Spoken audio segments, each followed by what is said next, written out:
Sup, my fellas. Don't forget to leave feedback, and enjoy the story. A full moon shone in the sky above the city. The girl ran down the corridor, hearing a deafening scream. She abruptly opened the door and asked what had happened. The guy gritted his teeth and through pain asked to call a healer. He stretched out a trembling hand to his red-veined leg. Tears flowed from his eyes. The guy screamed, begging to get him a healer. A few hours earlier, the sun's rays glittered on the branches of the bushes. A man with a wounded leg was walking down the street. A guy in bloody clothes was holding on to his wounded shoulder. With tears of joy in his eyes, Ruth Taker, the adventurer of the Azul continent, said that he had been rescued, and there was a settlement ahead. The guy clenched his teeth, mentally scolding the black-maned wolves. He knew about their movement in groups. Imagining the glowing eyes of the grinning predators, he continued to think that he expected there to be fewer of them. Remembering how the wolves surrounded him, the hero thought that he could not imagine that there would be about 30 individuals. They were already stronger than him, but, in addition, they attacked groups, and he could not cope with them. His body trembled, causing tears of pain. Frowning ahead, Ruth said that he needed to heal by borrowing money from the Adventurers Guild first. In the evening, a light was on in the windows of the Adventurers Guild building. A blue signature shone at the bottom of the contract, and the words were heard that this was proof of payment. The blonde girl said with a smile that the amount he borrowed would be deducted from his next reward and clarified if he knew that the percentage was paid separately. The adventurers looked at the injured guy in front of the counter. The blonde said that she looked pretty bad and it would be better if he recovered. The guy mentally confirmed her words. The brunette behind him heard Ruth say that his head was spinning.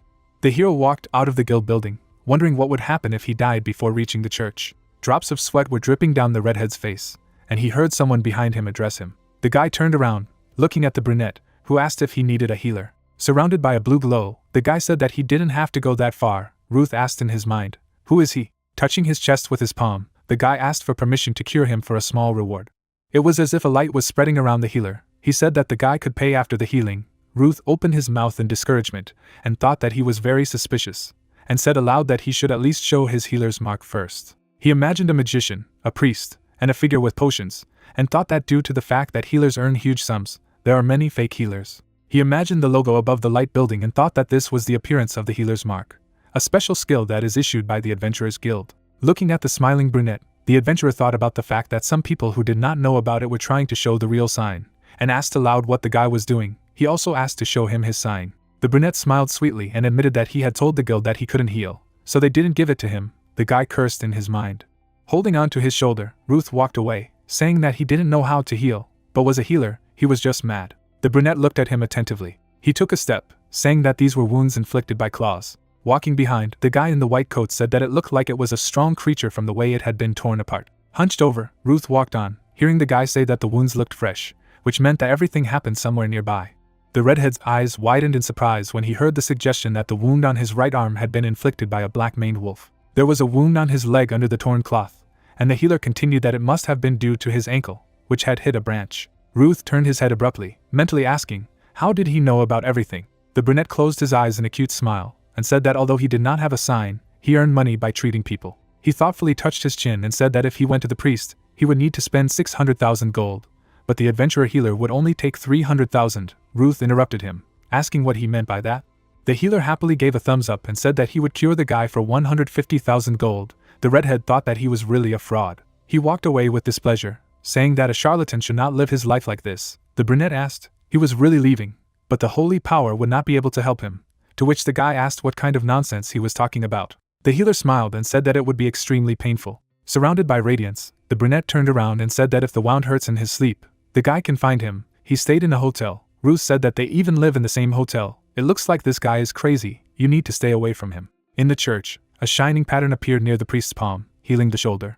The wound on my arm healed. The blonde priest folded his fingers in prayer and said that by the power of Mr. Iver, all his wounds had been extracted. The fee was 620,000 gold. Ruth held his shoulder in discouragement as he heard the boy praying to protect this adventurer in his future endeavors. He walked, kneading his neck, and thought that the priests were expensive, but they were definitely effective. Red veins appeared on his leg, and the guy thought that he did not feel completely healthy, but he was sure that he would soon get better. That same night, a loud scream was heard in space. His reddened leg was trembling. Ruth stared at the wounded leg surrounded by a red glow. Tears were streaming down his face, and he thought in horror, what the hell was this? The guy fell out of bed and begged the maid to get him a healer as soon as possible. Leaning on his hands, the redhead thought that he had been healed by a dear priest. So why? His eyes opened with realization. Tears flowed from his reddened eyes. He remembered the words that the holy power would not be able to help him. If the wound hurt in his sleep, he could find it. Raising his head, the guy shouted that other healers wouldn't work. He said that the guy who didn't know how to heal would be here.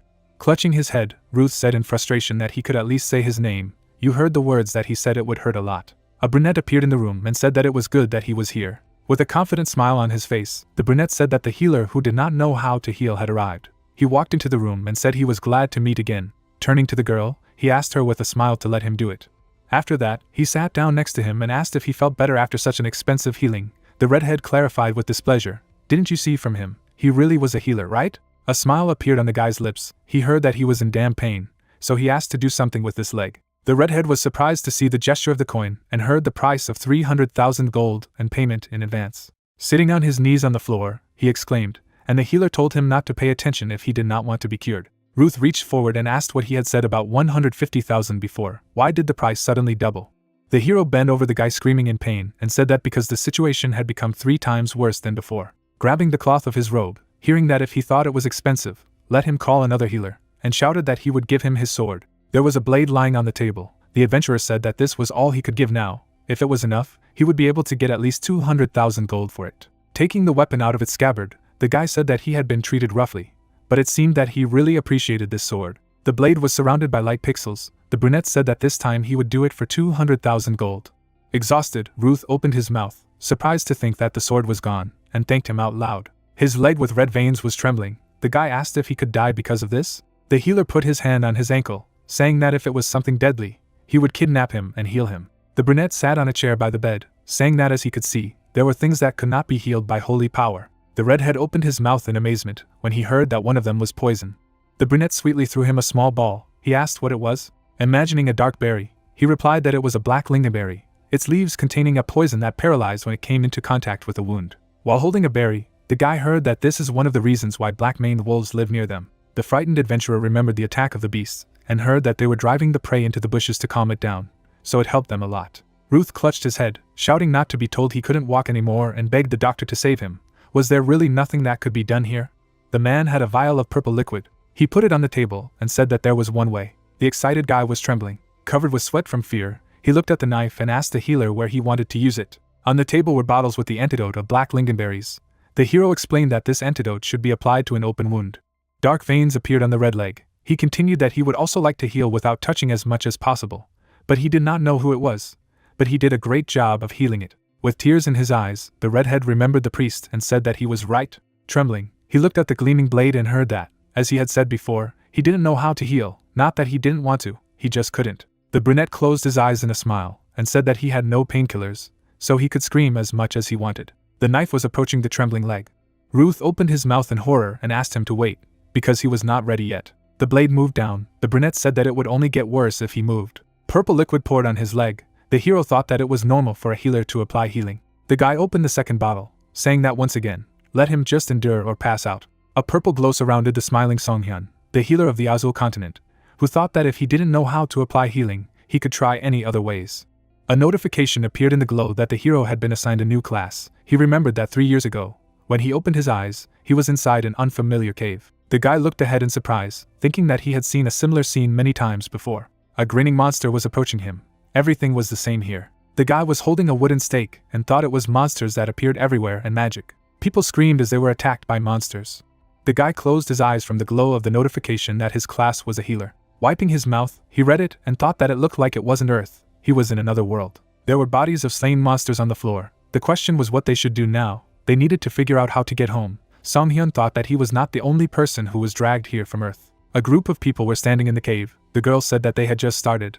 How could they think about returning? The guy said that he needed to return as soon as possible. He had a family. Notification pixels began to appear in front of the hero's face, disappear. He thought that the situation was like in a fantasy book.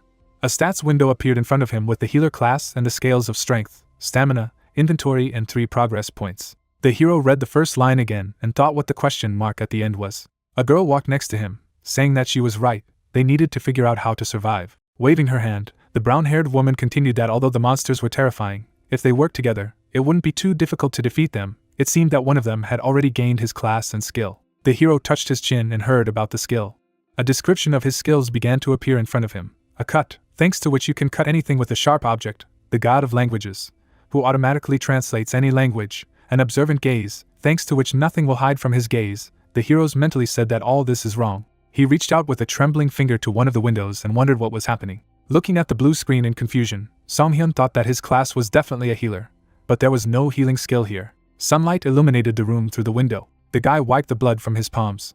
He stood next to the chalk-white adventurer and said that they were finished. The wound would heal quickly, but let him not move for 2 to 3 days. Ruth pursed his lips, tearfully thinking he was alive. He bowed sharply, shouting words of gratitude and saying that if not for him, he would have already died. The healer recalled that he said that it was not fatal. There were streaks of stitches on his leg. He thought that the wound looked better. He was able to heal without the healing skill. The redhead scratched his head and said that he was very ashamed of having scolded him yesterday and called him a charlatan. Smiling, he said that everything was fine. He often heard such things, so he was used to who would believe a healer who did not have the skill of healing. The guy was touched and with tears in his eyes thought that he was also generous. Song-hyun slyly looked away, saying that it was very satisfying to watch people who said such things beg him to save them. This is the reason why he works. A polite smile froze on the redhead's lips, and he thought that he would forget the part about generosity. The healer went down to the restaurant. Julia, a worker with a knife in her hand, turned around when asked to serve one hotel package. Song-hyun sat down at the table, thinking that he should fill out a magazine while he waited for food. With a pen, he wrote in a small notebook, thinking that he had developed a new habit after arriving in this world. He imagined the various attacking monsters and thought that the place where he was dragged was full of monsters and everywhere fatally infected, a place where it was impossible for the continent of Azul to survive. So in order to find a way to return to Earth, he began to keep records of daily events. The hero looked to the side, hearing a scream. Julia stared at her finger in fright. Song-hyun startled her by approaching unexpectedly and asked if she was okay. The girl smiled broadly when she heard the request to examine her wound, and said that everything was fine, nothing to worry about. The guy closed his eyes, thinking that he was tired of such arguments, and he used the observational gaze. The hero's eyes lit up blue. The system reported that the target stats and physical condition were displayed. A blue circle focused on the girl's hand. An abnormal condition was detected, bleeding. A knife cut on the index finger of his left hand. The guy thought that there was nothing serious, he just needed to stop the bleeding. Smiling, Song-hyun stretched out his palm and said that if she hurt her hands, she would not be able to cook food. The anxious girl lowered her gaze and, apologizing for bothering her, asked to take a look. The hero took her hand, and she was surrounded by a glow from the use of the bleed control skill. There was a plate of food on the table. The guy said that he was done, and heard words of gratitude. The system reported that he had earned 1 point. The hero thought that was what he expected. The next notification said that he had 103 points. He could spin the roulette once for 20 points. Song-hyun smiled slightly, thinking that since he had accumulated so many points, he needed to run the roulette for 5 consecutive rounds. The system said that the roulette was activated. The current points would be spent.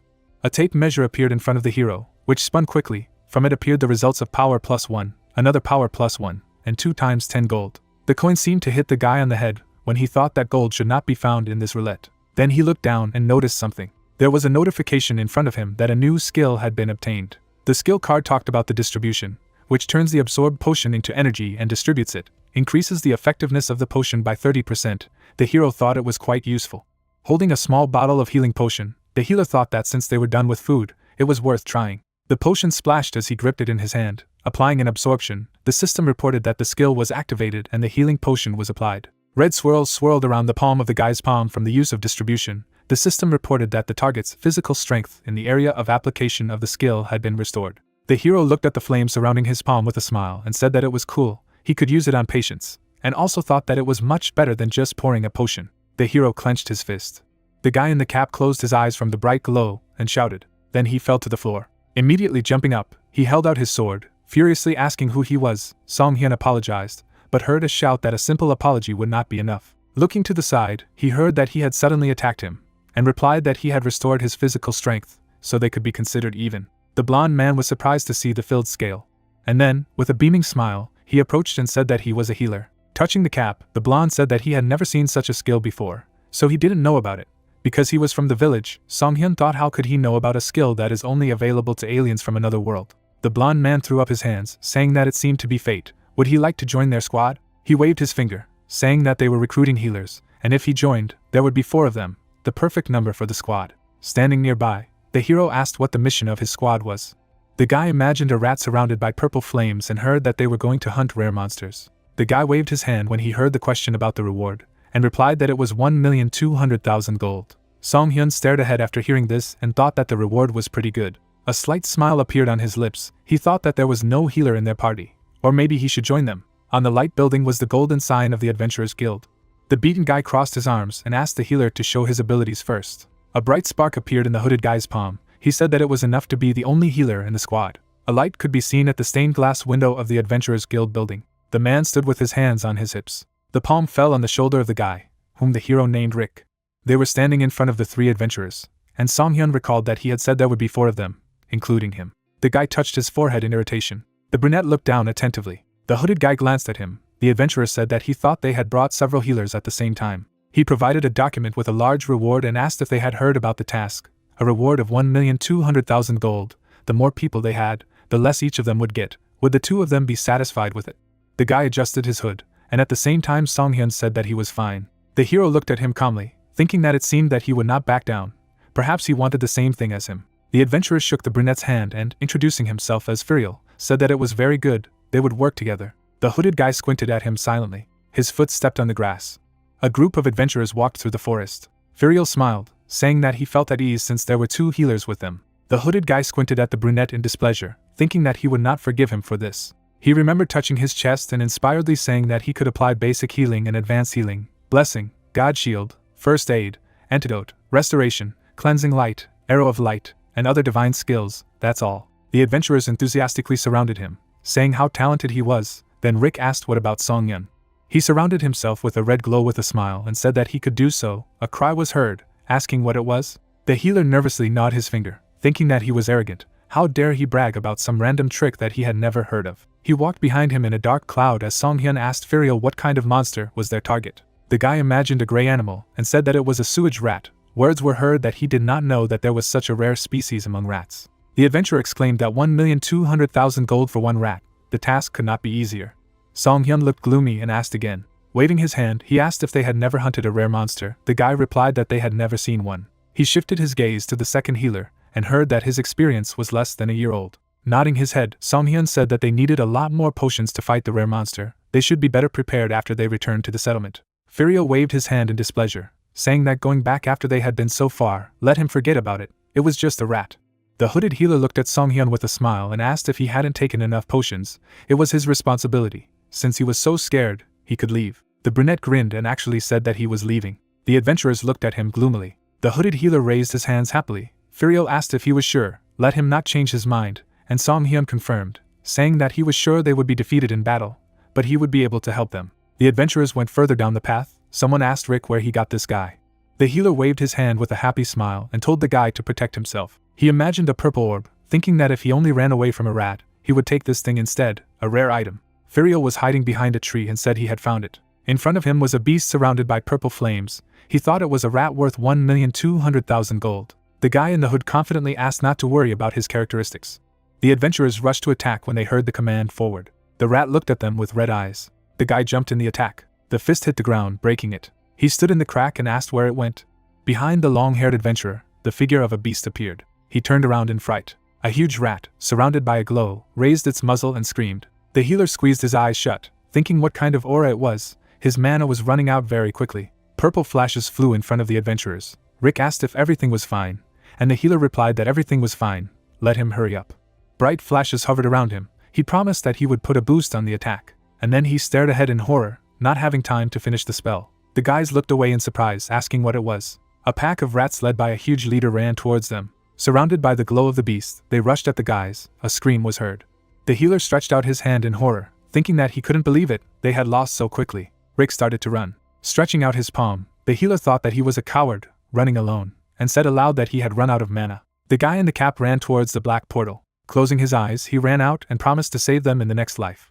The healer watched in surprise as he ran straight at him, and wondered why he was running here. Rick looked discouraged. He said in surprise that he had definitely fled from here, and thought they were trapped here. Suddenly, a rat attacked him from behind. The healer closed his eyes and cursed loudly. The flask with the potion broke. The words were heard that it seemed that they really had problems. He knew that this would happen.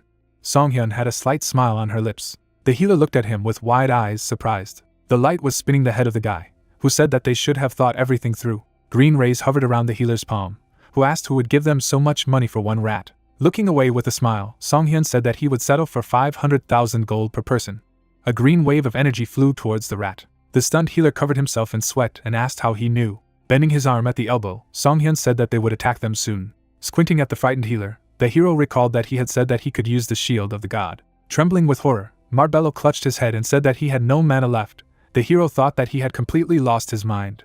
Squeezing the vial of blue liquid, the healer said that all he needed was mana. A system notification has appeared that the absorption skill is activated. Consumes a mana potion. Then the distribution skill was activated. Potion effectiveness increased by 30% due to the use of the distribution skill.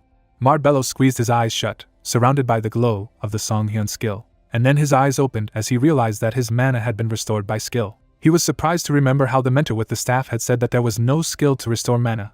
He needed mana to use skills. The guy then looked ahead, heard that he should not try to take the easy road. Throwing his staff over his shoulder, the man said that the only one who could do such a thing was a great god.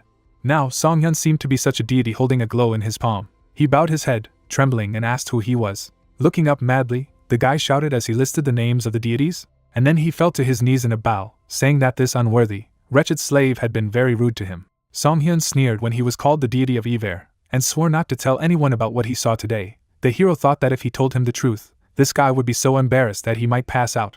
A group of rat monsters sniffed. They surrounded the adventurers lying on the ground. Marbello kicked one of them with a scream, shouted to leave. He put his palms forward. Golden waves of skill were scattering around him, and he prayed to the merciful god Iver, asking to be allowed to use this great sacred power by his grace. The golden barrier threw the rats far back after using the god shield skill. Holding the knife and the rat, Songhyun squinted at him and thought that he wasn't lying about being good. The guy sitting behind the barrier beamed and told the master that he had done it. He awkwardly replied that now he had to do what he wanted and not distract him. A green glow appeared in the hero's palm. He struck the rat with a shining fist, throwing it away, saying that it was too. The next beast frowned angrily, and the hero thought that the reason why this task costs a lot of money. The guy looked with glowing blue eyes and thought that she was in this trap. A horde of rats scattered from one large one. Domination is a special skill of rare monsters, which allows you to collect and subdue your species. The hero remembered how the guy was frightened to run towards his friend, and thought that if the adventurer got scared and tried to escape, he would trap them in a mini dungeon with the ability to master space. The healer smiled, thinking that this was why he had prepared the pesticide of this world. He had several bottles of green peppermint extract. Jumping, the hero rushed towards the monsters. The trembling rat opened its mouth in a scream, and the hero thought that peppermint was fatal even to small animals. He ran, spreading the energy of the potion, and thought that this amount was not enough to kill 100 rats. There was a huge purple rat underneath him, and the hero activated the distribution skill. Directing the green spark forward, the hero said that things would be different with this skill. Fingers clutched the monster's fur. Songhyun thought that his defenses were now weakened. He sharply stabbed the monster with a knife, applying an autopsy. A purple haze swirled around the monster, and he screamed. The monster jumped forward, trying to throw the man off him. A tree appeared ahead. Songhyun turned around tensely and cursed in his mind. The rat hit him the trunk. The guy who fell to the ground thought that it was dangerous. The huge beast surrounded by purple energy turned towards him, and the hero realized that this was a domination skill again.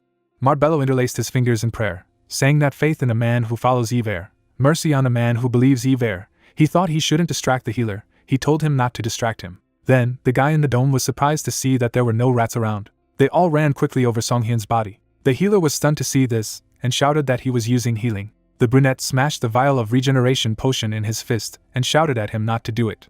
The system reported that health is restored by the effect of the regeneration potion. Recovery will last a certain period of time. The almost empty health bar began to fill up slowly. The hero thought that his stats were fine for now, and now he needed to finish with him before the effect of the potion wore off. Surrounded by rats, the guy shouted in displeasure that there were a lot of them. The huge monster abruptly approached him. The rat's teeth closed on his leg. Squeezing the monster's fur with his fingers, Songhyun screamed, and then he slashed it again with a knife. The monster threw the guy aside. The pant leg was stained with blood. The system reported that he had an abnormal condition of bleeding caused by a monster bite. The effect of the regeneration potion was cancelled. The hero thought that he was causing him to bleed right now. The guy's palm was shining from the use of the hemostasis skill. Songhyun said with a grin that rare monsters are quite intelligent. Purple vortices rose around the huge rat. A red notification appeared that he was weakened by the influence of the domination skill. Mana cost damage will be doubled. The brunette stared ahead dumbfounded, and thinking that it was too much if he was emptying his opponent's mana reserve by half, who would be able to use skills normally at all. The monster approached him with a loud squeak. His eye glowed furiously red. Songhyun rushed towards him with a smile, saying that he wasn't using mana. Sharply cutting the monster's head with a knife, the hero used an autopsy. He plunged the knife into the rat's body to the ground, and then he pulled it out abruptly. The carcass of the monster fell to the ground. There was blood on many parts of the guy's body. He thought that his arms and legs were intact. His ankle looked bearable. Stained with blood, Songhyun put his hand on his side and said that he thought he would really die this time. He noticed something ahead in surprise. The system reported that the achievement was received. A rare one-on-one hunt. He can get this achievement by defeating a rare monster alone. He can get his reward. The brunette smiled, saying that it was worth it. Marbello, raising his hands, ran towards him, calling him master.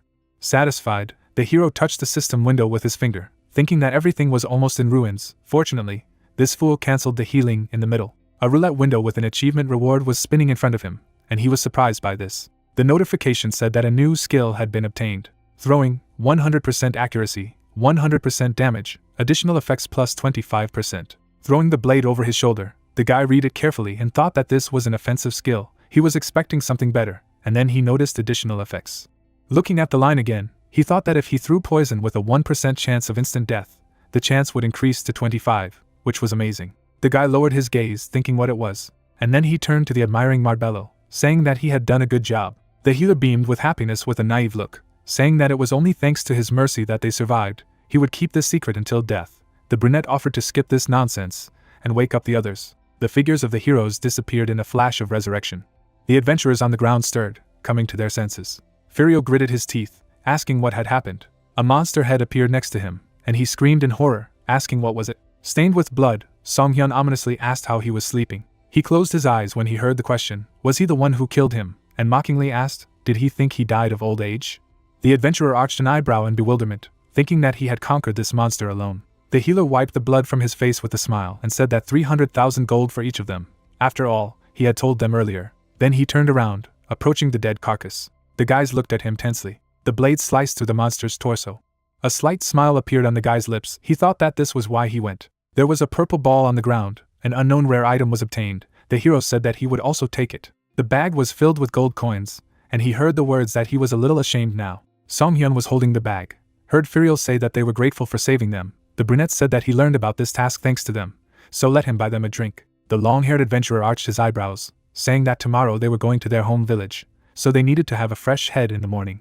Furiel pointed his finger at his comrade and said that the three of them had come from the same village. Crossing his arms, he continued with displeasure that they almost got a funeral together, trying to make some money, so they wouldn't be adventurers anymore. The brunette nodded in agreement, and thought that adventurers could quickly earn a large amount of money. The brown-haired man standing next to his comrades turned around. The guy thought that, however, they were accompanied by the same high risk. The guy said that they would say goodbye now. He would treat them to a drink next time he had a chance. Song-hyun waved goodbye to them. Then he turned to Marbello and asked what about him, who naively replied that he did not drink. The guy shuddered when the brunette with a smile offered to imagine that they did not know each other from that moment on. With a look of admiration, he cupped his palms like a fanatic, agreeing with his deity, and said that this must mean that for the time being, he had to hide his identity. The healer raised his hands to his face, obsessively saying that he was still not good enough. He needed more training to witness the true ascension of the great god. Song-hyun stared at him in discouragement, thinking that he had just turned an ordinary guy into a cultist. Then he put his hand in his pocket, indifferently saying that there was nothing he could do about it. He took a round ball out of his pocket, saying that he needed to evaluate this item now. The light artifact evaluation building had a semicircular window. The long-haired appraiser had an eyepiece on his eye. He greeted the hero at the Adventurers Guild artifact evaluation shop. In the closet, there were various artifacts, flasks, and books. The hero thought that the items obtained during the monster hunt were sealed in crystals, so they could only use them after they were unsealed. Approaching the table, the hero said that he had come to appreciate it. A gloved hand reached for the purple orb. The appraiser looked impressed, his mouth open. Song-hyun stared at him carefully, thinking that it was better than expected. A hand covered the balloon and the salesman said he was starting. A bright light appeared on the table. With a shining eye, the appraiser peered at the artifact. On the stand was a glowing purple orb. He said that he had finished. It was a C-rank artifact, an amulet of small life. The long-haired man showed 2 fingers with a smile and said that it was worth about 80,000 gold, but if he sold it to their shop, he could give him 120,000 gold. The healer took out a vial of green potion. He dripped the liquid onto the balloon, and the man asked what he was doing. The object lay among the green drops. Shaking the vial in his hand, Song-hyun said that it was a potion of Latasia, famous in the north. It was a substance that reacted violently when it came into contact with blood. He showed the smiling salesman a knife and said that it was the weapon he had used to kill that rare monster. He didn't understand why he was telling him this. The hero dripped potions onto the blade, saying that he looked clean because he had been washed, but he still had blood on him that they couldn't see. The salesman was covered in fear when he heard what this meant. This thing had come out of the monster's body, and it should react even more strongly than this knife. Song-hyun closed his eyes in a smile. Then he grabbed the seller by the hair, and he slammed his head to the table, saying that unless someone replaced her, debris scattered in all directions from the impact. On the table was an empty potion container. The appraiser grabbed his broken forehead and screamed. Song Hyun held him by the hair after hearing that he was making a mistake. They were in a room where there were a lot of tourists, and he would send a signal now. The guy opened his mouth, saying that it was exactly. He slammed the man's forehead against the table again and thanked him for reminding him. There were remnants of the potion on his broken face. From the healer's palm, a golden glow spread from the activation of hemostasis. The guy's eyes sparkled ominously. He said that it reminded him that he had forgotten to introduce himself. The seller was surprised to think that the bleeding had stopped. Could this be? With a beaming smile, the guy said that he was a Song Hyun healer. The discouraged appraiser narrowed his eyes and asked for help. He introduced a healer who held the head of a monster. The hero thought that there was a saying on the continent that if someone was going to cheat or he had to make sure he didn't get caught. There were two types of healers who brought artifacts, extremely strong or insane who hunted monsters for fun. The evaluator, with his forehead and eye bandage, thought that they were right and that healers knock enemies to a pulp and heal them in order to beat them up again. He squinted to the side with displeasure, thinking that he didn't feel any divine power. Song Hyun held a purple orb in his fingers and asked what kind of artifact it actually was. Rank B+, the seller confirmed, saying that it was an A-rank instantaneous concentration ring. He faked a fake smile at the appraiser and thought that he was trying to buy it for 120,000. Maybe just kill him. Instead asked why this thing was so expensive.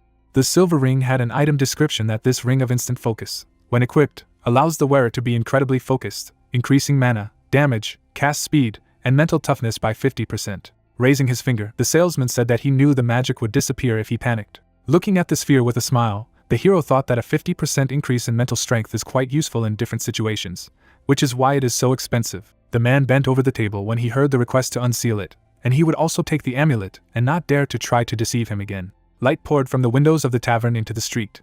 People sat at tables and drank. Song Hyun looked down, thinking that he had earned enough to drink. A woman came up to him and said that they had no free tables at the moment. Exhaling, the employee said that he could join a table or find another tavern.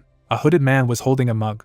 Song Hyun looked down when he heard him called, and then he turned around with a slight smile, recognizing Jungo. The man with glasses took off his hood, exclaiming that it was really him. Jungo closed his eyes in a smile, and asked how much time had passed. He sat at the table opposite the hero and specified, about 2 months? The guy looked at him, hearing that he was lucky today. He made decent money this time and clarified how much. The man showed 2 fingers and covered his mouth, and said that it was 2 million gold. Proudly throwing up his hands, he shouted that it was amazing, let him order whatever he wanted, all at his expense. The hero replied that beer would not be enough. He showed a picture of an expensive mead on the menu and said that he needed to try it. The comrade was surprised by the price of 1,900,000. Jungo laughed when he heard an indignant cry that it was too expensive. Putting his hand on the table, he said that it was at his expense today and asked for a bottle of raspberry mead. There was food and a luxurious bottle of booze on the table. The man said admiringly that he had completed a truly amazing task. Pouring mead into a glass, he asked if anything successful had happened to him today. Looking at him anxiously, the brunette asked, "Does he seriously need to drink this stamina potion?" Instead of drinking mead, the guy poured the liquid from the jar, which was an endurance potion, into the bottle, and heard that it must be tiring to think about stamina and characteristics. The guy held a glass of liquid and confirmed, thinking that endurance is a characteristic that is different from strength. It's like fatigue, he doesn't need to use a potion, as it can be restored by resting. Holding the glass, he looked to the side and thought that he couldn't use the skills without it. The hero was sitting in the tavern by the stairs and thought that from the very beginning, he was the only one who had no mana. He thought that maybe it was because he was not from the Azul continent. Jungo the traveler between worlds threw up his hands happily. The hero thought that other travelers had it. The man smiled as he held the glass and asked if it was still better than how he felt. Song Hyun confirmed that there were advantages to this, as mana potions were very expensive. Holding the glass, Jungo smiled contentedly and said that they should drink as comrades in this crazy story, to the likes of them who live on the Azul continent. Banging the glasses in the toast, he continued with poor ability. The comrade drunkenly blushed, admiringly saying that this was why it was so expensive, and heard a request not to drink much. Holding a barbecue, the hero remembered something. Sitting opposite at the table, he said that he wanted to ask him something. Squinting at the visitors of the bar, he said that there were a lot of people around. Let the god of languages turn off the skill. The comrade replied that it must be really important. The system reported that the god of tongues had been abolished. Placing his hand on the table, Jungo asked what had happened. He learned how to get home. Song Hyun replied that he expected too much from him. The man with glasses took a sip of mead and heard that he had gained a new skill, and something strange was happening to him. Introducing the skill window, he said that it was a skill with a black star. The guy nodded when he heard the question star next to the name of the skill. He didn't have any, and replied that this was also the first time he had seen something like this. The bar seemed to be empty. The hero said that it was much better than normal skills. Jungo asked if he should also try to kill a rare monster alone. The hero asked if he knew anything about it, and heard the answer that he did not. The comrade then snapped his fingers and said that he thought someone he was in the squad with mentioned the Black Star skill. He scratched his head and painfully tried to remember the man's name. Then he just picked one of them and heard that he couldn't just decide what someone's name was. The man introduced the guy who repeatedly cut the body of the monster, and said that he was still really strong. He was the same as them, a traveler between worlds. But the difference between them was very great. He destroyed everything on his own. Jungo remembered looking at the man in surprise and said that that's why he asked him what he had eaten to become so strong. Imagining the glowing magic circle, he revealed that it had replied that he had a skill with a black star. The man remembered how he was crushed by a stone and said that on their last day he began to scream. The man's hands trembled. He exclaimed that it was finally the fourth skill.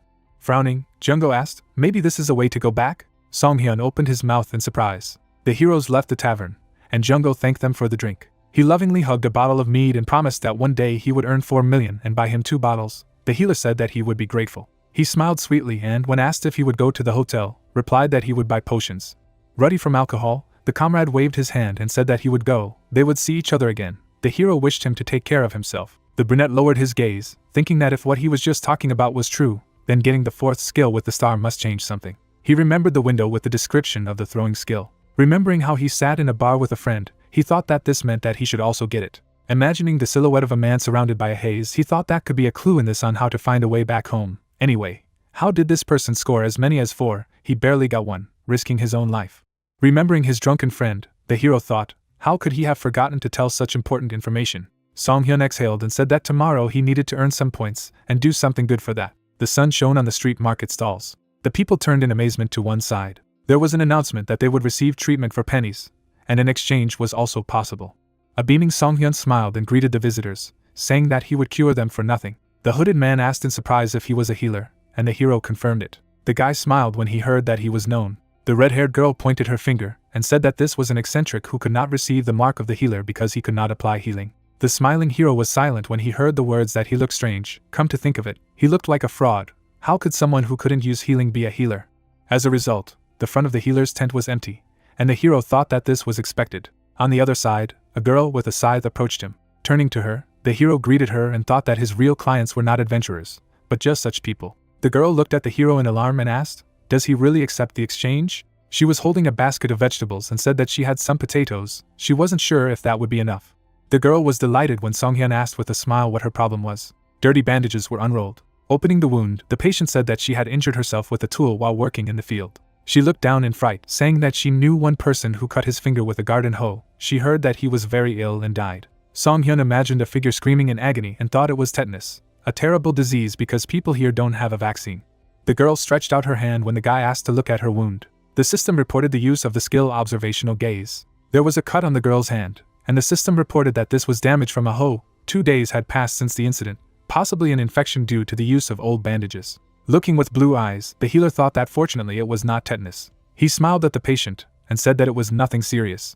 With the basket were 2 jars with red lids. Handing one of them to the girl, the healer promised that it would cure her. The jar in her palm was shining. She noted that the potion looked strange and heard that it was a bomb. Looking in her direction, Songhyun explained that she needed to apply it after breakfast and dinner and use clean bandages. Then the guy froze tensely and asked, does she have any? The girl was surprised when he began to leave, asking him to wait a little. Several tufts of grass were tied with a rope. The hero thought that he could make them, since they were not there. He held in his hand a cloth created from grass with the help of his skill. Holding the scissors, the healer said that while he was doing this and would make more in reserve, he thought that it was difficult for an ordinary person to buy bandages, since they were expensive. The girl with a rewound hand smiled happily and thanked the hero. He waved goodbye to her and thought it was a good start. Touching the system window with his finger, he thought that he had received the points. The villagers looked at him tensely, and then they ran to the healer asking if he really took the exchange, and asking them to look at the wound. The brunette smiled as he looked at them. There were many system windows with receiving points for healing, and words of gratitude were heard. As a result, the hero scored 172 points. With a smile, the guy wiped the sweat from his forehead and thought that it was really worth it. He remembered the huge rat and thought that hunting monsters was also good. With a smile, opening the system window, he decided that it was still better to calmly treat people in the settlement. The impact knocked over a box of bandages and flasks at a moment when he hoped he would only see such patients. Songhyun looked away when he heard that it was nonsense. The man with the white collar asked, he calls this dirty tent a shop. The blonde aristocrat put his hand on his side and demanded to give it to him. The hero looked at the fallen flasks. Songhyun smiled as he asked what products he was looking for, and mentally called him displeasure. The blond man sat down with his legs crossed over his legs and said that any of the ones he had done. Looking away with displeasure, he said that it was cramped here, and the guy thought that it looked like he was from a noble family. Why was he in such a small shop? The hero reached for one of the bombs and said that he did not know what he was looking for. He pulled it to the man and said that this was all he had now. The blond man and his guard saw this, and he said that he did it. He was lucky for the potion's master. Touching his chest, the aristocrat introduced himself as Richard. Song Hyun looked at him, recognizing his last name, and thought that it was a fairly famous family in this area. The guard with the scar on his face closed his eyes, saying that there was nothing strange when he heard what brought him here. The aristocrat sitting opposite said that the head of the family wanted to hire him. The brunette looked carefully ahead when he heard that they wanted to hire him, and thought that they had come to him from such a proud family. The blond man glanced at the guard with displeasure, and said that he could have done such troublesome things on his own, who apologized, saying that it was an order. Song Hyun caught the bag and heard the order to take it. Richard pointed his finger in displeasure when asked what it was and shouted that he didn't even know what it was. However, the guy expressed that it was impossible to understand just by looking at the bag. The man with the scar looked down and explained that it was an ingredient. It was needed to make a cure for Taze. Taking small branches out of the bag, the hero said that this was an infected area in the west. Man imagined a picturesque landscape and a warrior on horseback. It was actually a very beautiful place, but now they don't know the reason. But unexpectedly, the area is heavily infested, the land is rotting, exuding poison. Their ruler, who owns these lands, is fighting monsters along with his army in order to stop the spread of infection. Smiling slightly, the brunette clarified whether he had come into contact with the infection during the process. The blond man opened his mouth wide and yawned as the guard told him that one of the manor's employees had told him that he had received a potion here. The aristocrat squinted in displeasure when he heard that at the moment the medicine for poison was being brought from an extremely remote place, but it was quite difficult. There was a smile on Song Hyun's lips. He thought that was why the precious young master had come here in person. He sat holding a bag of ingredients in his hands, and thought that a balm was better suited than a liquid potion to treat contact with infestation, and now the only person who could make it was him. Sitting across from him, the healer asked if they wanted him to make a potion, and heard that they spoke the same language. Richard waved his hand, saying that if he impressed his father, he would provide him with a lovely shop instead of this small one. He pointed his finger at the shining brunette, and said that it meant that he would receive a blessing that someone like him would not be able to pay for in their entire life. The hero replied that it was a great honor. Confidently crossing his arms, the aristocrat said that if he understood, let him start preparing a potion. With a beaming smile, the hero replied that he refused. His would-be clients were amazed by what they heard. The blonde, trembling with rage, sweated and asked what he said. The guard tried to seat him when he repeated that he refused.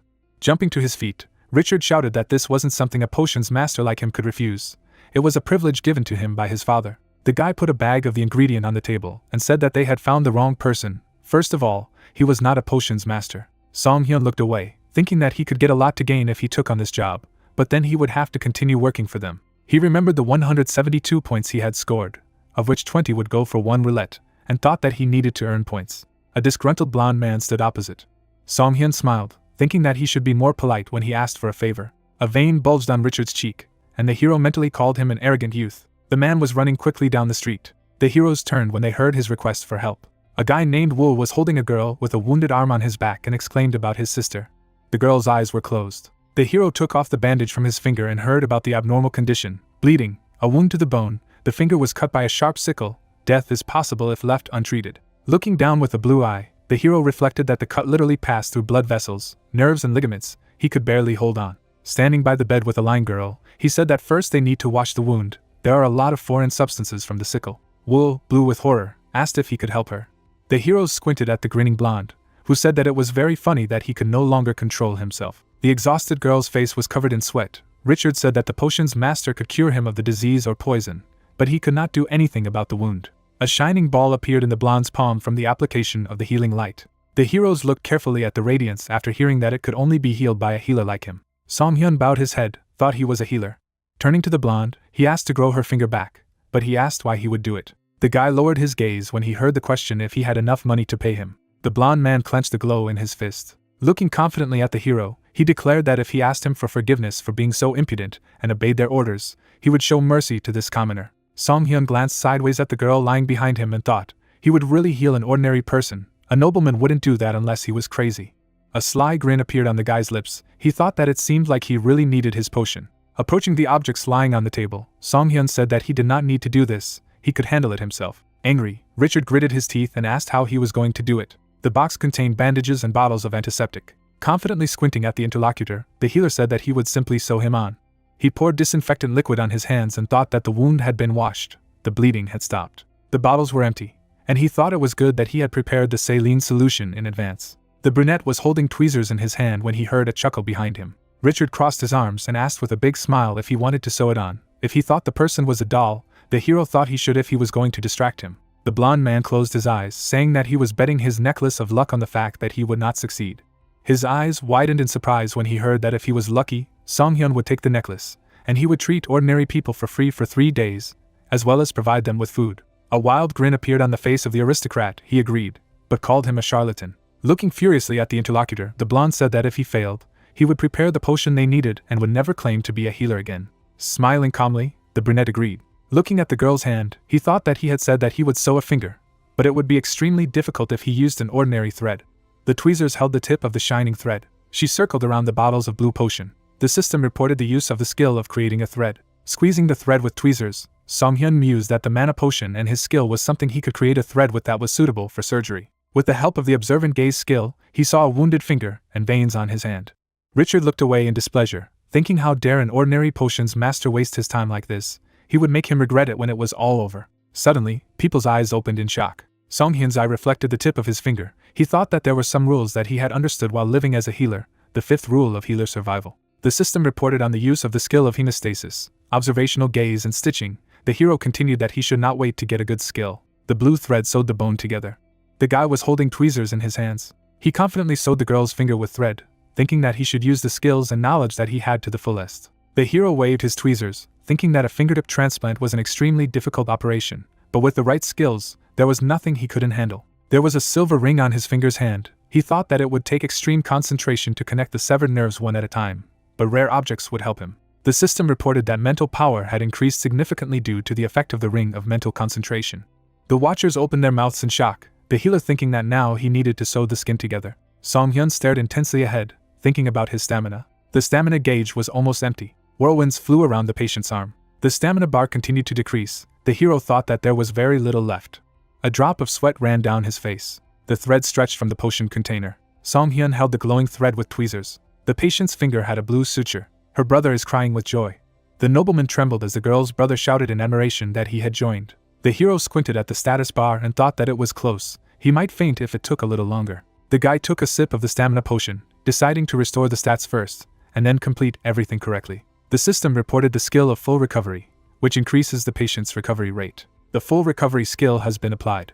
A radiance rushed from the healer's palm to the girl's hand. He said that everything was ready. The blonde gritted his teeth in displeasure. Then he moved forward furiously, shouting that he should not joke like that. His finger could not move after that. The brunette calmly looked at him and offered to check it out for himself. Richard shined a bright light of resurrection on the patient. She opened her eyes a little. There were 2 blurry figures in front of her. The brunette wondered if she could hear him. The girl silently turned her gaze to the healers. She clenched and unclenched her fingers when she heard the request to move them. The brunette smiled, saying that was enough. Richard said that it was incredible.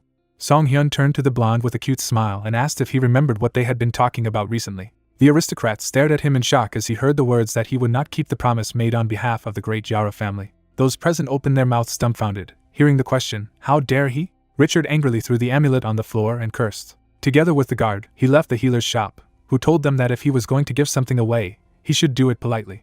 The guy was holding a good luck necklace in his palm, which increases good luck when worn. Wall tugged at his sister's cheek, and then thanked the healer and asked if the nobleman would keep his promise. Song-hyun clenched the necklace in his fist and replied contentedly that he would. After all, his father would be strict in this regard. They should just spread rumors about it. A disgruntled blonde man walked down the street, while the hero asked to say that if people went to the city square, they could get free treatment and food. In the evening, the light in the windows was on in the hotel. Julia leaned her palms on the table and asked if the doctor knew about the rumor. There were empty potion containers in front of Song-hyun, he asked tiredly. Representing the crowd at the tent, the employee said that the young gentleman of the Yara family had opened a free hospital in the town square, and the food was also free, so a lot of people gathered there. The hero sat at the table, saying that it was wonderful. Julia continued, which was why she was worried that the healer's number of patients would decrease. Song-hyun looked down and calmly replied that he could handle it, because it was enough for him that many people could get free treatment. The girl thought with a sweet smile that he was a kind-hearted man, while he ominously thought that the mere thought of how the nobleman was doing now filled him with happiness. The brunette put a basket of potatoes on the table and asked the girl to use it for cooking. The brown-haired woman beamed happily and promised to cook something delicious to help him restore his energy, and mentally replied that he was grateful, but today he would no longer become energetic. In front of it was a white system window with a message about 10 roulette spins, 200 points would be spent. Next, there were many notifications with the results of roulette: health +1, 1 gold, stamina +1, 1 gold, health potion, mental strength +1, stamina +1. The hero thought wearily that the roulette had let him down. He looked at the system windows and thought that it would be strange to gain skills as often as he did last time. A yellow vitality crystal and an inventory expansion card shone brightly. Smiling, the brunette decided that he was using it. The system reported that he had gained additional inventory space by applying the expansion. Song-hyun brought the crystal to his eyes, examining, and thought that this is an ingredient for endurance equipment, so at least it is useful. Jungo came up and smiled, and the hero asked that he was also staying at this hotel, to which the friend replied that this place has the most delicious food. He held out a card with the image of a crystal and said that his friend was lucky because he had received it recently. The hero clarified, was it not to strengthen the crystal? The radiant friend said with a smile that he could take it, it would not be useful to him himself. The healer thought that he was a generous person. He took the card and thanked him, noting that the man could make a lot of money if he sold it. The guy with glasses looked down in surprise. He noticed the ring on his friend's finger and asked if the healer would continue to use it or sell it. Song-hyun replied that it was needed for a while, but it was difficult to sell it, because the ring was quite expensive. Looking at him, his comrade sighed.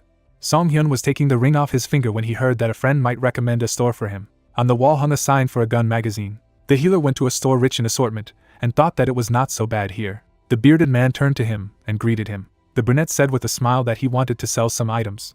On the table was an amulet received from an aristocrat. Words were heard that the crystal in this necklace of good luck had a crack. The surprised hero remembered how the nobleman had abandoned him. He closed his eyes and nodded when he heard that the man was willing to redeem the amulet for 3 million gold and mentally thanked Richard. Song-hyun showed the seller the ring and asked what about it, to which he heard that it was a rather rare item. The man was holding documents, saying that he needed to check the history of recent transactions.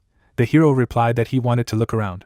There were various spears on the rack. The guy thought that he needed to see if there were any useful weapons here. Then he saw a crossbow and decided to evaluate its effectiveness. Reaching out with his hand, the healer thought that it would be good to have a long-range weapon. Suddenly, a bright light began to emanate from the crossbow. Song-hyun looked at him in surprise, asking, "What is this?" There was a message in the system windows demanding to get it at all costs.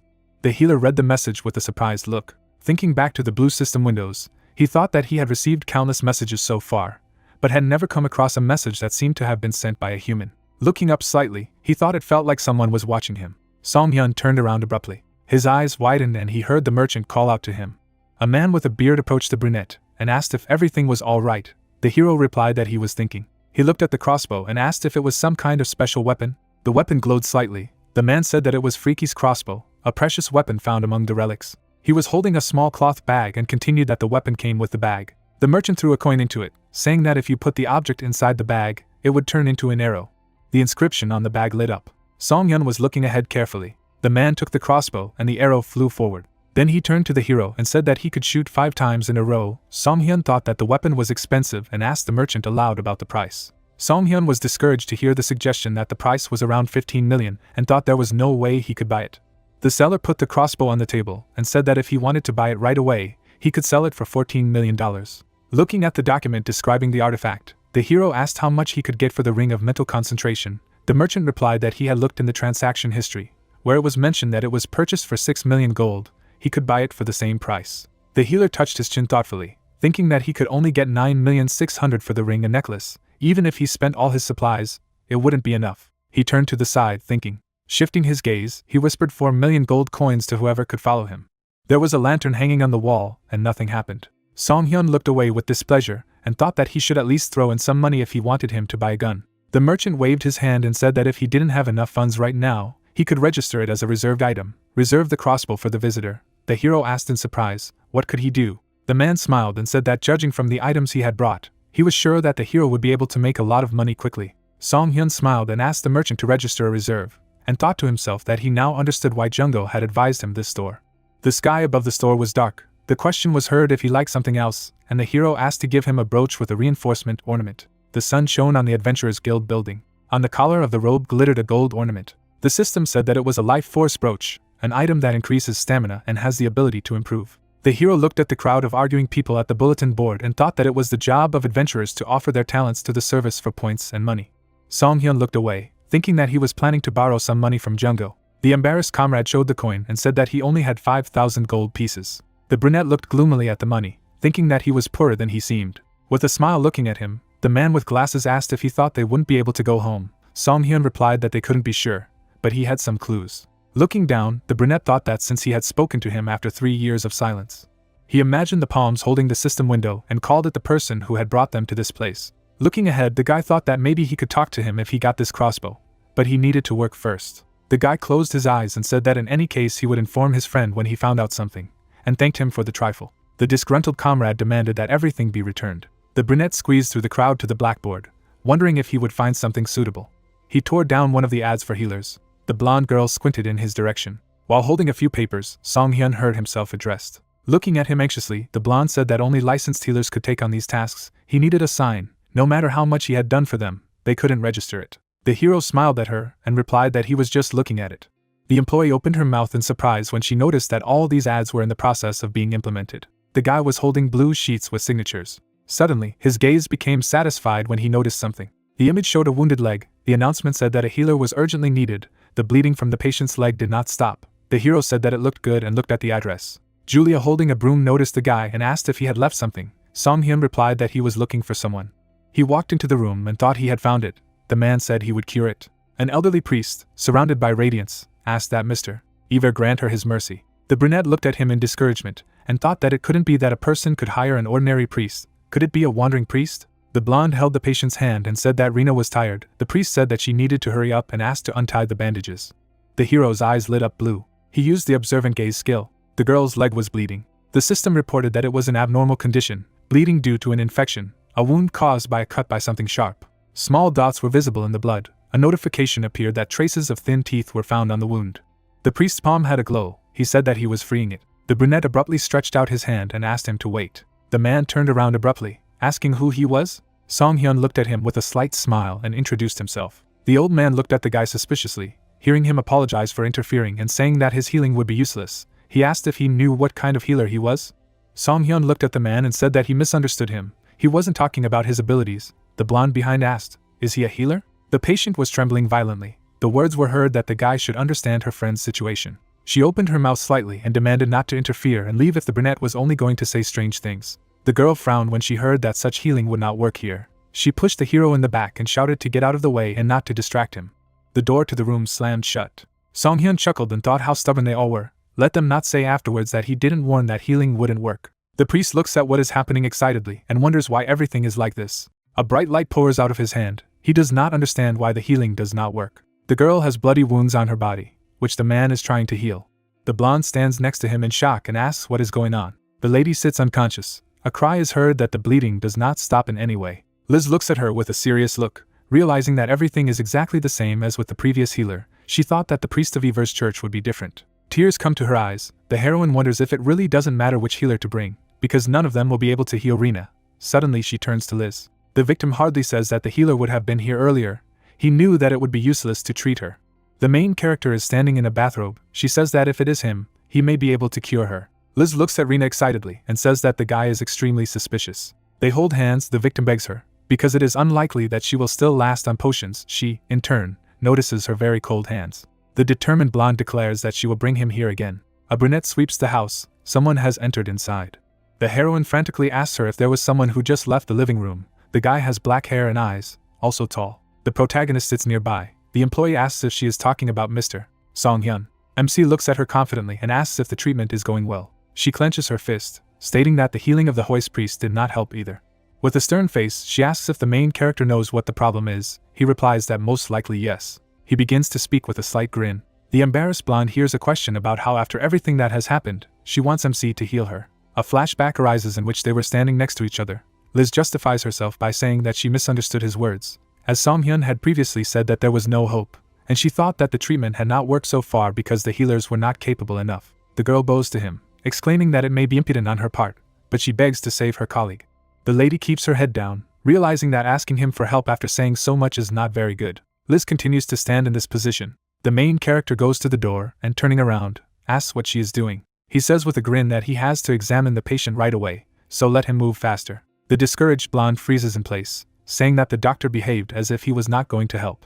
A soft light falls through the window, while the priest is told that he should have investigated the cause before blindly seeking healing. Hoist ponders his words with displeasure. Song Hyun looks at him confidently, and claims that he warned him about the futility of his healing, who in turn clarifies that in his opinion she is poisoned. The priest raises his magical hand, explaining that he not only heals, but also studies about 100 types of poisons in order to master the skill of detoxification, and is proud that he knows how to handle poisons. The bewildered protagonist sits nearby and hears that Hoist can guarantee that the girl is not poisoned, while MC notices that he shamelessly brags about his skills.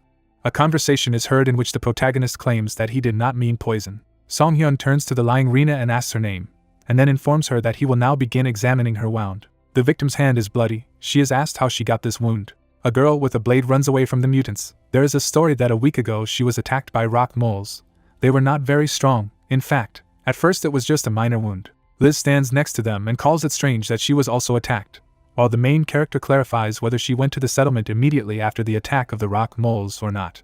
In a flashback, the girls run away from other monsters. She explains that they were chased by a group of goblins in the jungle immediately afterward. The heroines swim in terror through the swamp, because crocodiles overtook them there too. The priest is shocked to reflect on the number of trials they had to endure. Hoist sees the protagonist happy, while the victim explains that they barely made it to the settlement after that, but Rina's condition suddenly worsened. The girl lies on the bed. The protagonist asks if this wound hurts her.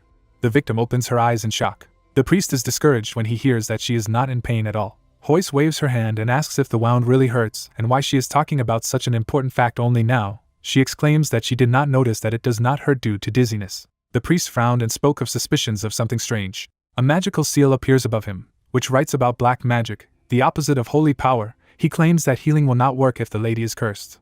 The main character takes a wooden hammer with a smirk and asks him to calm down, because this is not black magic at all. An embittered Hoist stands by and listens to the guy about how if it was a curse, healing would do even more damage. Song-hyun holds out a light potion, claiming that this is the answer. A shocked Rina sees green rays hovering around her. The window says that the distribution and absorption skills were applied consistently. The priest looks on in shock, asking what he is doing.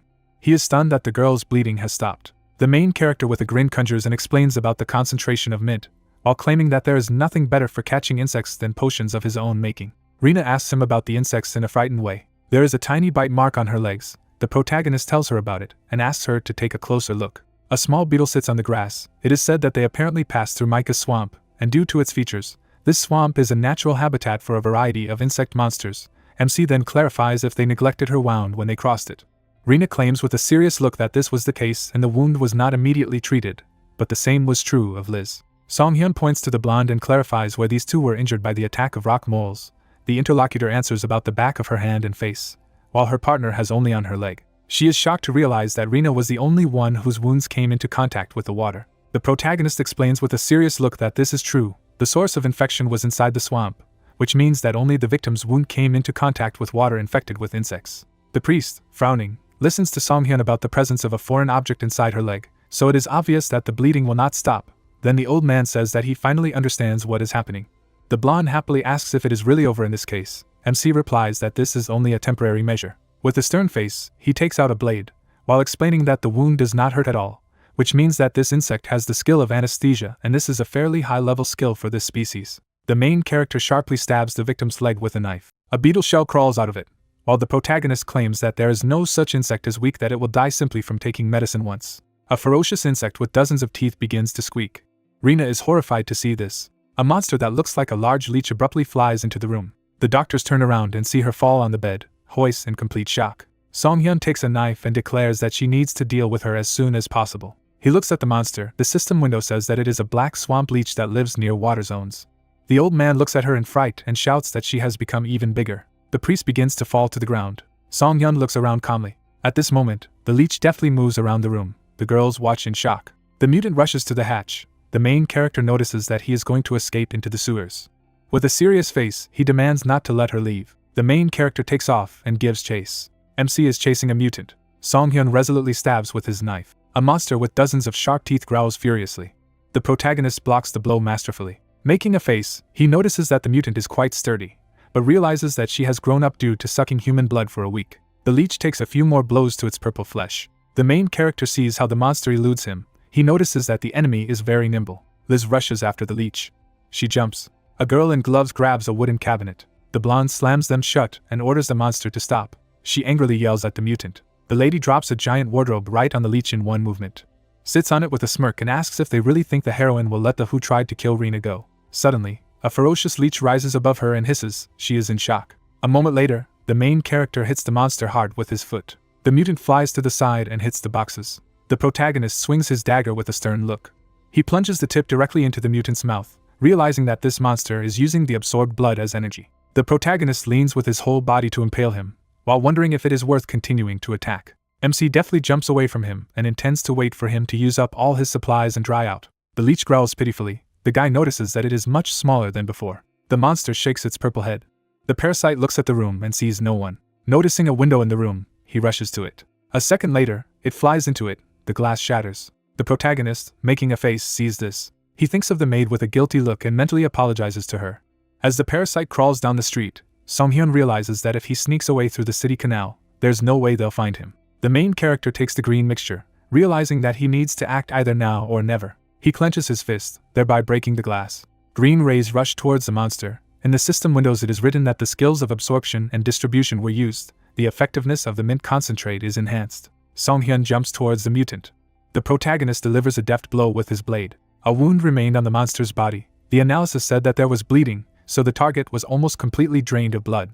Frowning, the determined MC realizes that the enemy is finished. He grips the handle of the knife tightly, realizing that it is necessary to deliver the final blow. The guy plunges the blade into the belly of the parasite.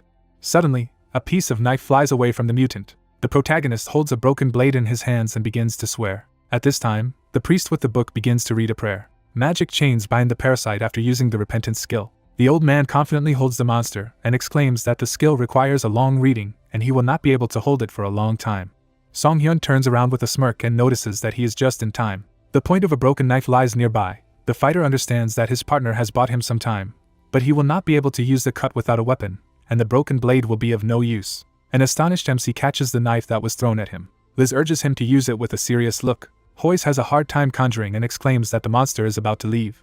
The protagonist immediately rushes to attack, claiming that this will not happen. He stabs hard with his knife. Pieces of the parasite fall to the ground. He says that everything is over. There are stumps of a mutant on the grass. MC is asked if he is dead. He claims that he is. The healer takes part of the leech and tells the priest that thanks to him he managed to catch the enemy. While he asks if the old man will take the trophy, he replies that he has absolutely no desire to take such an abomination in his hands.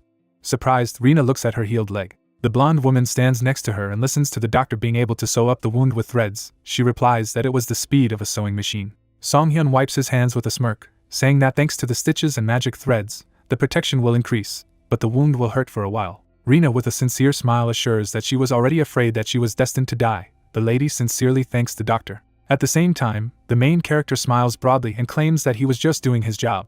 Song-hyun stands up and tells the priest that it's time for him to go and report. The protagonist stands next to Hoyce and hints at his failure. The old man with a displeased face asks again. MC with a slight smile assures that this is the only way to get his reward. The events take place in the Association of Adventurers. It is said that the hero came to report on the failure of the mission taken. The amazed girl wonders if he really failed. The priest sadly replies that it is so. The surprised interlocutor looks at him and realizes that Hoyce is a high-ranking priest of Ever's church, so he couldn't help but succeed. Suddenly, she notices Song-hyun on the other side of the room. At this time, the protagonist calmly rubs his fingers. The lady assumes that it was him again, the task destroyer. The girl is shocked to see Liz, who wonders if she can cancel the request. The joyful blonde thanks her. The worker notes that it was a good reason. The lady puts a stamp, claiming that according to the rules, they will return only half of the deposit. The paper depicts Serena wound. It also indicates the cancellation of the task. Song-hyun stands by and realizes that he can't take on tasks for licensed healers. But tasks officially abandoned by the association are a different matter. Disgruntled fighters scold him in rage about his manners and interference in other people's tasks. Song-hyun understands that sometimes you have to listen to complaints. In MC, they point fingers and shout that he doesn't even have a license. With a slight smile, he declares that he perfectly understands their dissatisfaction. The doctor with a smirk hears a question that isn't it because he can't do his job. The guy replies that this is why he works as a healer. The girl holds out the bag and asks to take it. She explains that there is not much, but this is a reward for help. Liz stands in front of the healer and says that she also added what the association returned. He in turn thanks, because he really needs money. The guy hands her a dagger and reminds her that it's hers. The blonde replies that he can keep it. The blade shines with a bright light. The warrior explains that it is made of blue silver stone and is an extremely useful thing. The inhabitants of her home village made it especially for her when they heard that she wanted to become an adventurer. The astonished healer examines the blade, wondering if she is sure she wants to give away such a valuable thing. The girl notes that this is partly also an apology. The smiling lady claims that there is nothing more important than the life of her partner.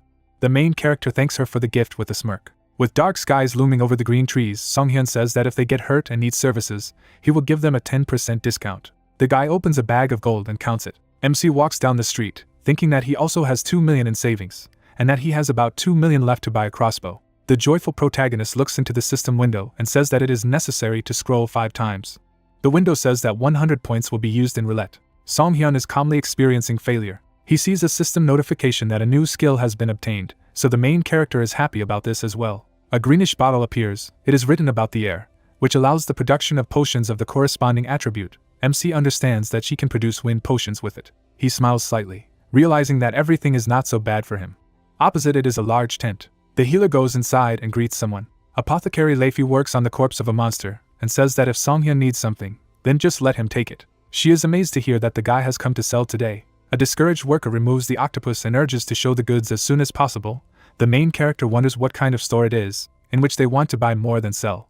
On the table are parts of the killed parasite. MC says that he recently caught it. The pharmacist examines the severed pieces and says that this is a leech from the Black Marsh. She wonders if he caught it in the swamps. The worker carefully sorts through the corpse, stating that the body was cut in half. Moreover, there are many scratches and wounds, so she is unlikely to give much for it.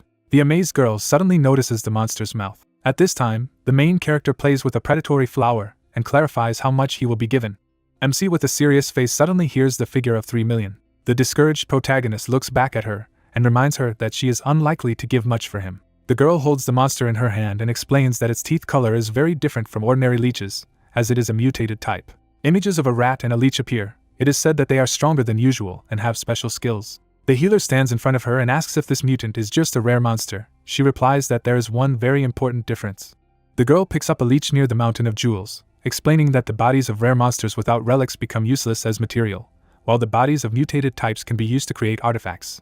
Leifi with a stern face says that mutated monsters are not so common. Besides, they are still poorly studied, so they are quite expensive. Songhyun understands why the lady wanted the leech so much. She stares at him and asks if he has decided. The protagonist replies that it is sold. They shake hands, claiming that it is pleasant to deal with such a partner. The healer opens the door and enters the room. He is confidently moving forward. The discouraged gunsmith sees a bag of money. The main character provides him with 14 million for the crossbow. The shock seller hears that the protagonist needs a weapon right now. He asks to wait a minute. The man stands in front of him and gives the crossbow. The main character thanks him. MC holds it in his hands. With a cunning smile, he realizes that now this is his weapon, then demands that the inner guest show up, because he bought it for him. The merchant watches in shock as the guy looks up at the air again, while Songhyun wonders what was wrong. The events take place in the Witzball Tavern. MC stands in the room holding a crossbow and assumes that just getting it isn't enough. He lowers his weapon down. The crossbow begins to disappear after the protagonist's order to put it in the inventory, while the system window claims that he has succeeded. Frowning, Songhyun realizes that this is exactly what was needed. He looks at the system message in amazement. His mouth opens slightly in surprise. The protagonist looks at the window with a grin and wonders what is happening now. The message has a sentence written in it, but some letters are hidden in the words. The stern protagonist deciphers the message, realizing that a certain part of the message probably refers to the crossbow, but what the rest is about is completely unclear. The protagonist looks away and asks if his system is malfunctioning. Gritting his teeth, an inner voice demands that he stop mocking him. The image of a crossbow appears. Songhyun claims that he got what he needed. The disgruntled healer loudly demands that they immediately stop observing and show themselves. Suddenly, a system window appears above it. It has a star drawn in it. The protagonist assumes that such an icon depicts this jerk. A doctor in a white coat hears that a stranger can answer him. Songhyun realizes with a serious face that he can only answer 5 questions. A flashback arises with the protagonist in the midst of monsters. It is said that in the first days of his stay on the continent of Azula, frightened people look at him. It is explained that the people forcibly transferred to this world either died or tried to survive in the caves, and disputes did not subside among them about whether it was worth staying or looking for a way out. The protagonist stood in front of the people and said that first you need to get money. The main character waved his hand and offered everyone to find a job suitable for the skill. The healer in the robe is standing next to the other fighters. He told them to disperse around and put down roots in this world, and then find a way to return home. So it's been 3 years since that day. Songhyun looks at the system window and realizes that he finally has a chance to learn something new. He turns around with a serious face, realizing that the size of his messages is becoming shorter, while it is not clear what the restrictions are. MC calmly thinks about the fact that he needs to think twice before asking any question. He imagines a blindfolded sorceress, and wonders if he really moved them to this continent. The main character looks at the window, which says that there are only 4 questions left. MC angrily asks who he is and why he did all this. Suddenly, a message appears with the letter O. The protagonist with a serious face concludes that the answer can be either positive or negative. There is a clock nearby. The guy asks if there is a way to return to their world, while he has 3 questions left. Song-hyun in a white coat wonders if anyone was able to return. There are 2 questions left. The protagonist with a serious face wonders if it is true that no one could do it at all, and apparently Junggo never managed to do it. He takes a notebook out of his pocket, realizing that he needs to try and get as much information as possible. Then the guy states that they could not just be taken and called here for no reason. The main character writes with a pen in a notebook, while claiming that there should be a specific goal. He shows a multiple-choice paper, and Song-hyun asks him emphatically what he wants from the people of his planet. On the paper, it is written about finding objects, becoming stronger, earning points and learning skills. The guy realizes that he has 4 theories that need to be tested. He decides that if number 1 is true, he should show O, and if 2 is true, then let him show X, while if either is true, then he should not answer him within 5 minutes. The protagonist sees a message that he has 1 question left. A guy in a bathrobe stands in his room and asks which of these is more important, while explaining that he needs to write O for glasses and X for objects. He is tired, holding on to his face. Song-hyun realizes with a crazy smile that he dragged them in to use them as slaves to earn points. Crossing his arms, the protagonist comes to the conclusion that he needs to think everything over carefully, because if he is the only one who could find out, then he has the best chance of achieving the desired goal of these creatures. He raises his finger and claims that he doesn't care what he did, but it's important to know who he is. The image of a priestess with a staff appears. The main character wonders if the creature is the god of the continent. He states with a sly smile that he has run out of questions, but he would answer this one if he were in his place. Blue glints flicker in the air. It is said that if he wants help, he should show his sincerity. In the system window, it says about the absorption of points. The number of points scored is 52 points. The astonished protagonist sees this and is surprised. Several system alerts say about the absorption of points. As a result, 5 are scored. MC is furious when he sees the information that he has 0 points left and starts yelling for him to get it back. He spreads his hands and grabs his head. Frowning, the guy mentally declares that he will kill him, despite the fact that he may turn out to be a god. Suddenly, a task pops up with the goal of scoring 5,000 points. Song-hyun is thinking about the fact that a skill with an asterisk is supposed to be a reward. Besides, there was no such system until now. He carefully examines the window, realizing that since it took his glasses and gave a task in return, the notification contains a question about whether it is necessary to use glasses to control the system. The main character sadly sees the encrypted message and realizes that communication will be difficult for some time. He sees the system window with the task and says that he will do what is asked, but in turn expects a worthy reward. The healer clenches his fist, claiming that there are many names he wanted to call the creature by. He looks at the alert with a smirk and says that since he manages the status window, he will call him an admin in the future. Sunlight pierces beautiful clouds. The main character is sitting at a table in a tavern. He eats a sandwich with a sad face, noticing that its smell is simply disgusting. In the system windows it is written about the new skill, as well as about the crossbow, which is able to summon it at will. The protagonist understands that yesterday's harvest was quite abundant. He pokes his finger at the screen with a smile, realizing that the reward was an exclusive skill for the crossbow and it would be a good idea to use it along with the rest of the skills. The pop-ups say that the roulette has been added to the status window, and a coupon item for 5 free roulette spins has also been received. The surprised guy sees this and wonders if he really got a tape measure exclusive to the crossbow. A magic chest appears, and a coupon item for 5 free spins is used. The roulette counter is spinning. An astonished MC watches on. In the system window, you can see the results according to which the guy received additional damage, as well as the fatal pocket skill, as well as an increase in soul points. The protagonist continues to eat, realizing that although it only applies to the crossbow, it has given him a stat boost and skill. An image of blue crystals arises. MC thinks about how it even gives him extra points for every soul point he gets, with Song-hyun reflecting on wishing every spin was the same. Junggo goes inside the room and says that he is very sleepy. The main character gets up from the table and greets him. The guy with glasses is amazed to hear that he needs to go to the doctor, because there is something that needs to be told to him. A loud scream can be heard throughout the tavern. Junggo stands in front of the protagonist and asks if this is really the case. He says that they were only sent here to earn points. The healer replies that if you summarize, they are. The guy with glasses in shock claims that they are not some kind of slaves at all. He purses his lips with nerves. Through tears, he grabs the doctor and shouts that he is glad, because he thought that he would die before he set foot on his native land again. He, in turn, asks to stop crying and listen. The protagonist pushes him away from him and says with a smile that as he heard from his approximate explanation, they need to hurry up and earn points. Junggo wonders if it is really difficult. Song-hyun happily punches the villain, explaining that this is the case, both despite the fact that he has to heal the wounds, and if you take into account the wounds he inflicted. People watch in amazement as he treats another, with the guy explaining that his own wounds do not count, but it is acceptable to treat a wounded comrade. A discouraged guy with glasses hears that if MC cures his friend at any time, he will quickly earn points. Junggo clarifies what his help is. The doctor raises his hand and addresses the interlocutor. He hands it to the guy and asks him to become an assistant. The protagonist with a cunning look contemplates the need to create a team. The interdimensional travelers who are aware of the state window system are fit to be assistants. The guy in glasses thinks and is silent. The main character at the same time understands that among them he is the one who can be trusted, and no matter how much he thinks about it, Jungo is the only one who can help right now. The friend coughs slightly and talks about his role. He smiles broadly and declares that of course he will help the doctor. At the same time, the main character smirks, realizing that he already knew that he would agree.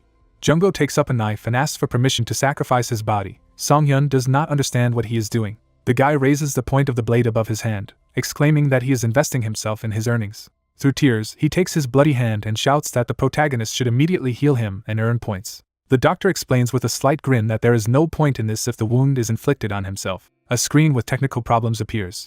The guy bandages his palm, clarifying that they need to hunt monsters and it should work. They approach a large building, and Jungo wonders if it's too fast, and Jungo remarks that people need to be diligent. The girl sits at the green table and welcomes them to the Adventurers Guild. She opens her eyes in shock and sees the protagonist. He walks with a sinister smile along with his partner. She considers him the destroyer of the mission, also noticing his face, excited at the very thought of destroying another task.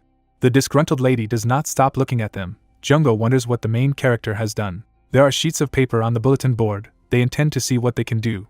A guy with glasses looks at the tasks, while the doctor asks him to look at a certain one. Several sheets contain information about the Beloto Ridge. The guys carefully analyze. The main character notices that there are many tasks from this place. The number of monsters has most likely increased.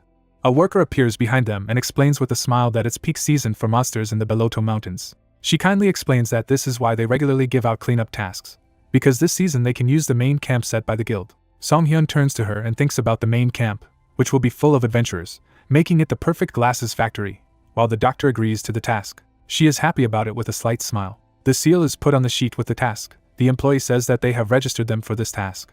Vasello happily welcomes them to the camp halfway to Beloto's Ridge. Around them are fighters with swords. It is said that here they will be rewarded according to the number of monsters they catch, and although the trap is the part they entered through, it is safe. Ferocious monsters roar. Vasello exclaims that there are a lot of mutants in all other places and therefore you need to be careful. The doctor creates a magic gun with a smirk and asks his partner if he is ready, because from now on patients will come regularly. The stones on the ground begin to shake. It is said that now is the time to mine gold. Ferocious moles crawl out of the ground. You need to get rid of them. The protagonist takes a crossbow in his hands and says that the mutants began to follow them as soon as they left the camp. The system says that he used the skill of the Bag of Fate. He loads a powerful arrow. The message says that the crossbow inventory is being checked, as well as the creation of a stone arrow. He shoots several projectiles at monsters. The protagonist looks at the weapon and realizes that thanks to this skill, he doesn't have to carry all the arrow materials in his inventory, as well as the expected damage is much higher. Suddenly, a mole crawls out near his leg. Jungo turns around in shock and calls out to his partner. The monster's mighty claws move towards the doctor. The protagonist sees this in shock and realizes that things are bad. Suddenly, a partner appears in front of him, who covers him with himself. Through the pain, Jungo shouts that the healer doesn't need to pay attention to him. The system window says that an arrow is being created using a small potion of power. Suddenly, a guy with glasses receives 4 arrows in the back. He looks at the smiling doctor and asks if he really hit him with an arrow. Song-hyun replies that it's a potion, and he just proved that it's okay to get hit by such an arrow. A powerful projectile flies out of the crossbow, which kills monsters. At the same time, Jungo masterfully cuts through his opponents with a sword. In front of them lies a mountain of mutant corpses. They brought this pile to the table. The worker asks if they really caught them all, while the protagonist asks if these are really iron moles, because in this case it is clear why the partner was beaten. Vasello smirks in the sheet and exclaims that they will close their account now. The doctor stands next to his partner while the others discuss the number of monsters killed, and what these two do, because at the very least, they are unusual adventurers. Another fighter at this time mockingly says that if they are good adventurers. Jungo is shocked to hear that they must not have money for a healer, since one of them is wearing bandages. The spoon sinks into the porridge. An exclamation is heard that they should not judge by it. Friends are sitting with plates in their hands. The guy in glasses claims that they don't even know what a great healer the doctor is. The main character thanks him, who, in turn, wonders if he is angry about this. Song-hyun explains with a friendly look that you don't need to be angry to deal with such people. With a stern look, he declares that it is also time for them to appear here. The amazed partner does not understand who he is talking about. Not far from them, a wounded soldier and a comrade appear. MC and his partner turn around when they hear an exclamation that they are looking for a healer. The wounded man was visibly trembling. The rest were looking for a healer. Someone said that the number of wounded people had increased significantly with the onset of night. Jungo pointed to the side and said that the doctor should now earn points. The other replied that everything was fine. They turned to shout when he said that there were a lot of patients here. The man in the raincoat stood over the wounded man, saying that he had his own patients who needed him. The man turned when he heard the request to take a look at this patient. There were two people standing in front of him. He realized that these were the guys. Remembering the smirk, he thought they were the ones who had laughed at them. Song-hyun passed by hearing that the interlocutor was not so incompetent as to need his help, to which he asked why his patient was in such a state. He leaned over to the wounded man and thought that they had at least given him decent care, and it seemed that the attack was aimed at the arm and shoulder. Then he looked at him carefully. A message appeared about the skill of observational gaze. So, looking at the hand, Song-hyun saw a description of the condition as decomposing purulent paralysis. Traces of bites of a wild animal all over the body. There was an open wound, but it seemed that he had recently recovered from it. Jungho raised his eyebrows and asked if he had found anything. The hero put his fingers to his hand and said that apparently he was bitten by wild animals. It is also noticeable that his hand is in a state of paralysis, judging by the stupor. The friend raised his hand to his face, suggesting that the parallel most likely meant that he had been bitten by a hound. The other healer added that they should not make him laugh. Paralyzing poison does not make people writhe in pain like that. The hero took out a knife and said that the paralyzing venom of the hound is truly unique. He made an incision and added that if several conditions are met, what is it? The wound looked blackened. Song-hyun said that the flesh was all rotten. This is the effect of me before decomposition. The hero got back on his feet when he heard the question of what to do. A crossbow appeared in his hand. He targeted the patient and said that they needed to do so. People around him were indignant, asking if he was going to stop. Jungho spread his arms when the doctor asked him to get rid of the strangers, who shouted at them to stop distracting the doctor. The hero loaded the crossbow, thinking that if he wanted to deliver the potion to various parts of his body quickly, then this was the best method possible. Air cards have been activated. He is able to create a potion with the corresponding attribute. The pouch of fate skill has been activated. The arrow potion of air has been created. Arrows rushed at the patient. It was a 5-fold combo of wind arrows. Everyone was terrified and shouted that they couldn't look at it, saying these guys were definitely crazy. How could they just take and kill a person? The hero lowered the crossbow and asked again. The wounds began to heal. The patient was surrounded by a green aura. The hero suggested not to call a completely healthy person dead. He began to breathe. The observers were surprised that he was hit by an arrow and he was fine. Another doctor looked shocked to hear that. Moreover, even the poison had been neutralized.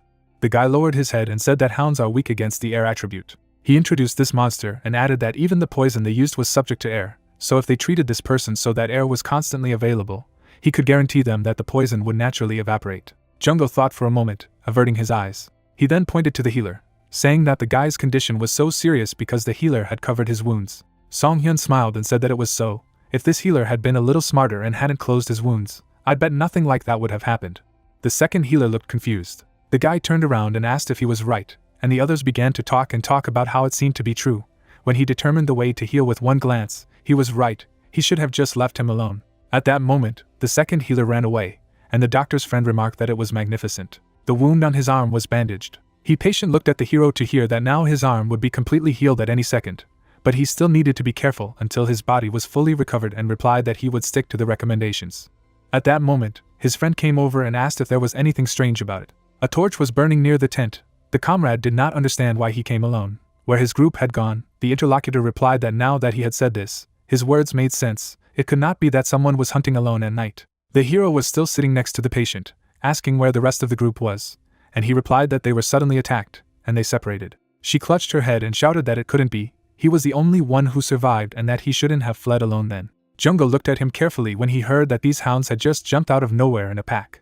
Then he withdrew his hand, replying that it was strange. They usually do not attack in such large groups. Song-hyun averted his eyes. Then he looked at his comrade, saying that something was definitely wrong, that there might be a sudden increase in the number of monsters, and the disappearance of a group of adventurers. It must be a rare monster.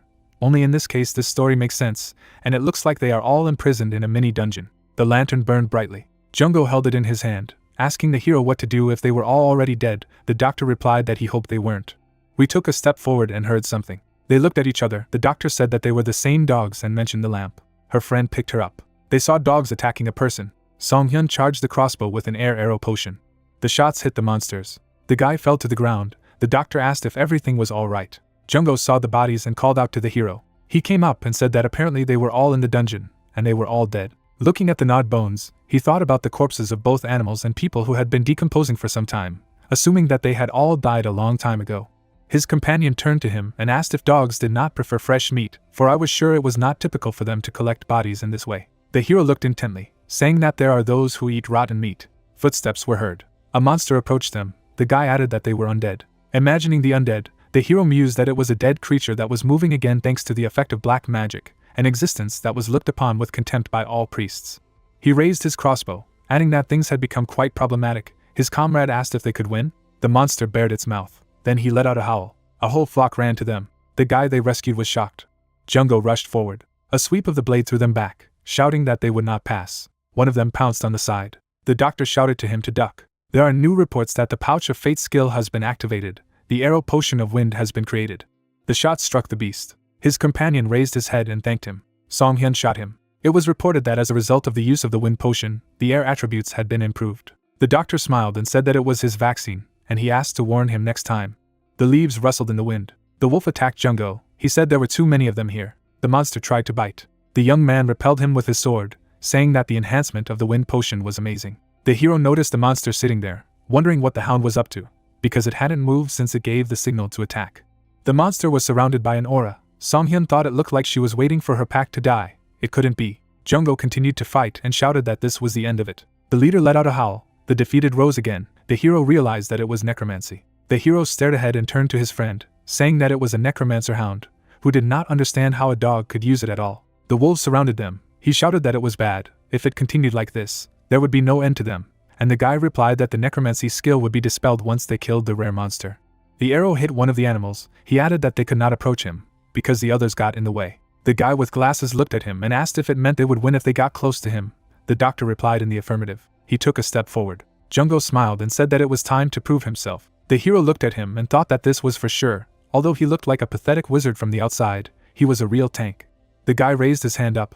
A message appeared about the mass aggro skill. Opening his mouth wide, he shouted that the speed of the attracted monsters was increasing, meaning that he would most likely die. The dogs were approaching. He ran away from them and shouted that he believed in the doctor. Song Hyun lowered his head and was very grateful to him. Seeing how the leader looked at him intently, the hero said that now it would not be difficult to deal with him. The guy remembered how she held a leech and said that the source of the rare monster's power lies in his relic. She looked away, adding that if he had to face special problems and a rare monster, he would have to find his relic and destroy it. Song Hyun ran at the beast, turning on his observant gaze. His gaze found something. The young man withdrew the blade and thought that the relic was around his neck. Then he hit it. A message appeared that the throwing skill was activated. Song Hyun took out a crossbow and decided that this was his chance. The system reported that the bag of fate skill had been activated, and the arrow potion of wind had been created. Something jumped out of the bushes. The beast grabbed his hand. The hero rounded his eyes, surprised that the leader had left one in reserve. The hand flew to the side along with the crossbow. The crossbow fell to the ground. Wolf looked at him and mentally conveyed that he was a stupid person, daring to touch his relic. Then he pounced on him. The guy turned. He saw the huge mouth of the monster, which at that moment was telling him that it would devour him alive. A message appeared that the crossbow skill had been activated again. He began to disappear. Song Hyun smiled slightly. The system reported that the crossbow had been summoned. It appeared in the other hand. The guy pointed it directly at his mouth, adding that he was actually ambidextrous. The wolf's eyes became larger. An arrow flew out, on the other hand, telling the mongrel to die. Looking at the moon, the hero said that he really managed to cope with it. He would never do it again. Song Hyun was lying on the ground, wondering where his palm had gone. At this moment, the hemostasis skill was activated. The girl they rescued came up with her and said she was there. There were many stars in the sky. The doctor thanked her for bringing her. She replied that she needed to be grateful to them, asked to be allowed to cure him. Taking his hand, the hero asked if she was a healer. The girl replied that yes, and her name was Keitel. The doctor looked to the side and said that he would be fine, and could take care of himself. Could he look over there instead? The survivors stretched out their hands. They begged for help and asked someone to save them. The hero said that they definitely needed more extraction than him. Song Hyun went to look for his companion.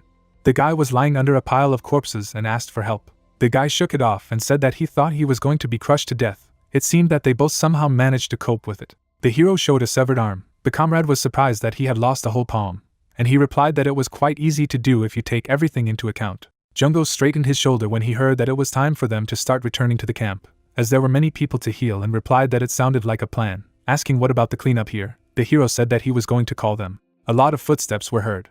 It was a whole detachment of priests of the Order of Iver. The moon illuminated the tents of the main camp. The doctor held his hand and thought that first he needed to straighten the position of the severed wrist. He held a needle and thread in his teeth and thought that sewing both parts of the flesh together using his mouth, even if it would dangle as long as it held. The hero quickly sewed up his hand and thought that he could do everything with the other hand. Looking at the result, the hero said that the full recovery was successful. The comrade noted that he really did everything on his own. Leaning his head on his arm, Jungo asked why he hadn't asked a friend named Keitel to heal him, to which the doctor replied that he didn't like to rely on other healers. They looked at the entrance when they heard that the priests had arrived. Song Hyun put on a robe, saying that he was moving out, to which his companion replied that he was going to get some sleep. The priests would take care of everything themselves. In front of him stood the priest Cardinal Ashilo of the Church of Iver, a parish of the settlement of Hind. The hero looked at him, thinking that his whole body said that he was a priest, his divine power saying that it was nice to meet him, he was a healer. The rest of the priests were shocked and began to whisper that this was the same guy. Why it turned out to be him, they were afraid of this guy. The head opened his mouth wide, shouting that they should be silent and be quiet. Afterwards, he smiled asking him to forgive them, saying that they had heard about him the lighting of Huey's, thinking that this man, a healer, had deceived a priest of the highest rank. The hero remembered the man and said that he understood, and also asked if everything was all right with that priest. The stars lit up the night sky. They continued to talk, offered to get straight to the point, asking where the monsters appeared. The guy suggested that we follow him first. The man covered his nose. They came to a field full of corpses. Looking at the blood on the ground, the priest couldn't believe that something like this would happen here. He turned his head and said that the first team should clear the area of black mana, the second team should search the area, the third team should move the bodies to the camp.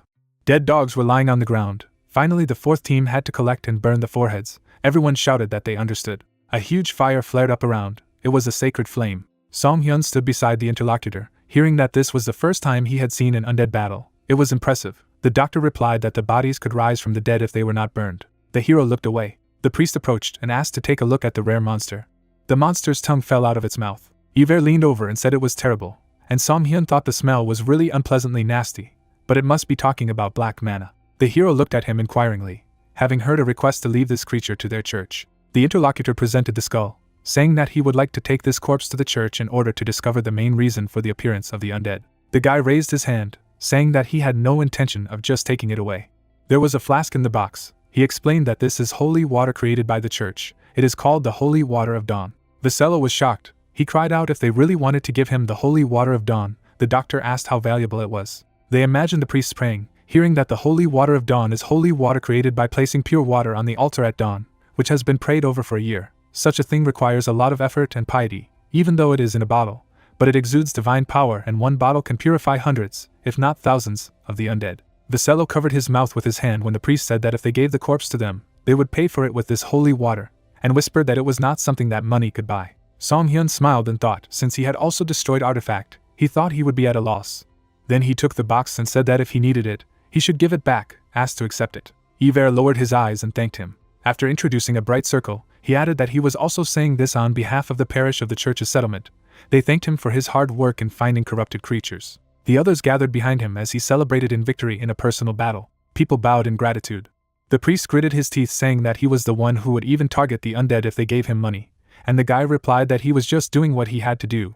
The hero smiled and said that he was just a healer who could not tolerate this evil spirit. The sun was rising over the forest. Someone was calling Song Hyun. The hero opened his eyes in irritation. Vasello was visibly nervous.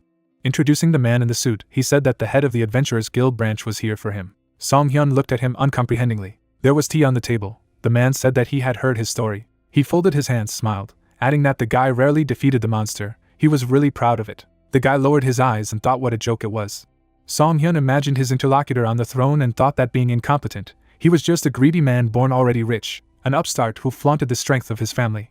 It could not be that his eyes would fall on him, who was notorious in the Adventurers Guild. He introduced the church, realizing that he obviously had some kind of plan. The man snapped his fingers and said that he was grateful for his service in protecting the peace of the settlement. There was an elixir in the box. He prepared a small gift for him. Vasello clenched his fists happily and explained that when it comes to endurance mushrooms, they are used as ingredients to create stamina potions, and golden endurance mushrooms are the rarest of them because it is a rare item that increases maximum stamina. The hero paid attention to these words. He rushed forward. After that, he immediately drank this elixir. The system reported an increase in stats. Your maximum stamina increased by 3%. Song Hyun wiped his mouth and said that the branch manager is dear and respected, also thanked him for everything. The man smiled and said how good it was that he liked it. At that moment, the vials shattered. The hero threw the bottle aside and said that it couldn't be that he had only visited it to give it as a gift. The hero tilted his head, adding that he was quite exhausted now, so he suggested not to waste even more time. The man lowered his eyes when he heard that he needed the holy water of dawn. Riwin smiled and replied that he liked that he understood quickly. He put his hands on the table and said that this is not an item that can be recouped simply because you have money, so he wants to offer a deal with something he won't be able to buy. Song Hyun was visibly surprised to hear himself called a traveler between dimensions. The man looked at him and asked with a smile if it was true or if it was him, a traveler who had come from another world. The guy looked at him warily and wondered, how did he know about travelers? How much did he know? The interlocutor raised his cup and said that it was so unpleasant. The man introduced these people and suggested that they think about how travelers between dimensions and with special abilities are not treated properly just because their origin is unknown. Not only can they not reach high positions, even if they prove their abilities, there are healers who have not received official confirmation. Song Hyun smiled and asked what he meant. The interlocutor slightly tilted his head, answering that if he passed on the holy water of dawn, he promised him the sign of the healer and the sponsorship of the family. This surprised the hero. The interlocutor laughed when he heard that according to the rules, he could not become an official healer, and replied that the rules were a problem for him. He introduced the young man in the healer's cloak and said that he would receive recognition of the healer's experience from the eminent noble families if he accepted the offer, would even be able to apply for the position of royal healer. In other words, after rising from the bottom, his life would blossom. The man took a sip and said that the holy water of dawn was worth it. Riwon looked at the hero with a sly smile, thinking that if he got his hands on her, he would be able to move to a place bigger and richer than a tiny small provincial town, and making one person an official healer was not a problem at all. The hero raised his hand to his face. The interlocutor dropped the mug when he heard him refuse the offer. Song Hyun averted his eyes when he asked him again in shock and reiterated that he would refuse. Then he put his head on his hand and noted that he didn't need to resort to bribes to get recognition, he already had enough achievements and a healer. The man imagined mountains of gold thinking he was arrogant and asked what about sponsorship, saying that there were not many opportunities for anyone to get sponsorship from his family. Vasella looked at the hero in shock, who replied that from what he had heard, it seemed that the influence of Mr. Branch leader to the family was not that significant, the advantage was unclear, so he would refuse. The bullets of the interlocutor increased significantly. The man was furious. A cry was heard throughout the neighborhood as a guy dared to mock him. He asked to calm down. Jungho stared at something in surprise. He had a red crystal in his hands, and he didn't understand what was wrong with these guys, giving out such things as a reward. The doctor asked what he got. The guy held out a ruby stone, thirsty for blood, increasing the attack power. Song Hyun remembered the enraged man, thinking that he had also profited well from the group's awards, and he told the leader that since he had defeated the undead with his partner, they would be given the reward. He looked at his friend with a smile, saying that he had received something good. The bell rang, the invasion of monsters from the east was announced. The animals ran along the forest path, told about the north and south and that it was necessary to join the defense of the camp. People ran around them saying that they needed to leave them here to secure the settlement. The doctor offered to go there as well, his friend agreed. Monsters attacked. The arrows struck the monster. The guy shot at them with a crossbow. There was a message about the bag of fate, the creation of a stone arrow. His friend picked up the crystal. The crystal began to glow. The system reported the use of the skill vampiric tendencies. A new message has notified that the attack power has been increased for a certain amount of time. He started killing the monster one by one and shouted that it was nonsense. Song Hyun looked to the side. The bear struck a man. He let out a roar. It was the main monster. Raising their weapons, everyone shouted that it was necessary to advance to the attack and that this was the last one. They must do everything possible. The monster threw people away.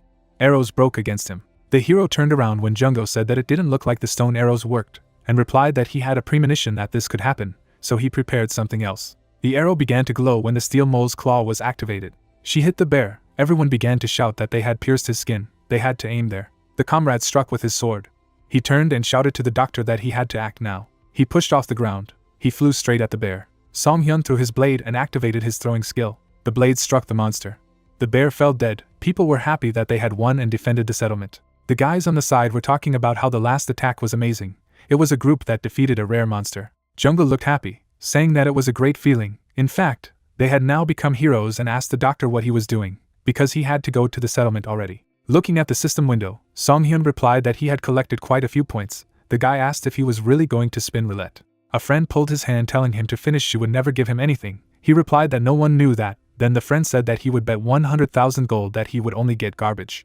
There are results of roulette where there were arrowheads and additional damage. Jungho patted him on the shoulder and said that he was trying to stop him. Vasella ran towards them and asked them to wait a second. They turned around. The guy said that they were able to stop the big disaster thanks to them. They really did a very good job. The camp was calm. The hero responded to his thanks and asked if they were going to dismantle the camp and heard that they had decided to postpone it for a while until the priests finished their investigation.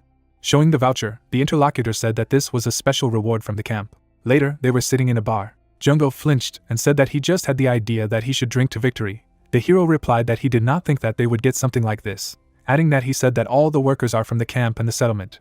The interlocutor noted that they usually hire outsiders. Someone grinned in confusion. Song Hyun glanced to the side.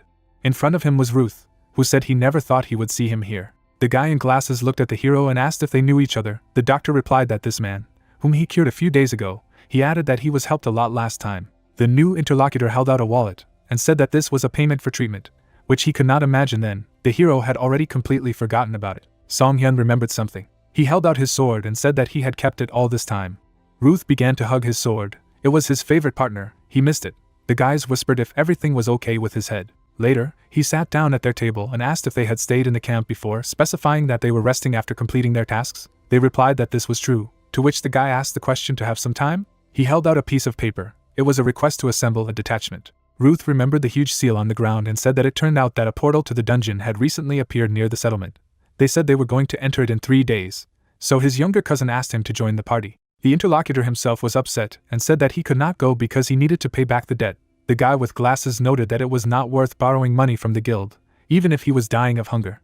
Song Hyun folded his hands and asked what they should do, because the rewards of the dungeon are quite attractive, and he replied without hesitation that he was for it. Of course they would go there. The red-haired guy was very happy and thanked them, thinking that what a relief, since they were there, he could rely on them. The hero seemed to be looming over him, thinking how funny it was to watch them beg him to save them. The guy hoped that everything should be fine. 3 days later, a day later, they were standing outside. Junggo asked if his friend had prepared well, who replied that of course his wrist had already healed completely. He turned to him and said that he was also willing to receive 100,000 gold. Junggo opened his mouth wide, shouted that it couldn't be, asking if it was true that he had received it. A message appeared that he received the return of arrows, can return one of the used arrows back to the inventory.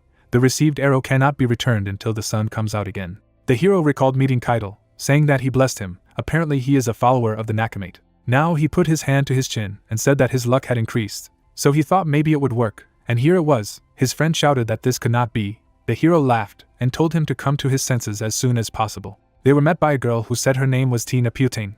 They shook hands. The hero said that he was a healer and introduced himself, and also introduced his friend to the tank. The girl paid attention to him, but the doctor told her not to worry about it. Someone asked if this is really a healer, and in what sense. People were standing on the sidelines. One of them said that this person, his divine power was too small. Then they pointed to Junggo and asked why this man was wearing a robe. He was indignant and asked what was wrong with his clothes, because they are valuable in their own way. The man took a step forward and told everyone to calm down. The man smiled, saying that they came to help, so it is worth watching your manners. The guy with glasses noted that this guy is a little better, and quite straightforward. Perhaps he is the leader? Lacrimati folded his hands in displeasure and said that he was the leader. They offered to move forward if everyone was ready. A magic circle was visible on the ground. The guys stood on it. They were blinded by a bright light. They found themselves in a dungeon. Shuire reached forward and created a ball of light. The group moved forward. Song Hyun understood the head and thought that everything here is ruined. Usually the destruction of stone is due to water and wind. Touching the wall, the hero decided that since the dungeon is deep inside, it is not the wind and he does not feel moisture either. I imagined a black mage, thought that then I could suspect the presence of black mana. Junggo looked around and addressed the leader and said that he said he was a warrior but could also apply healing, specifying that it meant he was a physical therapist. But the leader shouted that he was a monk. The girl hid behind it and thought that people who use divine power don't show much reaction. The hero was distracted by something. In front of them were huge scarabs. Another girl held out her staff, shouting that it was disgusting. There was an explosion. They killed monsters. But there were more and more of them.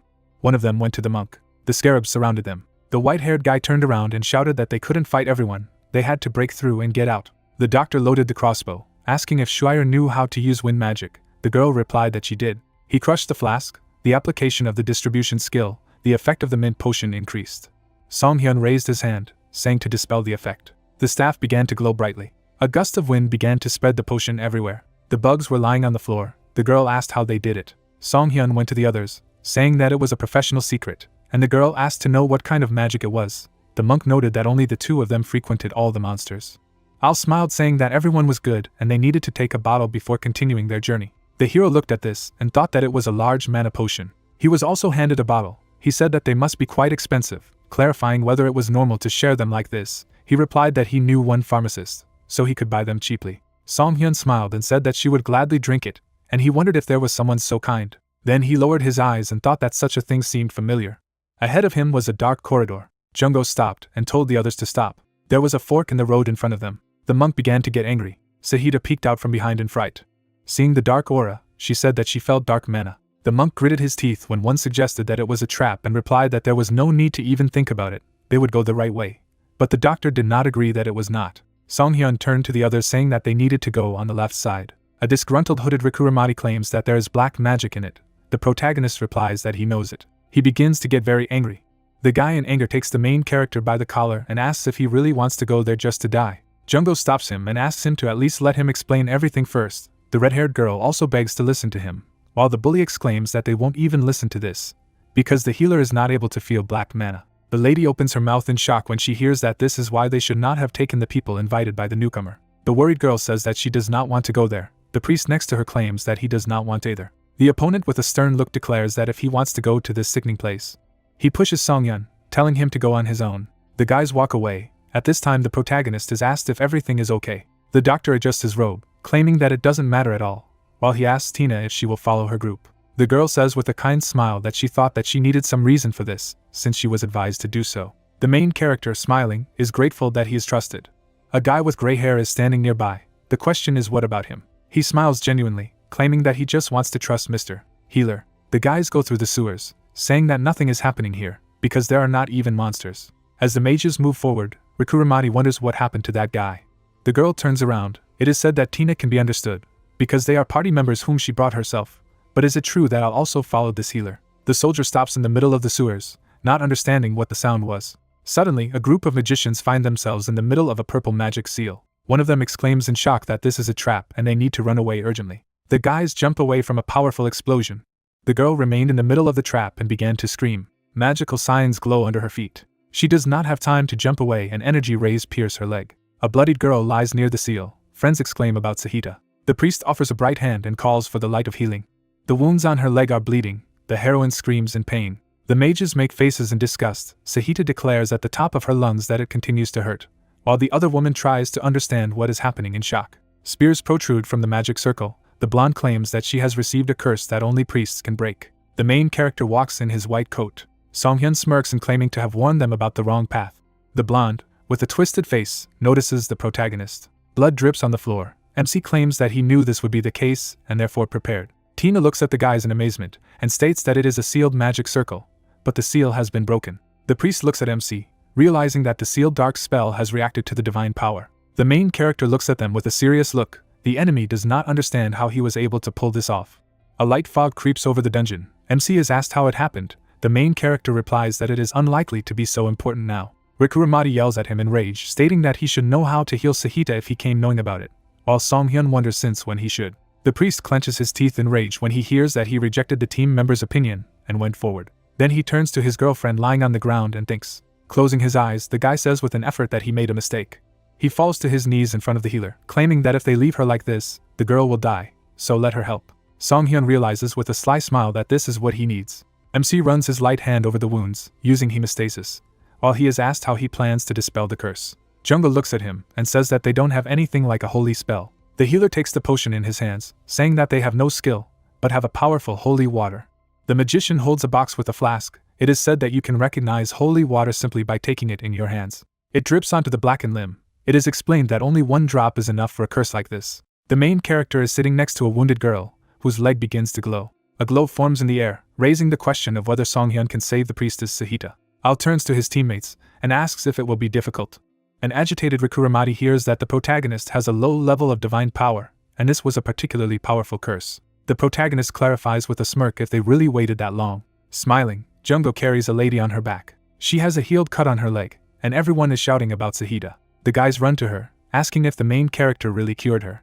An enraged Rikuramati, with a face twisted, claims that he has never seen such a skilled healer. The comrade remarks that this is why he is so angry. Al looks around silently. The guys go further. The events take place at a fork in the dungeon, in the left passage. The fighter calmly moves forward. Suddenly, they reach a large gate with a red sign, saying it's just the boss's room. The guy with glasses is holding Sahita and notices that although there are fewer monsters here, Tina nervously remarks that they actually almost died. The priest touches the gate with his hands, saying that you need to be careful, because they are entering. The doors are slightly opened. A bright light emits from there. A horned monster with red eyes greets pathetic victims. The main character holds his crossbow, standing next to the priest. Opposite them is a boss with red energy floating around him. He looks at them with a frightening look. It is said that this is the main monster of the ancient dungeon. The guys are shocked to notice that he has overwhelming black mana. Powerful energy rages around the fighters. They think about the fact that they cannot retreat, and whether it is possible to withstand something like this at all. The boss forms a red cloud of energy in his hand and calls them stupid because they have come all the way here. Tina stands next to the blonde. The monster tells them that they need to become victims for a great entity. The horned boss has red eyes. She insists on listening to him carefully. The villain does not have time to finish the name, because a powerful flow of energy crashes into him. The guys open their mouths in amazement. The boss has half of his torso. Powerful lightning bursts out of him, and he growls in pain. His body gradually disappears. He declares that this simply cannot be. A bright energy vortex rises in the air. The crossbow is highlighted in white. It is said that as promised, the effectiveness is simply excellent. The protagonist holds his weapon with a smirk, claiming an arrow with holy water of dawn. Only the monster's cassock remained on the floor. The question is what it is. The priests look at this. Al does not understand what he has just seen, while his partner also wonders how he was able to get so much holy water out of nowhere. Jungo whispers a question to the protagonist, in which he wants to understand why he killed the main boss with only one blow. Song-hyun replies that the people using the secret trick are quite strange at the end. The healer raises his hand and directs him to the place where the boss was killed. Magic arrows disappear. The system says that the skill is being used. The blonde is surprised to hear the information that since the main monster is dead, the dungeon will soon disintegrate. The priest places his staff on the floor, wondering if he should start drawing a magic circle of exit. Al tells Tina with a smile that since they have some time, they can draw it after they explore the boss's room. The white-haired magician with a slight smile clarifies that maintaining the magic circle requires a lot of mana, and they agree with him. Song-hyun looks around at the priests in the room, saying that everyone is responsible for finding their own items in the boss room, and since the dungeon can fall apart, you need to look for it more vividly. The astonished red-haired girl looks around the room. There is clotted blood on the altar. She asks the others to look at him. She wonders in disgust how many sacrifices there were. The guy with glasses remarks that they can't take such things, so you need to take the most precious. The protagonist leans towards the altar, assuming that there may be something there. He sees a black box in front of him. The main character opens it.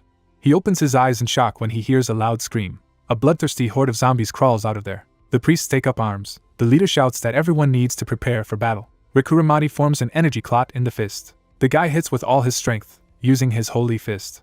Jungo fights off the enemy with a sword, exclaiming that the physiotherapist is a good fighter. Energy comes out of the crystal on the staff. The priest shouts that they just need to suppress them by force. Even if they are undead, they need to aim for the heads. Brave guys work together to fight a horde of monsters using successive explosions. Powerful beams pierce the heads of ferocious zombies. The protagonist calmly fires a crossbow using a stone arrow. The silhouette of the monster falls backwards after being shot, an outside voice claiming that the undead should not be able to move when the boss is defeated. Pieces of monsters are scattered around the fighters. It is said that everything is over. MC opens his eyes in surprise when he hears about the remains of the main monster. He sees the villain's cassock, noticing that there is no core at all. The main character turns to his partner in glasses. Suddenly, he catches Jungo falling to the floor. MC turns back. The protagonist sees that all his companions are unconscious. He touches the pulse of his comrade and realizes that they are alive, but unconscious. The healer remembers his opponent and realizes that apparently he was only a clone. The energy arrow is formed in the protagonist's crossbow. The system says about the arrow of endurance. He calmly points the crossbow forward, claiming that the enemy is among them. Powerful arrows throw the space after firing. The enemy with daggers deftly blocks arrows. Other shells stick into teammates lying on the floor. The main character with a serious look apologizes for shooting a stranger, while warning that you should not worry, because these are healing arrows. Al holds a fighting stance in amazement. The magic arrow evaporates. The fighter states that he considered it an attack, but they regain stamina, while Song-hyun notes that this is where he got caught. Al starts laughing, claiming that there is some kind of misunderstanding. He stands in front of the armed protagonist and assures that he is a rogue and being agile is his essence. He was only defending himself instinctively, so this is a coincidence. Song-hyun looks at him and explains that while everyone is sleeping, he has somehow remained fine.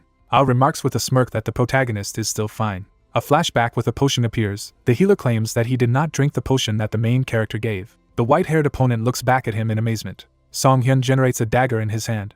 In a second, he takes off. MC deals the strongest blow to the enemy. Discouraged, Al emits black energy. The protagonist accuses him of not using weapons imbued with dark mana. Song-hyun taunts, stating that this option is only possible if the rogue is the real main monster of the dungeon. The opponent is overwhelmed with dark energy, and says that this time a rather smart person has come to him. The main character is Al, the apostle of the forgotten god, the boss monster. The protagonist, frowning, follows him and realizes that he thought he was a fraud, but he turned out to be the boss. The white-haired fighter pulls out a dagger and claims that he is not going to make any more excuses. He points the blade at MC, saying that so far no one has been able to figure out who the guy is. But Song-hyun is pretty good, and he's going to offer it as a living offering no matter what. Al, smiling madly, claims that he has done so far. He sticks the knife into his palm, blood spurting in different directions. He praises his name with a sinister grin. The protagonist gets into a fighting stance and thinks about how many people the bastard killed in this way. The enemy is preparing to flee. He abruptly breaks off in the direction of the protagonist. Song-hyun watches him closely and notices that he is approaching. Rivals begin a fierce battle with blades. The main character directs his crossbow. The system says about using the skill of the Bag of Fate, creating a stone arrow. Al is surprised to see him attacking him. He draws the blade from its scabbard, shouting that he chose it. The white-haired scoundrel confronts MC, claiming that he was an unknown rogue until he made him special. The opponent cuts the opponent's blade open, while asking how happy the boss will be when he is sacrificed. The mad villain exclaims about his allies, whom he killed that day. The protagonist dodges the powerful energy, noticing that the enemy is just a complete madman. The main character opens his eyes wide in amazement. Suddenly, a red magic seal appeared. Al shrugs her shoulders as she stands near the magic sign. He asks her to stand still and accept her death, while MC notices that he has been drawing magic circles with blood all along. The guy is standing on a red pentagram.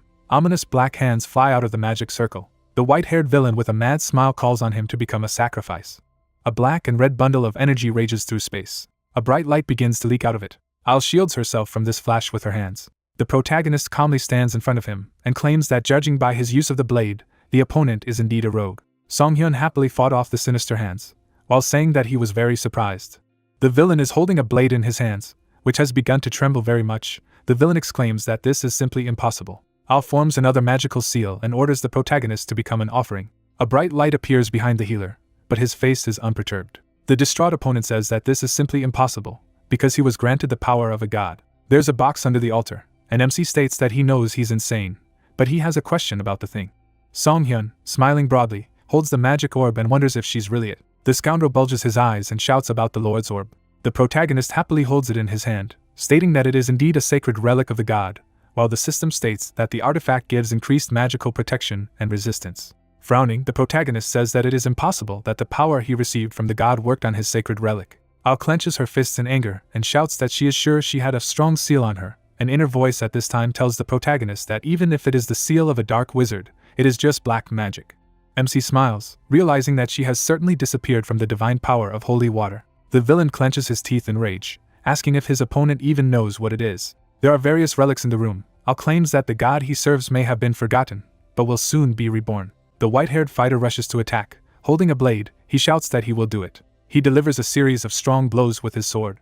Song-hyun can barely hold back the onslaught after hearing from his rival that he needs to return the artifact immediately, while the healer notices that he can still use his rogue skills. The sphere glows brightly in the protagonist's hand. He says that if this thing is so important to him, the main character throws it high up and invites him to catch it.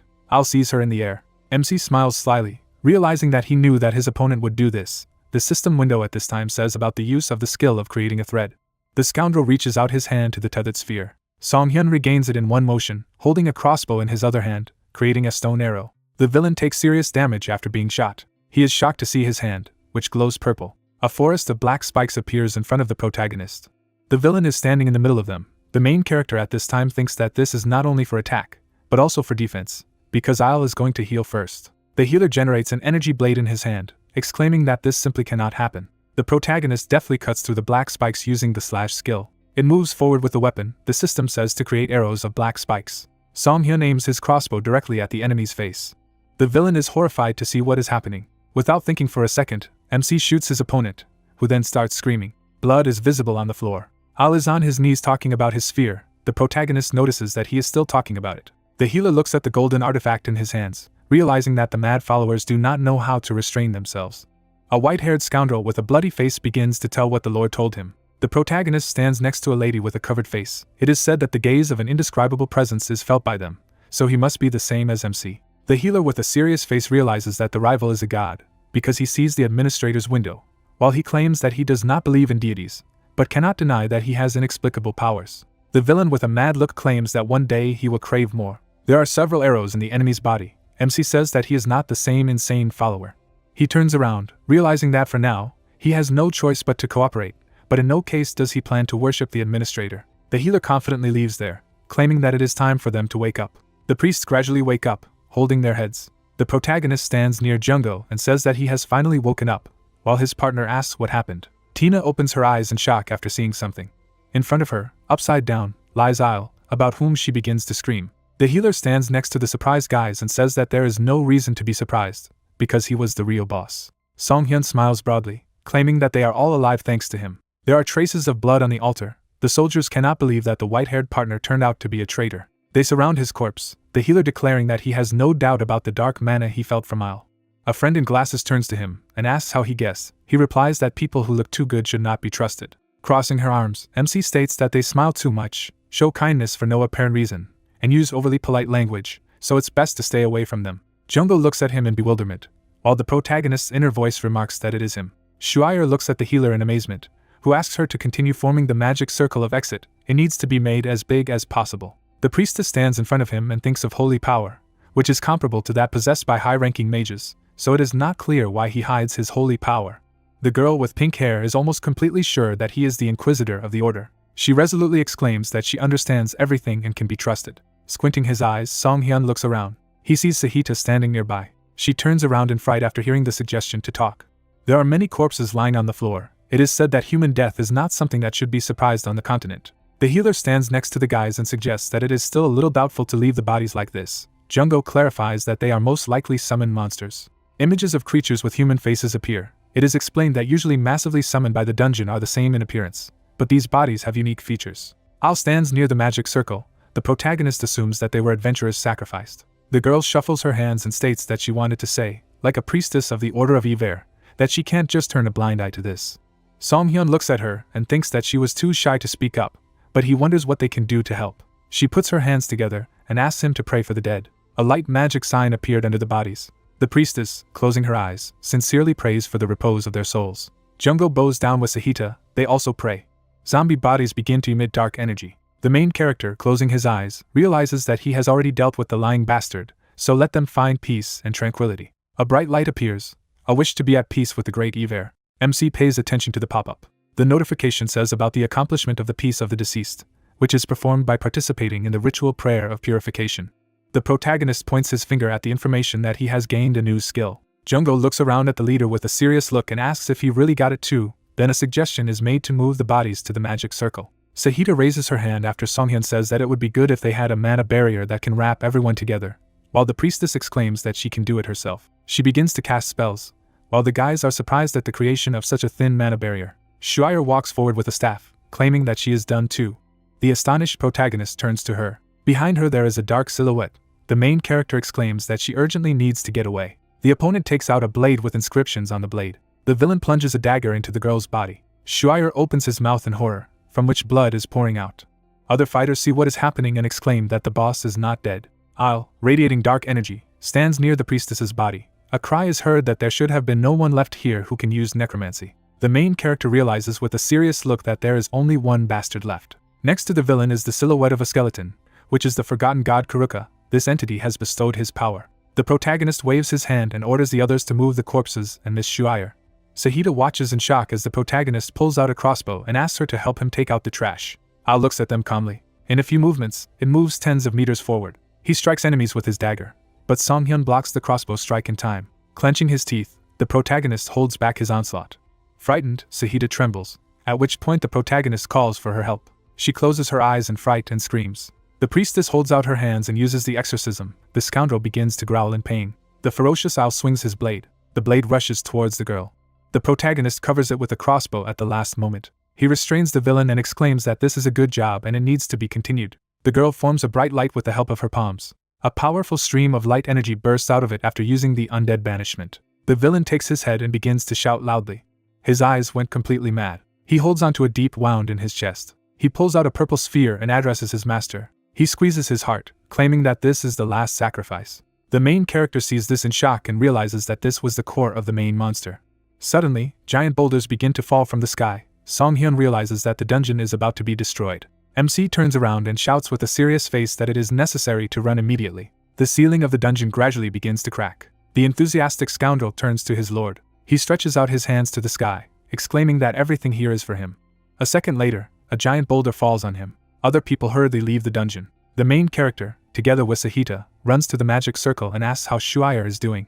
A girl with trembling hands holding a staff. It is said that they are done with healing, however. The pink-haired priestess states in shock that her magical power is not coming out. The healer examines her. An inner voice tells her that the girl is injured and has lost her magical power. Frowning, the guy realizes what this bastard meant by his sacrifice. Large rocks fall from the ceiling, Rikuramati remarks that the injured woman is the only one who can control the magic circle. Shuair cries in despair and screams that it's over, as they don't even have a teleportation scroll. Songhyun is amazed at the cry that if only they had a little more time. A blue magic sign is seen on the floor. She is asked that it must be completed. She replies that it does not work, since there is no fuel. The main character says with a slight grin that nothing is impossible in this case. Tina stands nearby in shock as boulders fall from above. A flashback arises in which she talks about a sealed magic circle with the seal in a free state, and MC realizes that she knows enough magic to recognize the appearance of the circle at a glance. MC thinks of her with a serious face, realizing that the girl also has advanced mastery in creating magical barriers. A frightened Tina exclaims that she can't do it. Suddenly, a giant crack forms above it. A few boulders fall nearby, but it bounces. The healer shields himself from the dust and shouts that this is not the right time to think. The red-haired lady is horrified to hear the question if she can help. The sorceress excitedly replies that although she can make a mistake, she will definitely do it. The protagonist smiles slightly as he looks at her. She strides forward resolutely. Standing in the middle of 3 magic circles, Songhyun realizes that Shuair has drawn a triple magic sign that requires the power of 2 or more people to be channeled into it. A priestess with pink hair is frightened to cover herself with her hands from falling stones, while the protagonist realizes that if it were her, she would use a cloning spell, but at the moment this is impossible. The healer takes the blue mixture in a flask and breaks it. Bright energy envelopes everything around him, and it is written in the system windows that he has applied his skills of distributing and absorbing a large potion. Blue energy rushes along a magical pattern. At this time, the dungeon continues to crumble. Tina covers herself with her palms and prays. The main character calmly conjures. The silhouettes of the guys begin to evaporate, while the stones almost overtake them. Suddenly, MC opens her eyes. He lies next to the other participants in the sortie. They see various objects and a vat of medicine around them. Shuair starts jumping and shouting that it's a success. Because everything worked out, Songhyun, in turn, wonders where this place is. The priestess answers with a smile about the western part of the continent of Azul, with which she is connected. The image of the giant vermilion tower appears. The coat of arms of the city is visible. She says that since this is a tower, then they are most likely in Kamar. Jungo opens his mouth in shock, exclaiming that it is a very rich city. The light city stands in a picturesque place. It is said to be a city by a lake, and thanks to the presence of a magic tower, the region has received the safest city in the western part of the continent. This has led to the fact that wealthy nobles and wizards have gathered here, so it is easy to get rare research materials and books in it. The protagonist gets up from the floor, realizing that this is his first time in the magic tower. There is a door in front of them. They hear someone coming. A group of people in red cloaks is approaching. It is said that the reverse coordinates have been activated. Someone is clarifying who exactly arrived at them. The mages open the doors. The guys are shocked and notice something. They point at Shuair and shout that she's here. The main character watches in bewilderment and asks what this reaction is. The sorcerers look back excitedly. Suddenly, an object flies over the girl's head. The professor begins to beat her with his staff and shouts that it was presumptuous to show his face here. Everyone else watches in shock. Shuair begs the teacher to calm down, as the wand will soon break. Tansel, the head of the A block of the magic tower, with a stern face, asks about the fact that they have just escaped from an ancient ruined dungeon. The girl smiles mischievously as the teacher states that she has talked so much about superiority over the wizards of this mediocre magic tower and becoming an adventurer, but suddenly went through a deadly experience. The doctor stands next to the professor, who notices that according to rumors he has done something significant. He replies that he did the right thing. The priests in red robes are taking the corpses. The teacher says that they have done a good job, and now they will take care of the rest themselves, as well as provide them with guest rooms so that they can stay all night. The moon shines above the picturesque tower. The protagonist lies sleepily on the bed and cannot sleep at all. He put on a white robe and left the room, intending to take a walk. Songhyun looks in amazement at the person he meets, who wonders what he is doing here so late. The redhead turned around when the hero asked what she was doing here so late. The healer approached her with a smile, and Tina said that it had been a long time since they had been in the tower, and she felt some kind of nostalgia, from which the man deduced that the swordswoman was from the tower. The interlocutor hugged herself and apologized for what had happened, because there was an emergency, and she could not decide. The brunette looked at her and replied that she didn't need to apologize, because in the end, everyone survived thanks to her. He leaned on the railing beside him, and she thanked him. Redhead remembered herself in the past and said that she was once one of the Golden Tower, because she showed a talent for magic at an early age, and she was forced to go to training. The girl remembered how she trained with weapons with her brother, and admitted that she liked swinging a sword more, and she always missed duels with Ruth. Tina scratched her neck and said with a sneer that it turned out that her talent wasn't particularly outstanding, so she left the tower. The interlocutor turned away and added that she remained ignorant of both magic and the blade, although if she had stopped at magic, then maybe something would have come of it. The main character narrowed his eyes, thinking that there was an unrealized potential.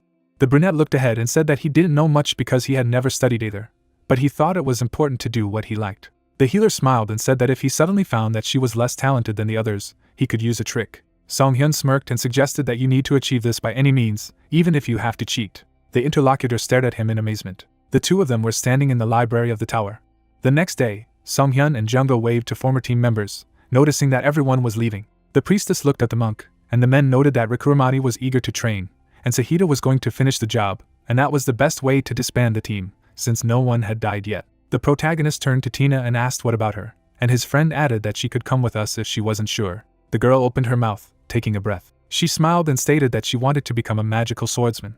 The brunette smiled and replied that he knew she could handle it when the redhead muttered that people could laugh at her, but she had already chosen the path. The healer handed her an envelope with an address and advised her to visit this place if she was going to become a magical swordsman. On the paper was the name Choi Lian. The protagonist remembered the male silhouette and said that in the village of Legion Feroy, the coldest part of the northern area, there is one man, but the strongest magical swordsman he knows, and his abilities can be vouched for, so even just observing such a person will be useful. Tina smiled as she accepted the envelope and thanked him for his help. Then the adventurer waved her hand and promised that she would write to them often. The men turned around, deciding that it was time for them to move out too, but a sorceress ran from behind them. Schreier stopped and called out to them. Some time later, the protagonist was already sitting in Professor Tansel's room, in the Scarlet Tower. The brunette smiled and asked who it was. A guy was sitting opposite and smiling. He smirked and introduced himself as Si-sung, the Dark Tower Professor, better known as the Dark Wizard Tower. The hero imagined the castle, and the interlocutor said that their main goal was to find the proper methods of using dark magic and dark mana. Song-hyun narrowed his eyes and thought that apparently the use of dark magic was partially legal with permission, even though the church hated it. Tansel put his hand on his head and said that this person had heard about this incident and begged him to meet with the healer, and his colleague exclaimed that he had heard that the main boss was an incredible dark magus. The brunette introduced Isla, and the interlocutor asked if his old personal belongings were among the loot, which he would gladly buy for the purpose of experiments. Song-hyun crossed his arms and thought that there was a Kirkarashtal sphere, but he didn't want to give it away. It seemed that there was something else. He remembered how he stabbed his opponent with a crossbow, knocking out the knife. Then he flew somewhere to the side, and by a happy coincidence, he landed on the magic circle.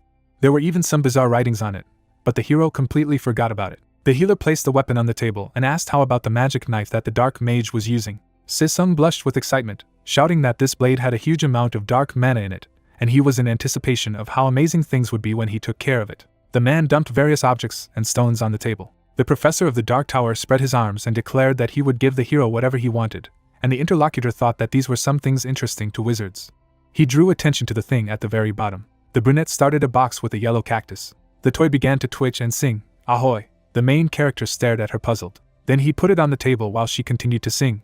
The wizard blushed as he tried to turn it off, and began to make excuses that it was a music box of death given to him by his friends, and had come here by accident, but it absorbed the mana in the air and turned it into stamina. Song-hyun looked at his hand covered with golden energy, and noted that the toy had restored him. The wizards froze in bewilderment when the hero announced that he would take her. In the end, the healer returned with another stack of books and scrolls, telling his friend that the mage had said that his conscience would not allow him to give only the box, and Jung-go remarked that these things would be expensive if he decided to sell them. The main character picked up one of the parchments. There was a picture of a bottle with a freezing potion and its recipe, and the man needed just that. Barnacle watched the books disappear in the healer's hand, and the healer suggested that he stay here a little longer. The brunette smiled and added that Professor Tansel had given him permission. The wizard then held out a scroll and said that it was his gratitude for saving his student, and it would be useful for adventurers to look around a little in the Scarlet Tower. Jung-go rubbed his chin and noted that wizards weren't the idiots he had always thought. A warm light came into the room, and the man agreed, remembering that he had heard about the tower being full of goods and high-quality potions, and that was their real goal. Scarlet Tower, Potion Shop. The main character nodded to the saleswoman and stated that he would take 1 box of mana and health potions each, as well as 3 boxes of stamina potions. A liquid was boiling in the vat. The man looked around as the brunette turned to him. Song-hyun smiled as he noticed the plant in his hand and advised him not to put it there. The other person narrowed his eyes, thinking that obviously the buyer didn't know how to use mana. He turned away and muttered that it was nonsense. Then he immediately threw a few leaves into the cauldron. Jung-go knitted his eyebrows and said that they were all assholes with no manners, after all, and his friend suggested that they just go. The door opened to the sound of a bell. The men were walking along the corridor, and the bespectacled man asked why his friend advised him not to put the plant there. Instead of an answer, an explosion rang out behind their backs. The adventurer looked around, opening his mouth in surprise, and the main character replied with a smirk that in this case, this would happen. The shock wave knocked out the doors. Jung-go turned around and asked what had just happened. The main character rushed there, running past him. In the potion shop, Something was still boiling in the cauldron. All the workers sat down on the floor, coughing and asking who had done it. The blonde man pinched his nose and asked why it was him, and the girl exclaimed that it could be a cloud of poison, and she needed to block it with a magical shield. The wizard stretched out his hand and activated the spell. A blue dome appeared around the cauldron. The barrier began to smoke. The guy knitted his eyebrows, noticing that the shield was melting. The mage turned pale and the spell began to dissolve, so everyone shouted that it wasn't working. The man turned around and began to run, realizing that he had failed. He headed for the door, deciding to get out of here first. The main character smirked and asked where he was going. Jungo at this moment pushed the cabinet in, closing the passage. The brunette grinned and declared that none of them would take a single step out. He took a step forward and reminded him that this was why he had told him not to put the plant there. The mages looked at him in displeasure and shame, and one of them demanded to get out of the way. The blonde man knitted his eyebrows when he heard that the fragrant grass was not poisonous, so there was nothing to be afraid of. The healer stood with everyone in the store, saying that the smoke itself was not dangerous. He smiled and added that only all the mana in the body melts when you inhale it. The magi turned pale in horror and asked again. One of them sweated and clamped his mouth. He immediately vomited on the floor. The slurry spread on the floor, to the screams. Wizards ran around the store in panic, exclaiming that they would no longer be able to use magic. They rushed towards the door where the hero stood. The brunette narrowed his eyes and demanded to stand still. Blades stabbed the floor in front of them. The crossbow was engulfed in blue light, and the man reminded him that they were all in the center of the Scarlet Tower of Magi. The blonde shuddered when he heard this. Song-hyun smiled and asked if they really thought they could handle what would happen after they opened the door. The hero imagined a tall building and remembered that the Mage Tower was an institute built for wizards for the purpose of studying magic and accumulating their power. Inside there were magical seals and mechanisms, and this place was full of all kinds of magical sciences and mana-using devices. The wizards turned pale as they realized that if this smoke leaked out, then all the devices in the building would fail and they would be doomed. The healer made a gesture with his hand and said that even if they were poisoned by the fragrant herb, there was hope, and if they took the medicine in time, they could recover quickly. He threw the crossbow over his shoulder and added that, of course, he knew how to cook it. The wizards ran up, shouting that then they had to hurry. They shuddered when they heard that removing the smoke was more urgent than healing them. Song-hyun lowered his gaze, thinking that a wizard unable to use mana was no different from a dead man, even though he didn't care about it. The blonde man sweated and swallowed. The mages fell to their knees, begging the man to prepare a medicine for them, and they would do anything, even inhale all the smoke to arrange it if necessary. The brunette chuckled contentedly, thinking that he loved to be a healer at such moments. Jungo looked at his friend and asked if these guys really needed to inhale all the smoke to eliminate it, and he replied that it would be funny, but it would take too long. The room was filled with various ingredients, and the man reminded them that fortunately for them, this place was a potion shop. The protagonist knitted his eyebrows and ordered the ingredients to be brought, which he would now name. Wizards rushed around the room in search of materials. They would take jars of silica powder from the shelves, find dried sand vine root, and all this would be sent to the cauldron, and the healer thought that this smoke should be dealt with inside the store, but since it was impossible to grasp it with his hands, it was difficult to eliminate. Song-hyun poured out the contents of the bottle, and decided that he needed to transform it into a mold that was easier to remove. Glasses put his hand over his mouth and coughed. The hero paid attention to his pale comrade and thought that even Jungo, who was low on mana, had started to have symptoms, so he should hurry up. He poured the shiny liquid into the bottle. The man grabbed the flask and decided that his former comrade could not be useless. The potion began to glow after using the absorption and distribution skills. The main character sprinkled the contents on the smoke. The potion turned him into white blobs falling to the floor. The wizards watched this process in admiration. Glasses covered himself with his hands from the balls and asked what it was. The healer caught one of them and explained that it was a dissolving potion that turns smoke or gas into a gel-like form. He smiled and hinted to the mages to collect the balls. They started picking them up from the floor, noting that the texture was a bit nasty. The wizards were crawling around the store, and the blonde man asked to close his mouth and hurry up so as not to anger the healer. Near the cauldron there were bottles with a ready-made golden antidote for fragrant grass, and all the people were cured. The hero looked back at the room and noted that there was a complete mess there. He raised his finger and asked him to apologize to the owner of the store and clean properly. The blonde man scratched his cheek nervously and muttered that the man had said it was a fragrant herb, but he was sure he had put the coastal grass inside. Song-hyun introduced the plant and explained that fragrant grass refers to coastal herbs that have changed due to the excessive presence of mana, and it usually helps to mix medicinal ingredients, but when it becomes fragrant, it melts mana. The wizards approached the man and noted that it was strange, just to think that they were growing something so dangerous in the Mage Tower, since most of the ingredients came from the local greenhouse. The brunette arched an eyebrow and asked for more details when the interlocutor said that the usual growing environment was unlikely to change since the greenhouse was controlled by a system fueled by mana. Some time later, Song-hyun and his friend were already rushing down the corridor, and he asked where they were in a hurry again. The hero knitted his eyebrows and replied that he needed to find Professor Tansel because the situation was much worse than he thought.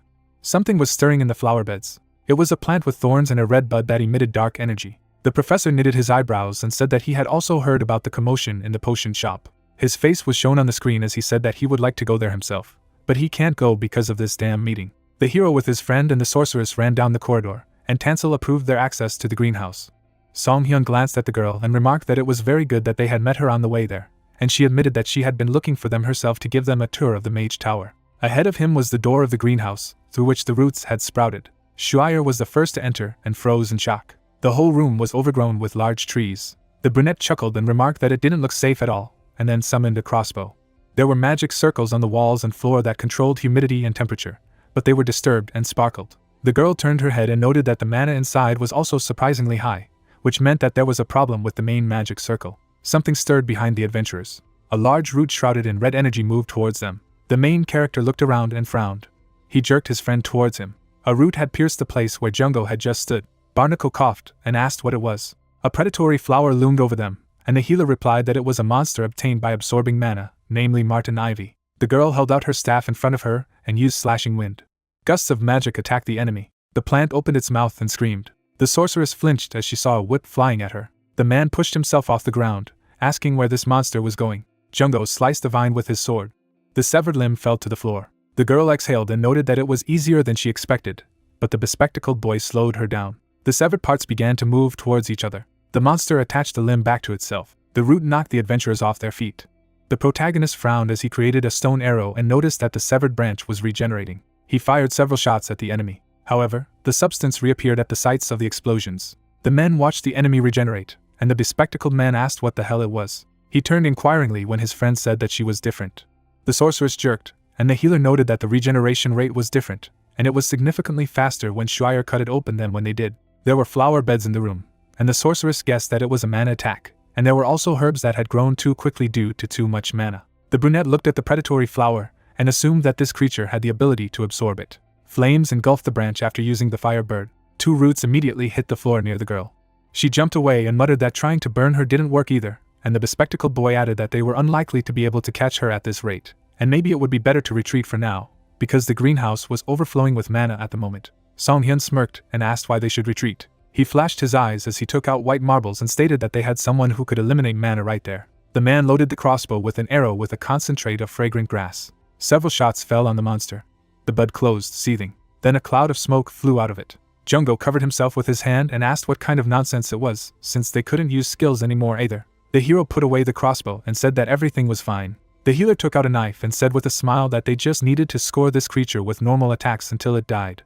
He clutched the blade in his hand. Then he began to cut the enemy. The monster opened its mouth and squealed as it tried to regrow its limbs. The brunette opened his mouth and shouted that it was effective, because the regeneration had slowed down, and signaled to his friend. Barnacle shuddered when his comrade hinted at the roots. He plunged the blade into the ground. Jungo began to pierce the root system of the plant over and over again. The man gripped the handle tightly. The adventurer frowned and thought that the only person who didn't care if his mana melted was the healer. He swung his blade and shouted that he would leave the last blow to his friend. The main character quickly ran in his direction. Song-hyun jumped up and grabbed the knife in his hand. The blade began to radiate radiance. The brunette smiled and used the slash skill. A powerful attack hit the monster, cutting it in half. The remnants of the bud trembled on the floor, and the sorceress muttered with a sigh that they had coped. The main character looked at her intently and asked her to take them to the main magic circle. A shattered seal sparkled on a large stone slab. The healer frowned as he noticed that it was completely destroyed, and Shuire assumed that his mana had been injected into him above the limit, and he couldn't handle it, and the reverse mana flow on top of that. The inscription on the stone gave sparks.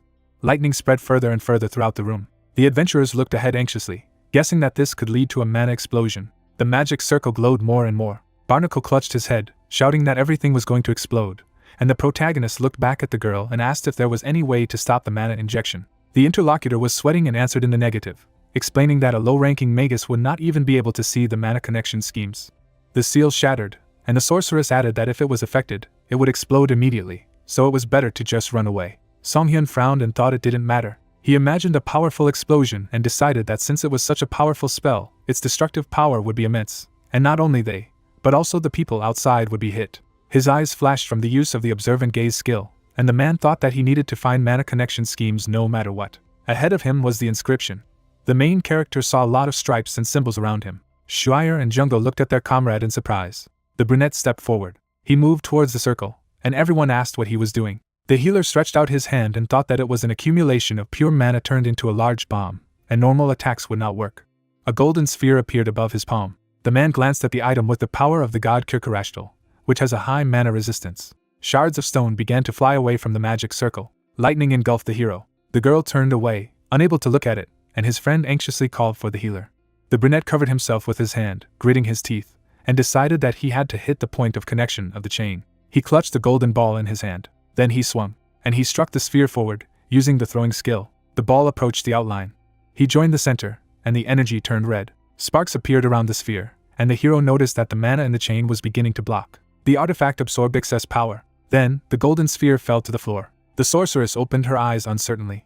The block of stone stood intact, and the circle went out. The protagonists looked around when they asked what had just happened. The man grinned and said nothing. Jungo and Shuire rushed to hug him, shouting that he was the best of them all. The healer narrowed his eyes and thought that it was a good idea to test the abilities of the sacred realm beforehand, all thanks to the observant eye. Tansel frowned upon hearing about what had happened. The adventurers looked at the screen, and the professor said that there must be a problem with the power system, and the girl noted that even the mage tower would not be able to withstand if such cases continued. The sorceress leaned forward and added that if she fell, the protective barrier guarding the city would collapse, so they needed permission to explore the mana center. The other man shook his head and replied that the mana center was essentially the source of the mage tower, beyond his control. Barnacle rubbed his chin and pointed out that even the professor couldn't go where he wanted, so it would be difficult, and the hero asked who the administrator of the mana center was. Tansel lowered his gaze and replied that it was one of the magisters of the Scarlet Tower. Mr. Heave turned to the door of his office. The trio stood in front of him, and he asked the hero what he had to do with him. The healer made a gesture with his hand and explained what kind of situation had just happened. The interlocutor nodded and clarified that now they wanted to go to the mana center. The brunette sighed and thought that, to be honest, he hadn't really planned to go there, but he would most likely figure it out himself if he was told. Songhyun smiled to say something, but the man stated that it was funny. The magister crumpled up the paper and exclaimed that they were talking some nonsense. He slapped the table and said that the devices in the mana center were created using the best technology of the mage tower. The man introduced the magic crystal and added that this was a place that would remain untouched even if it fell, and what kind of problems could arise in such a place. The main character shrugged his shoulders, thinking that there was no need for lies in such a question. The sorceress leaned forward and exclaimed that the man should have known the condition of the greenhouse, and the bespectacled man was indignant that the interlocutor did not even know what kind of shit they had to deal with. He tensed up and ordered them to be quiet. The girl turned pale as he reminded her that she had not only escaped, but was also going to taunt the mage tower. Songhyun pursed his lips when he heard that they would never be allowed into the mana center. He looked at the man intently and advised him to evacuate people and take action right away, because this is the best thing he can do. The magister grimaced and replied that he did not want to hear this, and only wasted his time. The door slammed shut behind them. The girl clutched her head and exclaimed that the old man was just a brainless piece, and the bespectacled man spat out, calling him a decrepit stump. The brunette looked around and noticed that the magister was strangely worried, and Shuire exclaimed in displeasure that this was why magical bastards were shitheads. The healer chuckled and thought that it wasn't particularly important. His eyes flashed, having recently cast his observant gaze. A danger notice popped up in front of him. A bunch of system red windows flashed around the heave. The magister sat at the table, clenching his fists. He was sweating, wondering how much these ignoramuses knew. The old man looked up and assumed that they knew that the mana power system had broken down. The man imagined a cracked crystal. Heave covered his face with his hand, thinking that he had overlooked the mana center while preparing everything for the next magister's ceremony, and if the others found out, he would be removed from the list of candidates. The mage stood up and decided that he needed to hide it at least until the ceremony, and then he could fix everything unnoticed after he became a magister. Something sparkled in the wall behind him. He turned around, asking what it was. The old man's eyes widened as he saw the bright flash. Then, immediately, a powerful explosion rang out. Piles of stone scattered throughout the halls. The doors of the office were knocked out by the shock wave. He sat up on the floor, not knowing what the hell it was. He stretched out his hand to the blue sphere, noting that he couldn't move, but that he had to put it away first. His fingers were electrocuted. A powerful discharge swept through his body, and the mage screamed. The old man turned pale as he realized that it was a reverse flow of mana. He looked in the direction of the exit and called for help. A shadow flashed in the corridor, and the man again loudly asked to help him out. He flinched as the voice asked if he understood now. The brunette stepped in his direction. The healer grinned and reminded him that he had warned about this. The wizard looked at the man and said that he was ashamed of the recent events, so let him hurry up and help him. The brunette tilted his head and asked why he did not listen to other people's advice. The magic crystal in the center was emitting unstable waves, and the hero thought that the tower's mana system was now releasing too much power, and all the places where the circuit of the chain passed were most likely in the same state. Song-hyun narrowed his eyes and mentally noticed that the old man hadn't even tried to listen when he was warned, and had only changed because he was close to death. The healer looked down at him coldly. The magician shook and asked for help. The hero stood in front of him, saying that he was too busy a man to waste his precious time here. He turned around and added that he might think if the other person had something valuable for him. He gritted his teeth until it squeaked. The man reached out and stopped the healer, stating that he had something he might need. The magister took out the key to the mana center, which he would give away if he was rescued. The wizard smirked and said that the brunette needed to take control of the raging mana in the center to save people. The hero still stood with his back to him, clarifying whether he was taking other people hostage. Song-hyun sneered and thought that a piece of shit like him could not be a candidate for magister, which meant that the Scarlet Tower was indeed in decline right now. He turned around and remembered that he had forgotten to tell him something. The man smiled and said that this explosion had just destroyed all the seals in the center, so he didn't need this precious key. He turned pale and dropped the item as the healer said a brief goodbye to him. Everything around him sparkled, and the old man began to yell that he would give him something better. He stretched out his hand towards the departing brunette, who replied only that he would return later, after saving the rest of the people. Tears welled up in the magician's eyes. His body was consumed by a powerful blast of mana. The main character ran down the corridor, thinking that everything was done here. The space around him sparkled, and he decided that he needed to look at the situation from the outside. The healer flinched at the scream. Children were standing in front of the stairs and crying. Song-hyun ran up to them and asked what was wrong, and the girl pointed to the rubble, muttering that her friend was there. The baby cried, tried to wipe away her tears. The healer opened the system window, noting that he could not understand what she was saying, so he would try to use his skills.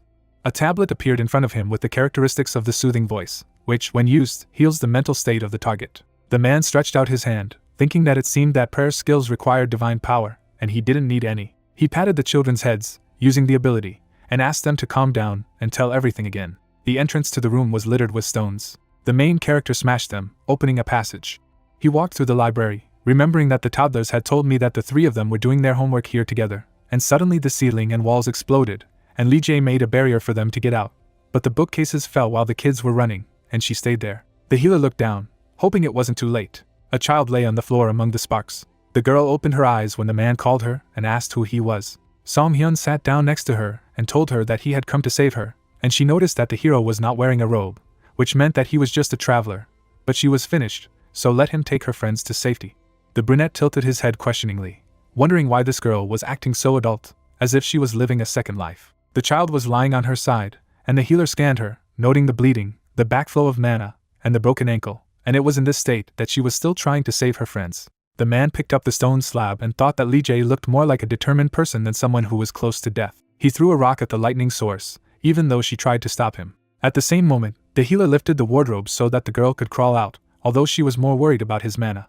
The main character silently stretched out his hand to her. The little girl squeezed her eyes shut, thinking that it was all because of her. She rounded her eyes in shock as she felt the warm energy, and Song-hyun used his hemostasis skill, saying that he couldn't do anything about the pain, but he had the power to stop the bleeding. He chuckled when the girl asked how he ignored the backflow and used his powers. The brunette smiled and replied that he was a defective healer, and he thought that he could not allow such a talented person to die here.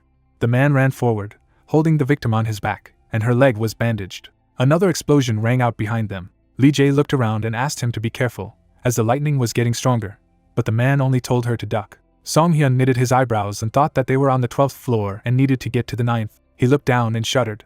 The stairs down collapsed, which he did not expect. The healer stood asking if there was no other way besides this. The man turned to the hole in the wall and asked the girl if she was afraid of heights. The tower building outside was also badly damaged, and a strong wind rose, and the little girl clarified if this was definitely the only remaining way. Song-hyun tied the bandages around his belt and told her not to worry and just close her eyes. The girl, trembling, wrapped her arms around him, and the man said that he would definitely save her. The room behind them was filled with excess energy, and the young sorceress muttered that she was ready. The discharge went through the magic schemes. The main character jumped down, and immediately there was an explosion from behind. They were flying down from the 12th floor of the tower. La Jae squeezed her eyes shut and clung to the healer. The brunette smiled, thinking that an ordinary child would pass out by screaming. He spun around in the air for a while and decided that if such a child died, then the future of the Azul continent would become darker. The man called a crossbow in his hand. Then he created arrow cats from bandages and fired. The tip stabbed into the wall. The hero hung up, holding the crossbow. He gritted his teeth, begging this structure to endure them. However, the bandages began to tear. Around the tip, the stone cracked slightly. Song-hyun and the girl hung on the outside, using a homemade grappling hook made of a bent metal pin and a temporary rope made of bandages. The man grinned and muttered that he was doing a lot of things in this life. The mages crowded below, wondering what had just happened, but assured that everything should be fine. This was the Scarlet Tower, after all. The girl approached the main character and thanked him for saving the children, to which the brunette said that he had only given Lee Jae's leg first aid, so it was worth calling a healer. The girl looked at him and asked if he would go to the mana center now, to which the man replied that he needed to go there and save people. She handed him the scroll and muttered that she didn't know if it would help him in any way, since it was done for homework. The healer opened it, guessing what it was. Then they were noticed by Tari's and Lucy. The children ran up to their friend, with tears in their eyes, asking how her leg was. They began to sob again, apologizing to her, and she hastened to calm them down. But she herself burst into tears, unable to restrain herself anymore. The main character smiled and thought that, no matter how adult she behaved, she was still a child. Songhyun moved towards the mana center. On the floor lay the sorceress's staff. Not far from her, Jungo was lying unconscious. Wizards were lying around the crystal. The protagonist went inside, trying to figure out what happened here, and could it be the mana power system? His eyes flashed. Diagrams glowed around his comrades, and the hero noticed that the outline of the mana chain was attached to them, catching them. Professor Tansel raised his head at the sight of the healer, and shouted at him not to come here. The man frowned and reported that their mana had been absorbed in an instant, and it wasn't something they could somehow handle. Energy was raging around the crystal, and the wizard said that the brunette should run right away. Glowing schemes reached out to the hero. Songhyun smirked and stated that everything was fine. A discharge passed through his body. However, the circuit immediately broke, and the man added that it would not work with him. His crossbow flashed, loaded with a stone arrow. He fired several shots in the direction of the cannonball. The crystal began to accumulate energy. The projectiles slammed into the mana protector. Tansel's eyes widened, horrified that this thing was now using skills as well. The healer narrowed his eyes and muttered that, as he had thought, it had completely turned into a monster. The magic crystal sparkled, and system notifications flew around it with warnings that the creature was thirsty for mana. The main character moved towards the core. There was an explosion, and the man thought that he should use an arrow with a concentrate of fragrant grass. The protective dome around the crystal began to melt. Blue clumps dripped onto the floor, and the healer was glad it worked. Songhyun flinched when the professor advised him to take a closer look. Blue slurry joined the show, jumping. Another ring of power appeared around the core. The man frowned as he realized that it had swallowed the molten residue. Magic circles have appeared around the item, accumulating energy. The healer knitted his eyebrows and thought that he was in complete asshole. Several shots of mana flew at him. The protagonist's hand is wounded, blood gushing out of it. Tansel lies next to him and asks if the guy is okay. MC holds the crossbow orb with a smirk and states that it is almost taken out. With a serious face, he thinks that if it weren't for the sphere, his body would have been torn apart. A blue ball of energy hangs in the air. The protagonist muses that if this thing continues to absorb mana like this, it will never end. In the center of the blue sphere, a crystal appears, around which magical signs appear. The stone glows brightly. It is said that it uses the processed mana to restore its body. Tansel keeps a close eye on this and explains that arrows with fragrant herb concentrate will not work. The protagonist generates a new arrow in the crossbow, claiming that this is all part of his plan. Powerful rays pierce magic seals, and a multi-shot of mana occurs. Songhyun takes off and moves forward. He deftly dodges energy projectiles and then shoots himself. The two rays almost reach each other. They are divided into several powerful substances. A violent explosion occurs with the release of energy. Blue drops fall to the floor. Tansel lies on the floor and is amazed to notice that the mana remaining after the shot will be absorbed by the mana circuit, and this will only strengthen the structure of the crystal. Songhyun approaches the hanging rock, while his partner asks what he will do. The protagonist resolutely throws the crossbow to the ground, realizing that the mass forming the crystal is the remnant of mana. He is preparing to jump, and in doing so he comes to some conclusion. The healer jumps and heads for the blue sphere. The guy holds a golden sphere in his hand, being sure that it will work against him. The system says about the Lord's sphere, increased magical protection and resistance. He resolutely swings the artifact. The main character powerfully thrusts the sphere directly into the blue crystal using a blow. Tansel opens his mouth in discouragement, shouting that he is hitting the mana shield with his bare hands. Several rays reach the blue crystal. Concentrating, the protagonist observes this and notices that this is what is needed. The blue liquid spreads across the floor. A large flow is formed from it. The main character is shocked to see two giant hands in front of him. At the last moment, Songhyun jumps away from his paws. The priest lies not far from him and prompts him about the transformation of the body, while MC realizes that the damn monster is just raging. The mutant slowly moves towards him on liquid paws. The protagonist does not believe that the tower created such a monster. The monster begins to smash everything with its fists. The main character and his partner are nearby and watch the anger of the villain. Gritting his teeth, the healer realizes that it is trying to prevent anyone from getting close, and he almost succeeded. Various magical signs hover around the crystal. The protagonist is sure that it is necessary to create a breach. A dark-haired girl sits pitifully on the floor. She holds out the scroll. The main character is amazed to come up with an idea. Songhyun creates a crossbow in his hand, realizing that since this monster is so mad with mana. MC points his weapon forward. The system says to create arrows from large mana potions. He shoots at the wall, claiming that the opponent will not defend himself against this. Suddenly, the sphere of the crystal begins to blur. Several blue arrows are visible. They stuck into the wall, not far from the monster. The protagonist tears open the scroll, claiming that it was caught. Bright patterns are drawn on the wall into which the shells landed. Light energy begins to flow through the dark runes. In 1 second, the liquid falls to the floor, leaving only a crystal. The main character remarks with a smirk that this thing works pretty darn well. Song-hyun directs a crossbow with a yellow arrow. While talking about the cursed scroll, the system says about creating stone arrows. Yellow energy rushes to the blue sphere. It sticks directly into the blue crystal. It is destroyed into small pieces. The protagonist sees this with a smile. A tower under the night sky is shown. It is said that today they were in great danger due to a bug in the mana system. The priest stands in front of the protagonist and expresses his deepest gratitude. The old man bows to him and declares that he thanks him on behalf of the Scarlet Tower for saving them. The smiling protagonist hears that if there is anything he would like, then let him say. Discouraged, the attendants hear about the mental restoration carpet that is being crafted in their tower. The old man with a serious look says that this is something that can be obtained by reaching the heights as an archmage, and only members of the tower can be awarded this item. The main character with a sad look hears that they cannot convey such a thing to a stranger, even if he has done something incredible. MC understands that he should have tried. The mage extends his hand with a red crystal to him, stating that on behalf of the Magister of the Scarlet Tower, he grants him the title of honorary member of the tower. Jungho stands in shock along with Shuire, saying that although the guy does not follow the paths of magic, the enthusiastic attendants rejoice when the old man says that he did not spare himself to defend their tower. The leader, smiling, declares that if they do not accept him as a comrade in arms, then who will help them in the future? The astonished protagonist thinks about his title. He smiles slightly, realizing that he is a failed healer who doesn't know how to heal, and now a wizard who doesn't know how to cast. Everyone around the healer begins to rejoice, after the protagonist thanks the Magister, while he realizes that since it helps healing, then the rest is unimportant. Jungho happily lies down on the floor, saying that he is so tired.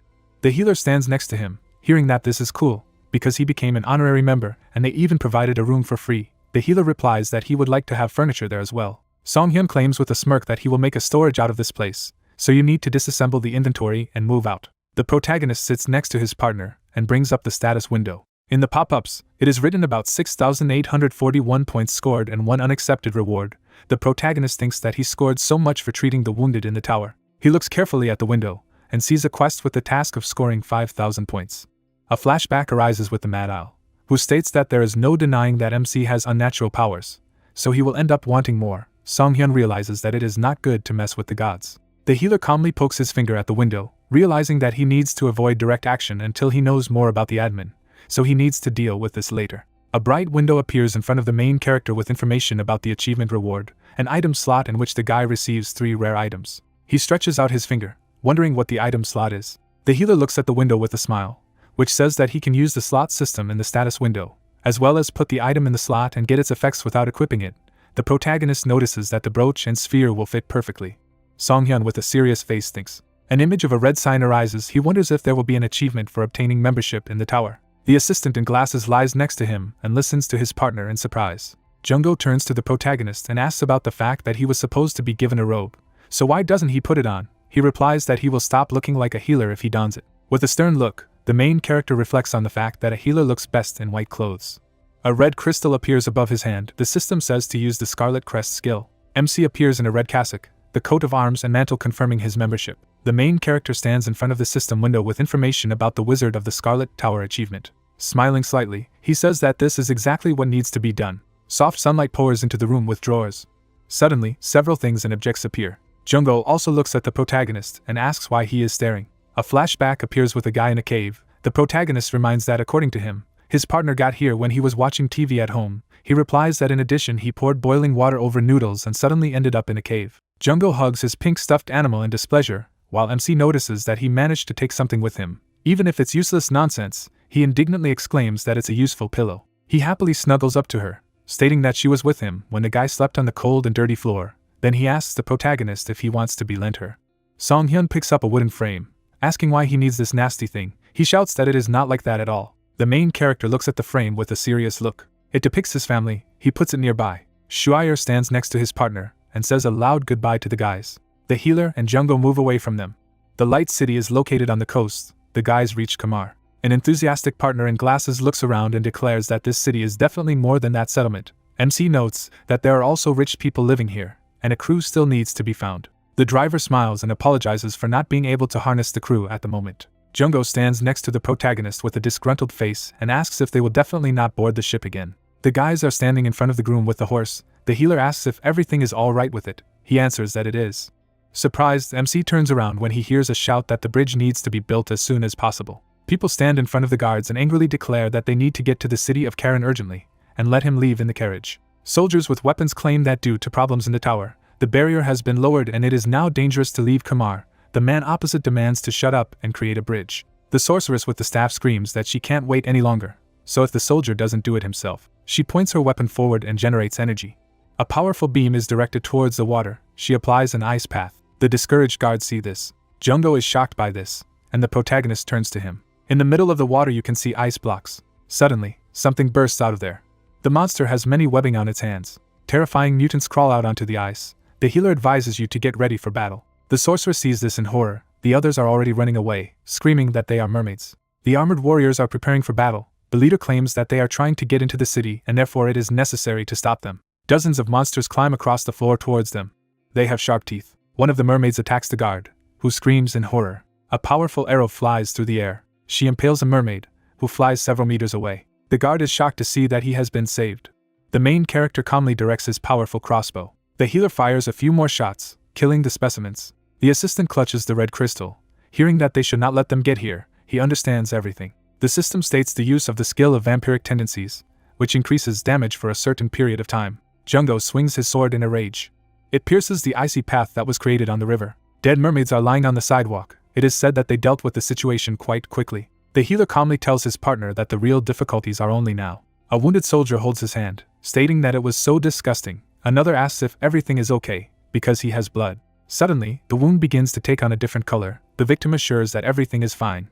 After a couple of seconds, dark spots cover his body. The protagonist stands with a friend. They hear loud screams. The healer says that this is a mutation. The soldier falls to his knees in horror and screams. His associates froze in shock. An infected guy is shown who then turns into a mermaid. It is said that this is a mutation that transforms the human body, caused by human blood poisoning when in contact with the blood of a mutant, after which the monsters look for prey and thus reproduce.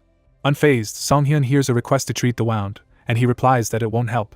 The protagonist tells the frightened guard that the infection in the wound will not evaporate after healing, who remarks that he helped him with the mermaids. The poor guy holds on to the bluish skin. The question is asked if he really needs to cut off his arm. MC replies that the infection area is too large, and the infection spreads quickly, so amputating his arm will not save him. The frightened victim falls silent after hearing that nothing will help him. In horror, he declares that he is becoming a monster.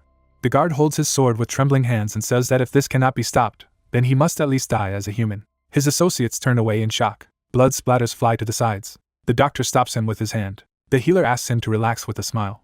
The guard holds the blade to his bloody neck in shock. Songhyun states that what he said does not mean that the cure does not exist. The benevolent protagonist explains that although there is no medicine now, it can be prepared. Suddenly, he jumps into the river. The guards nearby are watching. The protagonist quickly swims to the bottom, realizing that the cure for the mermaid infection is the mermaid's liver.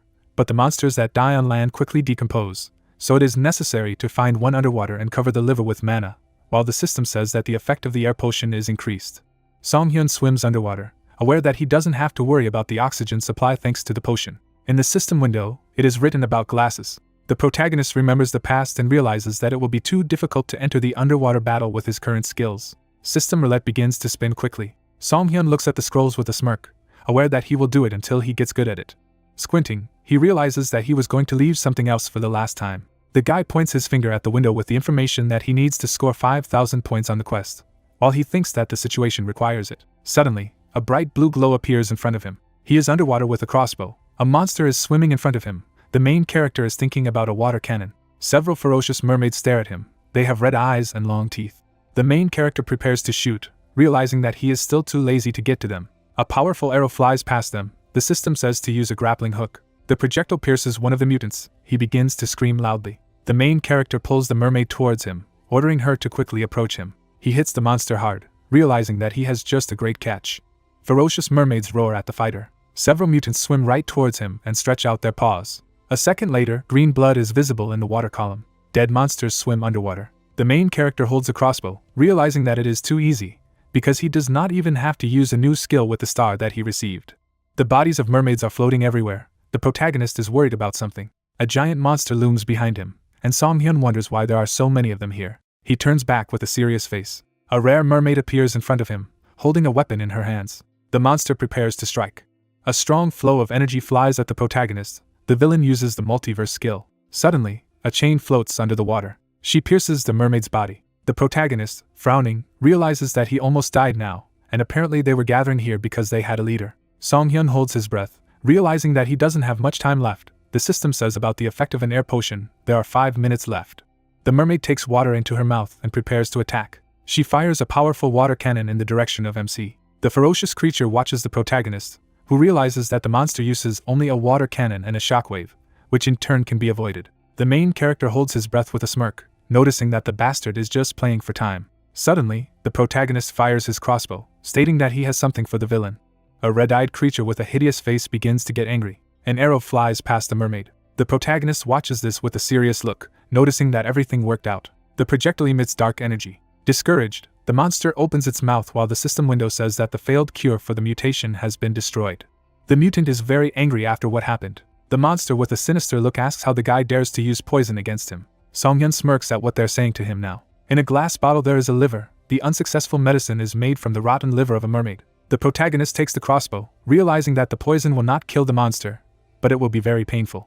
He charges an energy arrow. The pop-up message says that the quest with a score of 5,000 points is completed. The creature growls in a rage, and a new skill with a star is used. The arrow flies at the target at high speed. A bright flash occurs. A powerful shock wave diverges to the sides. The healer shoots the monster with a harpoon arrow and mentally demands to give up a rare artifact and perish. The event takes place in front of the lake of the southern gate of the city. Jungho states that more time has passed than expected. Bubbles rise from the water. They ask him if something could really go wrong. The guy in glasses looks in amazement at his partner, who has finally surfaced. He is asked if everything is all right. A healer in wet clothes comes out onto land.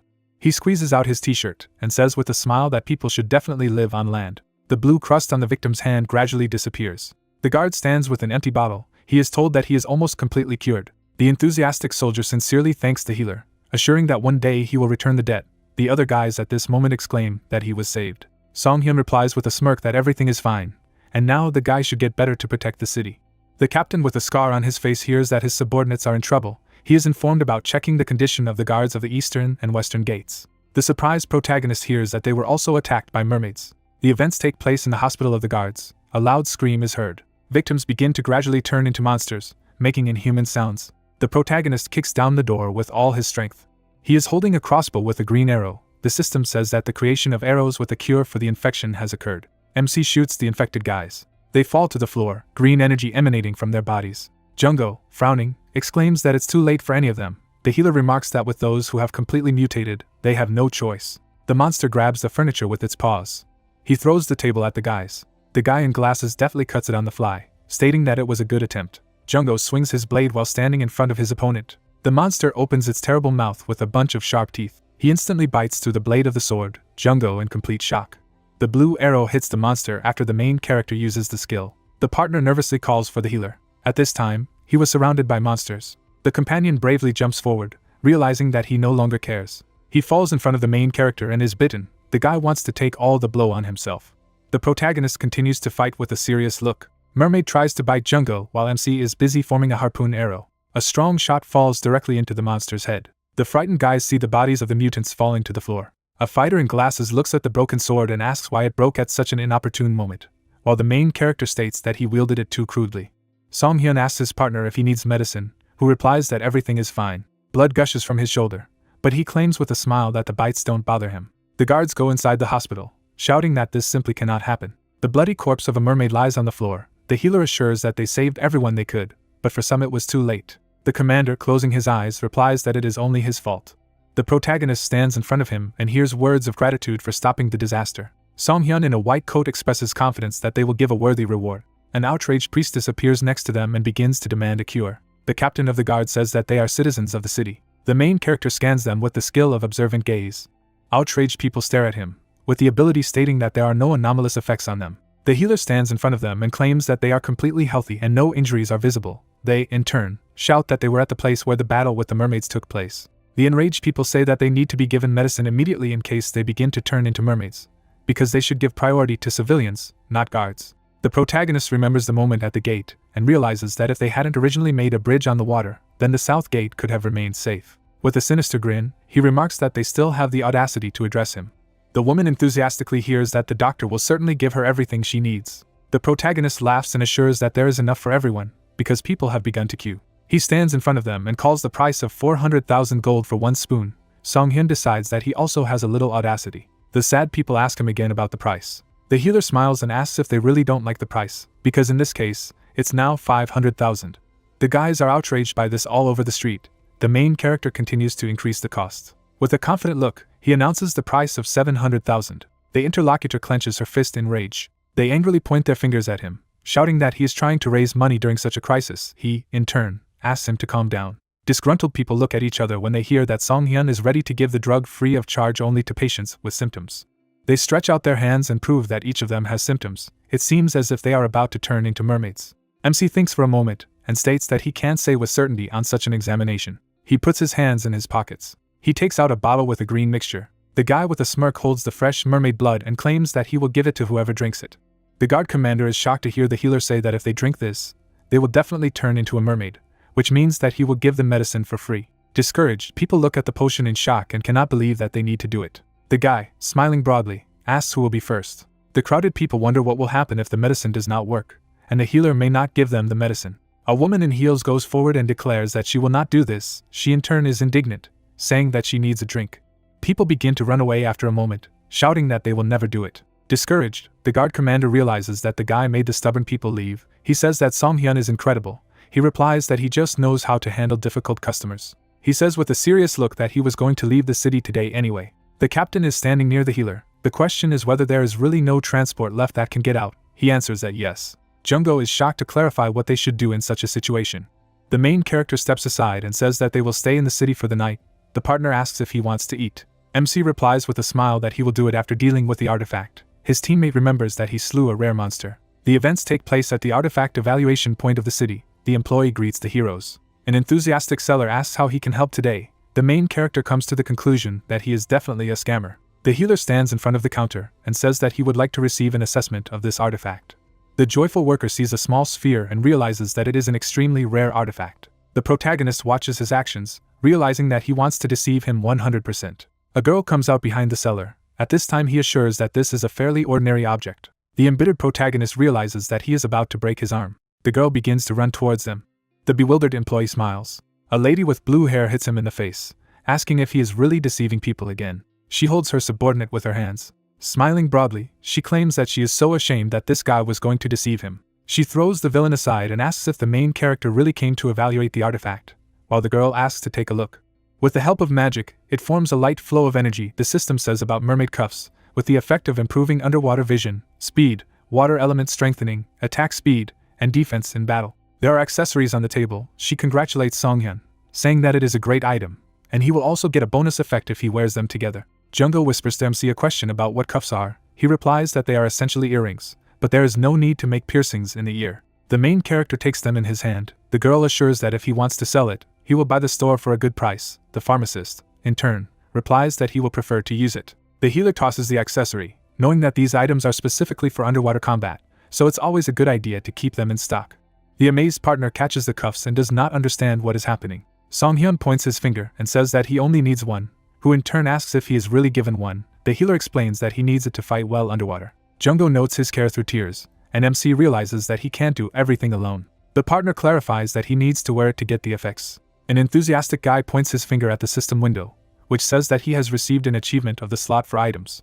Another pop-up says 3 item slots, while the third one is empty. A joyful companion hands him a carpet, while the doctor declares that they can share other achievements with each other. They are standing in the middle of the night city. The main character says that they need to find a place to stay. Jung-go asks if they can just return to the tower. Images of smiling Tansel and Shuire appear. The guy understands that very little time has passed, but he is grateful to them for everything. While noting that not even a day has passed, the comrade agrees. The amazed guy overhears them talking about the fact that apparently they will sleep outside. He stops the guys and asks them to wait. The girl approaches her house. She opens the door and says with a tired look that she has come home. The protagonist sits at the table with his partner and her family, and there's an exclamation that they have guests. The sister indignantly notices today's customers and her brother. Clarifying whether he has been fired, he replies that he only took a sick leave. A woman sits next to the protagonist. He says that the girl seemed familiar and did not know at all that she was Cyril's sister, while the mother says that this is her brother's savior and will stay with them until the gate is opened. Song-hyun looks around and thinks about their family, which seems ordinary. An image of a warrior in blue armor appears. The protagonist remembers that in fact this is the oldest and most revered family of the city's guardians. Cyril stands by Seal with a smile and states that they saved the lives of many guards, so he couldn't afford to be outside. The enthusiastic girl thinks that this is the famous healer from that incident. She happily introduces herself by name and assures that they can stay as long as they wish, because her brother will sleep on the sofa in the living room. The blue-haired guy says in amazement that he is not going to stay for such a period. The protagonist begins to laugh, but Jungko remarks that they are definitely brother and sister. Bright moon shines through the clouds. The main character is tossing and turning on the bed. He gets up and thinks about what time it is at the moment. He puts on his robe and looks out the window, realizing that something is wrong. A light fog hung over the city. A guy with a serious face understands that he gathers in one place and does not spread everywhere. Song-hyun remembers the observation tower and is about to take a look from there. The door opens slightly. The protagonist walks down the hallway, but there is someone behind him. A warrior in armor draws a giant sword. The man points the blade at the healer's throat. He stops in shock when he hears the question about who he is. The head of the family with a stern face tries to find out. The man held the sword at the hero's neck and asked who he was. The guy looked at the blade and thought he was being threatened. A weapon appeared in Song-hyun's hand. Cyril left the room and called out to his uncle, shouting that he was a healer. The man frowned and asked again, "The one who saved Cyril?" The system reported that the crossbow was removed. The moon illuminated the tower, and an apology was heard for what had happened. Hekuro stood next to the hero and said that he almost injured their benefactor. Song-hyun replied with a smile that he should not worry. At that moment he mistook him for a stranger in his own house. The man looked at the night sky, saying that usually his day begins with contemplating the water surface of the lake, while others believe that it is pointless, since there is a magical barrier. The healer was standing behind the interlocutor, who said that he only wanted to protect his hometown. The guy noticed that this is why the observation tower stands here. Song-hyun's eyes lit up from the use of the skill. He thought that now he understood. The system reported the summoning of the Priya crossbow. Song-hyun took up arms, saying that he didn't think it was all in vain. The system reported the use of the harpoon arrow skill. A shining arrow rushed forward. It flickered over the houses. A bright flash appeared. The guy withdrew the crossbow, thinking the fog. Cyril ran up to the man. Monster fish appeared from the water. The hero assumed that the fog was a cover and they were going to enter Kamar. The fish came ashore and attacked. The guards looked at them, shouting that they wanted to enter the city. They needed to grab their swords and fight. The man was clutching his sword. The man cut the monsters. Behind them, two were fighting with them. The hero watched the battle. Jungko said that everyone had left the house for this. The healer added that this was to be expected from the guardian family. He remembered how Seal had handed them a weapon. The guys took up arms when the hero said that they could not stand aside. The monsters raised their heads and roared. The guy with glasses rushed into battle.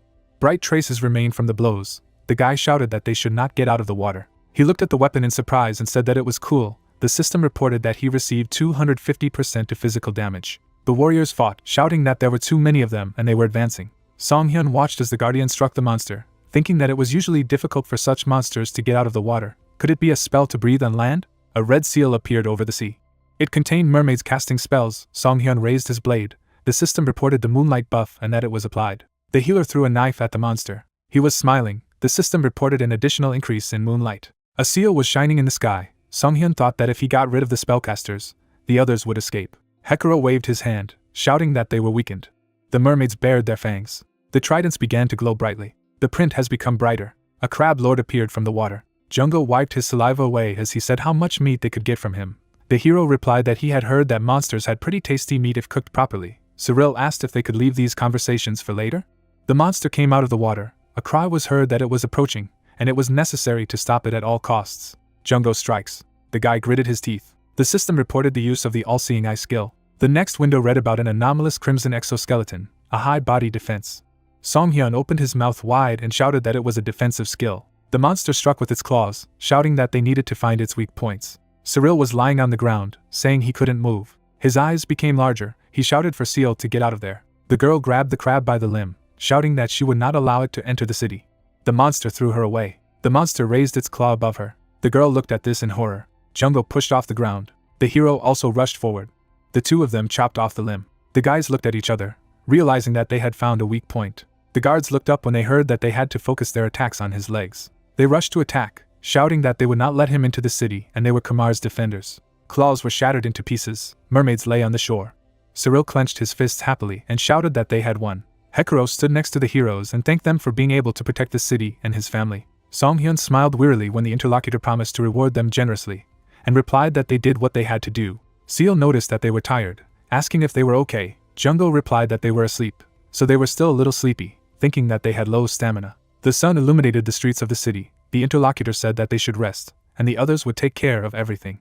Later, Songhyun opened his eyes. Cyril noticed that the hero woke up. He asked how long they had slept. The guy smiled and replied that a whole day had passed. The hero looked at the interlocutor. So he slept for 25 hours after the battle with the crab, after which he asked about the crab party. The twins gave a thumbs up and replied that they had not yet begun the feast until he woke up.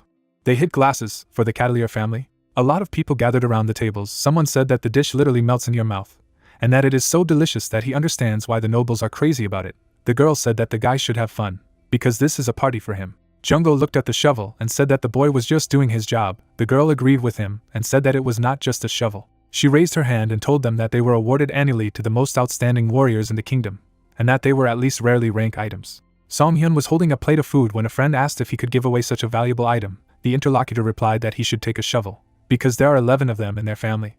The hero paid attention to the remains of the monster. He walked over to them, thinking about why he only sparkled in one place. The guy activated his observant gaze and touched the surface. The system reported that the fragment of the outstanding scarlet exoskeleton was a secondary item. The hero tore off a piece. A system window appeared nearby, saying that this is a rare trophy obtained after defeating a powerful A-class monster or higher.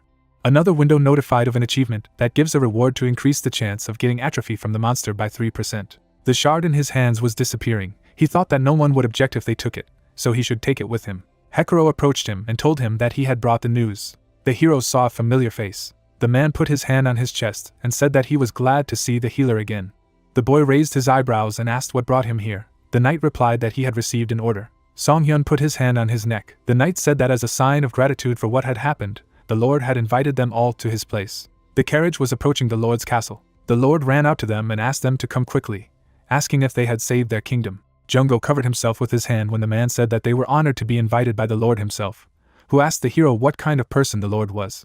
Songhyun introduced the man with the staff and said that he was supposed to be the most brilliant Scarlet Tower magus. But despite his amazing talent, he was not arrogant like the wizards they saw and worked hard. The comrade raised one eyebrow and asked why only in theory. The lord took a deep breath. He burst into tears and said that he had heard that the monsters had almost destroyed the castle. He then held Hekaro's hands, saying that if it wasn't for their help, they would have lost, and Hekaro asked him to calm down. Songhyun smiled, noting that the lord was a crybaby and a coward. Gavain took a mug of tea and said that he had always believed that the kingdom relied too much on the barrier of the Magus Tower. Everyone sat down at the table. He told them that they needed to prepare in case suddenly there was a problem with the barrier. But everyone was against it.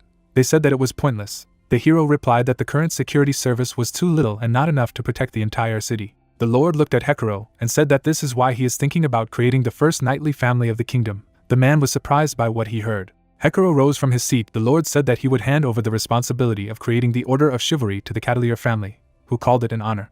Jungo patted him and told him that his family's status would be greatly raised, and he replied that he had never thought of it, because his family's long-standing desire to become a reality in his generation. Songhyun smiled and said that the title was given as a reward for saving the kingdom. He turned to the lord and added that it meant that the adventurers who helped the rescue would also receive a corresponding reward. Gavain smiled broadly and replied that these were the two heroes who had also saved Kamar. After presenting the many treasures, the lord said that all these items were of the highest quality, worth millions. He could guarantee them further work for the family, and absolute support. Gavain looked at the hero in surprise when he heard a refusal. The guy looked down and thought that it was obvious that the lord had done a good job with the items, but he didn't need them now, because he needed to get something that he couldn't handle on his own, something really expensive. The lord wept lightly when he heard that they lived in a settlement called Hind. The guy imagined the streets of the city and said that this is a small settlement, but its importance cannot be denied, because due to the peculiarities of the terrain, travelers have to pass through it. After that, he presented a map of the surroundings and added that there were many monsters nearby. Adventurers also often went there, so the guys from the Adventurers Guild quickly built their branch there.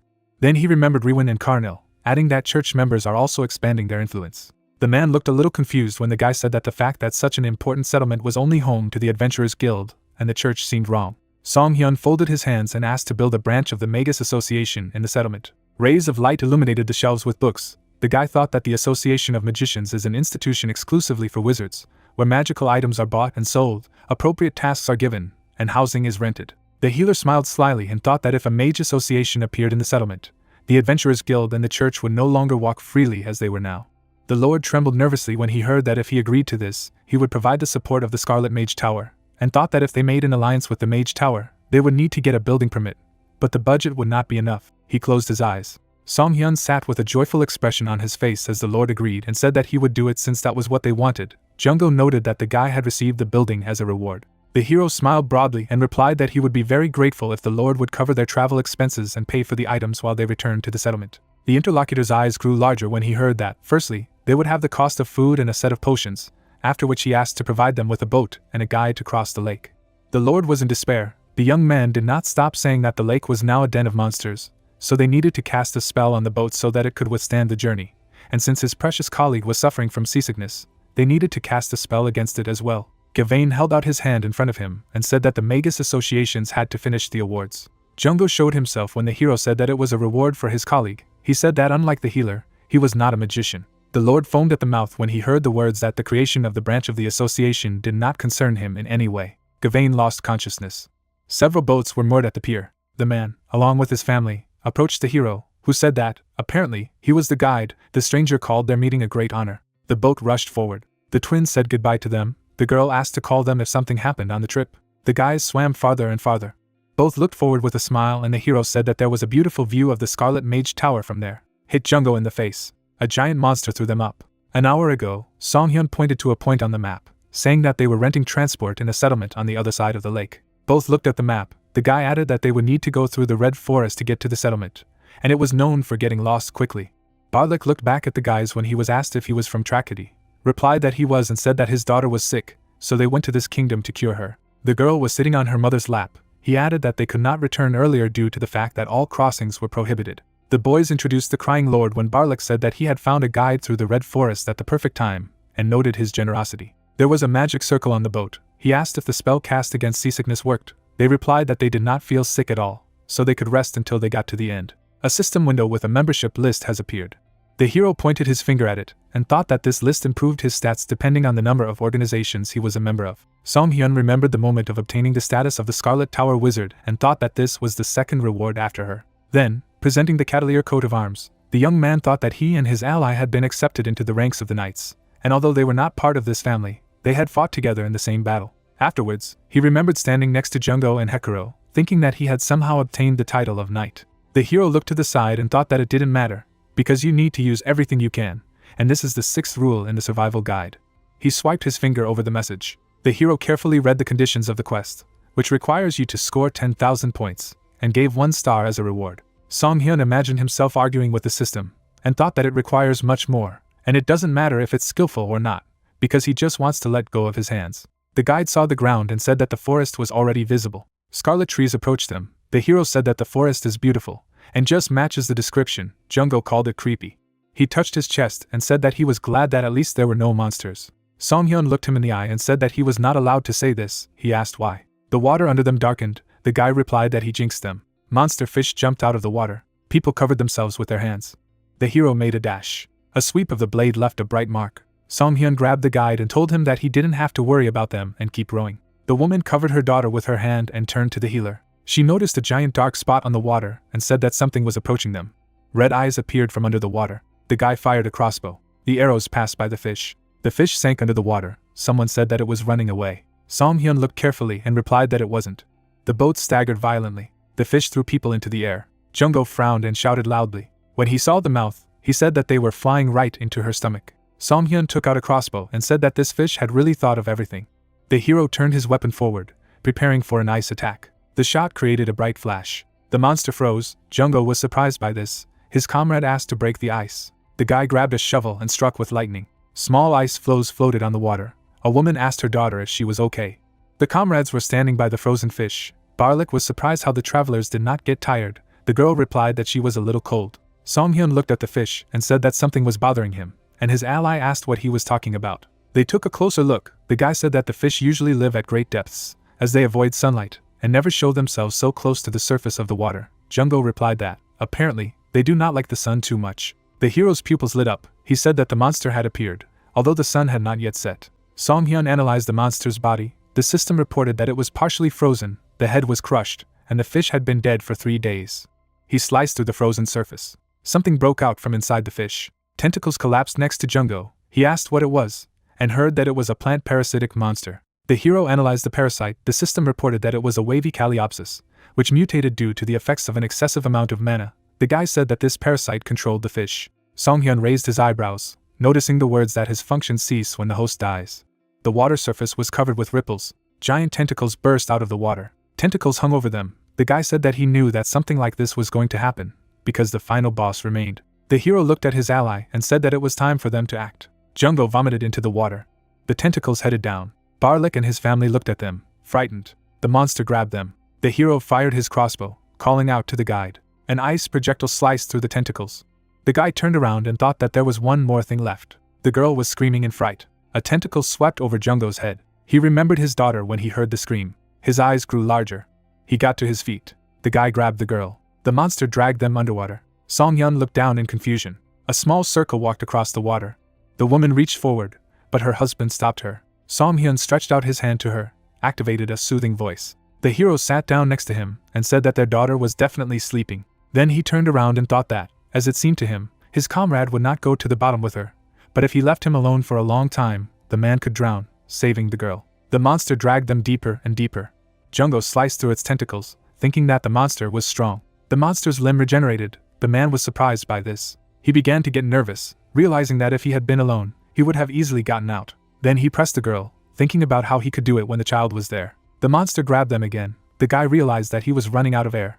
Suddenly, a bright glow appeared on the surface of the water. A message appeared about the creation of air arrows. 2 arrows pierced the man and the girl. Songhyun rushed towards them. He cut the tentacles with a knife.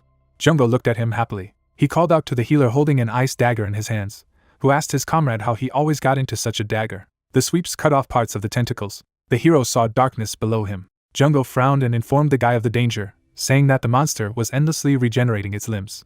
The ice shackled the limb. Songhyun smiled contentedly. His friend clarified that he froze them. The guy replied that it was an unusual sashimi knife. He glanced at his weapon and thought that he had just carved it out of ice, and he was lucky. The knife shone slightly. The system reported that the achievement of miraculous hands was obtained, which is given with a very low probability when creating an item with his own hands. The guy thought that these were gacha achievements. Jungo began to swim with the girl. The hero told his ally not to worry about him and swam up.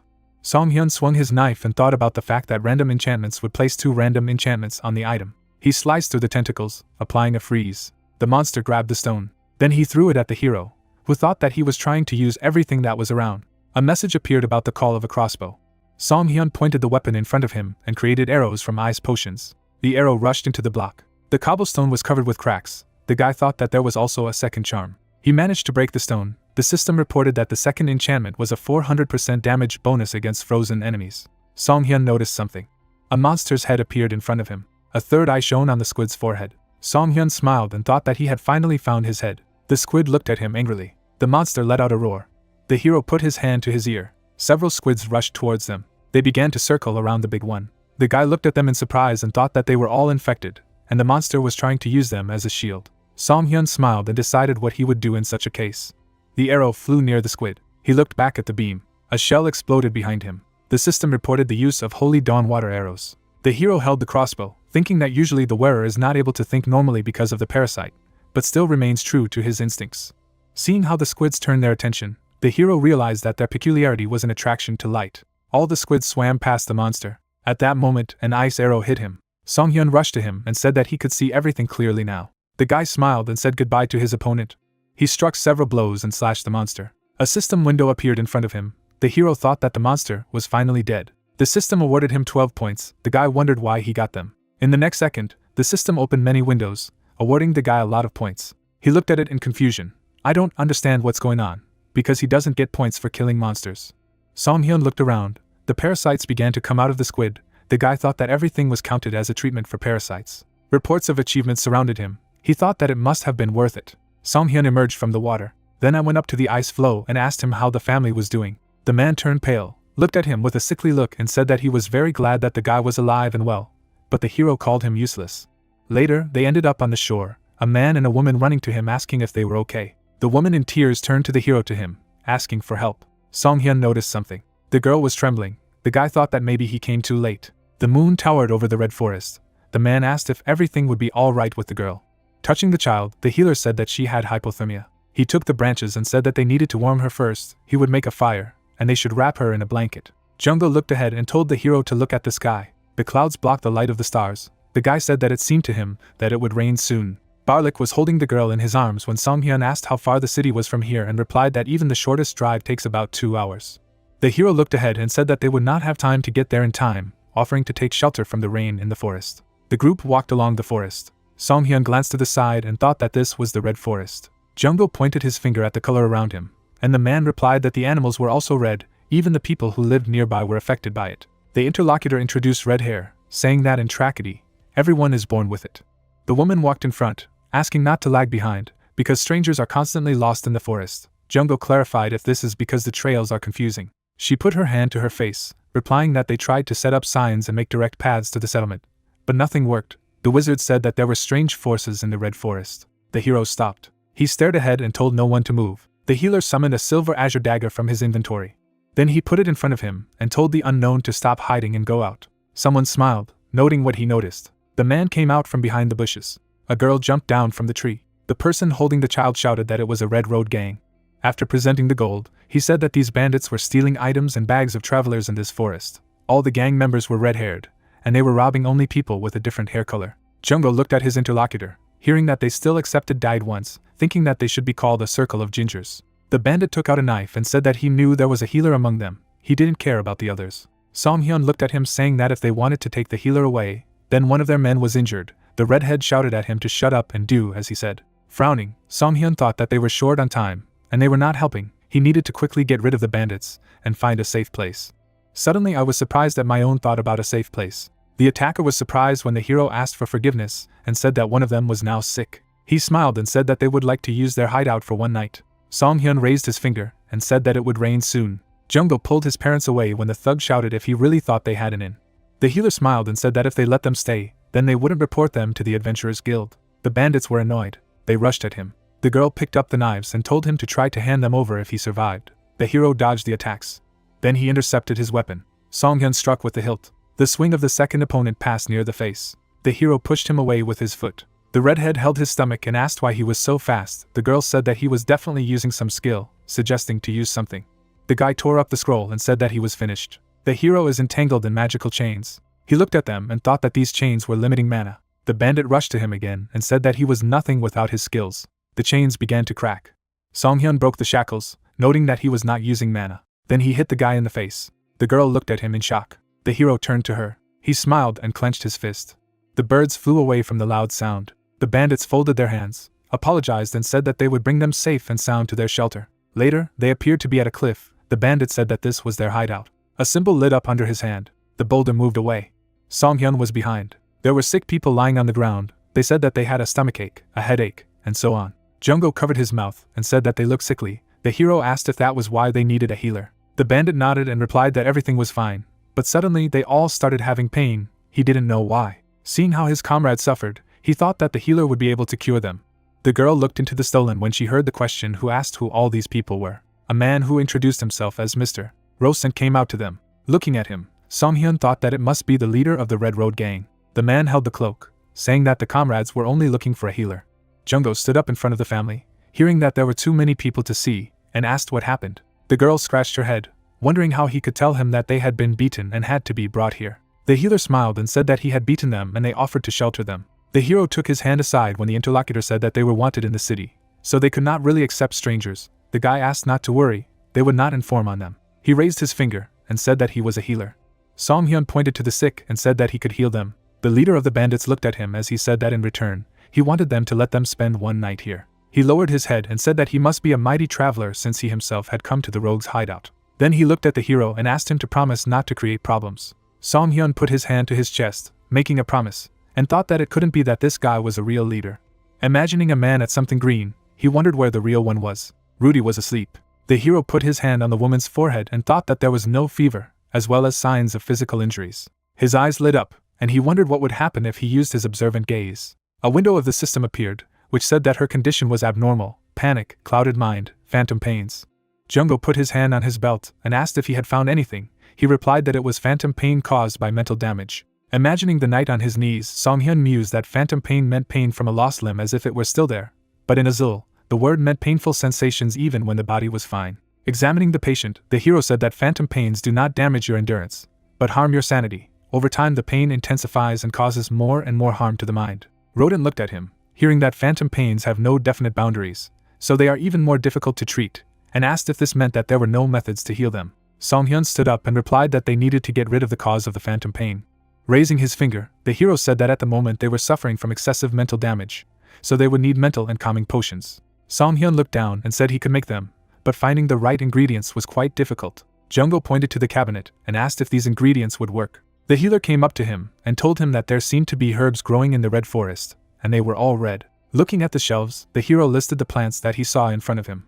After that, he took the branch in his hands and said that he could use all this in the preparation of mental potions. Rodent exhaled when asked how many of his men were capable of moving around now, and he replied that there were about 25, including him. Song-hyun put his hand on his shoulder and said that they would be enough. Then he smiled and asked to take his people and find as many herbs from this list in the forest as they could. It was raining outside.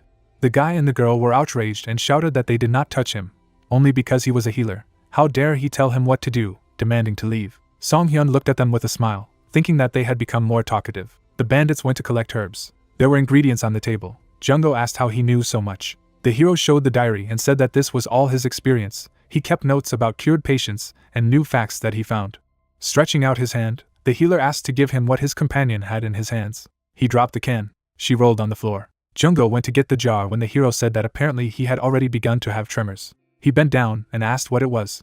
He showed the beetle to his friend. The hero looked at him and said that it was a scarab. His comrade asked if these were the beetles they had met in the ancient dungeon, noting that the place was terrible. A few more lay aside. Jungko added that there were a whole bunch of them. A system window appeared that the hero used the skill of observational gaze. Examining the beetle, the hero saw that this scarab was in deep hibernation. It could wake up in certain conditions. His friend threw the find away when he heard that it was a petrified monster. Song-hyun touched his chin and said that if someone collects them, they wouldn't leave them lying on the floor like that. And it's impossible that scarabs live here, asking a friend to dig up the ground. Jungko was visibly worried and asked why. He replied that he would understand when he started digging. There were even more beetles in the ground. The healer sat down and said that he knew so.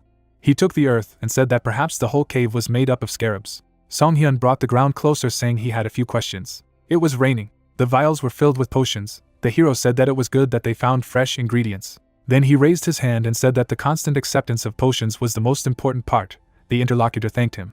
Rodent brought his hand to his face and said that he thought he was some kind of fake healer when he said he was going to treat them with a potion. The bandits hugged and said that they would make sure that their comrades drank potions every day. The guys helped the others, saying that they would take care of them until they were completely cured. The hero smiled and replied that apparently even heartless rogues who exploit others for the sake of money see the value of their comrades. Song-hyun crossed his arms over his chest and said he had a question. The healer looked to the side, saying that phantom pain is a rare abnormal condition. He then introduced the monsters, saying that it was at the highest level among mental states and could only be subjected to it inside the most dangerous dungeons or in the most infected parts of Azul. Rodent was very nervous when the hero said that suddenly this happened to a lot of people in an empty shelter. It makes no sense. The hero looked at him with a smile, noting that this is impossible only if they do not hide something. Keeping his hands in his pockets, Song-hyun said he began to suspect them from the beginning. He remembered the chains, saying that they were rare, but they used it as if it were some kind of trifle. Then he looked away, adding that a money-hungry thief wouldn't do that. Rodent stared at him in shock when he heard about the land forming the inside of the vault. Imagining the forest, the guy said that the soil of the red forest was moist and soft. After digging a hole, saying that here it is full of sand and gravel. He said that this cave seemed to have moved here from another place. Song-hyun hovered over the interlocutors and told him to tell him the truth. Who are they? Rodent closed his eyes and agreed to tell. He looked down and asked if they could do him a favor after they had listened. Song-hyun looked at him and replied that he would make a decision when he found out what was going on.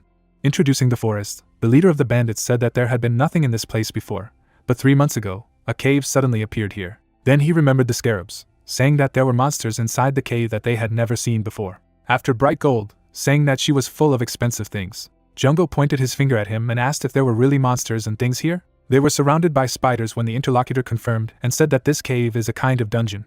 The hero looked at him in surprise and thought that somewhere before he had heard about wandering dungeons. Song-hyun lowered his eyes. Imagining people in a magic circle, the hero reflected that ordinary dungeons exist exclusively in other dimensions, and it is impossible to enter them without a portal.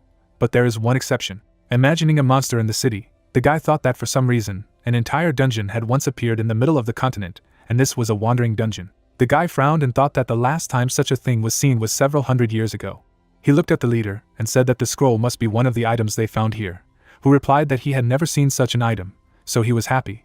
But things took a bad turn when their young people found the anti-magic scroll. The bandits approached people on the street. They got into a fight with wizards in the city. The girl tore the scroll. Since they usually cannot defeat the wizard on their own, they bowed down.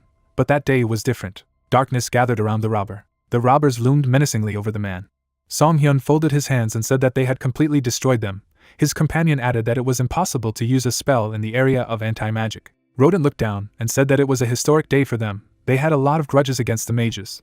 And the problem was that they had started looking for items in the caves even more. He remembered how the girl, pointing to the side, said that she had found something. The others smiled at the kid that if they use it, then the wizard will be finished, and they will even be able to blow up the whole city. The guys looked at him in surprise.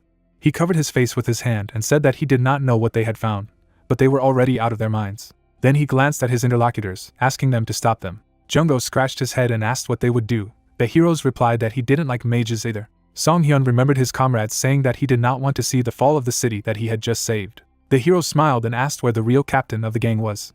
Shadows were visible on the ground. The guy asked if he understood correctly that they first needed to defeat the hidden officers and the captain. Jungho looked around the room and asked where the room they had been told about was, because everything was the same. The hero pointed to his eyes and said that it was not so difficult to find her. He used the skill of observant gaze. His eyes began to glow. The guy was looking at the walls around him. The hero saw a magic seal on the wall. Jungho began digging after hearing about the entrance. Beetles fell from the hole. Jungho pointed to the magic circle and said that he thought it was the entrance, not understanding how they could get inside. Song Hyun materialized the sphere and said that he knew one way. The bandit raised his head and asked what the noise was. The wall began to crack. The hero burst inside. Everyone jumped to their feet, and he said it was a pleasure to meet him. And they said why the hell he was being nice as if nothing had happened. The bandit drew his blade and asked how he had found them. Song Hyun rushed towards them. The guy struck quick blows. The girl flew away. The hero approached her and asked her to help them find their captain. Song Hyun glanced to the side when someone asked if he was there to see him. Someone's footsteps were heard. The man put his hand on his belt and said that he did not recognize his face. Song Hyun turned around and said that he had been told that they had found something dangerous in this cave. The leader looked at him and asked again. A smile appeared on his face. The hero looked at him in surprise when he asked if Rodin had told him everything. He rubbed the back of his head and added that this old man seemed to be really frightened. The guy did not understand such a reaction. The bandit looked at the hero menacingly and asked if he had said that he could die if he pretended to be who knows what. Song Hyun lowered his eyes. Debris scattered from the explosions. A clenched fist moved forward. The hero dodged the blow of the red-haired man. Jungho watched their fight and said that this fool was demolishing all the supports. Large stones fell down. The brunette swung the knife, leaving a mark, and then threw it at the bandit. The guy grimaced as the blade plunged into his arm. Song Hyun pointed his crossbow forward and thought that he should just keep his distance. Lefany opened his mouth and screamed. Then he abruptly pulled the knife out of his hand. Throwing it away, he rushed towards the enemy. The healer frowned and wondered if he had gone ahead. The redhead gritted his teeth. A bright arrow struck the stone. Moving in a zigzag, the bandit approached the hero. Looking with shining eyes, the brunette thought that he was fast. Jungho ran towards them with a shovel, shouting that he was here too. Swinging, he hit the bandit in the face with the shovel. Blue lightning surrounded the weapon. A bright glow surrounded the bodies of the guys. Song Hyun frowned and called out to his comrade. Jungho was holding a shovel from which lightning was emanating, and the hero assumed that it was a reverse flow of mana. The man stepped forcefully on his chest. Frowning, the guy with the bandage ordered to drop the weapon and surrender. He put his foot on the brunette's throat and threatened that otherwise he would break his neck. The healer smirked and said that he would regret it. The system reported the creation of an arrow from a small mana potion. 3 shining arrows flew forward. The silhouette disappeared in a dazzling glow. Surrounded by lightning, he frowned on the hero's name.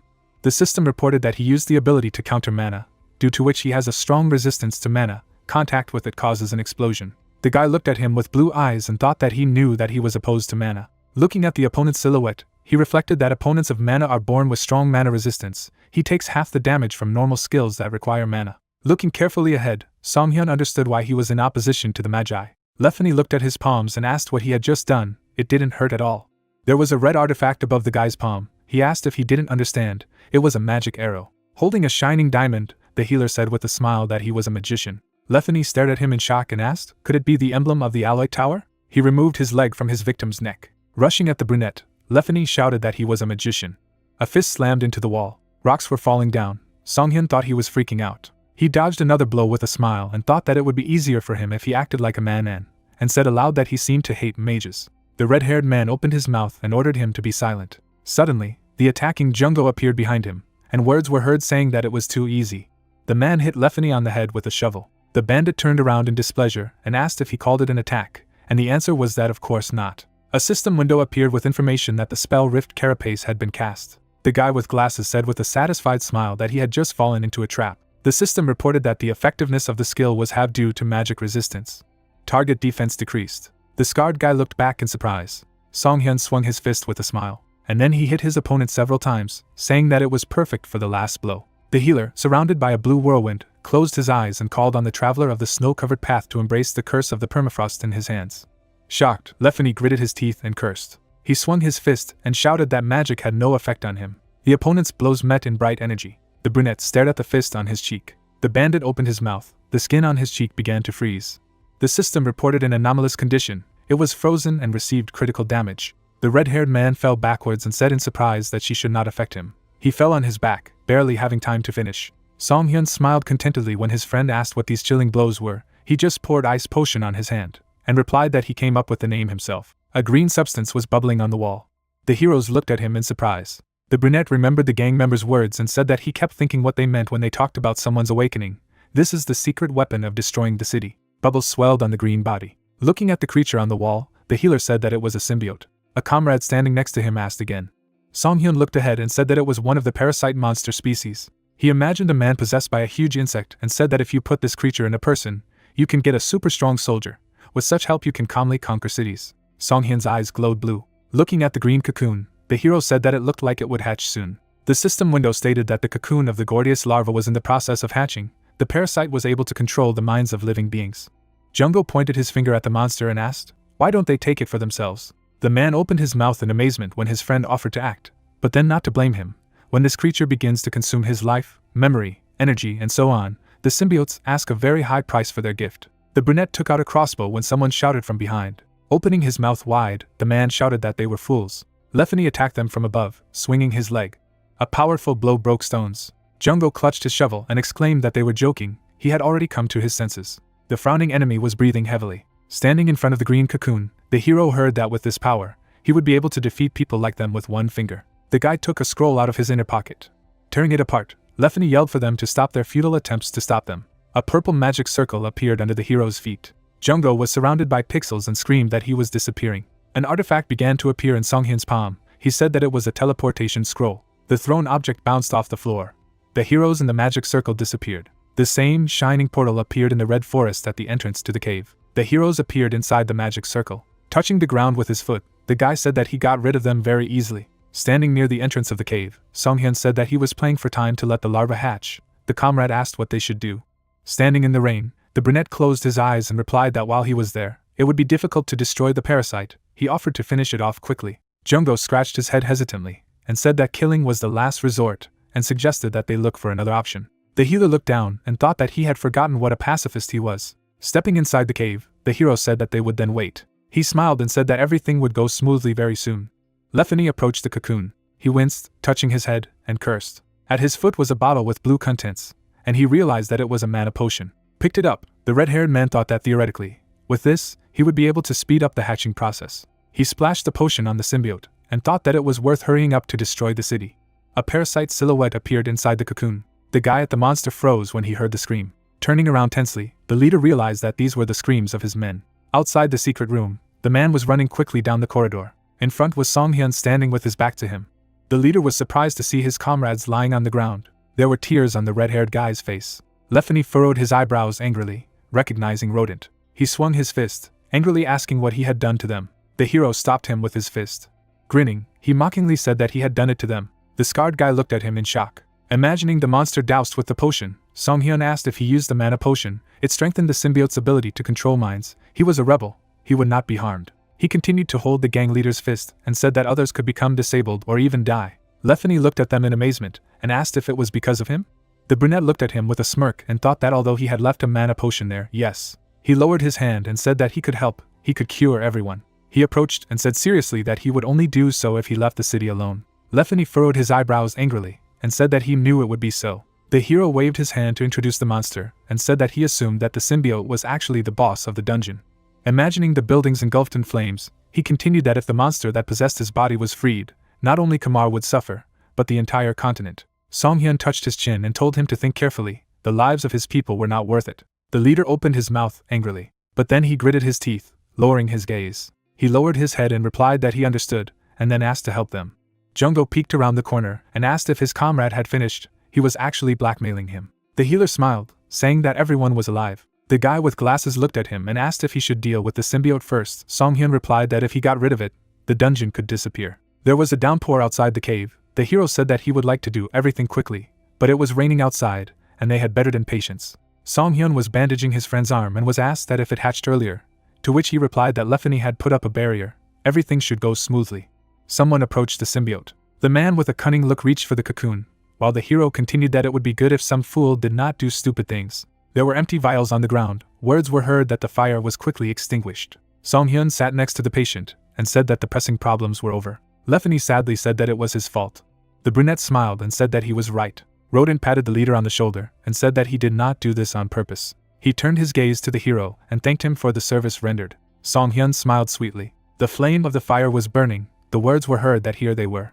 A man ran up to them and said that they were already starting to worry. The healer asked how Rudy? Covered with a blanket, the girl was asleep, and the answer was that she had stopped trembling and had fallen asleep. Jungho said with a relieved smile that he was glad that everything was fine with her. The child was a precious treasure for the parents. The brunette turned to him, saying that he had something for him. He handed him a gray fragment, saying that he had received it after defeating the crab.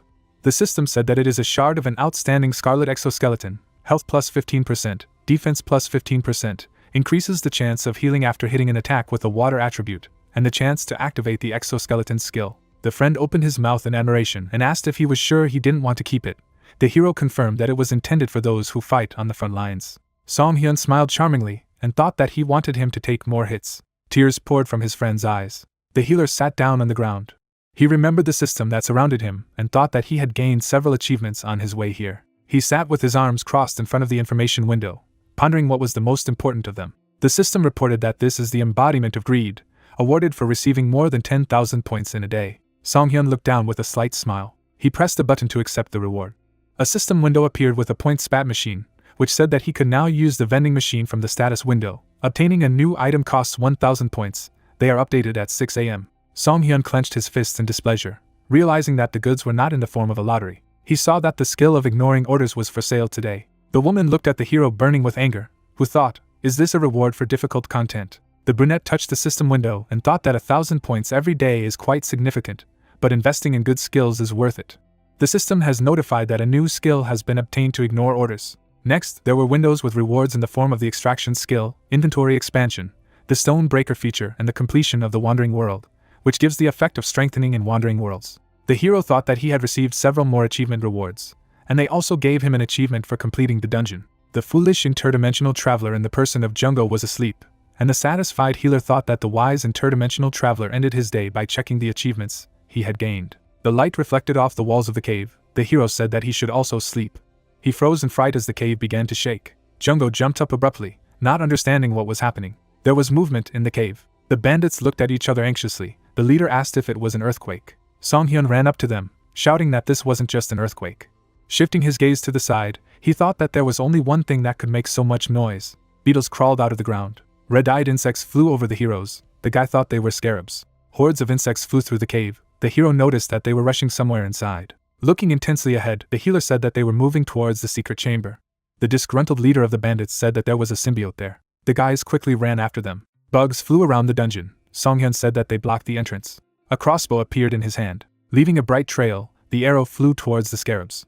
The red-haired man ran forward and shouted that the entrance was open. Suddenly, a scarab sharply wounded his arm. He stared furiously with red eyes. Lefany pinched the wounded shoulder and asked what it was. The hero replied that it was a rare monster, and quite a problematic one. A green beetle flapped its wings. A red system window appeared that a rare scarab had used supremacy. Many other beetles rushed towards him. They formed groups. In front of the entrance to the cave, a large green ball hovered. It is the core of scarabs, a spherical monster formed from a variety of insects. The core was rapidly approaching the heroes. They jumped away, fleeing from the powerful attack. Song-hyun looked to the side and thought that he needed to seize the moment immediately after the attack. An arrow crashed into the core with a glow. A hole appeared in its center. The red-haired man looked at this in surprise. The hole in the core was closing, and he shouted that the monster was healing by devouring the other scarabs. Song-hyun smirked in discouragement, saying that this thing has a talent for healing. The bandit asked what he was happy about. Standing in front of the spherical monster, Lefany asked how to kill this creature, to which he heard that there was one method. Looking at the glow in the center of the orb, the healer replied that this monster was brought together with mana. They could defeat it by getting closer and using the undo skill, which was capable of countering mana like him. The bandit frowned and said that he would have to take at least one blow to get closer. Song-hyun smiled and said that let him take it, and he would heal him. The disgruntled gang leader gritted his teeth gloomily, wanting to curse. But then he pushed off with his foot. He jumped swinging. And then he hit the cannonball with force. His hand sank into the green something, and then the explosion threw the guy back. Lefany closed one eye. The scarab flew in the center of the glow, and the guy shouted that this one was real. A huge beetle flew up to the enemy. Song-hyun confidently aimed his crossbow and said that he had done a good job. The guy used the harpoon arrow ability. The attack pierced the insect through. A green liquid poured out of his body. Pieces of the scarab fell to the ground. The brunette scratched his head. A small ball rolled up to him. The hero said that he accidentally broke the monster's artifact. The symbiote's cocoon was empty. The heroes came closer. The red-haired man asked where it had fled. The healer touched the torn cocoon and said that it looked as if it had just hatched. He looked intently ahead. He was holding a green stone in his hands. This is Gordian's tear that completely heals the psyche. When used, it will gain the effect of strong hallucinations. The red-haired guy opened his mouth and called for the captain. Lefany glanced sideways at the man behind him, recognizing Bill. Song-hyun looked at the guy and thought that he was probably one of the top of this gang, and said aloud that he was advising the leader to move away from him. He was already infected with the symbiote. Bill stared at them emotionlessly. The system reported that he was infected. The parasite successfully took control of the victim. The infected man smiled good-naturedly and said not to worry, he was perfectly fine. He remembered the monster's attack and said that when the creature rushed at him, his head was about to split, but he was able to keep control of himself. Lefany smiled enthusiastically. He patted the guy's hair and said that he had already begun to worry. The brunette looked at him carefully and doubted that he was okay. The healer was holding a crossbow and said that this did not negate the fact that he was infected. He advised him to run as far away from him as possible. Bill touched his chest with his hand and asked him to wait and listen to him. Suddenly, a green sword appeared in his hand. The hero looked at him in surprise, and he barely managed to dodge the attack. Shocked, Lefany opened his mouth. The healer looked at the remaining green footprint and thought that this was incredible. Bill smiled broadly and said that with this, they would completely destroy Kamar. He bowed to the leader with a smile and said that they had been dreaming of getting rid of these magi for so long. The eyes of the possessed man glowed green. He reminded him that this was the whole plan from the beginning.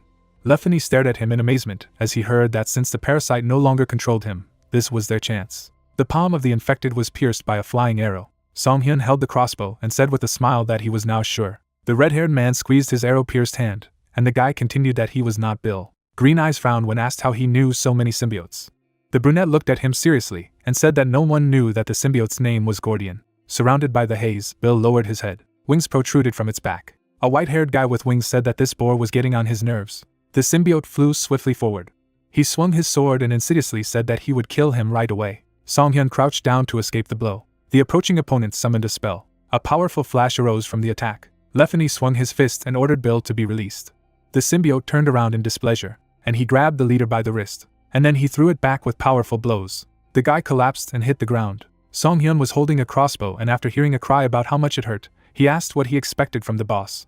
Looking ahead, the hero thought that he had removed his skill before touching Lefany, so he knew that he was a mana rebel. The healer quickly ran forward and ordered them to leave. Bill swung his sword and shouted that he would not escape. The red-haired man turned around as he ran. A kick shattered the cave wall. The fallen rocks blocked the impact of the monster's green liquid. It spread on the ground below them. The symbiote gritted its teeth furiously. The leader stopped in the cave and tiredly asked what the plan was. This monster was too fast. He looked at Song-hyun in bewilderment when he offered to pray and hope for the best, but said he was joking. Lefany looked at the healer intensely as he addressed him. Song-hyun showed him a syringe and asked if he had ever donated blood. The man took a step. Bill gritted his teeth and cursed, asking where they were hiding. Lefany watched from cover as he walked by. Crouching down against the cave wall, the red-haired man thought that it was okay. Before he noticed him, he needed to attack right now. Suddenly, the symbiote appeared very close and ominously said that it had found it. The guy's eyes widened in shock. A powerful blow threw him back, hitting the wall. From a strong blow, the hero opened his mouth. His fingers clutched a container of red liquid. Lefany threw it forward. The jar was reflected in the parasite's purple eye. The leader of the bandits watched with his hand raised. There was a bloody plaster on the crook of his elbow, and the monster thought that since he had a wound on his arm, it was the blood of the man opposing him. A lot of beetles flew to the whistle of the symbiote. With a huge swarm, they broke a container of blood. Lefany frowned and shouted, calling them names. Bill smiled slyly and asked, did he think he would be able to seal his skills? Taking out a shining green sword, the parasite insidiously said that unfortunately his plan had failed. The symbiote raised his hands with his sword, saying that he was sorry. Song Hyun held a blood arrow-loaded crossbow and mockingly asked if it had really failed. Arrows flew at the enemy. The wounded monster froze with his sword raised. An arrow pierced his neck. Song Hyun held a crossbow and revealed that the vial he had broken was filled only with the blood of a defective healer. Lefany smiled broadly and said that these arrows did indeed contain his blood. A dazzling glow hid the symbiote's body. The satisfied brunette threw the crossbow over his shoulder, saying what a pity. A blue liquid splashed into Bill's head. A bright blue flash appeared around him, and he screamed. The hero tossed the container, saying that there was no better mana potions.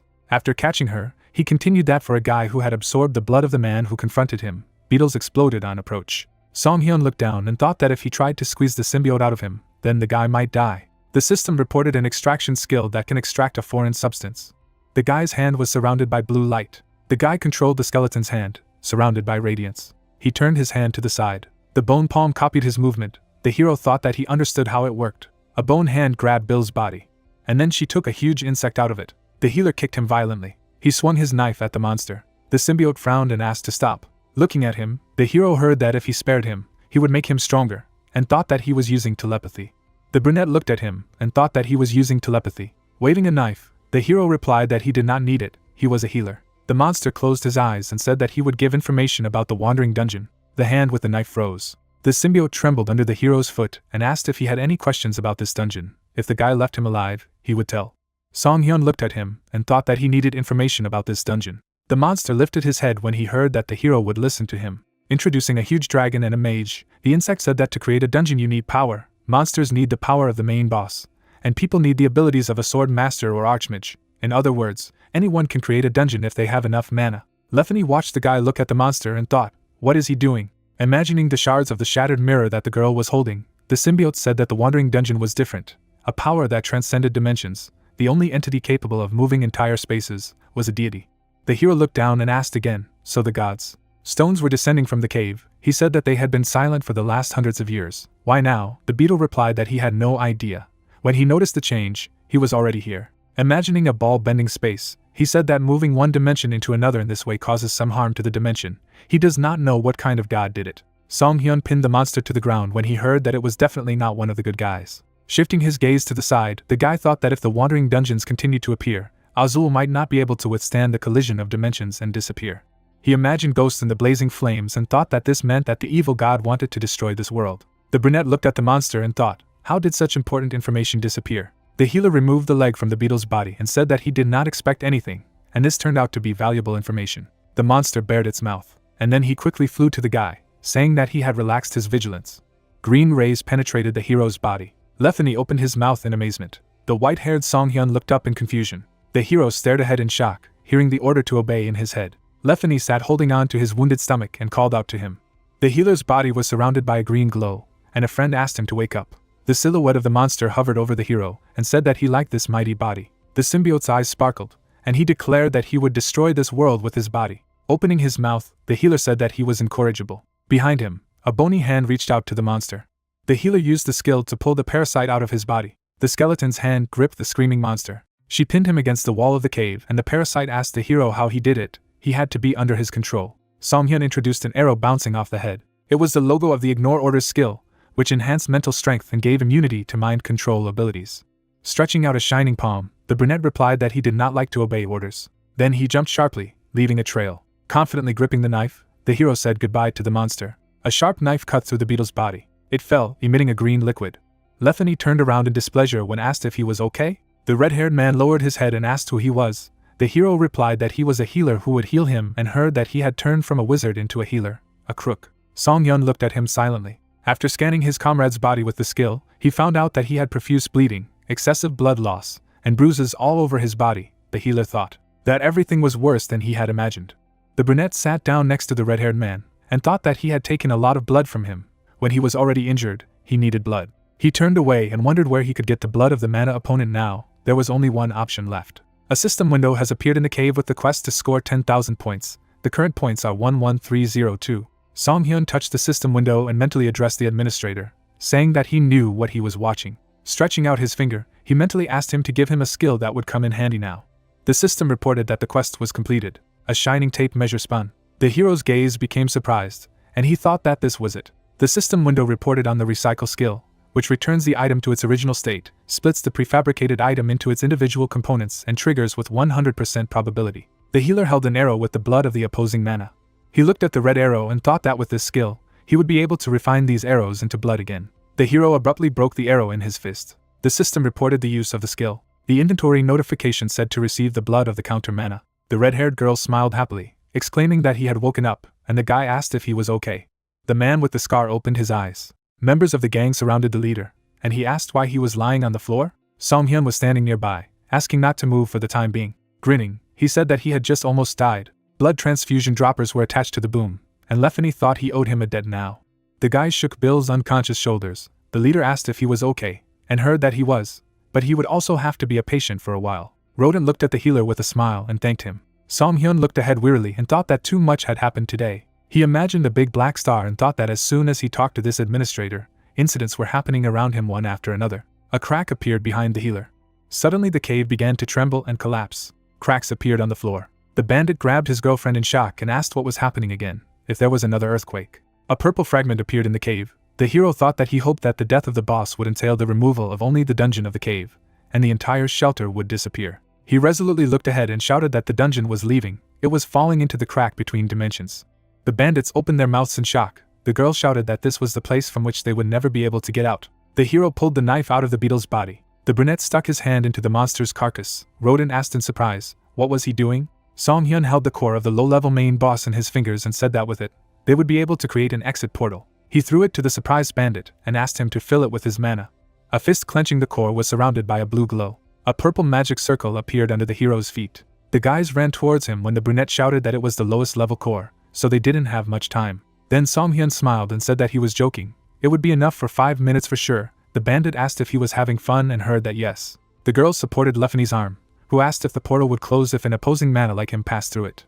With a resolute knitting of his eyebrows, he said that he would stay if necessary. Song-hyun turned to him with a smile and thought that he had turned out to be a good leader as a result, and asked him out loud not to worry. The outlines of the portal's magical seal shone, and the healer explained that the mana had been used to split the core, so there was no mana in the portal itself. As he approached the portal, Song-hyun thought that he had a feeling that he had forgotten something. The hero, white with shock, froze.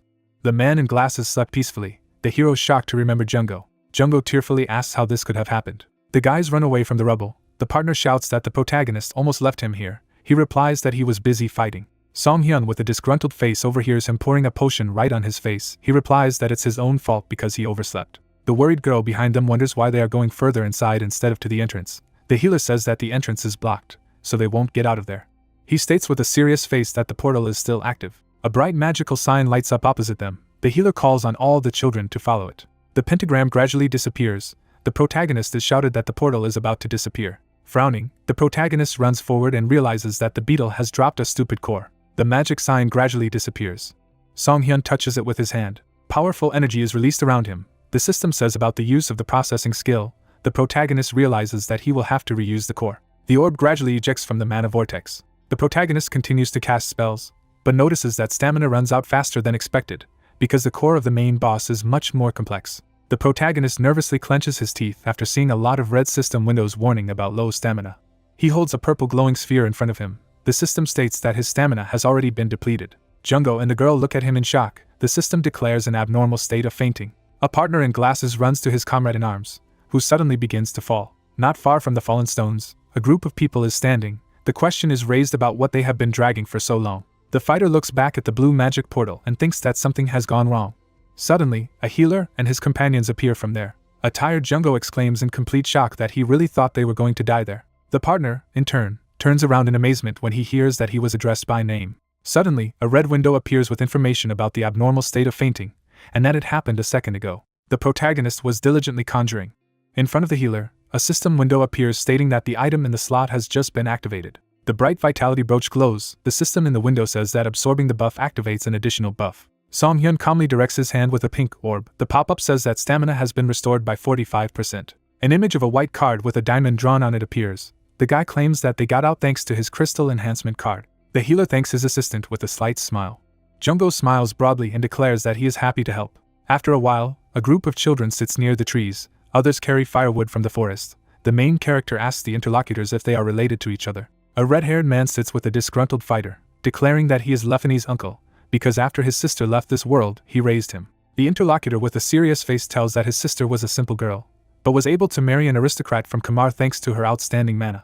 The girl is sitting with a small child. It is said that Lefany was born in this noble family, opposing mana.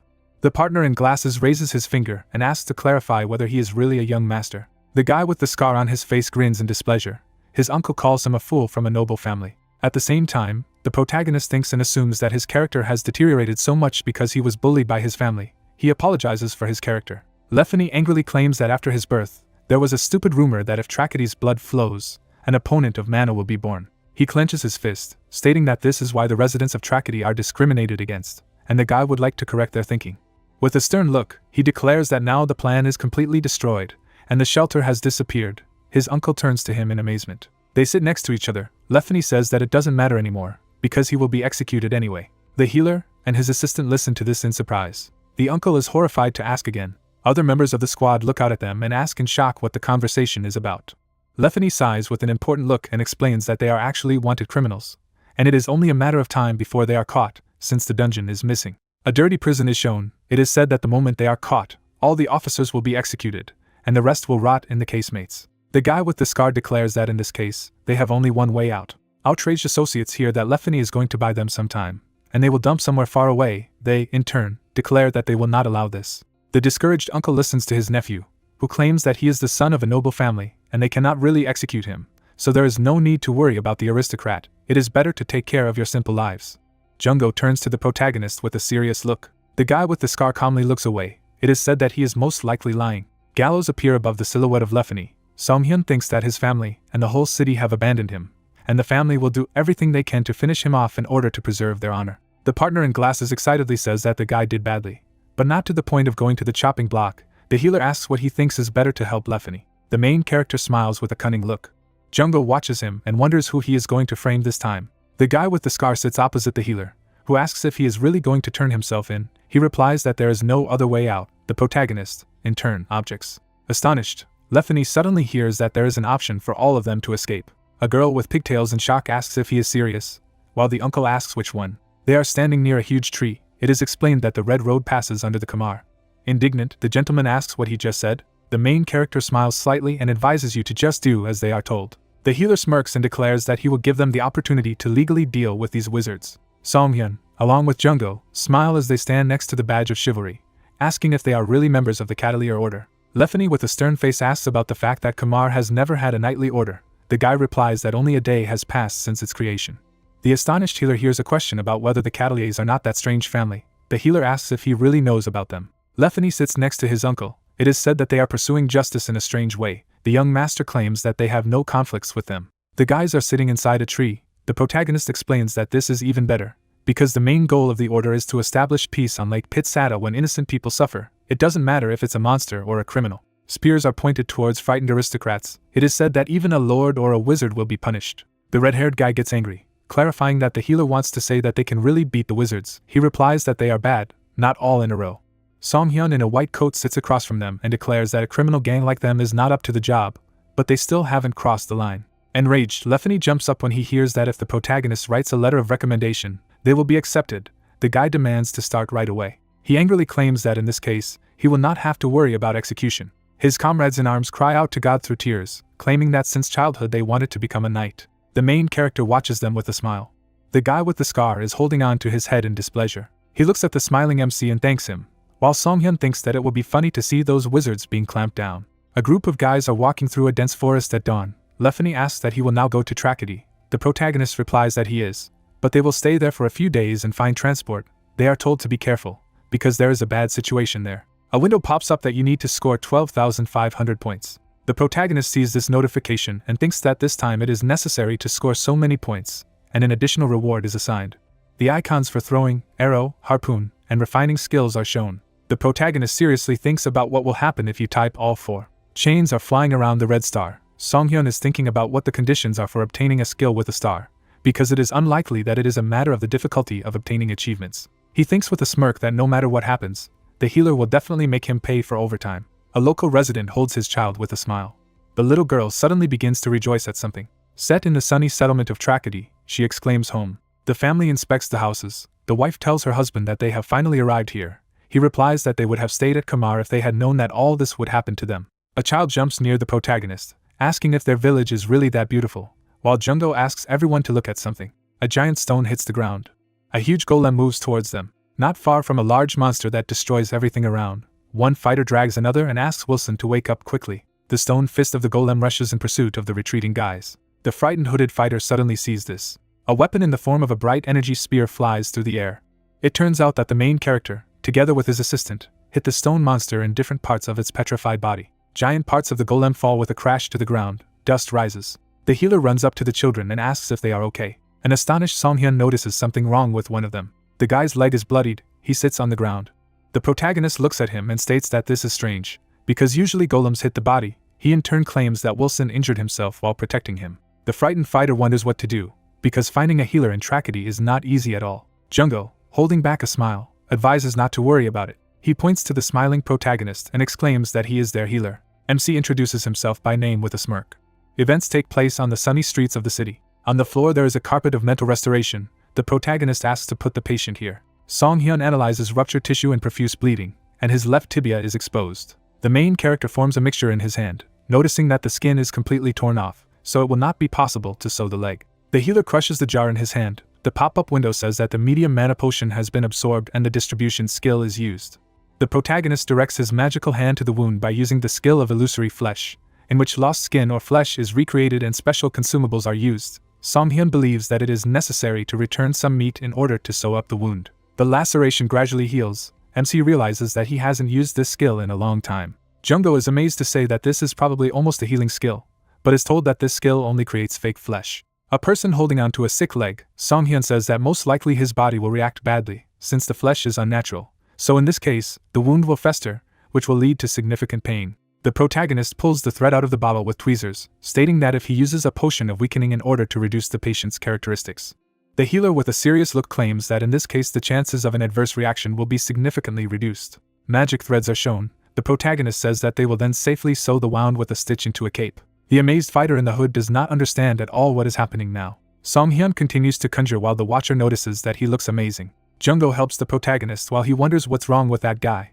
The healer breaks the magic thread, declaring that this is all. The victim's partner runs up and thanks him for his help. While wondering how to repay the favor, MC replies that if there are any potions left, then he will have enough. The hood flies off the head of the interlocutor. Red hair is visible. The embarrassed blue-eyed girl sighs. The protagonist looks at her and notices her red hair.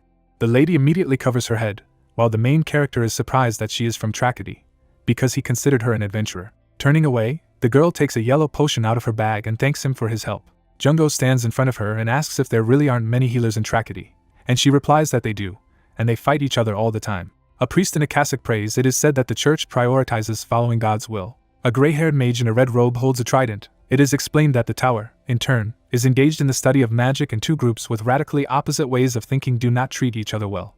Sunlight falls on the surrounding area. It is said that the area is influenced by Kamar and the Tower of Mages, so the church cannot afford much. Jungo stands next to the protagonist and asks what about the healers of adventurers. He replies that they do not need to stay here, because they can be in a big city. The girl stands with a smile next to her injured friend and declares that they are very lucky to find them. The protagonist smirks, hearing that she will definitely thank her for her work. The family looks at him with a smile. The father declares that they will go in this case. The guy waves his hand. Jungo stands next to the protagonist and wonders when he will be able to return home. Songhyun asks if there is a reason to return. He replies that there is no reason for this. The assistant raises his head and says that he has unfinished business. MC smiles and agrees with him. There are cozy houses around them. The protagonist suggests not to be sad, but better to find a place to spend the night. The employee benevolently claims that now they have no free rooms. The guys are standing in front of another landlord, who says that there are no places either. Another smiling lady offers to stay in the bathing room, because there are no usual options left. Several taverns also refuse them. Jungo desperately wonders why this is happening. The healer remarks that since the path to Kamar is blocked, everyone stops here. The disgruntled protagonist hears a scream that they will have to sleep in the open air again. Smiling, MC opens the door and exclaims that this is their last hope. Friendly guys at the reception of the Adventurers Guild greet the guys. The protagonist approaches the counter and says that they would really like to rent a room. A book with notes is shown. It is explained that you can find a room in the guild, but there is an important nuance.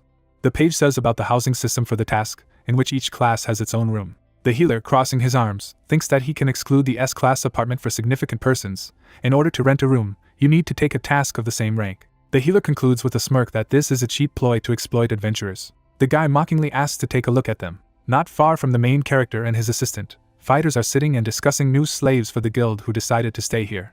Outraged, Jungo wonders why they suddenly started saying this. The arrogant interlocutor points his finger and claims that today they will not be able to rent rooms of A and B classes, because they are used as a warehouse of things. Discouraged, Song-hyun and his partner discuss that they really did the task just to put things there, while the healer notes that it's not a bad idea and he wants it too. The fighter goes inside, while MC says that there are still some C-class rooms left, so you can take them. He approaches the reception and asks if it is possible to rent a Class D room.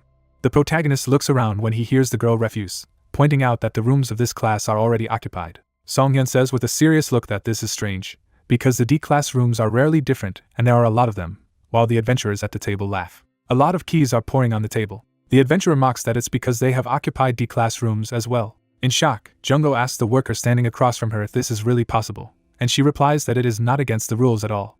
The discouraged adventurer suddenly hears that there are still C-class rooms left, so you can take a task on them, but not for beginners, who are not even capable of this. Jungo breaks down in a rage and goes to the sitting villains, shouting that this is too much, because they don't even get paid for housing tasks. He absolutely does not understand why to do this. The adventurers only laugh haughtily in response, stating that this is just a joke and there is no need to be so serious. The main character calmly takes out his sheet of paper and says that in this case he will also joke. He puts the paper on the worker's desk and talks about the S-class rooms for the most important people.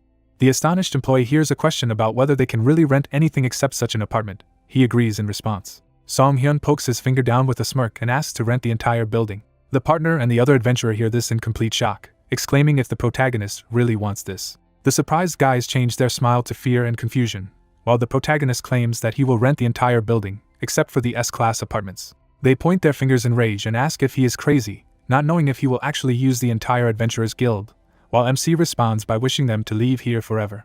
He scratches his neck in bewilderment, while the scoundrels shout that MC also wants to take the task board. They can't figure out how to make money now. Song-hyun asks with a snide grin if they really don't have the money. The main character smiles haughtily and asks why they are so serious, because he is just joking. The bullies look at him in full rage in response. At this time, someone goes downstairs. The girl shouts that not allowing other adventurers to take tasks is against the rules.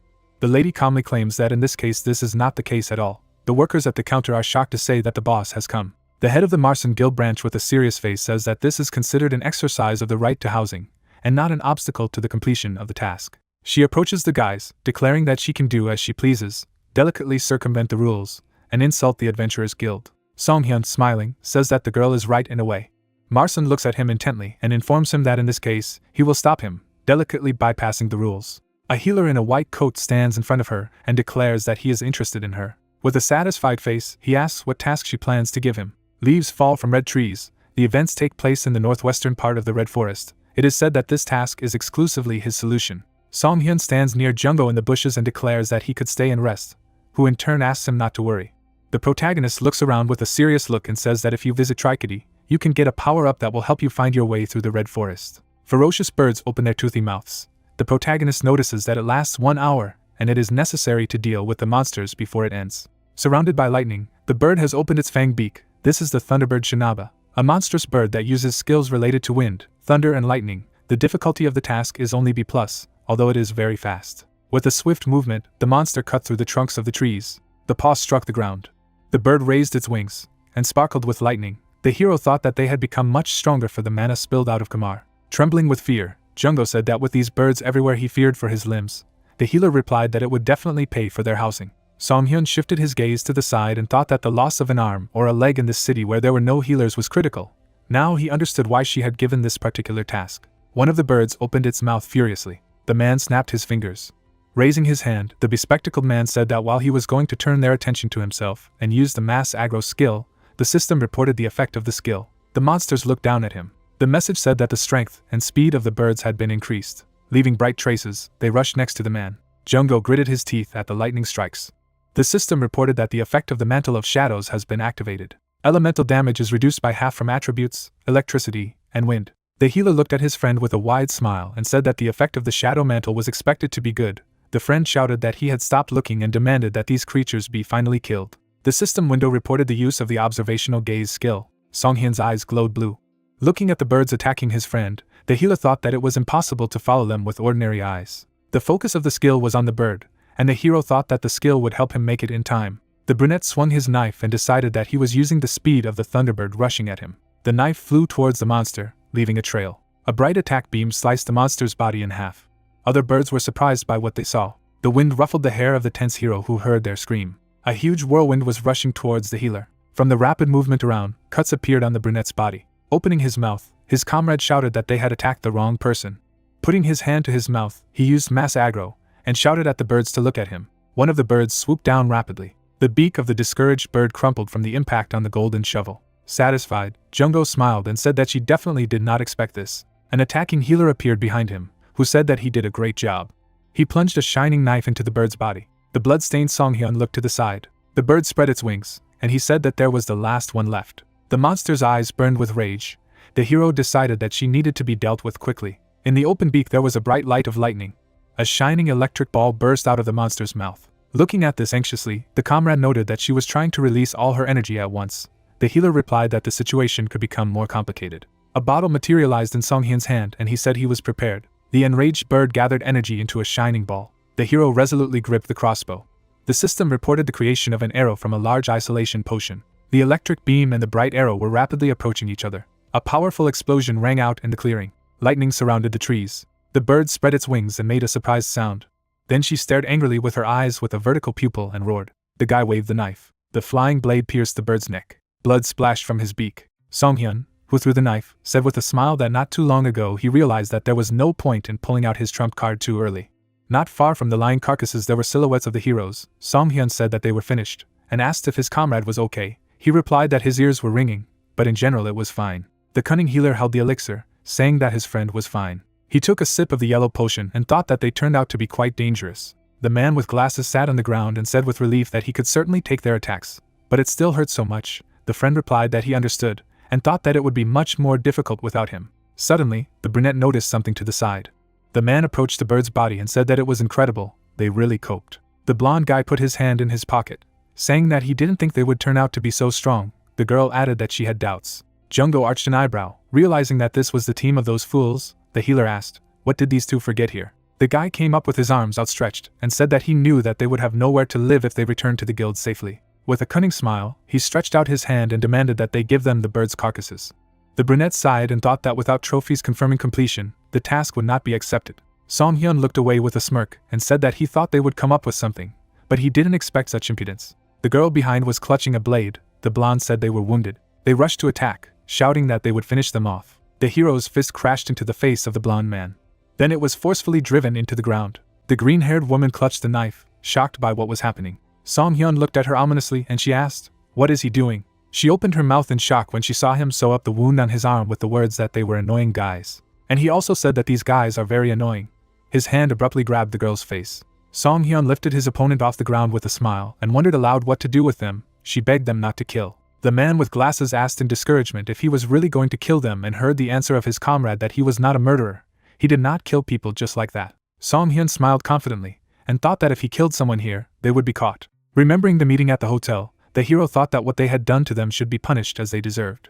The girl fell to the ground when the hero said that he would let them go, because he is a sweet and innocent healer. She opened her mouth in surprise, thanking him, and thought to herself in surprise that this guy was a healer? The soiled brunette opened his mouth in surprise, noticing that they looked like they were wounded. The girl sat next to her tormented friend, and replied that it was thanks to him. Songhyun took out a potion vial from his inventory with a smile, and said that unfortunately, there were no healers in the city.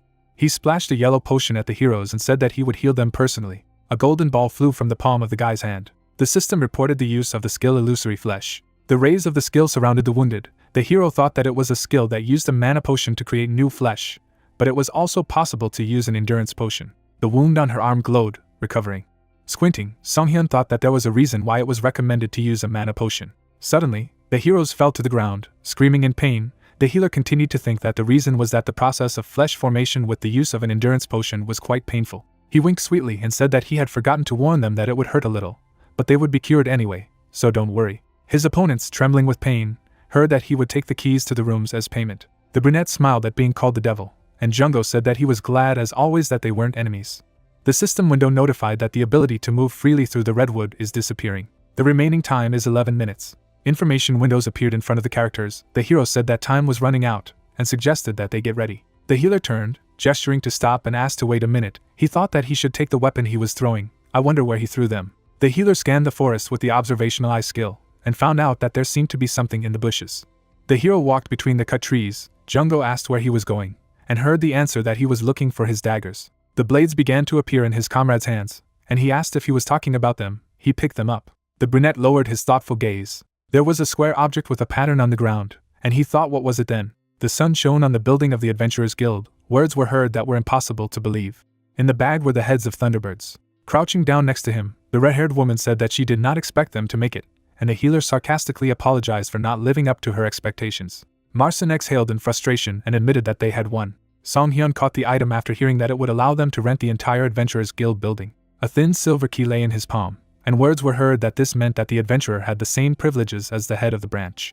The system reported that the item of the Adventurers Guild manager had been obtained. The man with glasses looked at the object enthusiastically, and the healer said that he did not expect her to give him her key. Marcin smiled a little and replied that those were the terms of the deal. The heroes shook hands. The guy added that he wanted to say that he would receive him with gratitude. He thought that those bastards had not been thrown out, and the rooms had been given to newcomers. There was a luxurious chandelier in the room. The hero thought that they had kicked out the bad people, and the D-class rooms were given to newcomers. There were rich red sofas in the room. The hero thought that in fact he had become the head of the branch. Song Hyun was lying on his bed in an expensive A-class room, thinking about what a productive day it had been. A found box appeared above his palm. Examining her carefully, the brunette wondered why she seemed so familiar to him. Imagining the layout of the rooms, he thought that his friend was most likely sleeping behind the wall. Apparently he would have to go to the artifact appraiser alone. Red lightning bolts emanated from the door of the artifact evaluation office. The box hit the floor and flew off. The heroes turned around in shock as they looked at her. A discouraged Song Hyun ominously asked the employee what she was doing, and she apologized in fright, saying that she had failed to unseal the artifact. The brunette shifted his gaze to the side, thinking that the artifact appraiser from the guild could not cope with the printing. Usually their abilities could be trusted. The girl picked up the box from the floor and, having heard the question what was the reason, replied that this box was sealed in a very intricate way. Introducing many gold chains with locks, she explained what they call this a skein seal. The process becomes even more confusing if you try to remove it incorrectly. Touching the box with her hand, the employee said that it also appeared to have been sealed hundreds of years ago. The method used here is very different from how it is done today. The healer stared at the box in discouragement, and thought that now he was even more curious. Were there no other options?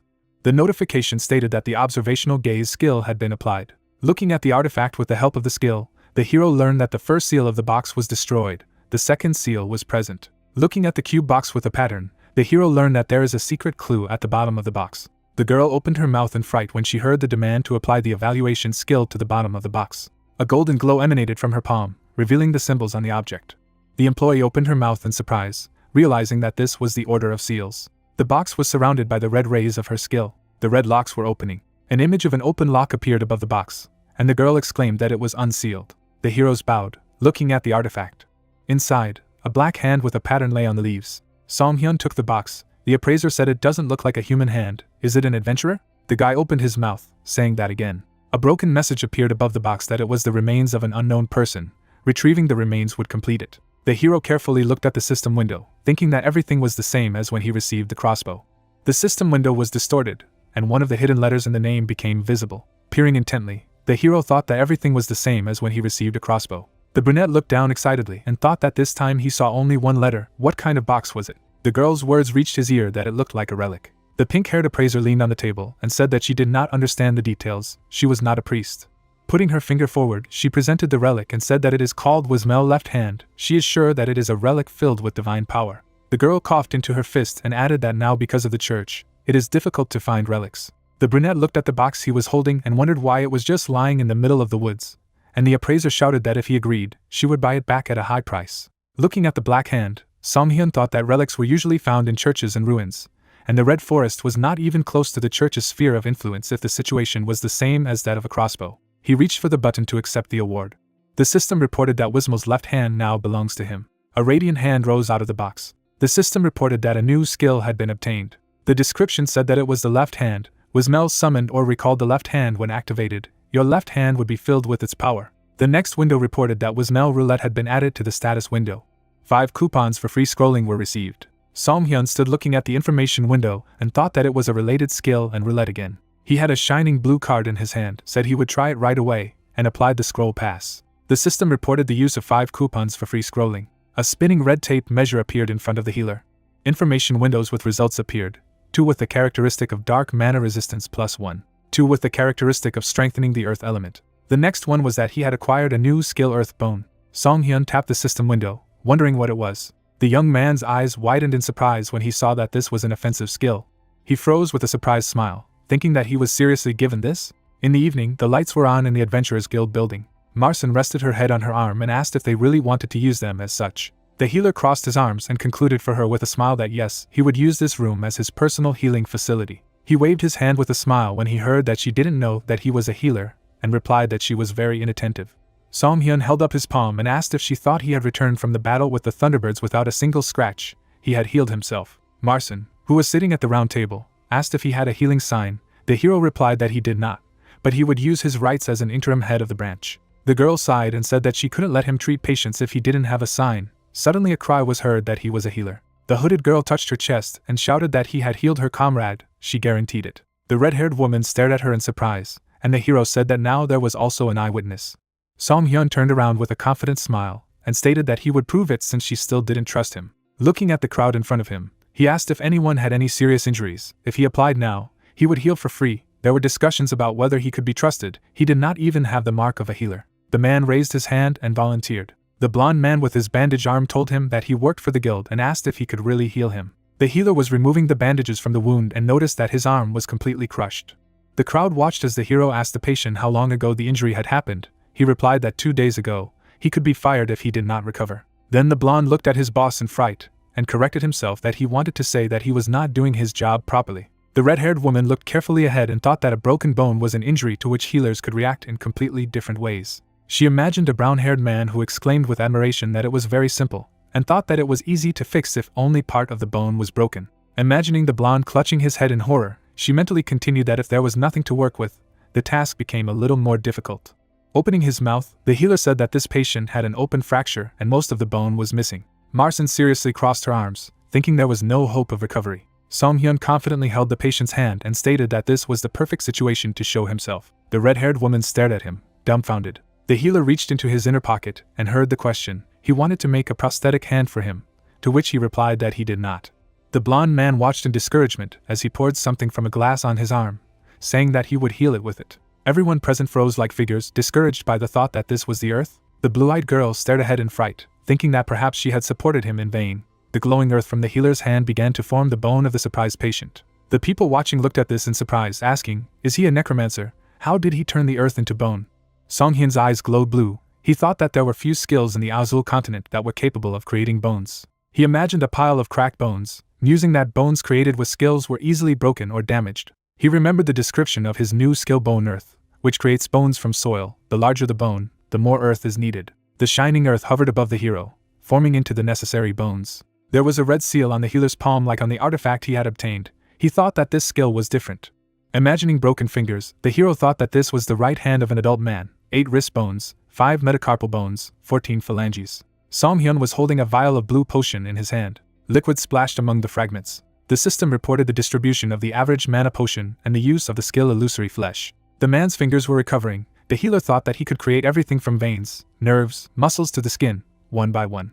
Song Hyun held the tweezers with the thread and confidently thought that he knew the structure of the brush in its entirety. The blonde raised his own hand up. The healer thought that it looked pretty good for the first time. Those present looked at the healed limb in surprise. The wounded guys in the coke opened their mouths, exclaiming enthusiastically. They rushed to the hero, shouting for him to heal them too.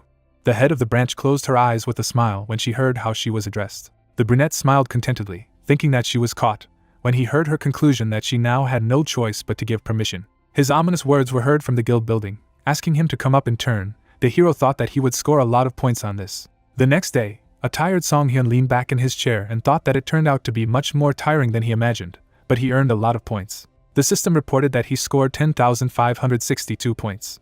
Jungo looked at his exhausted friend with a smile and asked if he was okay, what kind of wildness he had been doing while he slept. He had even achieved an achievement. The brunette yawned, covering himself with his palm, and invited his friend to go somewhere. He asked where, but the hero did not answer, saying that he would find out himself. The man stopped near the building. The hooded girl was smiling sweetly. The words were heard that this time they would have a guide. The heroes left the guild building. The girl in the green raincoat smiled sweetly and said that she forgot to introduce herself. Her name is Rebecca. Song Hyun pointed his finger at her and said that she had red hair. The girl squeezed her strands with tears until the brunette said that he did not think there was any point in trying to hide them, and his friend asked him not to say so. Waving his hand, Jungo asked if she was from the settlement, if there was a reason to hide them. The girl replied that she was really from Trakani. Pulling on her hood, she sadly told her that her family hated becoming an adventurer. Turning her back, Rebecca continued that she only hides her hair in the settlement, just in case she crosses paths with her family. Song Hyun replied that if he were her, he would never return home. The girl introduced the happy residents and various dishes and said that the family was stressful for her, but the Trakani itself is a really nice settlement. It has nice people, views and food. She pathetically touched her chest and said that that was why she would like to give them a tour of the settlement. Jungo tugged at his friend's sleeve and asked, did he want to walk around the settlement? The wind carried autumn leaves. Song Hyun replied that it seemed so. The heroes walked along a street with small houses. The girl said that the settlement is not very large, so it won't take much time to walk, then said that there are a lot of ceramics around. There were various dishes in the stall. The girl said that Trakani is a pottery settlement, and here they can find high-quality clay products. She presented small sculptures near the shops and said that there are workshops here and you can buy the creations of local residents. The most popular of them are clay dolls, and skilled craftsmen are called puppeteers. They are able to create golems from special clay. Arching her eyebrows, Rebecca said that even Komar respects Trakani's doll workshops. On one of the showcases there were small pendants. The sign said that it was handmade. The Trakani mascots would be ready in 1 to 2 hours after ordering. The person said that it looked great. Jungo pointed his finger at the amulet and said that he wanted to buy one as a souvenir. Whether to take it for a friend, he agreed. Song Hyun looked at his palm, remembering the print, and thought of workshops that work with clay. Wismo's left hand is also connected to clay. The girl turned around, looking at the brunette, who asked if she was familiar with the name Wismel. The healer looked away when he heard that it was the first time she had heard such a thing, and thought that even the people from the settlement did not know him. He imagined black hands among the supple branches, and thought that if Wismel was the wolf of the Red Forest, where he had found the relic hand, then someone from Trakani must know about it. At this time, Jungo was buying 2 talismans. The hero asked if the girl knew where the history museum was, if there was any archival or data on relics, but he heard that there was nothing in their small village. The healer turned sad, thinking that there was a museum in the last settlement. Rebecca clarified, is this something important? She looked down thoughtfully, remembering the place where the old data was stored. A clock hung near the small tower near the building, and she remembered that it was the town hall. The green-haired guy sat over the open book and clarified, do they need archival data? His desk was littered with books. The town hall employee asked if they were here on an assignment. The healer replied that they were on personal business. Closing his eyes, the green-haired man said that he had not. The heroes looked at him indignantly. Jungo exclaimed that he didn't even look, and Rebecca added that it was important. Resting his head on his hand, the guy replied that they should take out the papers from the Adventurers Guild. Song Hyun towered over him gloomily, thinking that this guy him off. The guy with glasses looked away, hearing that since he needed the paper, he could write it out right there. His eyes almost popped out of their sockets when Song Hyun showed him the key to the guild and sweetly asked if he should write a note about his dismissal. The guy trembled in horror, asking where he got the key. Is he the head of the branch? The employee hit his forehead on the table and asked to deal with him. Song Hyun told him to be quiet and give him the key to the archive. The heroes were standing among the bookshelves. Jungo asked, he thinks they will find something here. Song Hyun replied that they will definitely find something if they keep looking. When he touched one of the books, the question was heard, why are so many books damaged? Jungo showed his friend one of the books, and he replied that it looked quite old. What was it he was looking for? Opening the tattered cover volume, the healer thought that it looked at least 1,000 years old. The book had illustrations of an autumn forest. There were some pictures on each page. The hero said that there were no words. There were only children's drawings everywhere. The girl asked what it was. Lowering his gaze, the hero noticed something. He took the page with the image of a circle with his fingers and thought that it was strangely dense. The 2 pages clearly stuck together. He pulled the pages apart and stared at them in amazement. There was a picture of people who worshipped that very sign. Rebecca, who was standing nearby, looked at the book, said that the red-headed people resembled the inhabitants of Trakani. Jungo asked what they were doing. Song Hyun touched the drawing with his fingers and thought that this symbol was the same one on Wismo's left hand. Opening his mouth in surprise, he said that the orb was Wismel, the god worshipped by the people of Trakani. Rebecca looked at him in surprise, that she never knew that Trakani had its own god. The hero introduced the person who made the notes in the book, and said that as they can see, the whole book is not sloppily painted with scribbles. Most likely, this was done on purpose to avoid unnecessary attention, to pass this information on to future generations, even ancient books with damaged pages from this archive. Holding the book in his hand, Song Hyun claimed that someone had deliberately concealed the existence of this god. Suddenly, blood gushed out of the employee's mouth. The heroes turned when they heard a noise outside. Rebecca opened the door and ran out of the archive, and then, in horror, she covered her mouth with her hands. The body of the green-haired employee was lying on the floor. The question was heard, who did it? There was a man in a red cloak in the room. Jungo exclaimed, is this murder? The stranger waved his knife. The blade flew at the man, but bounced away. Song-hyun managed to parry the blow with his dagger. Standing in front of the man in red, he said that he could reveal himself. 3 unknown men in red cloaks demanded to give the book back. The heroes stood opposite each other in the hall of the town hall. Taking a decisive step forward, the guy with glasses asked, do they know about Wismel? Rebecca exclaimed that they were the ones watching them. Song-hyun was holding a book in his hand. His eye glowed blue. The system reported that the observation eye skill was used. He analyzed the body of the employee lying on the floor and saw that the abnormal condition was a severe wound, a knife stab in the neck area, and thought that fortunately, he was still alive. The striker saw him sit down next to the guy. A bright light emanated from the healer's palm. The stranger clarified dissatisfied, did he not hear them? The system reported that the hemostasis skill was used. Looking down, Song-hyun heard a demand to hand over the book and asked permission to ask one thing. He healed the wound on the guy's neck and continued why they attacked him. They didn't succeed in attacking. It's not enough to kill. The man in the red cloak waved his hand and replied that he had blocked the entrance and interfered with them, so let him stop chatting and give him the book. The masked man's eye flashed ominously. He asked, should he put it next to him? The system reported that the throwing skill was used. The silver blade was rapidly flying forward. He crashed into the body of one of the people standing in front of him. The comrade saw how he fell. Song-hyun held the book in his hand and said that he did not expect them to respond in a good way. Waving the volume with a smile, he said that if he were in their place, he would have attacked at this moment. The hooded and masked man looked furious and cursed. Weapons crossed in attack. The man threw the Rebecca away with a kick. Behind him, Jungo was fighting another man. The girl said that they had attacked the innocent. The man in red was approaching Jungo, who was thinking, who are they? Song-hyun threw the attacker away with his foot. The system reported the summoning of a crossbow. The brunette clutched the shining weapon in his hand. He used the harpoon arrow skill. Surrounded by a blue glow, the arrow flew towards the stranger. A pink flash appeared in the man's palm, and he said that he had not tried.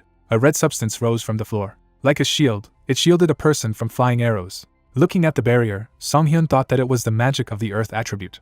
In the palm of the man's hand there was a shining handful of earth. He called the hero. And then he rushed to the attack and, squeezing the earthen floor, shouted that he would make a hole in it. Song-hyun stretched out his hand. A radiance spread from the palm of his hand. The system reported that the earth bone skill was used. The spear in the attacker's hand turned into several bones. They fell to the floor, and he asked in discouragement, what kind of nonsense was this? Next to the masked man, the tip of an arrow flashed. The shot knocked him down, throwing him back. Song-hyun came closer, saying that he was sorry.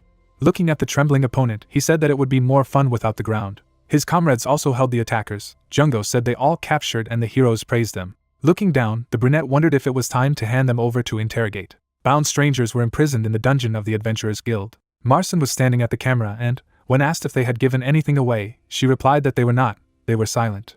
The woman thoughtfully touched her chin and repeated, Wismel is the god of Trachony. Shifting her gaze to the hero, she heard that she quickly accepted his story. This is absurd. She looked away and remained silent when she heard the question. Did she know anything about this? The woman crossed her arms and said whether it was related or not, an unusual mood had recently reigned among the residents. Remembering the man with the scar who warned him to be careful, the hero thought that Lefany had said so when they said goodbye.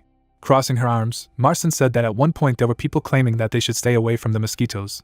They were convinced that they were apostles sent by God. The villagers looked at the cloaked men who shouted that Trachony must become independent. They must break out of the shadow of the mosquito. The look of the masked men was wild. They shouted that the mosquito would soon fall. Residents mockingly discussed it. The girl said that most took it as stories, and no one listened to them. She stood with her hands on her hips and said that it was until the Scarlet Tower collapsed a few days ago. She imagined the haze surrounding the tower and the surprised people, and said that the livelihood of most of the residents of Trachony depended on Komar.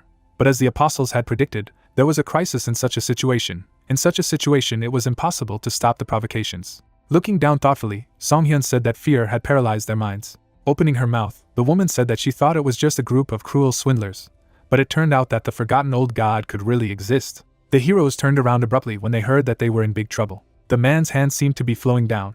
His face was made of red earth. Shocked, Marson saw a mountain of earth and a cloak instead of a prisoner. Turning abruptly to the officer, she asked what had happened to him. She was sure that there was strict surveillance here. The other 2 apostles were tied up, and the man reported that they had used truth serum to interrogate them, just as one of them was about to say something. Song-hyun grimaced in displeasure and thought that they had -1, a curse that prevented secrets from being revealed.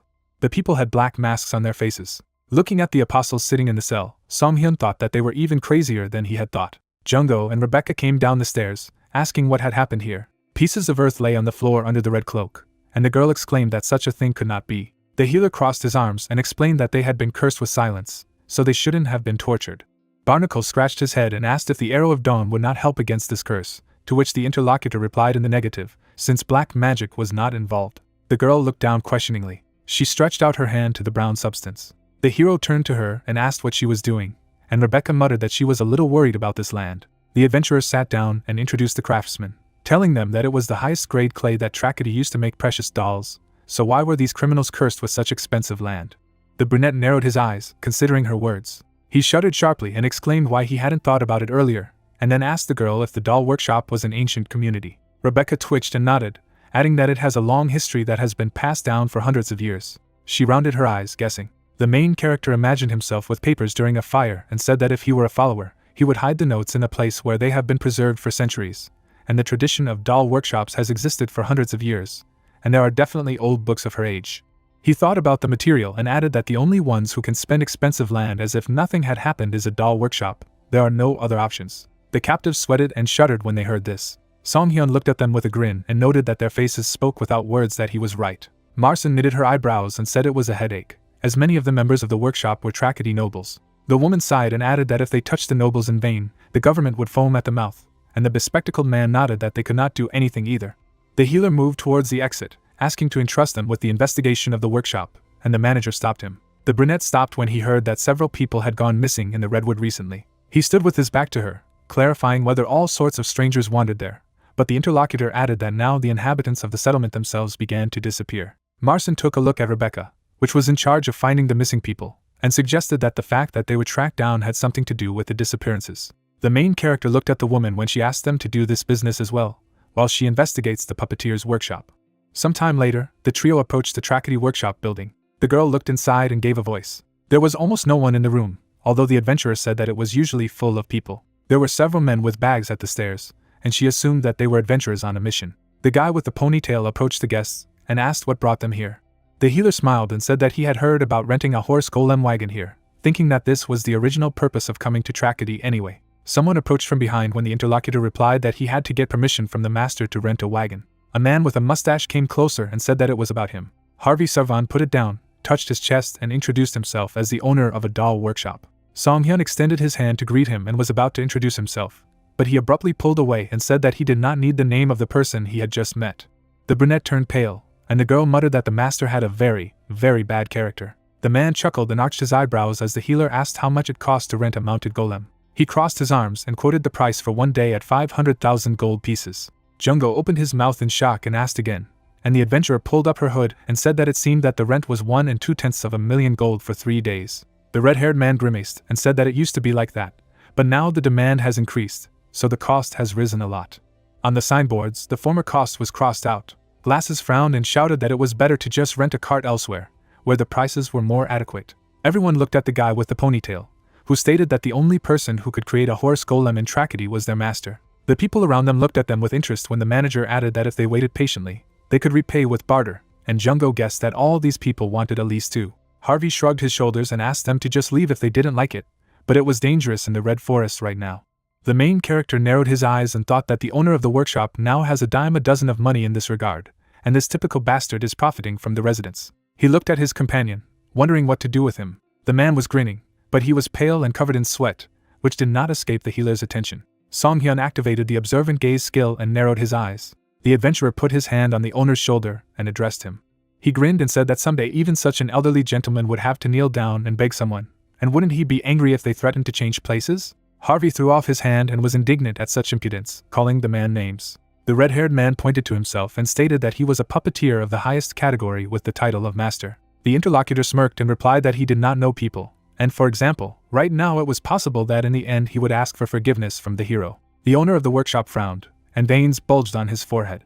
He grabbed a shovel nearby. The man began to brandish the tool, driving the adventurers away. The healer smiled and threatened that he would definitely regret it. The interlocutor gritted his teeth and shouted that this would never happen, and that they were now and forever forbidden to enter the workshop, but immediately his hands clenched. He turned pale and grimaced. The master fell to his knees, and the bespectacled man asked what was wrong with him all of a sudden. Song-hyun looked at his interlocutor with a grin and thought that it was worth taking care of his heart, and here were such worries. The man held his chest, closing his eyes, and the main character, with the help of the skill, saw that he was addicted to leukocotosin and symptoms of late-stage poisoning.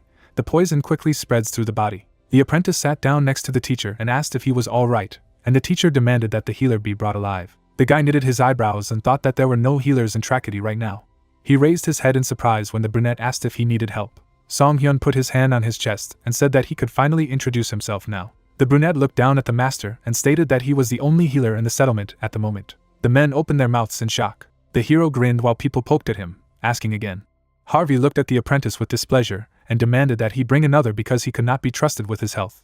But he replied that there was no one else in the village. The red-haired man was sweating profusely, but said that then he would go in a carriage to another settlement for treatment. However, he immediately turned around with his eyes wide open when the protagonist uttered one word, leukocotosin. Song Hyun smiled and revealed that it was a deadly poison called a leisurely killer. He imagined a man with a handkerchief at his mouth and added that if he was poisoned by it, the lungs and respiratory system would be damaged, coughing up blood would begin, and breathing would be difficult.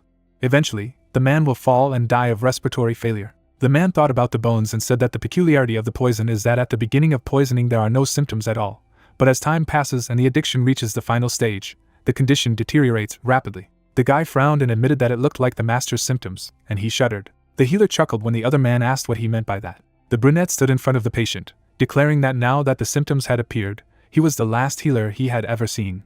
Everyone was in the workshop building, and the adventurer added that, of course, he was not going to treat them just like that. The interlocutor gritted his teeth and loudly addressed Ziggs, demanding that he bring the gold lively. A couple of minutes later, the master threw the bag of coins and asked the hero to choke. The money fell to the floor at the healer's feet, and the man grumbled that this was all the healer wanted. The brunette chuckled and reminded him that he had said something before.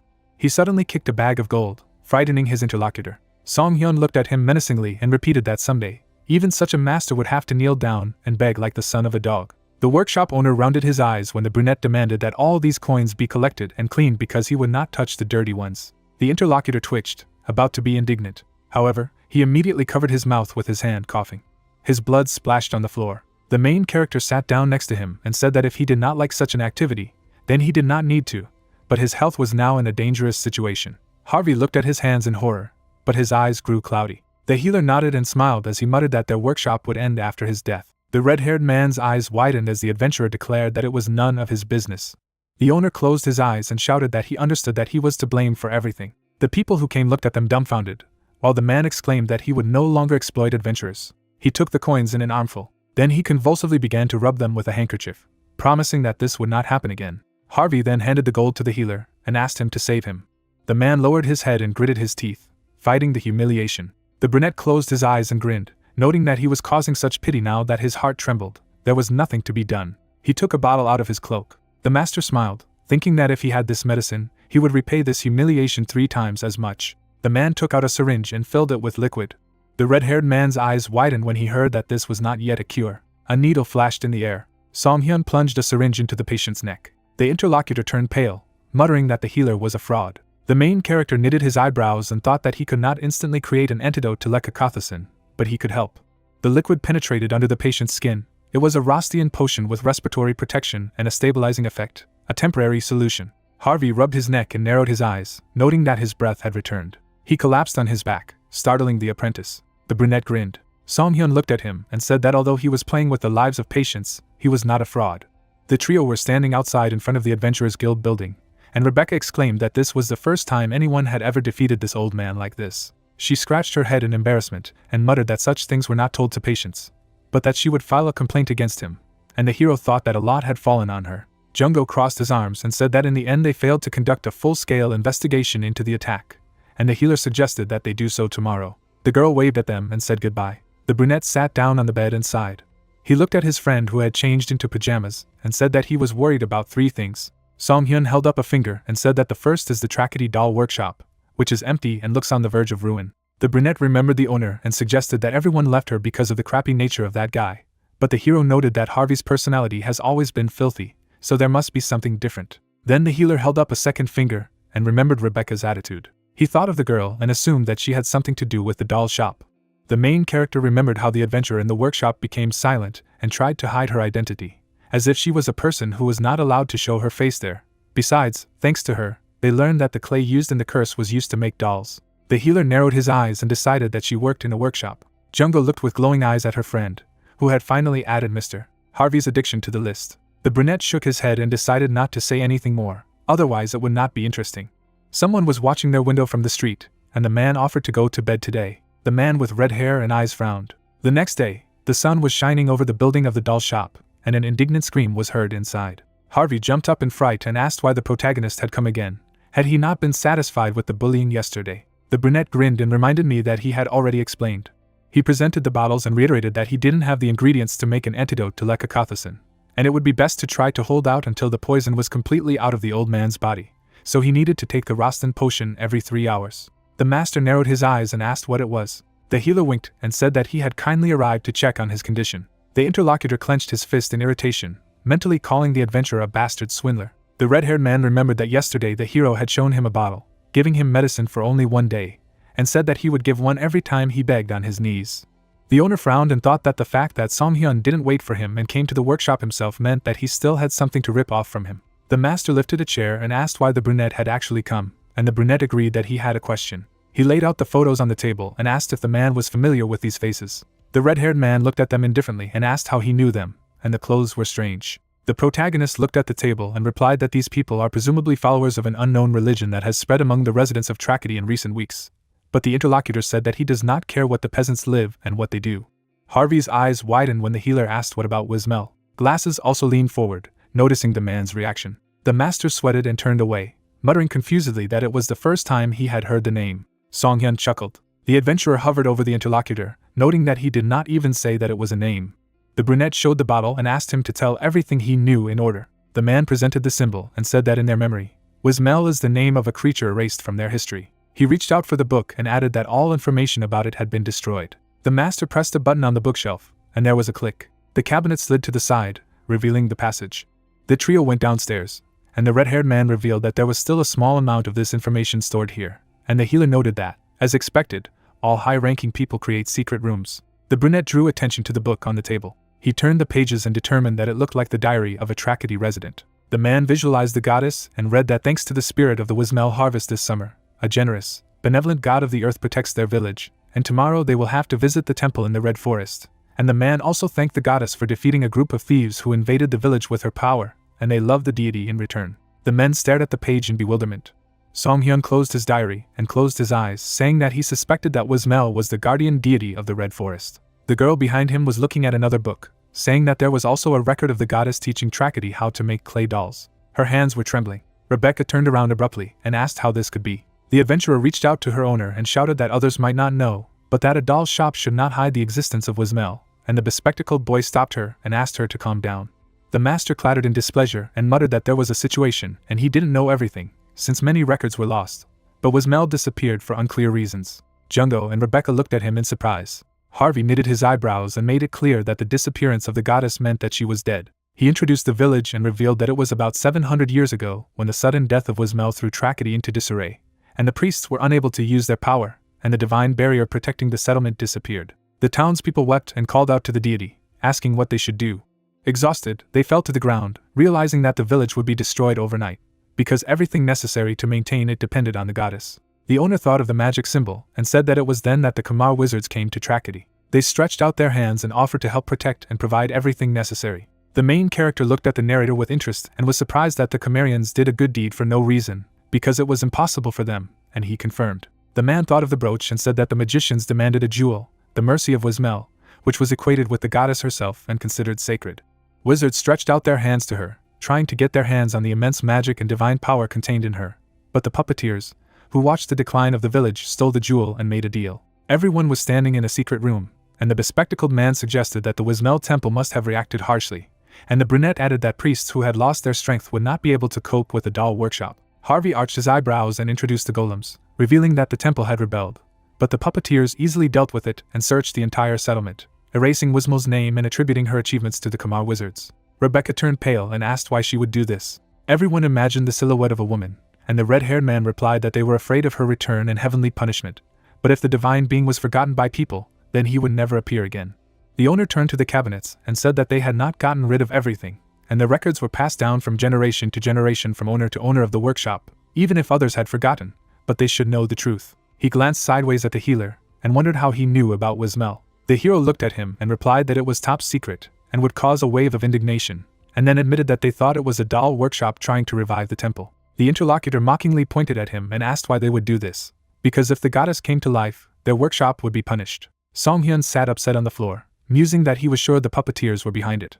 Barnacle waved his hand in front of his face and said that the master was also human and could make mistakes, and the healer offered to stab him. The girl sighed and asked what kind of Wismel church it was and what its purpose was. Harvey glanced sideways at the adventurers and asked what they were whispering about. Rebecca turned away and muttered that the whole city was in turmoil these days because of the church, and the hero added that they did not use her name openly. The red-haired man lowered his eyes, surprised that there really were people who were trying to revive the temple. There were tools on the table in front of him, and the brunette wondered if anything had happened in the workshop, because the atmosphere was a little strange, and there were no customers. The owner in a panic began to shake his head, shouting that nothing was happening here and everything was under control, so the main character immediately thought that he could not lie so stupidly. Suddenly the door opened. Song-hyun and Junggo turned towards the exit as the voice said that the master should speak clearly. The healer narrowed his eyes with interest. A long-haired man appeared on the doorstep. He smirked and asked Harvey if he planned to close his business in the near future. The stranger stood in front of the owner. He gritted his teeth and clenched his fists, calling him a bastard. The man took up the hammer. He launched the tool at the guest and reminded that he had asked him not to appear here again. The interlocutor only stepped forward and said that he had heard that his health had deteriorated. The long-haired man leaned over to the foreman and asked how he was going to do business in such a state. Song-hyun and Junggo munched on virtual popcorn, discussing that the action unfolds like in the plot of some drama. The stranger turned to look at them. He turned around, noticing that they had visitors, but the bespectacled man only waved his hand and asked him not to be distracted. The red-haired man closed his eyes and apologized, noting that he believed that no one else came to visit the master. The man turned around and said that he would leave the workshop, as he interfered with customer service. Finally, he smiled and said that he and the master would see each other soon. Then the door slammed shut at the same time as Harvey slammed the table. The healer frowned and muttered that this guy would do well to learn politeness at the first meeting. He was definitely not a good one.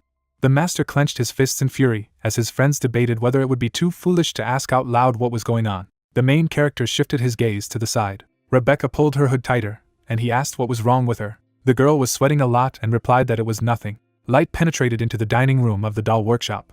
Ziggs, one of the workers, looked thoughtfully at his plate, muttering that they had met that long-haired aristocrat after all. He flinched as he looked at the trio. The table was set, and the guy offered to start eating and talk in the process. Ziggs introduced the aristocrat, and revealed that his name was Pendrell Spencer, and he had once been the master's apprentice and fellow student. The narrator picked at his plate and added that, although they were colleagues, his skills were not even close to the level of a long-haired man. The main character looked at the interlocutor and asked if it was some kind of elite level, and he replied that there was no one among the students of the workshop who could compare with him. The guy introduced the mechanism and said that to create a magic golem, you need 5 or 6 puppeteers working together, and he was able to determine the cause of the doll's breakdown just by looking at it. He thought of the workshop and added that, as a result of his outstanding abilities, everyone began to say that there was no one else to be the next owner but him. Harvey looked dissatisfied, and even someone like Pendrell couldn't please him. The interlocutors were dining at the table, and the narrator said that the current master is the most talented person in the history of the workshop. He remembered how the two had quarreled and said that Harvey had never praised the aristocrat, let alone treated him in a special way. However, the proud Pendrell did not give up and fought him. Then the guy left when their emotions peaked, and that was about 3 months ago. Ziggs lowered his head and said that a month later, the long-haired man made a huge doll and appeared again. Song-hyun and Junggo turned around in surprise when they heard that his golem was moving without magic power. Barnacle looked at the master and asked if this invention could move without other power sources, and he nodded, adding that because of this, chaos reigned in their workshop, but problems appeared later. 2 months ago, the golem's eyes were glowing red. A large creature sat in the hall, and the craftsman fussed, shouting that this was a technology that would revolutionize the industry. Harvey stepped closer and muttered that he couldn't come up with a use right away, but it piques his interest, and the creator thanked him. The master narrowed his eyes and thought that he had noticed that he hadn't seen an apprentice in a long time, but it turned out that he had been researching something similar. Pendrell smiled as his mentor mused that this was certainly below average, but he had no one to bequeath the workshop to but this guy, because the others were garbage that didn't deserve attention. The long-haired man rounded his eyes when the interlocutor said that when the time came for him to retire, he would transfer the position of the next manager to him. The guy grinned. Harvey turned around in surprise when the student demanded to do it right away. He widened his eyes and asked again, and he only asked if he hadn't achieved something that even the owner couldn't. Pendrell chuckled and said that he had talent, enough experience and success, and there was no longer any reason to stay under him. Harvey gritted his teeth and furiously called the guy a crazy brute. Blanks flew into the air, while the man was rowdy and demanded that the guy get out of his workshop, since he did not understand anything. The long-haired man sat on the floor, his hand pressed to his face, and muttered that, apparently, this would not work. He touched his chest and said with a bitter smile that he would not like to lead their workshop to collapse with his own hands, but this was the will of the master. The aristocrat stood up and declared that he was independent of them from that day, and Harvey asked if he was going to open his own workshop. Pendrell smiled and replied in the affirmative, adding that he would call her Spencer. The main character rubbed his chin and muttered that it was now clear why there were no people here, and Ziggs covered his face with his hands and said that the long-haired man had lured away many masters. The guide turned pale and said that Pendrell was a very talented craftsman, and they no longer had a reason to tolerate Harvey's harsh temper. Barnacle leaned on his arm and noted that it was all his fault, so there was nothing to say, and the healer nodded. Ziggs knitted his eyebrows as the brunette asked if he and the others had managed to stay. The interlocutor banged his fist on the table and exclaimed that their master could not be called sympathetic. The young man blushed as he imagined the figures and muttered that the man's works were so beautiful that they exuded sensitivity, and the adventurers thought that he was even crazier than the owner himself. Ziggs coughed and added that he was therefore sincerely glad that Song-hyun had healed the master, although he would not have thought that he could have been poisoned in the first place. The healer crossed his legs and said that he was just about to say something about it. He closed his eyes and thought about the third point that was bothering him. The man presented the substance and said that lecacothecin, to which Harvey is addicted, is a high-quality synthetic poison obtained by mixing several types of poisons. The interlocutors looked in surprise at the healer, who said that it would never be possible to become addicted to such a person naturally. Song-hyun narrowed his eyes and added that it meant that someone had done it deliberately with the aim of killing Master Harvey. Everyone looked intensely at the main character. The healer made a gesture with his hand and asked if the guy had any guesses who could hold a grudge against the master. Ziggs looked down and admitted that it was about 45% of Trachedy's residents. He chuckled and added that the other 55% had never met him, although they despised him, so the master was even more trash than they could imagine. The guide put down an empty plate and thought when the hero asked if there were places that the owner had recently visited. Ziggs remembered asking his mentor to rest and saying that he hadn't taken a step since the puppeteers left, as he was overcome by anxiety and focused on his work in the workshop. The brunette touched his chin and muttered that in 2 months of isolation there was no chance that he had been poisoned from the outside. The apprentice got up to carry the dishes, and the bespectacled boy whispered to his friend if he thought anyone who had stayed in the workshop was to blame, and the hero replied that the probability was low, because these guys had been taking turns giving him medication since yesterday, and had saved Harvey's life with the utmost sincerity. Ziggs set down the tray and decided that he would wash it later, and the healer whispered that if any of the students wanted to kill the tutor, they would have done it a long time ago. The girl raised her hand and gave her voice. Rebecca arched her eyebrows and asked if Pendrell could be the culprit. She looked at the protagonist in surprise when he replied that this person seemed to be the most suspicious under the circumstances, but it was unlikely. The brunette introduced the man and explained that Harvey's body had apparently been exposed to a large amount of poison in a short period of time, and it got to the point where he had been by his side injecting the antidote for several days, and due to his relationship with Master Pendrell, it would have been difficult to get here. Barnacle turned to Ziggs and wondered if the long-haired man could have ordered someone else to be poisoned. Maybe someone else had come here. The main character rounded his eyes when he heard that only adventurers came here. The brunette stood up and clarified that Harvey was the only one who made dolls from Earth brought by adventurers, and he nodded. Song-hyun smirked and asked to be escorted to the storage place of this land. A fist flew into the man's face. The healer forcefully charged him, throwing his opponent back. The man looked at him indignantly and asked what he was doing. He immediately turned pale and shuddered when the hero announced that he had found poison in the soil that he had brought to the workshop today. Song-hyun grinned and added that after the investigation, he found out who the criminal was, but the interlocutor only exclaimed that he did not understand what it was about. Jungo put his hand on the girl's shoulder and advised her to plug her ears. The main character grabbed the criminal and dragged him into the gateway. His companions stood outside, their ears pinched. Suddenly, there was a heartbreaking scream, and they had to close their eyes. The healer shook off his hands.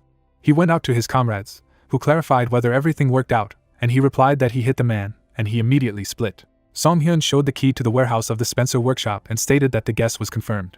At this time, the legs of the criminal were sticking out of the barrel. The trio approached the warehouse. The hero inserted the key into the golden lock. Inside the room there were bags and buckets with material. The adventurers went inside, and the bespectacled man asked what his friend thought about all this. The man opened one of the bags and activated his observational gaze, immediately determining that this soil was contaminated with lecacothecin, upon contact with which poisoning occurs. The healer looked at her and noted that there was now evidence. Pendrell appeared on the doorstep, saying that he did not expect the hero to get to the bottom of this. He grinned and admitted that he had already planned to visit them, but this visit had saved him from having to look for them. Jungo took out a spear and asked if he knew that his secret would be revealed and was now going to kill them. The interlocutor grinned and replied that it was already tea time, and whether they would keep him company. Song-hyun and Jungo looked at him suspiciously. Inside the Spencer workshop was bright and cozy. The long-haired man sat in a chair with a cup and said that he had no intention of killing the master. The brunette crossed his arms and asked if he was going to deny the obvious, and the interlocutor admitted that he really planned to give him the antidote at the right time. He looked down when the healer asked why he would do this. Pendrell placed a book with the Wismel symbol on the table. The main character looked at her and remembered the temple. The long-haired man took a sip and said that his goal was to revive the church and welcome the goddess. He narrowed his eyes and said that there was a lot of material related to her in the doll workshop, so he definitely needed to get it. The man introduced the bottles and explained that at first he planned to officially take over the management of the workshop, but changed plans when he learned that the master would be in charge for at least another 30 years. Barnacle Boy squinted at him and called him a complete psycho when Pendrell stated that he was wondering if the mentor would step down as workshop owner if his body weakened. Song Hyun glanced at the red-haired man and wondered why he would revive the Wismel temple, especially at the cost of a knife in the back of his master. The interlocutor smiled and laughed. His gaze suddenly turned mad as he asked if the hero had ever revered someone as a master and teacher, if he had encountered such a wall that he could not overcome. Pendrell introduced Harvey, who was about to crush him, and stated that his mentor had become such a wall for him, and even if he ever rose to his level, it would be after his master's death. The red-haired man put his hand on his chest and said that no matter what he did, he would not be able to surpass his mentor, and it was very painful for him to realize this. But the main character said that he was not interested, to be honest. Pendrell clapped his hands and told him that he had something else in mind. He smiled anxiously and asked if he couldn't surpass the master, then wouldn't it be right to find a way to lower him below him? The healer rounded his eyes and twitched, asking again. The interlocutor introduced the deity and the teacher, explaining that if Wismel returned to their world, then the doll workshop that committed unforgivable sins in the past would fall, and even its owner would not be able to escape karma. Harvey's eyes reflected the silhouette of a woman, and Pendrell said that if he was cursed and thrown out of the workshop so that his hands would not create him, then he would succeed. The long-haired man put his hand on his chest and said with a mad smile that only then would he be able to surpass the living master. Jungo shivered and exclaimed that he had goosebumps from such a creepy man, and the protagonist added that he was even crazier than Ziggs. The healer narrowed his eyes and thought that something was missing anyway. He looked at the other person and asked if this was really all. Pendrell smiled slyly, and the brunette decided that there must be something else hidden here. The hero looked at him intently and asked if this was all for sure. The interlocutor smiled. He laughed out loud and said that he thought so. The guy thinks quickly, and it's just his personal wish. Song Hyun looked up a little when he heard that the real reason they wanted to start a church was because it was for the city. The man closed his eyes and added that he had only to look at the city now. The streets were empty, the settlement turned into an extremely poor village.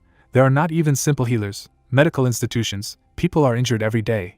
He remembered the priests, saying that they and Kumar were the culprits of this tragedy, did nothing, just abandoned the city. Then he slammed the table. The interlocutor tilted her head and added that innocent residents of the city had recently been persecuted by vicious bandits for having red hair. After introducing the bandits, the man added that he had heard that their real leader was from the nobility of Kamari. The comrades thought that if they found out that they had helped the Red Road gang, they would be killed. He put his hand on the book and added that this record was left to his ancestors, who worked in a doll workshop.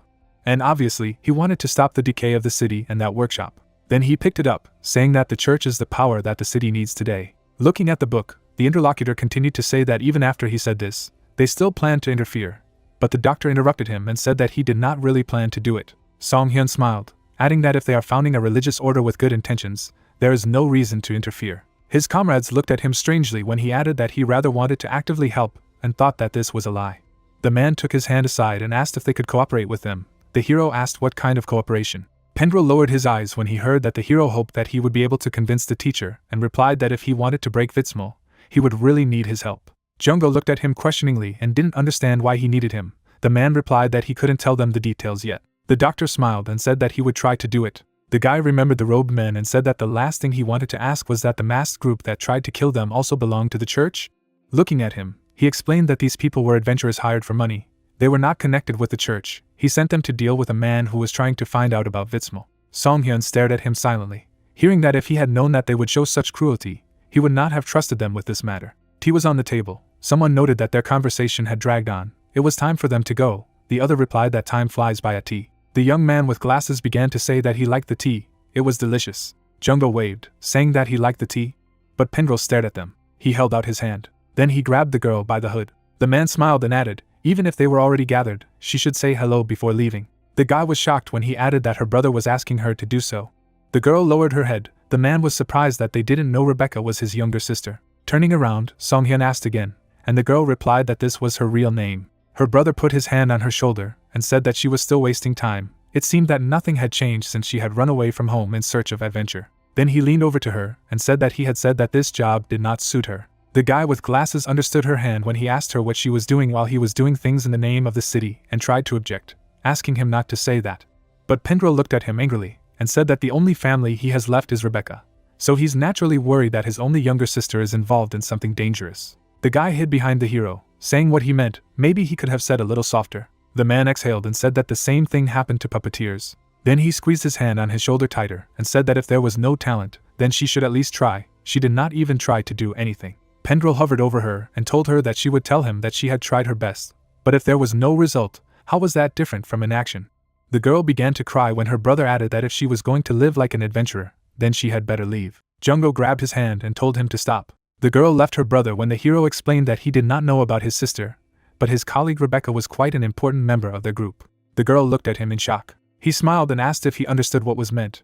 The man was holding on to his wrist. Then he smiled and said that it seemed that this time his younger sister had found a reliable colleague. A lantern illuminated the street of the city. The girl cried and said that this was why she did not want to meet her brother. Jungo stood in front of her and said that how did it happen that such a guy turned out to be her brother. The girl replied that he said it wasn't entirely wrong, but it hurt even more.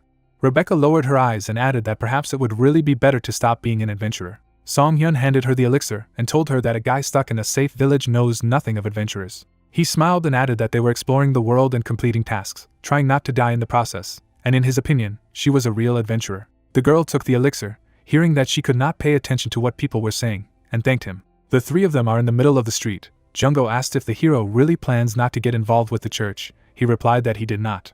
He understood his head by saying that Pendrell had clearly lied and the masked group was not affiliated with him. Song-hyun remembered how that person dissolved by saying that a curse like instant death is a skill that puts a strain on the caster's body, so it is rarely used, in exceptional cases, for example, when it is necessary to shut someone's mouth, even if it means their death, and casting this curse means that they have important information. Such a person definitely cannot be an ordinary adventurer. He opened the bottle. Then he took a sip, saying that he was curious about what remained hidden. I'm sure that's not all. The girl looked up when her friend asked where they should start the investigation and said that her brother had previously said that he had found information about Vitsmal at home.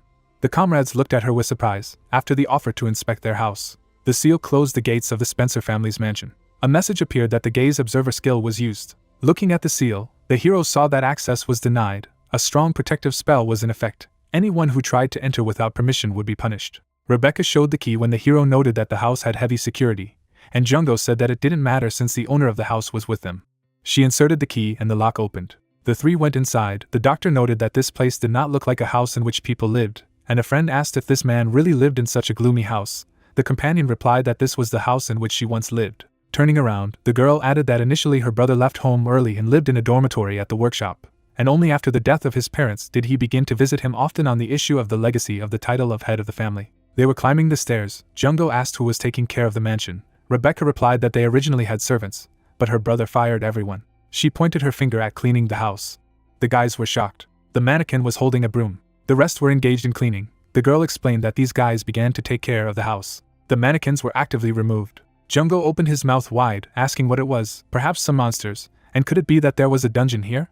The interlocutor replied with a smile that these are mannequins for cleaning, dolls that her brother made in his workshop. The doctor raised his hand to his chin and said that no matter how aristocratic they were, using dolls instead of people was a luxury. The cost of maintenance was enormous. Then he exhaled, noting that it was likely that shortly after he found the data on Vitsmal, all the employees of the mansion were fired. Jungo asked, was it to prevent the information from leaking? Seeing how the mannequin was removing the dust, the interlocutor replied that this is so, because the dolls do not talk about what they saw and heard. He looked ahead and said that since they were using dolls even now, the materials that needed to be hidden were still there.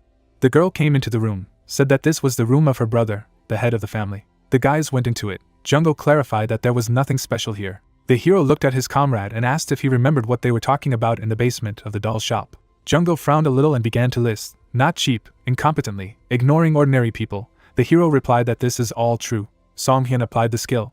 He saw a painting on the wall. Looking closer, he saw a sealed switch. Someone had recently removed an old seal from it. A message appeared that it was possible to open the door leading to the basement, noting that it was always common for superiors to have all the secrets. He pressed the switch. There was a click on the floor.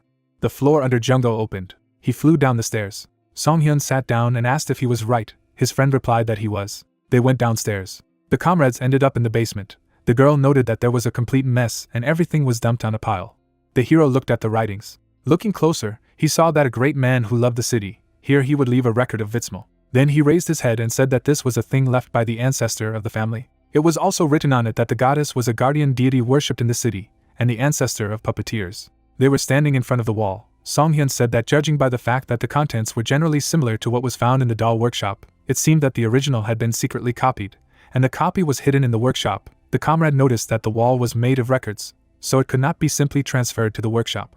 Rebecca pointed her finger when she noticed that it contained new information. Looking at the hieroglyphs, I began to read the myth of the city. The goddess loved the forest, loved all its inhabitants, and wanted to protect them. Imagining the goddess, the comrades read that taking care of the forest alone was a difficult task even for the goddess. In despair, she divided her strength. The mannequins did the work. She created her own children doubles. The clones born in this way founded the village in the middle of the forest. As a result, a city appeared to worship the goddess, and later she was called Trikoti. Rebecca raised her hand to her face when the hero said that, in other words, the progenitors of the city are doppelgangers of the goddess, and noted that the current villagers are descendants of Vitsmal. A wolf appeared behind Jungo when he pointed out that the puppet studio was a bunch of immorals. The wolf's eyes lit up, and he pounced on them. He bit the guy in the shoulder. He screamed. The wolf quickly jumped away. His paw slammed into the floor. He looked intimidating. Rebecca ran up to the guy, saying that it was a red wolf golem. The girl raised her head, adding that it was a special golem that only an elder of the family could create. Drool dripped from their mouths. She added that although they did not have a soul, thanks to their magical powers, they were endowed with will, could think independently and move like ordinary beings. At that moment, his golem pounced on her. Rebecca screamed. The doctor has drawn a dagger. Silver glory has been summoned from your inventory. The monster's head flew to the side. The body fell without a head. Songhyun noticed something. The wolf stood up again. Songhyun stood in front of him, hearing that the golem would move until its core was destroyed, and asked if it was. Jungo was summoning weapons when Rebecca replied that it was up to its creator. The guy grabbed a shovel. He stood up and shouted for the cowardly dog to pay attention to him. Then he attacked her, and shouted that it was a shameful surprise attack. Jungo chopped it into pieces. Songhyun froze in surprise. The comrade happily jumped, and shouted that he had killed the dog. The hero thought that there was no need to use an observant eye. Rebecca approached and asked why the golem was in her house, and Songhyun assumed that her brother had studied it there. Jungo put his hand on his shoulder. The hero's eyes became larger from the words that then the secret of the golem, which moves without the help of magic, may be hidden here. He ran abruptly upstairs, did not even answer the question where he was going. The guy ran and thought that this smell coming from here earlier was really what he thought. But he fell silent when he saw something. In front of them lay the corpse of a fox. The whole room was covered with animal pipes. They didn't understand what it was. There were hares, cats, and many others on the tables. The girl covered her mouth and said that it was terrible, not understanding how he could. The doctor looked at the fox. He remembered the wolf, noting that they looked alike. Jungo frowned and said that he had killed them all, just to observe them and then create creatures like them. The method he chose was really bad. Rebecca believed that it could not be. She pressed her hand to her chest and said that her brother was so skilled that he could create a golem without killing any animals. Just a photo was enough. The hero went on when his friend asked what all this was for. He stopped by the slain golem, hoping that it wasn't what he was thinking. A message appeared about the use of the processing skill. A bright light appeared in his hand. The front was a pile of sand. The red wolf's golem was reworked. A mana core appeared. The guys came up and asked what it was. Their eyes grew larger as they heard that it was the soul of a living being. Songhyun turned around and said that this man created dolls using the souls of live animals. The girl clutched her head, horrified at how to do such a thing. Seeing the bright sphere, she wondered what her brother was doing. The guy with glasses replied that anyway, it was definitely crazy. He was taking out souls to put them into dolls. Jungo looked at the papers, saying that if they found anything, they might find out about his intentions. Suddenly something surprised him. He showed a notebook, which said that he needed to read. Opening it, the girl realized that it was her brother's handwriting, who wrote that Vitsmal had not left them. The girl hovered above the ground. She spread her power across the redwood forest and assimilated with it. Vitsmal closed her eyes like a divine being, disappeared. Even though her appearance had changed, she always protected them. Pendrell stood in front of the text. According to the notes left by the previous head of the family, it is impossible to contact her, who has been assimilated by the forest. But he does not think so. The guy represented the goddess and wrote that it was necessary to make her doll. If I conveyed the will, strength, and religiosity of the goddess in the created doll, then she would return to her divinity. Jungo pushed the hero away, not understanding what it meant. Rebecca stood by, saying that she had never thought that the goddess had turned into a red forest. He froze in place and asked if it was possible the church would put pressure on their religiosity. How was he going to convey the will and power of the goddess? Songhyun put his hand on the notebook. He explained that it is written here that ordinary people cannot gather the power of the goddess. Holding a notebook, the hero read that this becomes possible if the remains of the god are used, and after much deliberation, he decided to find what was left after the disappearance of the goddess, and used his right hand. A monster appeared above him. It sat right on the closet, saying that they crept inside like rats and did well. They turned around abruptly and did not understand whose voice it was. Song Hyun said that Pendrell was spying on everything with the help of a doll. The doll descended, saying that it was easy, and using her hand to gather the power scattered across the red forest. Song Hyun frowned upon hearing that although there was a side effect, the forest had lost its protection and had become unstable. The girl peeked out from behind her, and said that it was then that the reason why the monsters in the redwood had become so cruel became clear. The doll descended to the floor. The hero added that although the main reason was the leakage of the magical energy of the city, but the secondary culprit was her brother. Frowning, the girl shouted how could he do this, because so many people were injured in the red forest. He stood in front of her and replied that if the goddess was restored, the city would recover. An injury was a very minor problem. Song Hyun tilted his head and repeated that this was of course a minor problem. Then I watched it, and added that the real problem was to gather the will of the goddess. The puppet monster was smiling, saying that the guy was thinking well.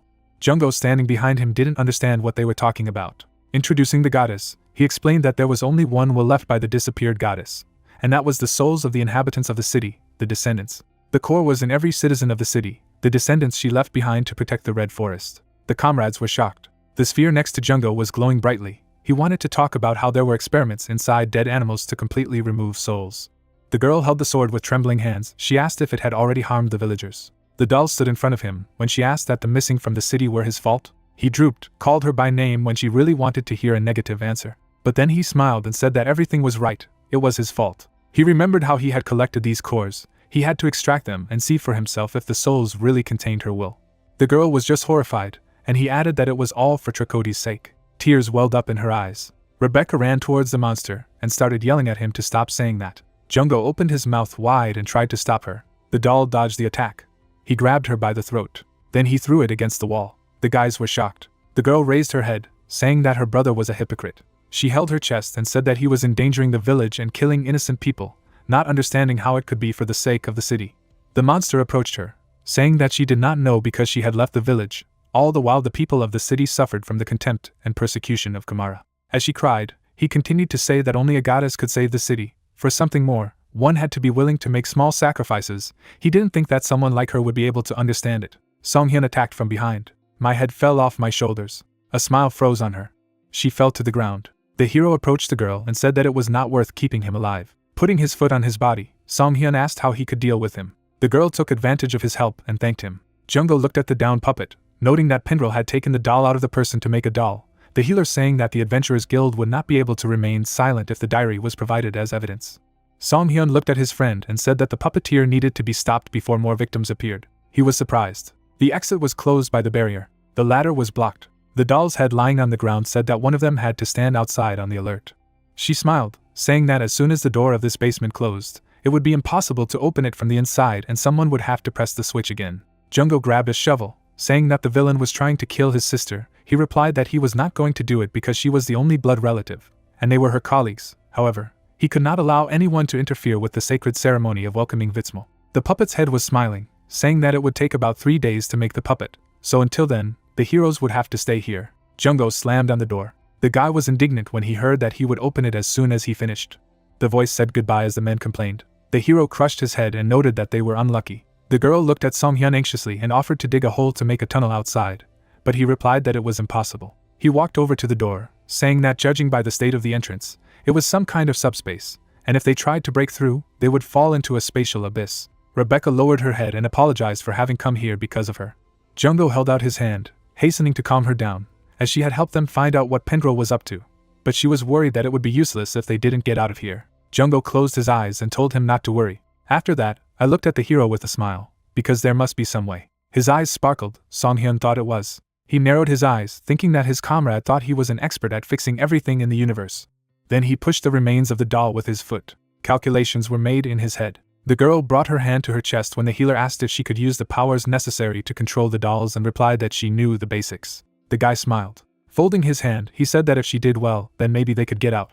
Rebecca was visibly surprised and asked how they could do it. After introducing the puppets, the hero replied that it was a simple but at the same time difficult method. You need to use the ability to control the puppets to press the switch behind the door. Jungho turned to him that since they couldn't get out on their own, they would have to use someone outside and asked if that was possible. Imagining a room among the stars, the guy assumed that this subspace was different from the continent, so they could not influence what was happening there from here. The hero picked up the doll's falcon, reasoning that a few moments ago it had been controlled by Pendrell.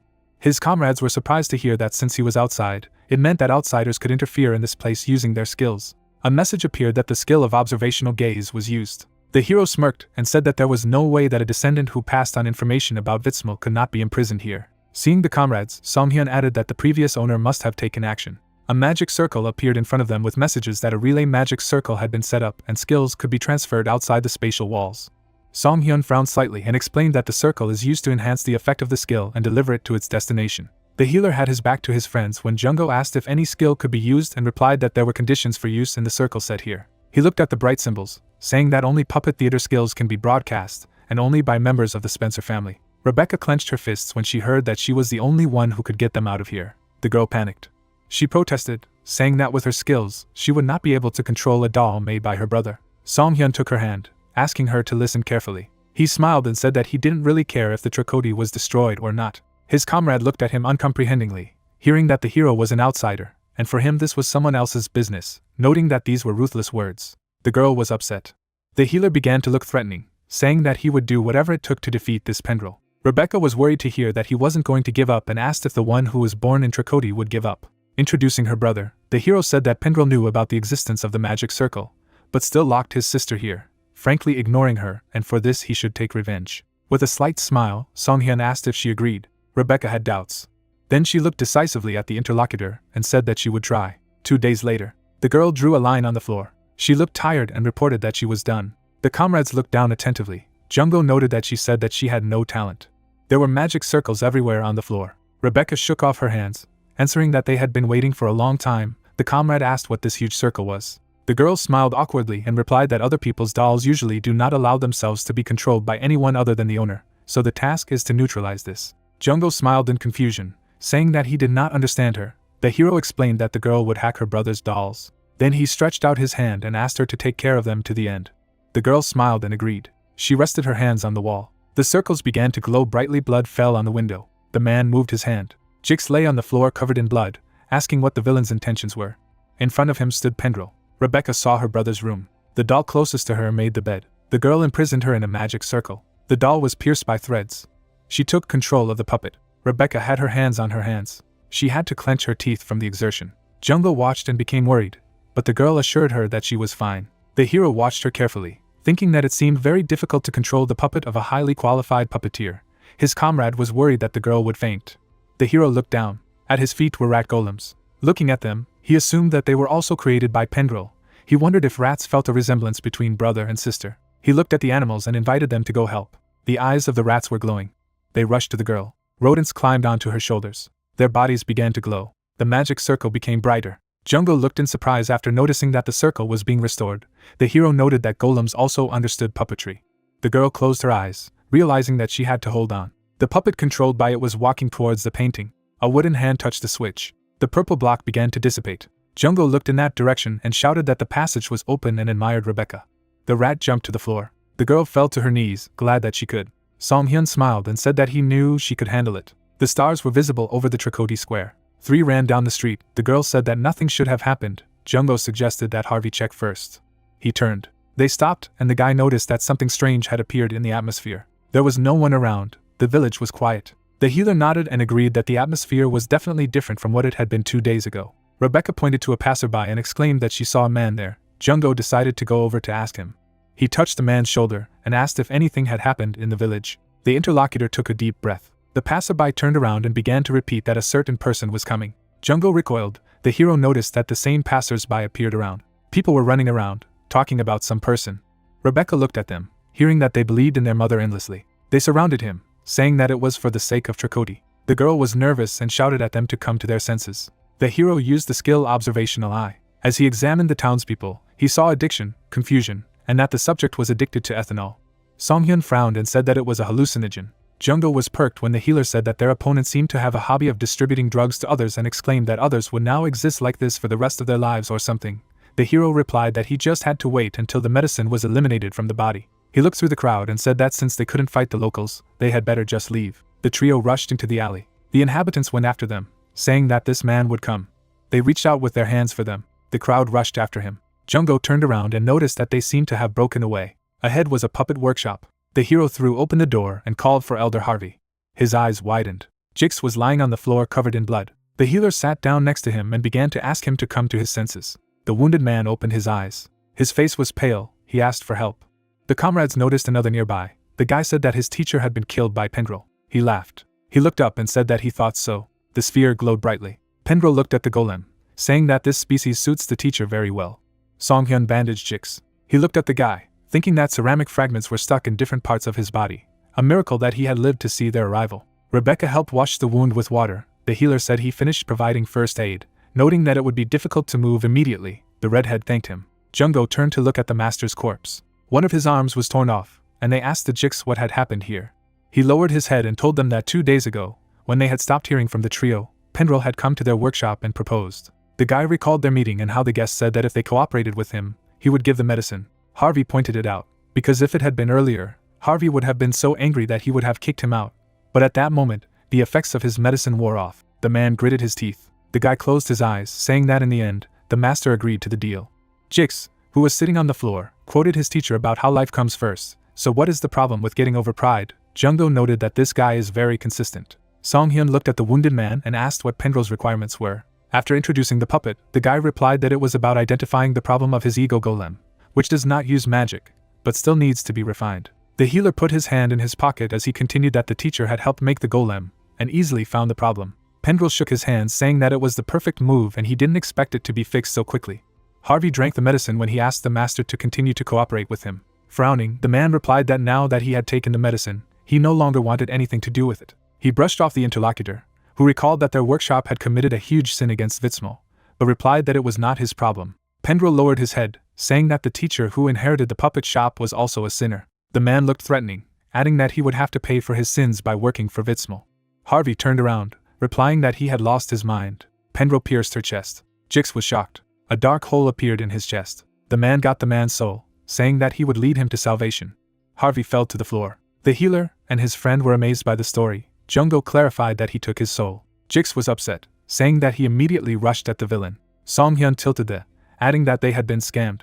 Looking at the deceased, the guy remembered that the puppeteer was going to make a golem out of the teacher's soul, and also cut off his hand, saying that it would be needed to make it. Jix looked down, saying that ordinary people would no longer be able to handle Pendrell. Songhyun looked at him and noted that if a deity came soon, then he, as a henchman, would be able to increase his strength. Imagining a man with Vitsmal on his back, the hero understood that, in fact, this is no different from a boss monster. Jix covered his face with his hand and began to talk about seeking outside help. Jungo looked at the hero with a smile, who said that it was too late. The guy sitting on the floor was surprised at this. The wounded man was surprised and looked at the healer. The guy exhaled and said that he had heard that there was an old abandoned temple of Vitsmal on the ground floor of the Spencer workshop. Songhyun smiled when he heard that Pendrell would be there. A crossbow appeared. The hero threw the weapon over his shoulder, inviting them to make a little noise. Smoke enveloped the underground floor of Spencer's workshop. His eye burned red. There was a golden seal on the floor. At the hands of the golem were magic circles. The girl's eyes were closed. Pendrell admired her beauty. Looking up from below, he noted that, as he thought, he did the right thing by entrusting it to the teacher. The man grinned and thought that a little more, and she was ready and that he had made a lot of effort during this time. The golem made a sound and swung open. A flame appeared inside him. The girl moved forward. A statue of the goddess sat in front of the fire. The man smiled happily and exclaimed that Vitsmal would finally be resurrected. The healer smiled, answering that this would not happen. Songhyun fired an arrow. She beat off the doll's head. The puppeteer was shocked. The head of the statue fell down. The corner of his lips twitched. He looked at the statues in horror and shouted the name of the goddess. Then he turned to the trio, asking who had done it. Songhyun was holding a crossbow. The others also armed themselves, and he said that there was nothing more exciting than breaking someone off when that someone was one step away from the goal. Pendrell's face was contorted with anger. The hero leaned on the railing, asking, "Didn't he?"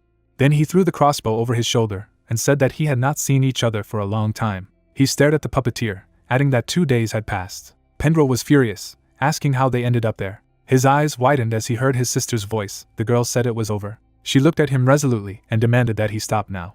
He grinned, noticing that she remained on the other side until the very end. Then he looked angrily indignant. He should have long ago renounced such a person as her. Rebecca frowned and asked. She leaned on the railing and was indignant at how her brother could lock his younger sister in the basement. He replied that she still did not understand. Looking at the decapitated doll, he said that it was a sacred ritual to save Trikoti and that it was not appropriate for someone like her to interfere. The healer pointed his crossbow at him and asked him what he could know. A new arrow shone in the weapon. The guy reasoned that it would be okay if the statue was also deprived of its hands. The arrow rushed forward again. Pendrell turned around and shouted protection. The golem has awakened. He shielded the doll from the attack. The arrow pierced the mechanical arm. Pendrell looked at the golem with joy and exclaimed that this was what he had expected from his excellent master. Then he looked away. Companions, look down when you hear the order to kill them. The golem began to glow. The puppeteer waved his hand, adding to do it right away. The golem raised his hand to attack. The trio managed to jump away. The girl landed on the railing. Jungo noted that their opponent is frightening. The two of them rushed forward. Together, they cut off several mechanical arms. The golem was falling down. His eyes shone brightly. Red magic circles appeared around his entire arms. Jungo was amazed. They saw how the enemy repaired his hand with the help of another. The guy clutched his head. The healer said that this was to be expected from an ego golem created by the best puppeteer. Song-hyun sneered, saying that the opponent is the one who put his master in a doll and made him his slave. He then turned to Pendrell, clarifying that he hated Elder Harvey a lot. He smiled and replied that he respected the teacher more than anyone else. He restored the statue of the goddess, saying that he had only preserved the talents of the master and got rid of his flawed humanity. The man smiled madly and exclaimed that the teacher was now loyal to Vitsmo. The golem struck with the words that with his current body, he had become the best puppeteer in the world. The girl paid attention to the statue and shouted that her brother was repairing the doll. Song-hyun frowned and replied that there was nothing he could do. After that, he borrowed a shovel from a friend. Then he used the skill of observational gaze. The hero smiled and said that he needed to break through. Looking at the golem's attacks, he could see its third, fourth, and fifth sphere connections. Song-hyun rushed towards him. The golem swung his fist. The healer climbed up his hand. He jumped over the golem and thought that completely destroying the arm was ineffective. His gaze was attracted by something. The guy thought that he needed to aim at the main joints and destroy them. The hero threw several slashing blows, realizing that he needed to act quickly before he could recover them again. Song-hyun spotted the approaching attack. He jumped off the enemy. Then he blocked the shot. Gritting his teeth, the guy thought that he should have taken into account that he would be beaten back. The hero pushed off with his foot. Then he rushed to the head. A few blows cut off several more hands. The girl and Jungo stared in surprise. Song-hyun landed behind him. His comrades ran to him, asking if he was all right. The healer leaned on the shovel and replied that everything was fine, except for the broken bone. The satellite replied that this is not in order. The door of the huge stove slammed shut. They turned at the sound. The doll of the goddess was inside. The hero pointed the crossbow. Pendrell noticed this. 2 arrows headed at him. The man fell to his knees and screamed in pain. His face was distorted. He hissed that the hero was in the way to the very end. The hero smiled and said that he had come here to have fun. He pulled out an arrow, replying that he was trying to keep Song-hyun alive. The man touched the floor, saying that he would have to get him out of here right now. Magic circles shone everywhere. Red silhouettes began to appear from them. Something took the form of people with the use of mass creation of dolls. Song-hyun looked back at the puppets and said that the opponent was using annoying skills. Jungo pointed his finger at himself and asked for it, who asked if he would take on the role of tank. The guy rested his feet on the floor. He made a dash, slashed several monsters, answering that quantity was not a problem for him. In the next second, the puppets' bodies flew apart. Rebecca took a look at the dolls and thought that perhaps due to an injury, the quality of the dolls produced had dropped. She created a magic circle. The threads tied the limbs of the monsters. The girl said that she would also be able to control them. Song-hyun ran between the puppets. The hero took out his blade and thought that he did not have much time left, so he needed to finish off the enemy with one blow. He was approaching the man. Pendrell was on his knees. The guy decided that it was now that he let his guard down. The man raised his head sharply. He held out his hand in front of him and used an earthen shield. Song-hyun raised his hand behind his back. Then he hit the defense. Shock waves spread to the sides. Song-hyun smiled. His hand was covered with shining symbols. The guy said that, apparently, his opponent's luck had completely left him. Pendrell looked at him from behind the shield. The system announced the activation of the skill Earth Bone. The man's shield began to shine. Suddenly, the bones began to crumble. The system reported that the Earth's shield had turned into bones. The hero broke through the remains to the enemy. He raised his weapon, noting that he had good skills. Pendrell looked at him in fright. Song-hyun stabbed him. The man's blood spurted from the wound. Rebecca squeezed her eyes shut. The comrade said that the hero did it. After that, he ran to the side, suggesting to quickly destroy the stove, but Song-hyun called what was happening strange. He held on to the handle of the knife and said that he did not think that his opponent was so stupid. One of the puppets smiled and replied that he knew it would be so. Then she pulled the lever. The door of the stove began to open. The hero turned around in surprise. Jungo raised his eyebrows in shock. Flames began to burst out of the furnace. Inside, the figure of the goddess was visible. Jungo fell off his feet and said that the door opened on its own. Hero, that this could not be. He noticed one of the puppets. A doll with the appearance of Pendrell spread her arms to the sides. Rebecca looked at him, saying that her brother had just died. The healer rubbed his cheek, saying that this crazy guy had done something, and left only a little soul in his body, which is only enough for the body to move. He noticed a bright glow in the monster's chest, adding that he had torn out the rest of it and placed it in the doll. Jungo looked at his opponent and asked if he had gone mad and how he could rip out his own soul. Pendrell laughed and asked if they really hadn't figured it out yet. He smiled contentedly. The man glanced at the statue of the deity, saying that he was willing to do anything for it. Rebecca and Songhyun took a look at what was happening, hearing that their lives would also benefit her. His hand grabbed the stove opening. The statue rose to its feet, and Pendrell said that the goddess was coming. She kept her eyes closed. The woman came down from the stove. Pendrell collapsed on her knees and called her name. He served the hand and spoke her name again. She looked at him when he said that she had been waiting for this for a long time, and this one had taken hundreds of years. Vitsmo lowered her head slightly as she heard them sincerely congratulate her on becoming the god of tragedy again. Her comrades looked at her in surprise. The girl called the statue the ancient goddess of the guardian of the city. Pendrell glanced aside and turned to the woman. Seeing the trio, he said that they were sinners who had interfered with the sacred ritual of resurrection. Vitsmo turned her head to the side as she heard the plea to punish them. The woman headed in their direction. Jungo said that it was still a doll, suggesting that she break it. He glanced at the hero who had addressed him. Songhyun frowned and asked them to get ready. The woman raised her hand. A dark aura appeared around him. Energy shackled everyone. The system reported that they felt a sense of awe. The hero raised an eyebrow when he saw the message that his mind was declining. The sword fell to the ground. The woman held her hand in front of them. Jungo asked what it was, because his body was getting heavier. Songhyun frowned and said that it was all. She looked at him with a shining eye. The guy said that this is a special skill of divine beings that reduces the power of the mind, and because of this ability, it is difficult for low-ranking beings to resist the gods. Jungo narrowed his eyes and said that his breath was catching, and then asked the hero if he was okay or not. The guys looked at Songhyun in surprise, hearing the words that he was going to die now. The guy noted that he looked normal compared to them. The energy of steel surrounded the hands of the goddess. A powerful charge of magic appeared in front of her palm. Songhyun stepped back slightly. He grabbed Rebecca by the arm. In the same way, he took Jungo. Vitsmo made a powerful shot. A powerful explosion lit up the space. The guys were lying next to the crater that had formed. The guy stood up with his allies. His comrade said that it was apparently a laser installation, but the hero replied that to be more precise, it was a wave of saturated divine power. Suddenly, Jungo noticed something. He grabbed the healer's hand and said it was wounded. Songhyun put his palm on it and used the skill of hemostasis, after which he said that it was just a superficial injury. The goddess walked towards them. The guy said that even when weakened, she was as powerful as before. Jungo asked him if he really thought it was a weakening. The energy hovered around her body. The hero said that half of the inhabitants of Tragedy are subordinate to God, and even they are in a state of drug addiction, and compared to her golden times, she is much weaker.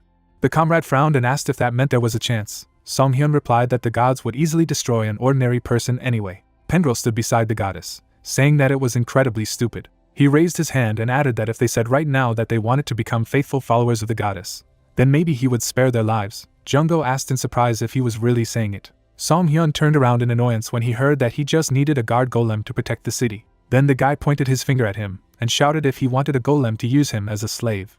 The woman began to gather energy in her palms again. Songhyun picked up the girl, saying that it was time for them to run. The blast waved through them back. Jungo fell face down on the floor. There was another footprint left in the ground. The guy asked if there was a real way to win.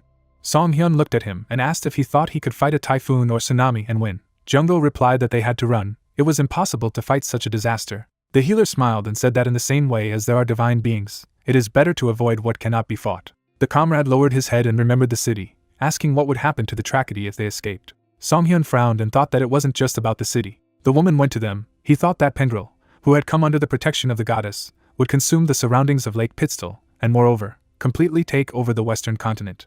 He chuckled and added that running away was clearly not his style. The woman rose above the ground. Songhyun thought that they needed to somehow seize the initiative. Suddenly, a scarlet silhouette of a woman appeared above him. Her voice sounded in his head. He looked back at his ally and wondered what kind of voice it was. A scarlet symbol appeared on the guy's hand. A voice in his head said that he wanted to help him. The hero looked at him in surprise. An unfamiliar voice added that the guy should use the power of his left hand. Vitsmo put her hand out in their direction. Jungo said it was a new attack. A powerful beam of energy headed towards them. Jungo was afraid that he would not be able to dodge. The hero looked at the attack with a calm expression. He rose on his leg. The system reported that he had acquired a new skill. Jungo turned to him and asked what he was doing. The beam almost caught up with them. Jungo held out his left hand in front of him, activating Vitsmo's faith. A bright flash lit up the room. Pendrell smiled broadly and said that the hero was really stupid.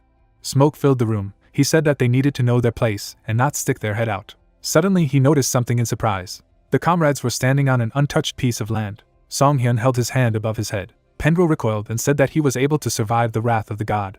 Songhyun lowered his hands slightly, confirming what he had said. The system reported that the goddess's protection surrounded him, and the damage was greatly reduced. Looking at his hand, He saw that it was possible to ignore reverence, and thought that it was the power of the god, so it should be. The silhouette of the goddess bowed his head. The guy said that although he didn't know why, he had gained power. Vitsmo hovered behind him. The hero grabbed his wrist and said that now he could play a little.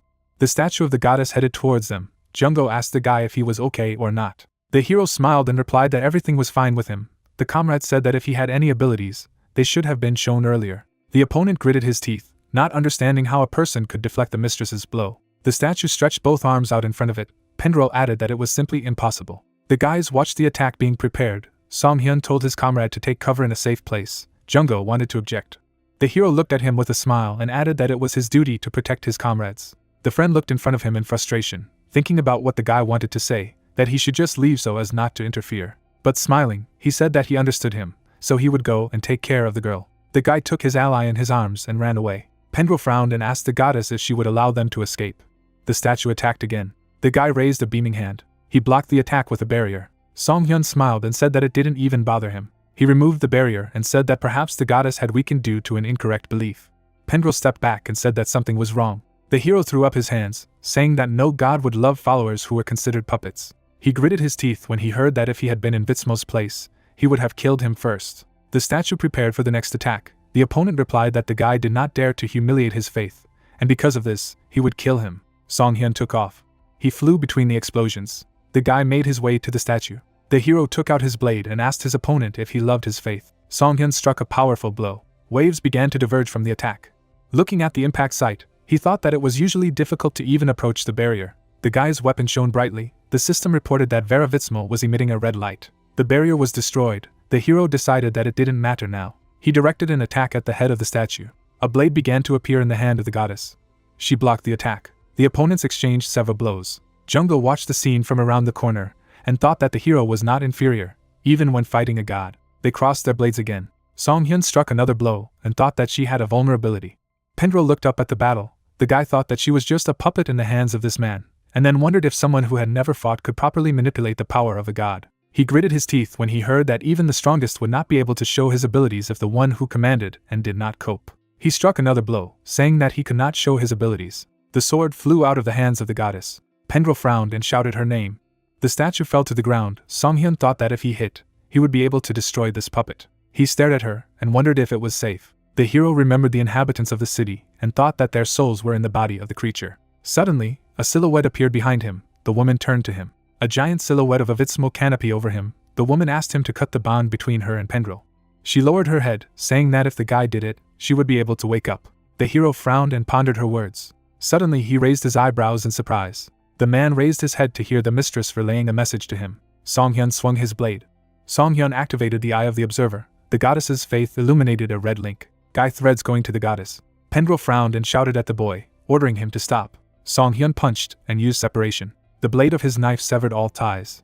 The blow reflected in Pendrell's eyes. Seeing how the threads were broken, he said that the connection was broken. The woman flew down. The man shouted loudly about the connection between him and the goddess. Vitsmo opened her eyelids. Scarlet energy began to emanate from it like a whirlwind.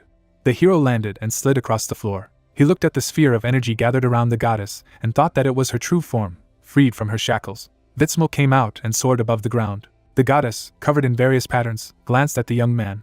In front of the hero was a silhouette visible in a red glow. He thought that this was her true form, freed from shackles. The girl hovered above the ground. There were red patterns on the girl's body. This is Wismel, the god of tragedy. Song-hyun stood leaning on one knee. The woman smiled a little and thanked him. She touched a strand of hair with her fingers and said that thanks to him, she was able to wake up. The brunette looked at her calmly, and replied that he did not deserve gratitude. The goddess turned her head to the side. There were large dents on the ground. Then she turned to the man peeking around the corner. Wismel closed her eyes and said that she was sorry. She should have been a little faster. Song-hyun replied that it was okay. A radiance swirled in the palm of the goddess's hand. She directed the magic rays towards the surprised Jungo. Red whirlwinds surrounded the bodies of his comrades. The system reported that the powers of the goddess Wismel enveloped their bodies. All wounds are healed. Rebecca opened her eyes. The notification said that the spiritual energy was being fully restored. The man looked at his hands in surprise, saying that all the wounds had healed. The goddess stood in front of the healer and said that he also had wounds. He asked her not to worry. He was fine. Song-hyun looked ahead thoughtfully and reflected that she was truly unique. Usually gods are arrogant and demand worship from people. Alarmed, Wismel touched her breasts with her hands. The guy thought that she was very kind to them. The man lowered his head and asked, "Did the goddess help him?" Touching his breast, he indignantly repeated the question why, after all, he had resurrected it. Song-hyun, who was standing next to the woman, smiled slightly and said that he had brought her back to life to use for his own purposes, so he didn't think it would make her happy. Resting his hand on his side, the brunette offered to tell him how he had deceived her. Junggo indignantly confirmed and said that he was a soulless scoundrel using God. The goddess calmly turned to them and said that she did not need it, and although she had made a great mistake. Song-hyun stared at her questioningly when he heard that this kid was also from tragedy, so she couldn't judge him. The woman replied with a smile to the discouraged healer that a parent cannot hate his child. Song-hyun thoughtfully touched his chin and thought about how he must have been dead for too long. His head was spinning. The guy's eyes opened with realization. He touched his chest, laughed loudly, and said that meant he wasn't wrong. With a wave of his hand, the long-haired man shouted to the goddess that these three were interfering with her resurrection and the rebirth of tragedy. He smiled insidiously and asked, will she punish them? The woman closed her eyes sadly. She turned to her follower, saying that she was forgiving the child, but that did not mean that his sins had disappeared. How many lives had he destroyed to achieve this? He threw up his hands in surprise, exclaiming that he knew that he was a sinner, but it was all for the sake of her resurrection. The woman put her hand on his shoulder and called him a poor child. She approached the surprised guy and said that his greatest sin was that he tried to resurrect her. Pendrell looked at her in amazement and asked why she said that. He remembered her lying body and said that he had forgotten about her because of the puppets.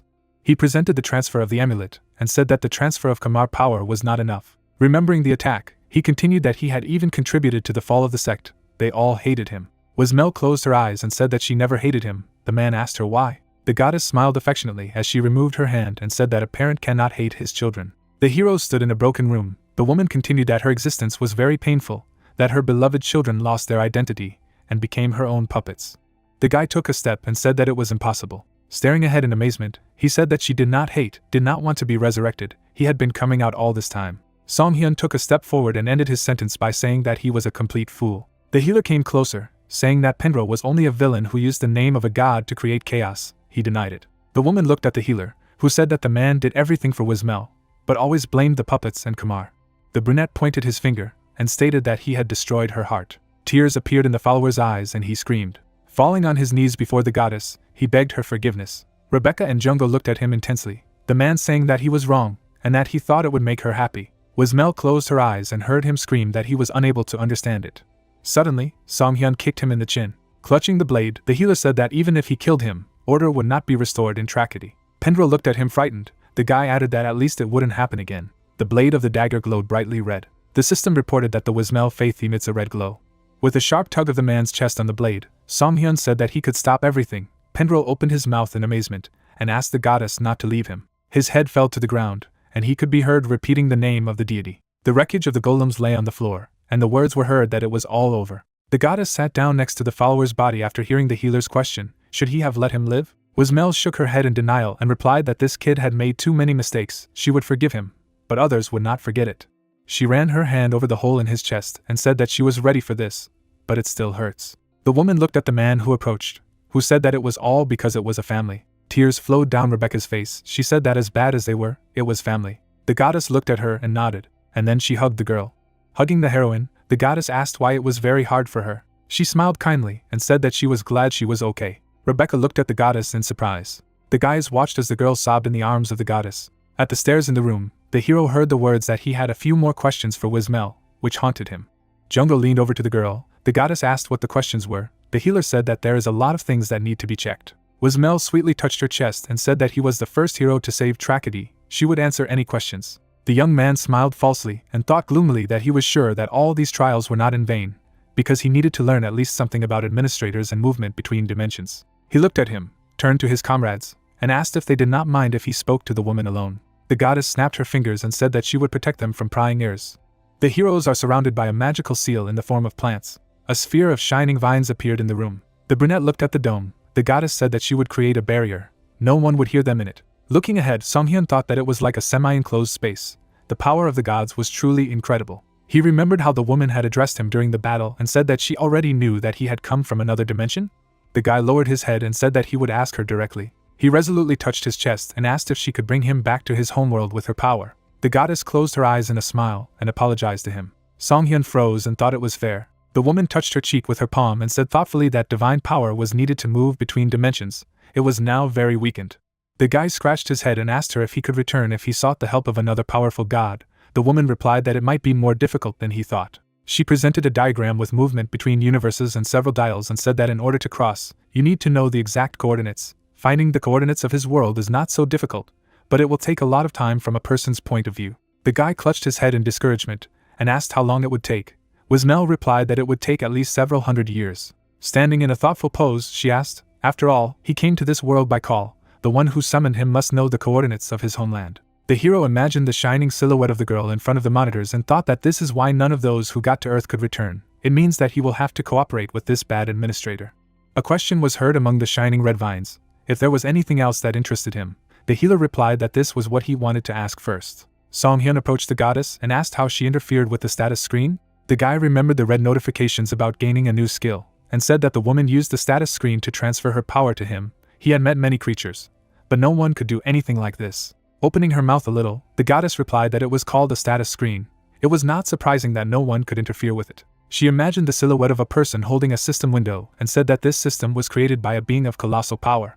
Standing in front of her, the guy asked how she was able to do it. Wismel replied that it was very simple. She folded her palms on her chest and said that she was registered in this status window. The brunette's eyes widened in surprise. He thought that was why he was able to register his left hand in the status screen. Shifting his gaze, he pondered who this administrator was. After all, he needed to have enough power to become part of the god system. The hero imagined the artifacts obtained from the roulette, and thought that if obtaining shrines is a condition for registering a god, then why is protection from Kurkarashtal not listed in achievements or roulette? The woman looked at the hero in surprise, hearing the words that when he received other holy items, the registration did not work. He was holding a crossbow and an orb, and revealed that the status interference had only occurred in the case of this crossbow. As she thoughtfully examined the shining sphere, Wismel heard a question about what could be the reason for this, and replied that it was just an ordinary shrine with the power of a god. There was a red pattern on her palm. The woman continued that her left hand contained her will. She touched the crossbow in the guy's hands and said that this weapon was similar to this, although it had calmed down, but the divine will was still dormant inside. The hero asked uncomprehendingly. The woman looked at him with red eyes and said that divine beings leave holy objects filled with their will before disappearing. Song-hyun squinted at the system notifications that appeared when he heard that it was fair to say that it was the will of a forgotten god. In front of the brunette, there were partially hidden system notifications. The system said that the artifact of the forgotten god was the achievement of finding the artifact left by the forgotten god. Looking at this, the healer thought that Wismel was right, since all the damaged signs had been restored, and although he did not know why.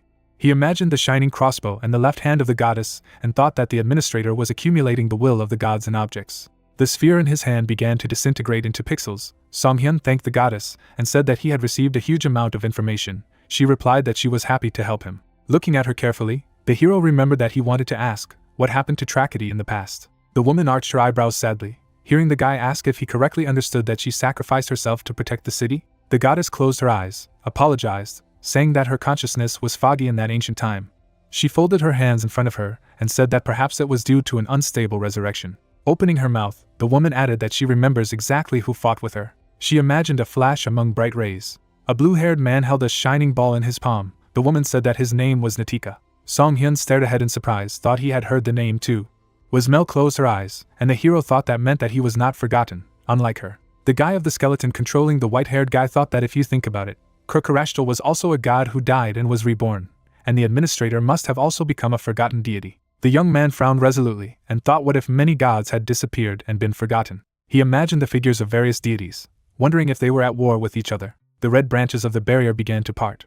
The woman raised her hand, releasing the hero from the dome. The comrades ran to him. The man asked what they had been talking about for so long. The brunette in response asked him if he was really so interested. It was a secret. The man with glasses disgruntled said that if he stayed with him, he would die of curiosity. Song-hyun replied that he was free and could leave. Turning away, the hero touched his chin and thought about the reason why the gods disappeared and were forgotten. If he found out the reasons why the deities attacked each other, he would be able to understand why the administrator was accumulating the will of the gods. He imagined how he reaches for the silhouette of many system windows. The guy clenched his fingers into a fist and decided that when he found out the true goal, he would make them crawl to his feet. With an insidious smile, the hero ominously thought that he would repay them the debt tenfold. The girl stretched out her hand to the image of a smiling guy and said that they would meet soon. Chains surrounded the blonde receptionist girl, who told Song-hyun that she would be waiting for him. Buildings with brown roofs in Tragedy.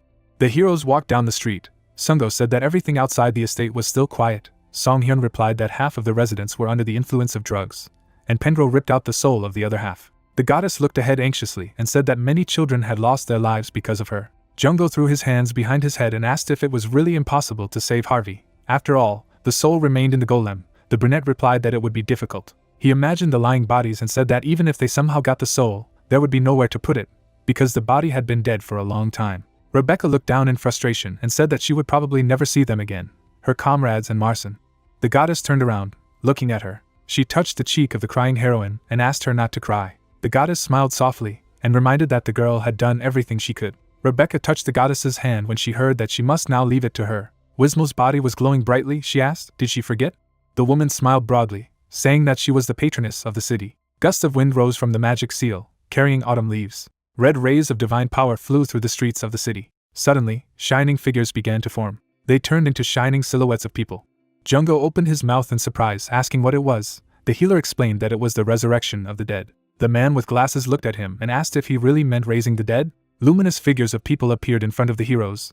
The healer confirmed that this is one of the 3 greatest taboos for a person, an achievement that no person has been able to fully accomplish. The shining silhouettes of people became more and more clear. The guy added that she was only capable of gods. Rebecca looked ahead with emotion and said that everyone was coming back to life. She joyfully ran up to the goddess and thanked her. Suddenly, the red-haired woman's eyes opened. The radiant body began to dissolve. She grabbed her hand in fright, exclaiming about her body. The man asked the healer what was going on. Song-hyun put his hand in his pocket and revealed that the current Wismel was created from the souls of the people of Tragedy. He imagined the shining orbs flying away from her, and revealed that since the dead had been resurrected, their souls had returned to their places. The disappearing Wismel closed her eyes. The hero continued that this meant that she would soon disappear. Rebecca looked at the deity piteously, exclaiming that this could not be, because they had just met, and did not even have time to talk properly. The goddess smiled slightly. The heroes were standing on the recovering street. The woman asked her not to be sad, because she was just putting everything back in its place. Looking at the disappearing silhouette, the healer asked her how she could be so altruistic. The goddess smiled sweetly and said that it was natural for parents to love their children. The healer glanced sideways at the man with glasses, who said that parents lived to see the joy of their children, and asked if this was true. Song-hyun raised one eyebrow and thought about how he didn't understand it, sacrificing himself for others without hesitation. Surrounded by radiance, the goddess turned to a man with a soul from another world. Hugging Rebecca, the goddess said that when she disappeared, he would no longer be able to use the power she lent him. The hero replied that he understood this. He introduced the system skill windows for Wismel's left hand, Earthbone, and Goddess skills, and said that skills that require the power of the left hand artifact would become useless. The Wismel relic would also become a regular stone, and Kamar would once again have a hustle and bustle. The guy looked forward sadly, thinking that it was a shame for him to lose such a brilliant skill, and most importantly, the Earthbone skill could not be replaced by anything. The radiant woman smiled as he thought about whether or not he should stop the resurrection, and said that so that he could continue to use the skills even if she disappeared. 2 red system windows appeared in front of the surprised hero. They began to change their color to the basic one. The woman said that they needed to adapt them to it. The system reported that the guy received the skill of influencing souls, which can have a physical effect on ghosts and spirits, and the Horus hand skill, which summons the hand with special power. The hero mentally asked, have the skills been modified? Sparks and leaves scattered along the street of the city. Wismel said that she did not have time to explain in detail, but they would be useful to him. The hero thanked her in return. Juno looked at the radiant woman and said that she was the best goddess he had ever met. The woman calmly looked at him, saying that he was, but then her speech became unintelligible. The man stared at her in confusion and asked if it was a curse. The healer said that he did not think so. Wismel dissolved and said that now it was really time for her. The silhouettes of people shone behind the crying girl. The goddess said that she would no longer be able to defend this city, and from now on they would have to defend the forest and the village on their own. The heroes looked at her in frustration. Song-hyun thought that the curse of the Red Forest, no, the power that protected Tragedy, would simply disappear. The rays of the sun illuminated the dense crowns of the trees. The hero thought that now outsiders would be able to wander through the forest, and monsters would freely attack the settlement. The woman smiled broadly and said that she believed in them. Smiling happily, the goddess said that they needed to gather strength to overcome difficulties, and that they were her children. Rebecca hid her face in the crook of her elbow and said that they would definitely cope. Continuing to cry, she smiled and said goodbye to the goddess. A shining haze raised fallen leaves, and Wismel said that he loved them very much. The sun's rays could be seen in the sky. Jungo closed his eyes and said that if the administrator looked even a little like a goddess, they would have returned to Earth long ago. Song-hyun replied that then they would not have been caught. He touched the system window with his finger and said contentedly that they still had achievements. After all, they had obtained the 4th skill for free. The comrade was surprised. In the system window there was an inscription from the goddess that someday this text would be read by her child. The guy mentally asked, when did this message appear? Wismel folded her arms over her chest and wrote that one day this text will be read by a child. because it took a lot of energy to create a powerful skill for him, so she completed the task for him. In the system window, there was a task with the goal of collecting 12,500 points. The guy stood at the system window, discouraged, reading how the woman apologized for using the glasses without permission. Because she did not have time to warn, she carefully placed the unknown item she received as a reward in the inventory. The guy raised his eyebrows in amazement, reading the message was in the shape of a heart, with the caption that it was Wismel who loved him immensely. The system reported that the guy had 8 accumulated points left. Song Hyun angrily clenched his fist and cursed, and said that she had done nothing and put herself on display. He threatened with his fist a woman who showed a gesture of a big heart from the clouds saying that she loved him. The system reported the use of the Horus hand skill. Above the palm of the guy was the palm of a skeleton. He clenched both palms into a fist, thinking that now it was clear, so this was a skill that replaced Wismel's left hand, with which he would be able to use the power of his left hand again. He imagined a painted bird, musing that he thought the name was related to a hawk, but on the continent, the word means bone. He looked down thoughtfully. The mustachioed man opened his mouth and asked discontentedly what he was doing there instead of treating him. Harvey was lying on the bed, saying that everyone else was back on his feet a long time ago, and he was still lying around. In the doll workshop, Song Hyun continued to hold the skeleton's hand, and thought that it seemed that the others did not see it. The information window said that the skill of interacting with the soul was used. The skeleton's arm was surrounded by radiance. The system reported that it could interact with the soul. The skeleton's hand touched the man's chest, and he screamed. The system reported the use of the extraction skill. Bone fingers pulled a blue glow. The healer held him and told Harvey that it was a soul, who screamed for it to be returned. The guy imagined a diagram of a hand with a drop, thinking that interacting with the soul is a skill that allows you to work with it. Imagining the radiance left in the goddess's place, Song Hyun thought that the power of the faith god Wismel had disappeared with her, so it seems that a useful skill was added instead. The skeleton's hand held the soul. The healer said that everything was bad enough, as he could see.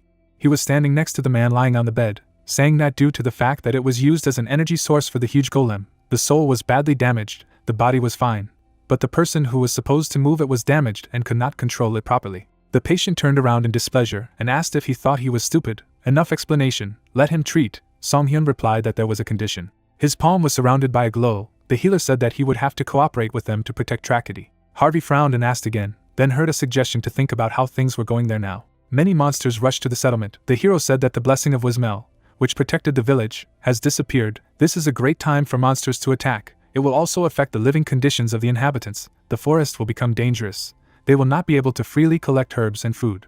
He imagined a huge golem bowing to humans, and said that he needed to place battle golems to defend against attacks and train the villagers to craft dolls so they could defend themselves. The man indignantly opened his mouth and shouted that he wanted to transfer technology to ordinary people. Was he crazy to do this? Song Hyun twisted the blue soul ball on his finger and asked, so he doesn't want to. Harvey gritted his teeth, thinking there was nothing he could do. He would pretend to cooperate, and then run away. The healer smiled, saying that if he tried to escape after being cured, he gloomily imagined the figure of the murdered red-haired man and promised to personally send him to his favorite student. The man trembled and said displeased that he understood. The bone hands were manipulating the soul. Song Hyun thought that he needed to collect and glue together the scattered twisted pieces of the soul. He dripped the blue liquid onto the sphere and thought that if he poured the soul essence necessary for the connection, a bright ball shone in front of the healer. The words were heard that it was ready. Now he would be able to move. The ball headed for the man's chest. Song Hyun stared at the vessel in his hand, thinking that Wismel had put the soul essence in the inventory, so that the treatment was performed right away, if the administrator could learn such a feeling. The guy turned to the girl who entered, who said that Madame Marson was looking for him, then stood up with his hands in his pockets, and told the patient that he was leaving. Harvey yelled for him to get out of here. At the Tricody Adventurers Guild, a man handed the guy a scroll, saying that the payment for the work done had been paid to the Adventurers Guild. The guy was standing opposite and asked what kind of paper it was. Marson, she replied that it was a letter of recommendation from the head. If you presented it to another guild, you could get privileges. The pleased healer put him in his robe and thanked the woman, who said that she was also grateful for saving the village. She looked down and asked, did the doll workshop agree to cooperate in the restoration of the village? She imagined a man angry as a snake. The healer sweetly said that he thought he was easy to convince. She replied that after he died and was resurrected, even such an evil person changes. The girl touched her hand and said that the doll-making technology was the last legacy of Wismel. The problem was that she was an exclusive of a certain class. Rebecca said that their family wants to actively cooperate with the doll workshop. Marson looked pitifully at the girl who promised that they would sell off the family's property to allocate funds for the needs of the village. Jungo touched his cheek in confusion and asked if it was too much. The girl replied that the blame for her brother's crime should be borne by their family. She looked down, saying she wanted to live like Rebecca. Looking at her with a slight smile, Song Hyun advised her to try to master the art of dolls. Now any resident of Tragedy can become an apprentice.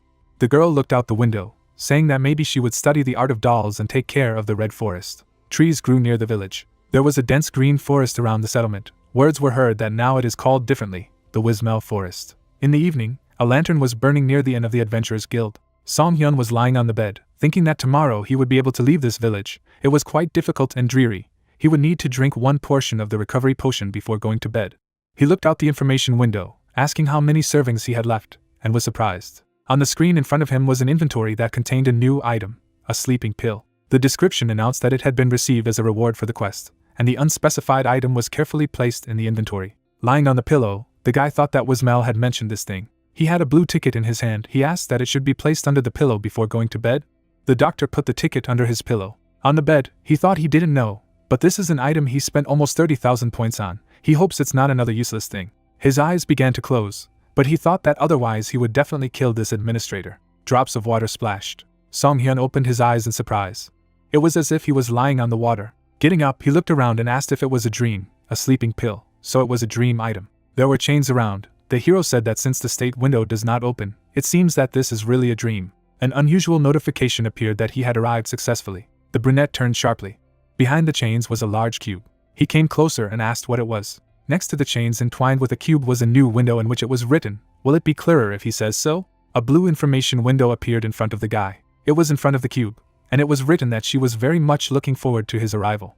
Song Hyun frowned, saying that it really was. A new window told him that she was the creature that had brought him here. There were seals with chains holding the cube around. Surrounded by chains, the cube floated in the air, and a message appeared that she was a divine being, forgotten in history and human memories. Song Hyun looked ahead in amazement.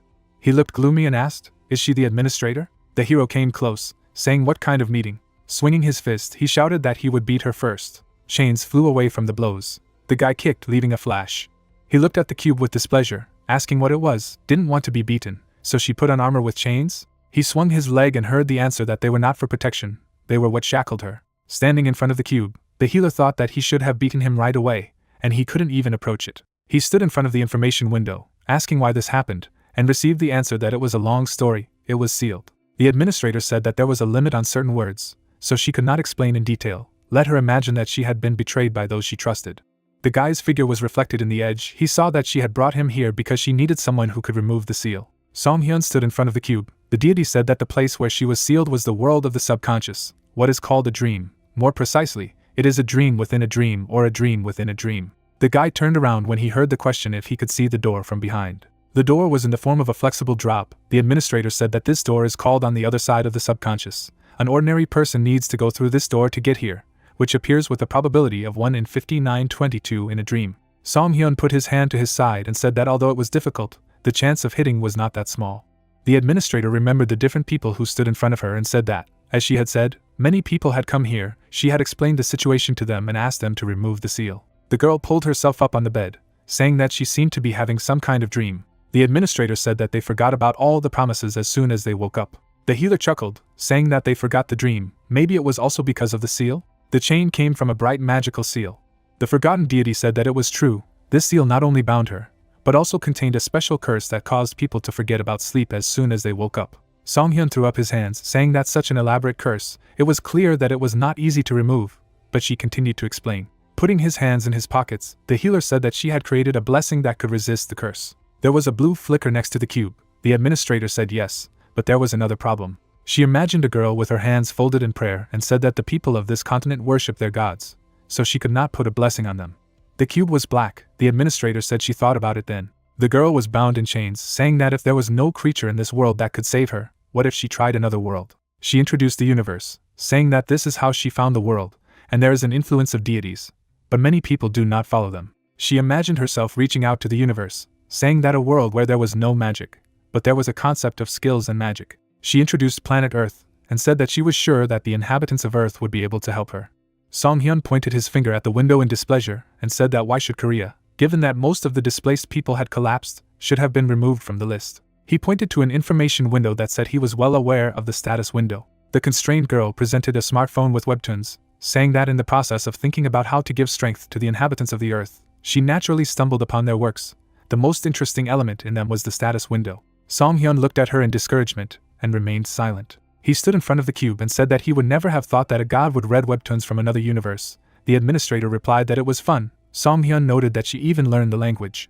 Words came from the cube that she had also decided to give up the roulette. Song Hyun kicked the cube, shouting angrily. He kicked him, shouting that she had been bullying him from the beginning. She had brought the man here to remove the seal. His leg froze over the chain when he heard that if he saved her, she would send him home.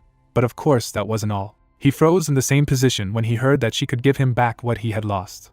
The guy was standing nearby, saying that he basically didn't lose anything. If we talk about what he lost, this is the house that he left in Korea. He imagined the human figures and heard that everyone she had brought here had lost something valuable. Waving his hand, the healer asked him to be more specific. Junggo wept in contrition, the deity saying that she had chosen a man who wanted to regain all his fortune lost due to a guarantee for a friend for 20 years. The guy stared at the white cube, hearing that someone who didn't strive couldn't save her, and thought that the only thing he wanted was to kill her. He looked down, thinking that of course he had to return to Earth. He imagined the girl next to the broken smartphone, thinking that the promise made was here. He waved his hands, saying that he had not lost anything valuable and did not want to restore anything. The brunette stared ahead in surprise when he was asked if he remembered the last moments before he got here. He imagined his memories as if in a movie, having heard that before waking up on this continent, it was the last day on Earth. Song Hyun frowned, thinking that he didn't remember. The only thing he remembered was the day he came here, but the day before that wasn't. The brunette opened his mouth and asked if she wanted to say that he had lost his memory. He crossed his arms, saying it wasn't important enough to risk his life. The receptionist said she wanted to explain in more detail, but she had her own circumstances. The hero was displeased to hear that in any case it was not interesting to talk in advance, and said that she was a bastard. He grabbed the chains with his hand, saying that her impudence was annoying, but now it looked more like stubbornness. He clutched the chain ominously, saying that he didn't care about the loss of his memory, he wanted it in exchange for the removal of the seal. Opening his mouth, the brunette stated that he wanted a weapon or skill that would allow him to defeat her. Surrounded by chains, the cube was silent. Then there was an answer with consent. A bright glow appeared next to the hero. It turned into a shining sword. The administrator said that with this weapon, he would be able to inflict damage on her. The sword hovered in front of the guy. Song Hyun saw a notice that it could only be used in the subconscious or illusions, and said that if it wasn't suitable for the real world then it was garbage. The guy was examining the weapon in his hand. The deity said that after he got it, there would be a reason to use it. If he wanted to wake up from sleep, let him just stab himself with it, and wake up immediately. Looking away, Song Hyun said that a little unexpectedly, if he were her, he would simply refuse and turn to someone else. Next to the cube was the silhouette of a girl. She said that the gods can also be persistent. Song Hyun stood in front of the chained cube and heard that among all those she had brought, only 3 had made it to this place. The brunette looked ahead in surprise and asked again, only 3 people? Behind the chained cube was a flexible door. The administrator replied that she was able to summon them into this world, but she could not communicate with them, so she could only wait for them to come. But something unexpected happened. She imagined a man sitting in prayer in front of a statue and said that people who had been transported across the dimension had discovered that simply by believing in the gods they could increase their stats. The man with a smile decided that since he shared power, then he should become an apostle. The girl continued that they had joined cults or made a contract with the gods, becoming their apostles. The administrator presented a document with advice on the cults of the Azul continent, and continued that when she realized this, special information for those displaced through dimensions had already been created and distributed. Song Hyun chuckled when he heard that it happened very quickly and replied that Koreans are masters of extreme efficiency. He carefully looked at the system window in front of him, learning that fortunately, not all of them had joined the cults, so she didn't give up and found another way. A blue window appeared with information about the completion of the quest. She said that she used the achievement system as a reward. Flickering sparks spread from the palm of the girl's hand, turning into information windows around the hero. She said that for those who did not join cults or use the power of the gods, she had created a new achievement that allowed them to receive her blessing. Only those who had completed this achievement and received a special mark could get here. With a slight start, the hero understood what kind of sign it was. He imagined a huge black star and heard confirmation that it was her. The system windows around the cube changed color. The administrator said that in order to save her, she needed not only a strong will, but also a sufficient level of strength. Opening his mouth, the hero examined the notification. His eyes widened slightly in surprise. In front of the guy, there were many windows with quests, such as they worship other gods, go through the dungeon alone, defeat a special monster, find a rare monster and others. The girl reported that only by fulfilling all these conditions, it was possible to get a black star. The brunette stood on the figure, clutching his sword, and heard that he was one of the 3 who did it. Song Hyun healer. Frowning slightly, he imagined the silhouettes and thought what the black star meant was the mark that was given to the strong players recognized by the administrator. One of them was Jae-hyung, who was mentioned by Junggo, and the third was the hero who learned that those who were transported through the dimension and received the black star were recognized as its official followers. He pointed his finger in displeasure and exclaimed that he was not going to be her follower. The girl objected that he could think so, but the system decided otherwise, and the guy called her crazy. Remembering how he reached for the crossbow, Song Hyun heard that technically she could not interfere with reality. But for those who received a black star, she could send messages. Only this often would not work, because a huge reserve of divine power was consumed. Song Hyun sat down on the ground next to the cube and asked why it was necessary to collect 4 pieces. To which he learned that the curse was too strong to be removed with one blessing. Resting his elbow on his knee, he read the message that he was the last one to receive the black star, and the rest of the displaced either joined the cults or failed to meet the conditions. The guy chuckled, thinking that this was why she was so desperately clinging to him, and said out loud that it was nice to hear that he was the last. He lay imposingly on the floor and asked what should be done to remove the seal. Above the white cube, an image of a clay pot appeared. The administrator said that these chains were created by the power of the gods. It took a huge amount of divine energy to remove them. Imagining a shining vessel with a pattern, she said that for this, you need to have a saint power vessel. If you carry it with you and accumulate divine power, it will be filled automatically. Song Hyun held the pot in his hands after learning that it was possible to just collect glasses like now, but it would take about 30 years to fully fill the vessel. Lying with the vessel, he turned to the system window and asked, she offers him to play the role of her apostle for 30 years. Even if she is talking nonsense, he needs to find a way to assemble faster. The white cube now has system windows with information that there is one way to accumulate divine power faster. The girl imagined various broken artifacts, saying that it was necessary to destroy items containing divine power, scrolls, relics, statues of gods, sacred frescoes. Song Hyun sat down while holding the pot and learned that it was possible to gather a large amount of divine power at once, but it would have to pay a huge price. He imagined an enraged woman and a monster and thought that destroying the shrine meant declaring war on its owner, after which he would be haunted by the cult and cursed by the gods. Smiling a little, the brunette said that even in difficult modes there is no such tin. He got to his feet. Hearing the question, he would refuse, and replied that it was not so. He held a vessel and a sword and declared that it was a pleasure to cause trouble to others. Against the background of the cube, the administrator's answers appeared that she knew that she was not mistaken about it. He would definitely cope. He thought she was too fond of the word faith, polite, friendly, but in fact she was just pretending to win people over. He squinted in displeasure, thinking that he had an important life principle, someone who didn't have a good character, but still spoke politely. Imagining a girl with a blindfold, he thought that such a person was almost certainly psychotic. The hero remembered how discouraged he was at the system windows with a tape measure and the consumption of points, and thought that if someone is able to infuriate in such a variety of ways, then he definitely cannot be good. Words were heard from the white cube that he had wanted to ask for a long time. The girl clarified what exactly? Presenting his class's stats window, the brunette clarified why he couldn't use magic if he couldn't use it because he was from Earth. Then why could the other transmuted ones? The brunette opened his mouth in shock when he heard that this was not the kind of conversation worth having now. He thought again that she was infuriating him. The space seemed to change color to black when the guy learned that, in short, his body was not adapted to magic. The healer looked down in displeasure after learning that it was related to his lost memories. Turning away from the cube, he cursed. The administrator asked. He was already leaving. Instead of responding, Song Hyun stabbed himself with his sword. A blue glow surrounded his body. The guy replied that she wouldn't say anything useful to him anyway. The girl said that she was sorry. She would like to know more about the world outside. The hero asked her to ask someone else. In the midst of the rising waves, he pointed his blade forward and remembered that he had wanted to ask her name, learned that she could not say due to the restrictions. The girl with her face hidden by the cloth opened her mouth, saying that he already knew her name. The blue silhouette of the administrator hovered in front of the hero. Everything faded, leaving a small flash. The guy's eyes opened abruptly. He lay in bed, asking what it was. Jungho stretched, walked into the house, saying that he had a good night's sleep. Looking at his friend sitting at the table, he greeted him, wishing him a good morning. Song Hyun replied that it was bad. He dreamed of an unpleasant person. The man handed him the object, saying that it was for him to cheer up. In the palm of his hand was a pendant with the image of a flask. Jungho said that it was a talisman that he left him. He had a dog drawn on it. The brunette clenched the pendant in his palms with a smile and thanked him. Hearing what they said, they take a shape suitable for the owner. If you keep it with you at night, it sleeps better. Looking at the pendant, the hero thought that this round vial was more suitable for alchemy than healing. A man entered the room and told the healer and the tank that the cart with golems was ready. The guy got up from the table, saying that then they were coming back. He confidently headed towards the exit, continuing that they would go to Hind village.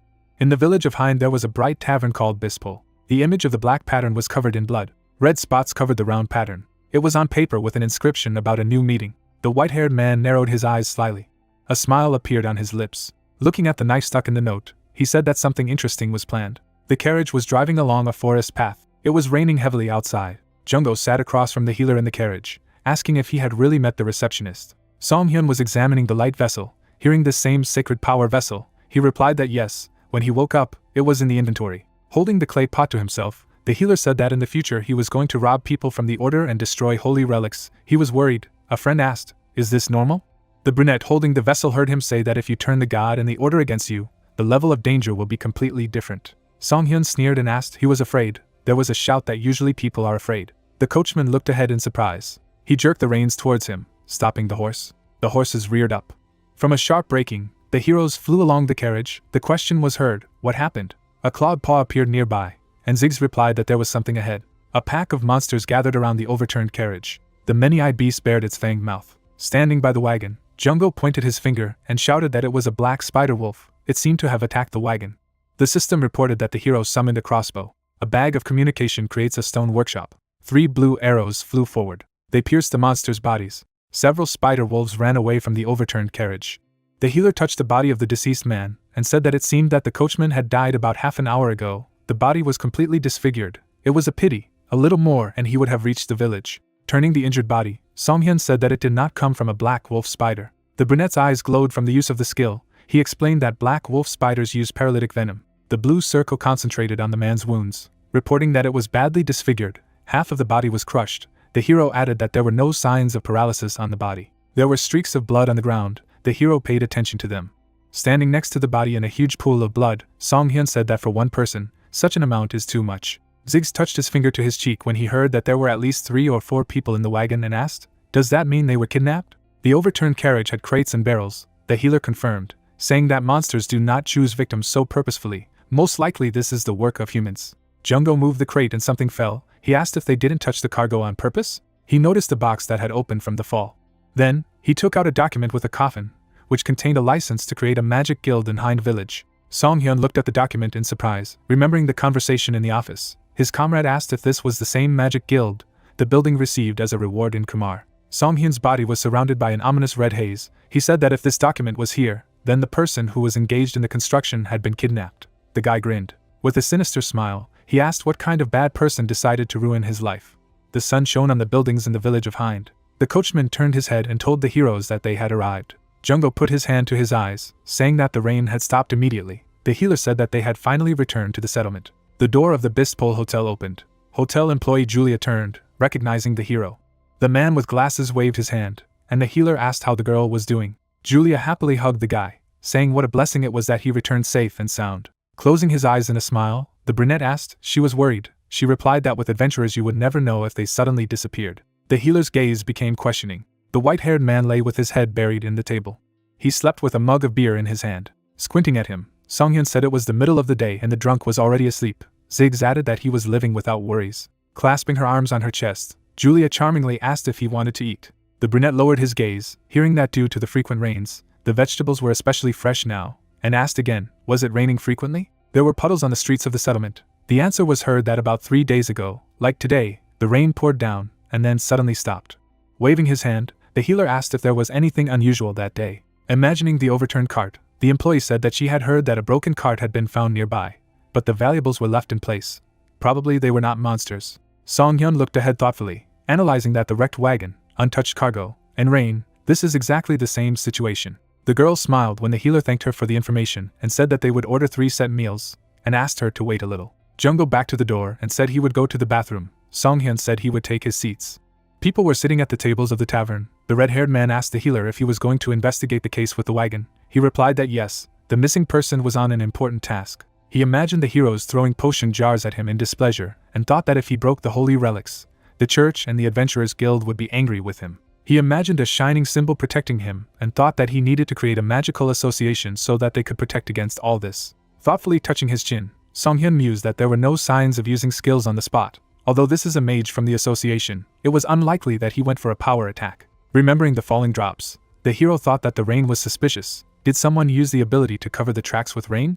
The white-haired guy raised his head while the hero said that first he needed to find the one who spread the rain, maybe from the Adventurers Guild. The guys looked in his direction in surprise. Ziggs opened his mouth in surprise. A map pierced his forehead, which the blonde threw sharply. Taking the note out of his comrade's forehead, Song-hyun read that it said that they would find everything.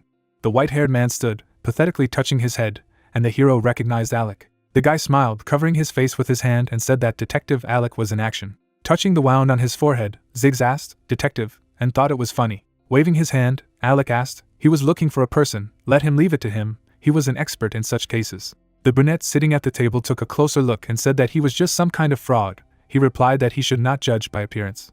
Pointing his finger, the blonde said that in fact he looked more like a crook. The disgruntled Song Hyun thought that he himself said not to judge by appearance. Crossing his arms, the healer asked how much he charged for the work. The red-haired man asked in surprise, did he seriously want to order? Pulling a chair behind him, Alec replied that the price depends on the search area, to which he heard that it was the village of Hind and the surrounding area. Sitting down at the table, the white-haired man said that then he had to pay for his drink. He had not yet paid. A shining red scroll appeared in the palm of his hand.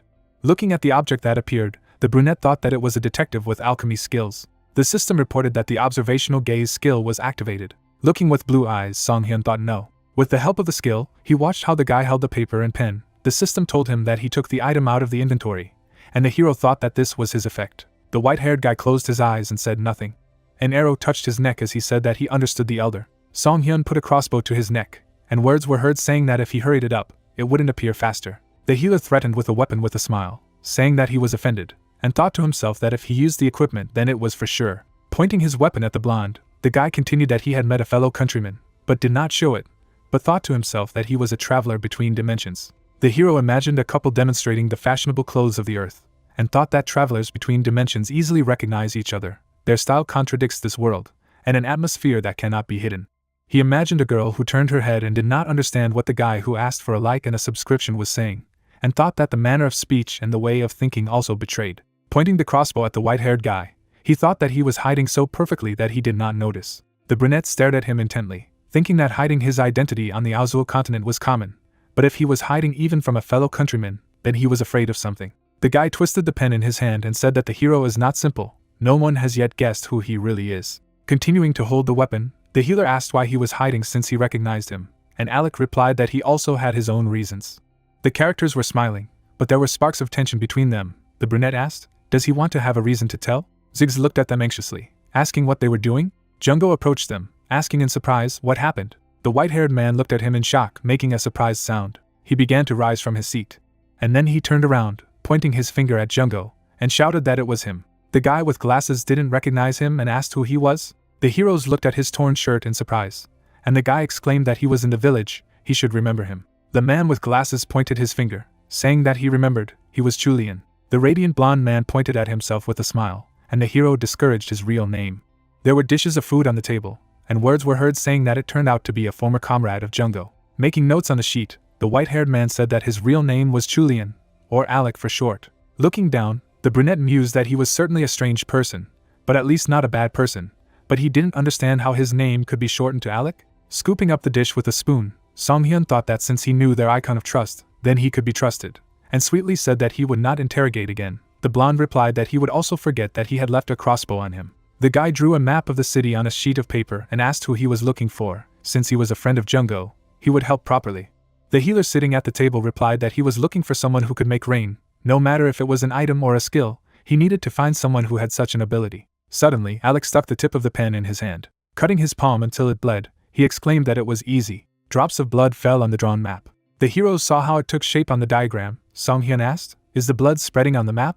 And then he stared ahead in discouragement when he heard that Alec was a blood mage. The white-haired man stuck out his tongue, concentrating, and the guy exclaimed that he said that he was a detective. He replied that a blood mage is the main profession, and a detective means a soothsayer. The hero wondered since when a soothsayer is a detective. As a result, the blood on the sheet circled some of the city's buildings. The white-haired man showed 3 fingers with a wounded hand, and said that this was the clock tower, the inn and the southeast exit. In one of these places there would be the right person. He imagined a gate with an arch and said that the exit was a calm place.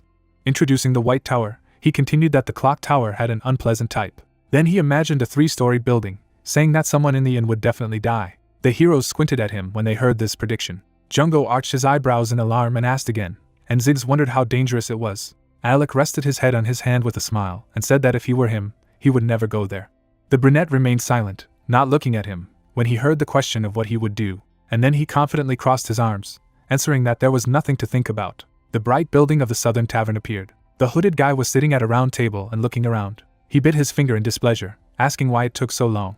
Then he turned sharply in displeasure. A smiling healer was standing next to him, and the man asked who he was. He was extremely surprised when the hero snatched out his staff, saying that it was a cool amethyst staff. Looking at the large purple crystal, he asked how it was so cracked, and a cry was heard to return it immediately. The man remembered the blood drips from the wrecked carriage when he heard that the cart that had been attacked in the forest also had such amethyst shards.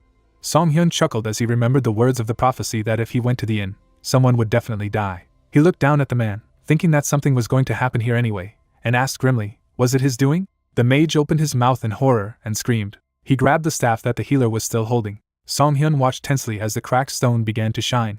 Bright blue rays of magic threw the hero back. Frightened people looked at them in surprise. A powerful blue magic vortex scattered tables around the tavern. A cry was heard. What was happening? A huge blue tornado was rising in the room. The girl raised her hand, shouting in displeasure that some psycho had used the skill. This was a hotel. The guy was shouting to urgently inform the Adventurers Guild. The energy of magic broke walls. Song-hyun turned around as he heard the red-haired man say that the inn would soon collapse. He saw the magician trying to escape to the window. Suddenly, a shining arrow pierced his leg. The guy in the raincoat fell to the floor and screamed in pain.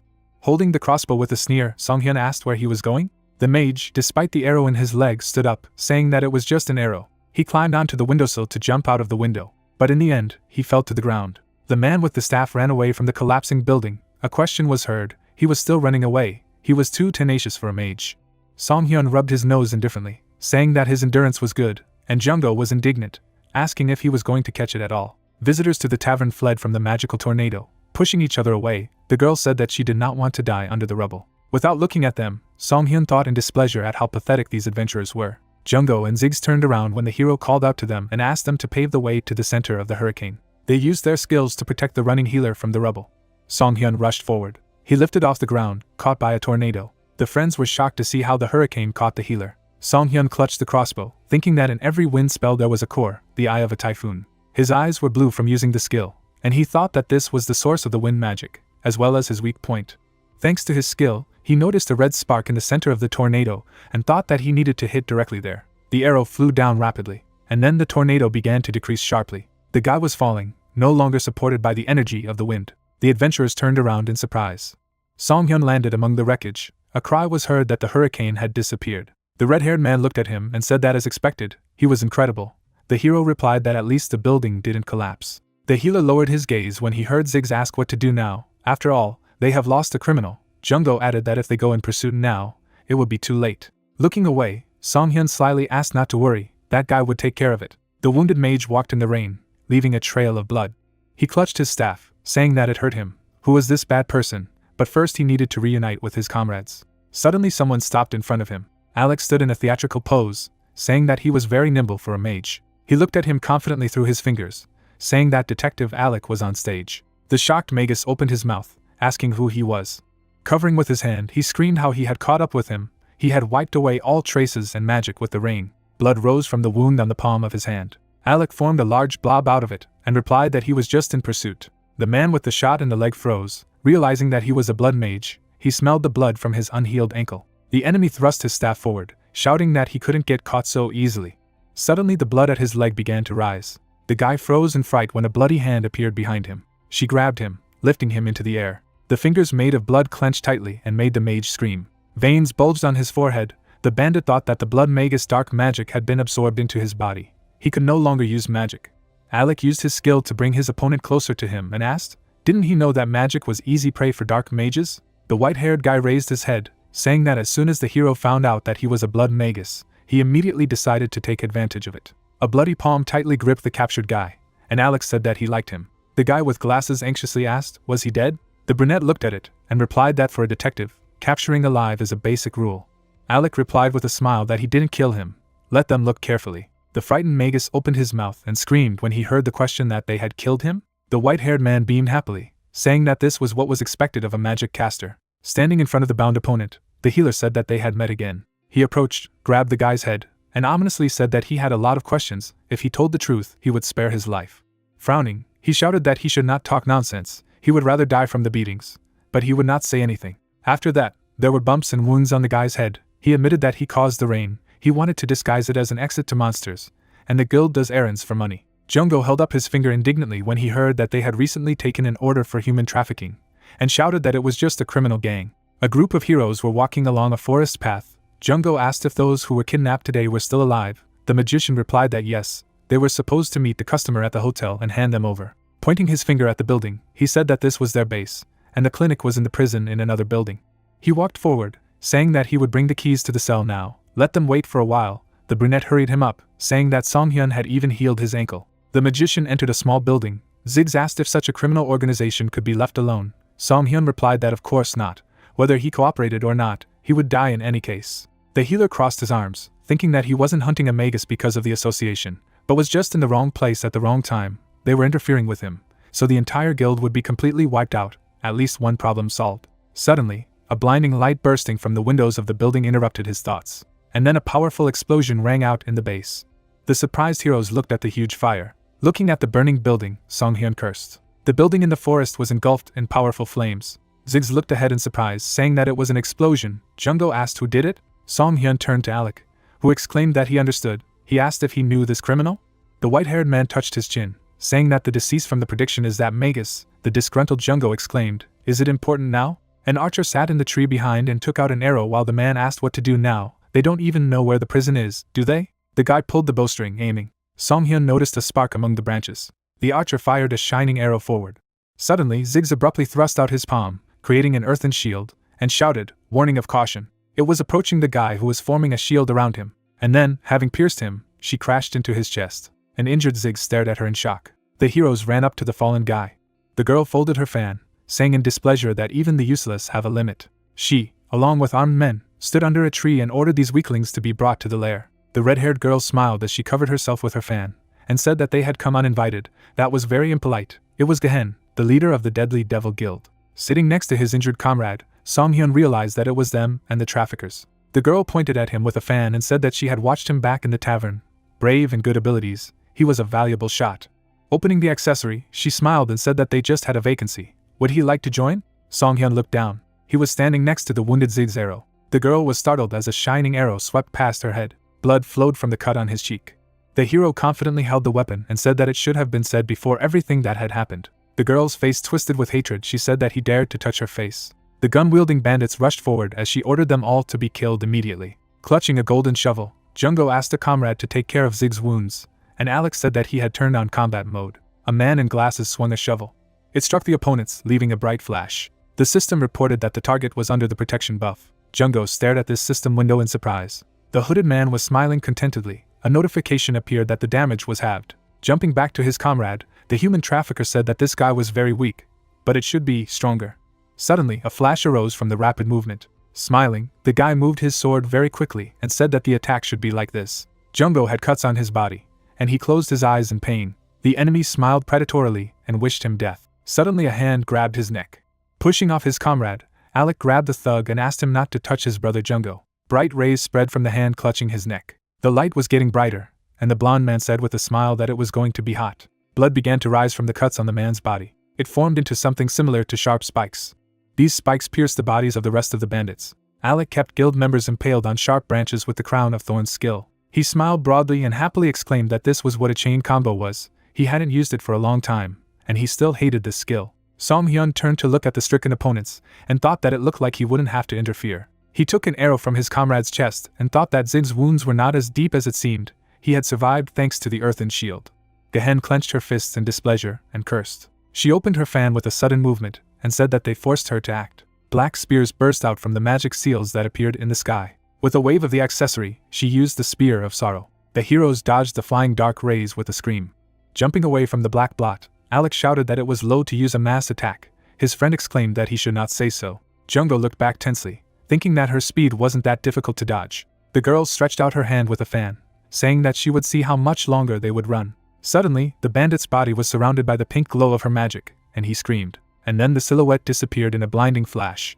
The light was so bright that it made Junggo close his eyes tightly. He thought about his vision and wondered how he could do this to his own guildmates. The blue glow of a spear was reflected in the man's open eye, and a cry was heard with a warning of danger. A dark spear pierced through the man's body. Opening his mouth, the white-haired man screamed. Song-hyun strained his gaze to the side.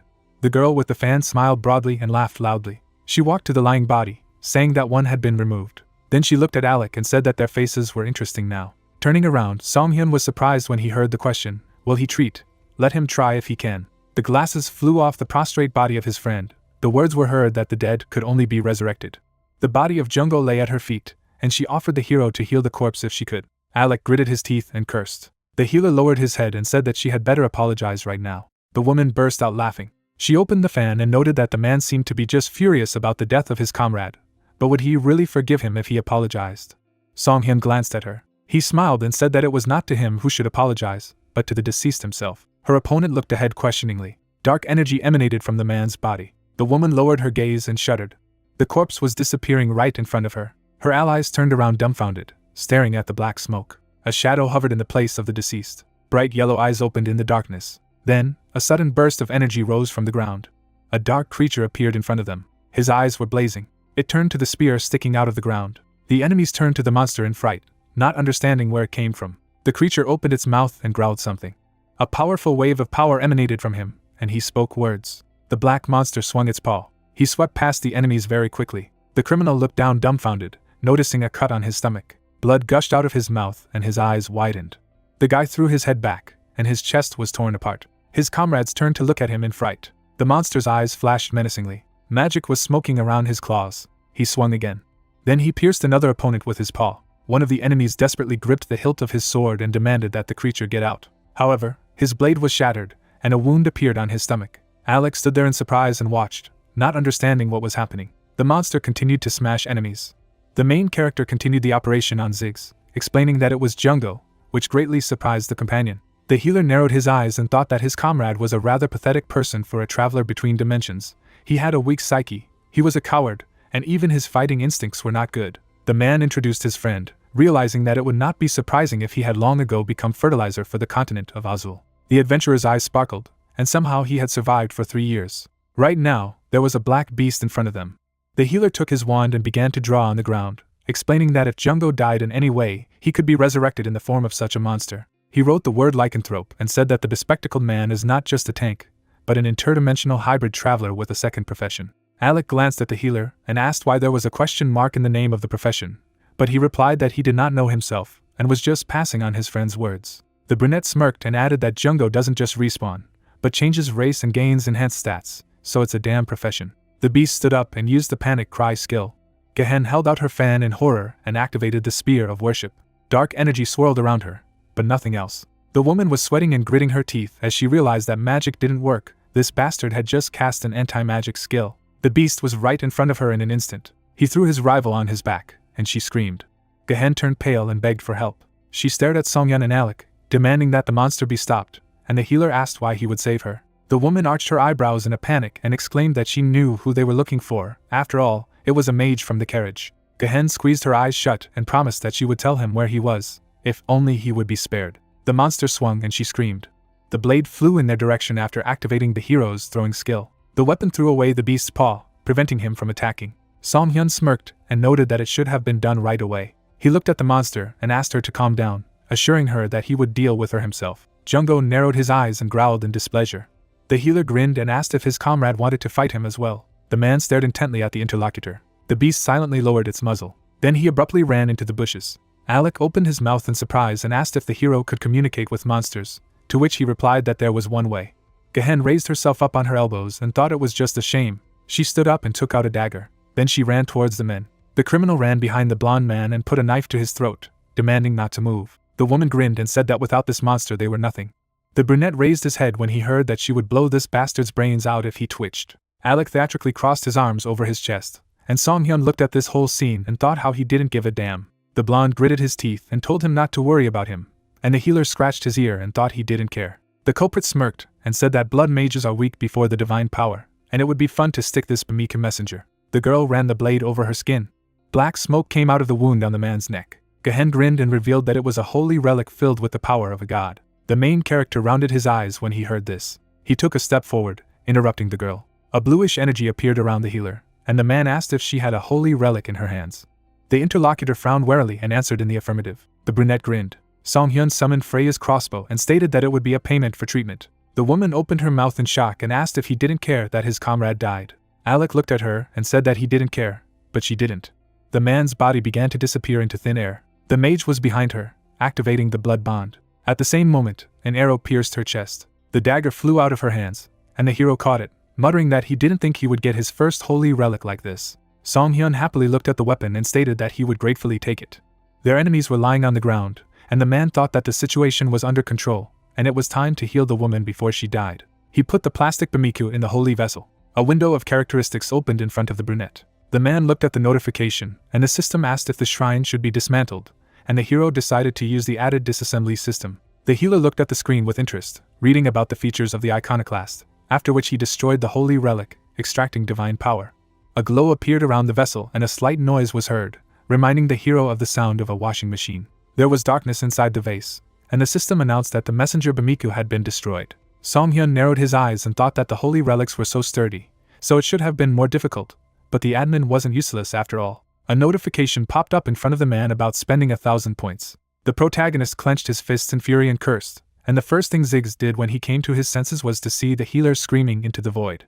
The brunette gritted his teeth in displeasure, as he remembered how the other day he had been treating people to earn those points, and he had barely managed to recover from being robbed by Wismel and Tragedy. A system window appeared in front of the healer, informing him about obtaining the iconoclast achievement, the condition of which was to hate the gods. The man drew attention to this line. The brunette glanced at the screen, suggesting that the admin had stolen his glasses just to piss him off for the sake of this achievement. But even without that shit, she always pisses him off. An image of a knife in a book appeared in front of the main character, and the system notified about the receipt of a new parameter in the characteristics window, namely, blasphemy. A huge eye with wings appeared above the healer, and the admin reported that the higher the indicator, the stronger the damage to divine creatures, as well as the higher the attack resistance of divine creatures. The man introduced the temple and read that by destroying holy relics, killing believers and priests, you can increase your skill. The brunette froze, muttering that if you destroy the holy relics for the sake of filling the vessel of holy power, then the blasphemy characteristic will grow automatically. Song-hyun put his hand on his chest with a smile and thought that this was the power to annoy the gods, so everything was fine. Alec approached him and noted that the healer had just been furious, and now he was satisfied, to which the interlocutor replied that this is a common thing for nerds in garbage games. The blood mage made a gesture with his hand, remembering how his comrade took out a crossbow, and noted that he did not even twitch in the face of the threat. How did he know that he had a teleportation skill? The brunette looked at him, and replied that he had just fired at random, and he immediately realized that he had not been taken into account. Zig sat up and turned to hear the noise in the bushes. A black tail appeared among the greenery. The beast came out to them and asked if everyone was okay. The red-haired man stared and cried out at the sight of the monster. The main character turned around and noted that his friend had finally come to his senses. Alex smirked and informed the guy that it was Jungo in front of him. The beast shuddered in fright. He noticed the corpses on the ground and asked if he had killed them himself. Jungo burst into tears and howled, shouting that this was why he hated dying. The main character plugged his ears in irritation. The animal began to dig into the ground, muttering that there was no point in getting stronger if every time it died and was resurrected, everything turned into chaos and the body became this monster. He jumped over the pit. The wolf poked his head into the ground, declaring that it was just terrible. Alec looked at him and noted that now he looked like himself again, and the healer asked to give him this power if he didn't like it so much. The brunette turned around, muttering that they had some bastards who would do well to die anyway. His eyes rounded in surprise. The body of one of the men was engulfed in radiance. The healer turned around and noticed that all the corpses were glowing.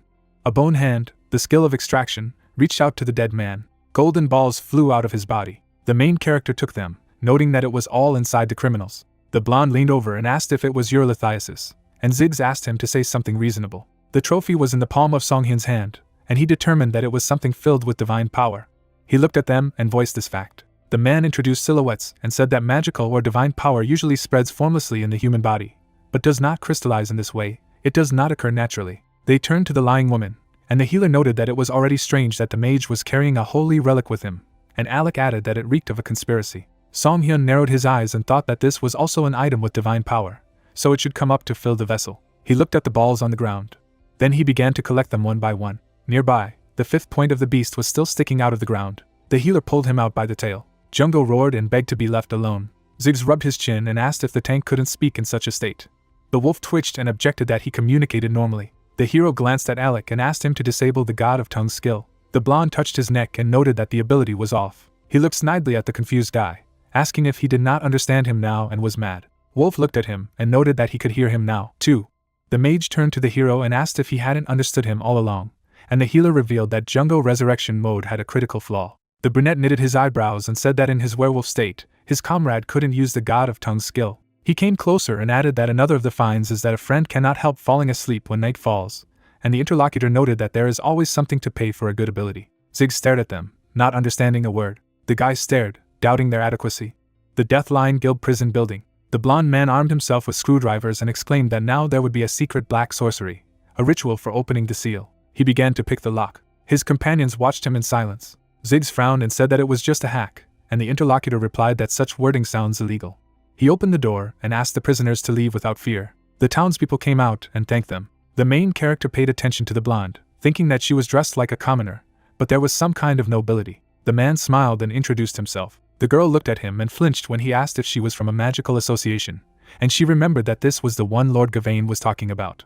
The blonde grabbed his hand and declared that it was an honor to meet him, after which she introduced herself as Mathiana Wutsa, an investigator of the magical association. The girl shook the healer's hand and said that they wanted to establish a branch in honor of his achievements. The interlocutor intercepted her hand and muttered that they had been attacked when they came to him. The brunette looked at her with feigned anxiety and said that he wouldn't have survived if something had happened to her, and Alec watched the scene in bewilderment. Another girl looked at them when the brunette said that he would personally take care of her wounds. The prisoner pointed to the wolf in fright and exclaimed that there was a monster there. The protagonist smirked and assured that there was no reason to worry because it was his pet, and Ziggs thought that this smacks of infringing on Jungo's rights. The townspeople surrounded the beast, coming up with a name for it. The adventurer was patiently silent as he was petted and called Kangal. The healer turned back to the priestess, ignoring his friend's indignation.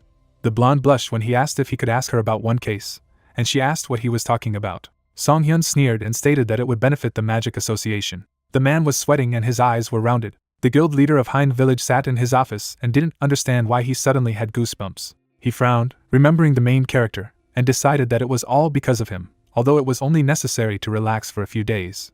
The aristocrat opened his suitcase and decided that he would take sick leave and go on vacation before the healer returned. A ward approached him and reported that a visitor had come, and the head replied that he should tell him that he was busy, and he was not there at all. His hand stopped at the moment of packing the bottle when the guy reported that a guest from a magical association. The man turned around, realizing that these were upper-class customers. The subordinate turned around when the boss demanded that the guest be escorted immediately. However, the boy's face met the door before he could do anything. The blonde was standing on the threshold. Mathiana frowned and indignantly asked what the Hind Adventurers Guild was all up to. The head turned pale and stretched in his face at the sight of her. He plopped down on the floor in fright and asked if she was a girl from the Magical Association. The priestess made an irritated gesture with her hand, introducing herself, and asked how she could even calm down when they were kidnapped by a criminal guild on the way here, and almost died. The man squinted at his subordinate and asked if this was true, and he muttered that they had been informed that the criminal guild Deathline was systematically engaged in human trafficking. The head opened his mouth and sweated, anticipating a huge scandal, because they dared to touch the representative of the Magical Association. Mathiana loomed over him, shouting that this guild wasn't even hiding and they had a hideout right in the city. The blonde stared at him and asked if he knew that Hind was a place where mages frequented. The girl put her hands on her hips and said that until now, the Adventurers Guild had ensured the safety of mages and their rights, but from now on, they were transferring this responsibility to another person. The interlocutor turned pale and asked to whom exactly, when then the voice of the hero was heard, asking if his name was called. The blonde squinted towards the door. Song-hyun, dressed in a red robe, smirked and introduced himself. The head stared and asked again. He pointed to the brunette and asked if he knew where he had arrived. The man turned to the servant and ordered him to be kicked out. The girl frowned and was indignant at such rudeness. The brunette stood behind her and noted that Li Wen didn't seem to fully understand the situation once it was explained to him. The priestess covered her face with her hand and exhaled. She looked at the head and said that as an investigator of the Magic Association, based on this situation, she had come to the conclusion that the Adventurers Guild could no longer be trusted to control the order. The man stared dumbfounded at the presented document. It was an agreement to create a branch of a magical association. Mathiana knitted her eyebrows and announced that the construction of a branch of the Magic Association in Hind would begin. The head turned pale and opened his mouth, not believing his eyes and ears. He imagined the gold flowing away not to him, but to the association, and thought that the proceeds from the mages would go there, and then the man would no longer be able to collect protection fees under the pretext of guarding wizards. The protagonist leaned over to the blushing girl and remarked that Mr. Li Wen didn't seem to like it. The blonde frowned and suggested that the head then go to the main office and discuss this issue in detail, to which the interlocutor immediately agreed to sign. The man was sweating as he signed and thought that if it weren't for those Deathline scum, things would have been different. But what the hell is that Song-hyun scumbag doing here? He straightened up and knitted his eyebrows. Li Wen turned to the investigator and muttered who would be responsible for protecting the Magi. The girl stood in front of the confused head, stating that they had already appointed a person responsible for the department in Hind. She introduced Count Gabine of Kamar and the Magister of the Red Tower, revealing that they both approved the decision. The man introduced the sinister healer over the building of the Magical Association, and Mathiana said that he was the one in charge. Li Wen opened his mouth and stared so hard that the protagonist was worried that they would fall out. The head knitted his eyebrows and asked not to make him laugh. He grabbed the brunette and asked if it wasn't enough for this swindler to pretend to be a healer now, so he also became a magician. Song Hyun looked away and lied that he had actually qualified as a magus. The man turned around and asked the blonde not to believe him, because he hadn't even seen the man drink mana potions. A scarlet emblem appeared on the palm of the protagonist's hand, a sign of belonging to the Red Magic Tower. Li Wen's eyes widened in shock. He dropped his jaw and asked where he got it. The girl took out her staff, while the head shouted that it was definitely a fake, it could not be otherwise. The man twitched in fright when the blonde pointed a gun at him and demanded that he stop already. She leaned over and asked if he really thought that the magical association could not distinguish a real scarlet emblem. Mathiana looked at her interlocutor menacingly and threatened that she would pronounce a harsh sentence on behalf of the entire organization if he did not stop insulting the hero. Li Wen gritted his teeth, not understanding how the brunette could even enlist the support of both the Magic Association and the Scarlet Tower. Song Hyun looked at him mockingly as the man wondered who this guy was.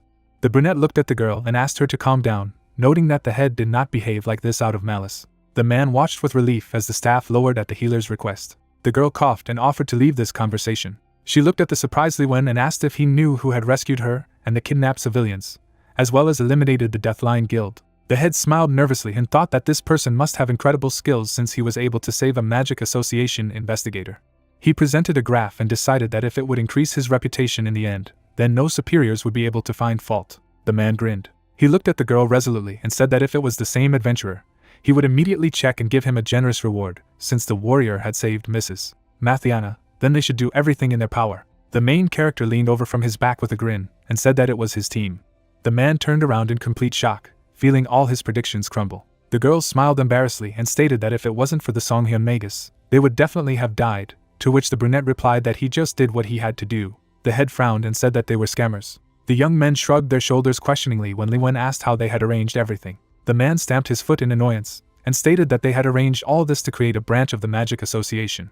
The girl took the sheet with the contract and offered him to look at the report later, if in doubt. The hero and his companion smiled and said goodbye, and the brunette asked not to worry, because they would have enough subsidies for the construction of a magical association. The head watched in confusion as they both left his office. The moon was shining in the sky, and only indignant curses from the guild building reverberated throughout the city. Mathiana put her hand on her chest and muttered that she thought her heart would stop.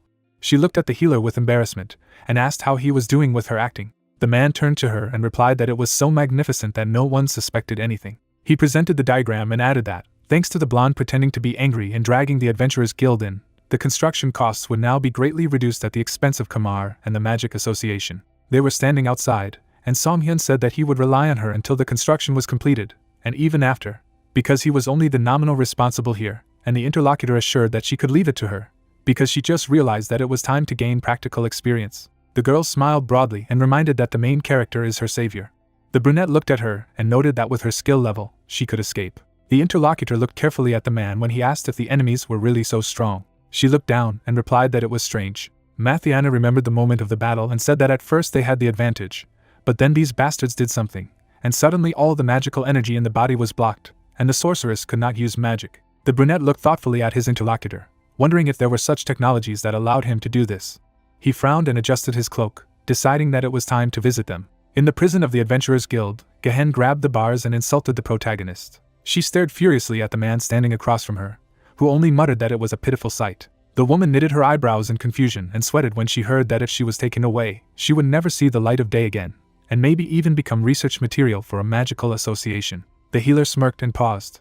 He looked at the prisoner and asked if she wanted a lifebuoy from him. Presenting the rope, the hero offered to lower it to his interlocutor. The girl was behind bars, heard that he was quite close to the Lord, and he had connections in the Scarlet Magic Tower. Song Hyun smiled, adding that if he wanted to get one criminal out, it wouldn't be a problem. Looking into his eyes, the girl asked what he wanted. The hero introduced a bony hand, saying that he had questions about her underwear, asking if she had any idea what he would ask. The interlocutor, locked in a cage, wanted to know if she would be released if she told the truth, to which the guy replied that if the answer suited him. She gritted her teeth. Then she imagined how she grabbed the rope, answering that she would tell everything. So, holding on to the bars, she said that there was a potion, after drinking which, you can use divine skills even by a magician without faith like her. Lowering his head slightly, Song Hyun did not understand how this was possible, to which he received the answer that she did not know the details, and they had received it in exchange from those who bought slaves. After presenting the matter to the fleet, she said that it was called Miraculous Water. The interlocutor was angry when she heard that it was a strange name, and replied that it did not matter now. After introducing the three elements, The hero heard that a magician using divine skills is unfair, and added that the weakness of magicians is dark magic. But now they have a remedy against it. So, imagining people in dark cloaks, the girl said that thanks to this, their guild had grown rapidly. Looking through the bars, she also said that there were probably a few more bottles in the guild's prison warehouse. The guy remembered LaFay, thinking that if he took them out and analyzed them, he could find out something by deciding to entrust it to the pharmacist. The interlocutor threw up her hands, asking if he was satisfied, because she told everything she knew, and demanded to let her out. Song Hyun smiled back, not understanding why he would do this. She looked at him in confusion. The hero lowered his head, reminding him that he would have let it go if he had heard a satisfactory answer. The girl hit the bars, saying that was why she had told everything, but she heard that the answer did not suit him. She imagined that the rope began to break. It was as if she was falling from an abyss, hearing that from the very beginning, people like her did not deserve to be saved. Turning around, Song Hyun walked away, adding that she should know her place. The prisoner clung to the bars again, asking him to stop, but the guy put his hand in his pocket, adding that the monster should remain in the trash. Loud laughter was heard from the tent. The hero was sitting at the table with his comrades. The interlocutor was surprised that he managed to get information so easily and leave it in prison. Alec lowered his head, calling Song Hyun the best. Then he put his hand on his chest, saying that he was also joining his group, but the hero wondered why. Then he looked away, thinking that if he was a blood mage, he would often have to be treated, and in terms of profit, that was not bad. His comrade smiled slightly when he heard that his neck wound was still healing, and replied that blood mages had high regeneration. The hero was mentally angry, realizing that he could not even get points from him, and replied that there was no place for him in the team. Ziggs looked at the white-haired man with surprise, who asked that if there are 4 of them, then it is possible to register as a full-fledged group, to which the hero asked if he listened to him at all. Song Hyun presented silhouettes of people, saying that usually there are 6 people in a group, but the minimum number is 4. Their interlocutor held out his hands in front of him, saying that he was not a member of the healing group. Then he got up from the table when the other offered him to become an adventurer, and politely declined. He smiled, adding that he had already gathered all the things that his tutor had requested, so he would be back tomorrow morning. Song Hyun glanced in his direction, hearing the gratitude for his understanding, and replied that they also owe him a debt. The man went outside, saying that it was late and he would go to bed. The cup was on the table. A message has appeared that the Divine Link skill is being disabled. Alec folded his hands, noting that it was time for the exchange of information between the displaced. The hero replied that this was all he was waiting for. He glanced at his interlocutor, suggesting that he start with a simple one. He looked up, answering that they would exchange one by one. There were records on the table. Song Hyun said that among them there is information about mutants, as well as about the Black Lotus, which is in great demand. The interlocutor replied that there is a bowl that turns water into any liquid. Imagining the city houses, the hero said that this was a report about the leakage of magical energy in the western region of the city. They were sitting at a table. The interlocutor offered to give a report on the contaminated zone of the east. Sorting through the papers, Song Hyun replied that it would be more useful to combine them with the data of the Scarlet Magic Tower, to which he replied that it would not be superfluous. A magic circle appeared in Alec's hand with the words that he would exchange it for information about the magic tower. The dark emblem shone brightly. The hero clarified that the interlocutor was still a member of the Black Magic Tower, noting that if he did not join, then the sectarians would annoy him. Looking at the recordings, he noted that everything is also bad in the eastern infected zone. Song Hyun introduced the angry man, saying that there was talk in the west that the commander of the Reese Rome had fallen due to infection, to which his comrade replied that it was forbidden information anyway. Alec pointed to one of the lines, saying that the south was in the worst condition. He imagined a dark river, saying that the west is a place where the earth rots and releases toxins. After the desert, it is said that in the south even grass does not grow because of the heat. Then the fighting people, noting that wars have not stopped in the east for hundreds of years because of madness. He remembered the snow-capped mountains, saying that in the north the temperature is so low that nothing lives there. Alec pulled his hand away, adding that it was not for nothing that this place was called the land left by the gods. Song Hyun adjusted the documents in his hands, saying that the arrogant gods had simply left things as they were, adding that it was as if people couldn't explore these places. The records in his hands disappeared when he decided that they were over with the exchange of information. His interlocutor took a sip when he said that since he had become an official member, he would tell him why he and Jungo had gone on this adventure, to which Jungo asked for a minute. Alex spat out his drink upon hearing that they had found a way back to Earth. He jumped up from the table, asking to tell everything from the beginning, to which the hero replied that his inconsistency was annoying. The guy opened his mouth when he heard that before that, the hero wanted to ask something, namely what happened on the day when he was transported to the continent. Alec put his hands up to the rings, replying that it was too personal a matter, but Song Hyun didn't understand what he meant. Then he raised his finger, saying that since he had information that he was eager to hear, he would tell everything when he heard the answer to his additional questions. The animal on the floor looked satisfied. Alec pointed at the hero, asking how a person like him ended up next to someone like Jungo. A slight smile appeared on his face when he heard that he was interested in such trifles, replied that he was a detective. Song-hyun folded his hands. He remembered how intensely he had looked at someone. At that moment, he was holding Jungho by the clothes. Then he looked at the guy threateningly, saying now that the way he first met him would begin. 3 years ago, Song-hyun had a hard time opening his eyes. The guy was lying on the ground. There were many people around him, saying that they had just been home, so he woke up in an unfamiliar cave. The hero glanced at his clothes, not understanding why he was lying in such a place. Various mushrooms grew on the walls. He noted that after looking around, he realized that this was an unfamiliar place. The man looked at the girl, saying that she had to first call the police, who hoped that it was a fairy tale or something else. Song-hyun sat down on the floor, wondering what he had seen before. The man opened his mouth wide and shouted words about the statistics window. Other people repeated after him. System windows appeared in front of them. In the window that appeared, statistics were visible. They looked at them with delight, saying that this could not be, so some not only quickly adapted, but had already begun to enjoy it. Others looked at the joyful people who shouted that they knew that one day this day would come, and asked each other which of them was the regressor. There were a lot of people in the cave. Some said that they thought that if you were a master in web novels, you could be reborn in them. Another wondered what work it was based on, and the hero thought that this was a classic situation, like an introduction from a manhwa. A system message appeared in front of him about receiving the achievement and the mandatory attribute of the interdimensional wanderer. The guy touched the button to pick up the reward. It appeared in his hands. With a smile on his face, looking at the contents, Song-hyun was surprised that this could be used as a weapon, thinking about the fact that he too was one of those who enjoyed what was happening. One of those present clenched his fists, as he told the others to check the skill window. People opened the windows in front of them, saying that there was a translation skill and a unique starting skill. Someone asked about the fact that he had received a wind cutter, and whether it was normal. The guy saw the window in front of him, thinking that he had the eye of an observer. The other two looked at the others, wondering if they weren't scared at all. One of them glanced away, noticing a sound. The bats flew out at them. They had sharp claws on their paws. Mice attacked people. One of them had a fire in his hands and said that he just wanted to test his skill. The rest also joined the battle. The mouse chased the man. She had already opened her mouth. Song-hyun rushed to attack. He struck the monster. A message appeared that one achievement was obtained. The sharpened stick was covered in blood. A new window showed that such an achievement can be obtained by killing an enemy without using offensive skills. Jungho looked at the hero in love, thinking that he had saved him. The guy grabbed the defeated enemy, rejoicing that even with a wooden stick you can kill. Jungho raised his hand in confusion, surprised that he had been ignored. The system also notified about the issuance of 2,000 points and a guaranteed coupon for equipment. Song-hyun threw the monster's body away when asked about whether he wanted to write a memorable message. He touched the screen, adding that he needed to show something. Messages appeared in front of the others. In the new window, it was said that the user received an achievement for the first time. This is nothing at all. They saw Song-hyun pointing at them and asking about their dreams. People became noticeably aggravated. The hero listened with pleasure to the disgruntled exclamations, thinking that this is how little birds chirp. People stood near the defeated monsters. Someone noted that these guys only know how to make noise, and they themselves are useless. The girl was sitting on the ground, saying that she was in pain. The guy next to her did not understand why he should do this. Song-hyun noticed how one of them approached the other, asking if she was okay, saying that if they got out of this cave, they might be able to return home, asking her to try. The hero glanced at the system window, thinking that it was useless and that they needed to die together to finally come to their senses.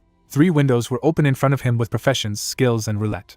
His attention was attracted by the roulette, where you could get various characteristics and so on. He noted that he could spend points on this system. The guy chuckled, deciding that there was nothing to think about, and it would be great to get a rare skill at the beginning that no one else had. He thrust his hand forward, using the roulette spin table. A shiny window appeared in front of him. Song-hyun stared at him greedily. The system reported the receipt of a twig. The guy watched in surprise as he received stones, dust, and so on. He was shocked to see how he received garbage. Soon the results of the roulette appeared with all the items obtained. Seeing the trash, he received a message that the inventory was overflowing. Song-hyun looked at the pile of garbage and also saw that he had 0 points available. Someone's step was heard. Jungho stood behind, glad to have found the hero. He smiled, thanking for the help and asking what he could help. But Song-hyun looked at him menacingly, asking who he was. The guy put his hands out in front of him, answering that he only wanted to thank him. Looking at him intently, the hero did not understand why he was amused. Then he grabbed him by the clothes. Song-hyun gritted his teeth, saying that he was not well without him. Jungho looked frightened, heard that he did not know what he was thinking, but the hero did not save people like him. Looking into his eyes, he demanded not to irritate him and leave. The guy ran away. The profession is forgiveness. Looking after him, Song-hyun was unhappy that he was feigning friendship and annoyed by it. Messages appeared in front of him that the roulette system was under review, and it was difficult to receive a normal reward, so the points spent were not refunded. The guy broke the window, saying that he should have warned earlier. People fought monsters, and he was looking for a way out of the cave while the monster attacked again. A notification appears that a new class is being assigned. Song-hyun covered his face with his hand when he saw that his class was a healer. Looking at him, he was surprised, as those who were transferred to this world were assigned classes. Looking at the characteristics of his class, he hoped to get a combat one. The hero sat at this window, thinking that if the profession is given according to character and ability, then it is not surprising that this is what fell to him. After that, a message appeared that the basic skills of the starting class were being issued. A window appeared right in front of him that he had obtained the cutting skill, which could be used to cut something with a sharp object. Song-hyun looked at him uncomprehendingly. He flipped through his skills, wondering if the author had ever played it. He felt like he was in a void, because he was a healer without healing. Narrowing his eyes, he thought that there was something in the description of the roulette. A finger touched the screen. It was preceded by messages that points can be earned in different ways and that classes can only earn points through certain actions due to game balance. He lowered his head, seeing that the healer class could only earn points by healing others. Someone paid attention to him. Song-hyun laughed desperately. The others looked at him anxiously. So, covering his face with his hand, the hero did not understand what they wanted from him. He got to his feet, thinking about how the glasses he had worked so hard to get turned out to be garbage, and now he didn't even have the healing to heal anyone. His eyes lit up from the use of the observer's eye skill. He saw the state of other people. One of them was holding on to his leg, and it looked like he had sprained his ankle, and the hero decided that it would suit him. He sat down beside him, asking if he was all right. The interlocutor showed his leg after hearing that it looked like he had injured his ankle, and replied that he had just stumbled. Song-hyun smiled, offering to heal him. The man took off his jumper when he heard the request for it. Then he fixed the leg, saying that it was a simple dislocation. The leg was bandaged. A message appeared that he had received 4 points. The guy looked at the window in front of him, seeing that the achievement had been unlocked, and it was one step on the path of a healer. Looking at the patient, he thought that it was not only skills that could be treated. He smiled ominously, thinking that for the time being he would ruin such naive people into glasses, and if he had the right tool, he could even resurrect the dying. Song-hyun smiled broadly when he heard the words of gratitude. Someone opened his mouth wide, attracting everyone's attention.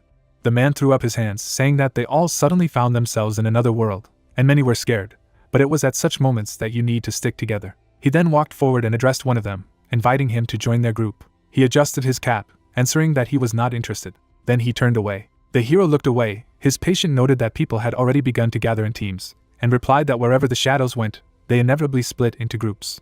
As he stared, he thought that if he wanted to earn points on help, then maybe he should join the group as well. He approached the man who was calling everyone, asked if it was possible to join, who greeted him. The interlocutor stretched out his hand, asking about his profession. People happily pointed at him when they heard that he was a healer. Song-hyun smiled intensely, heard that they are always happy to have healers, and thought that he wasn't lying after all.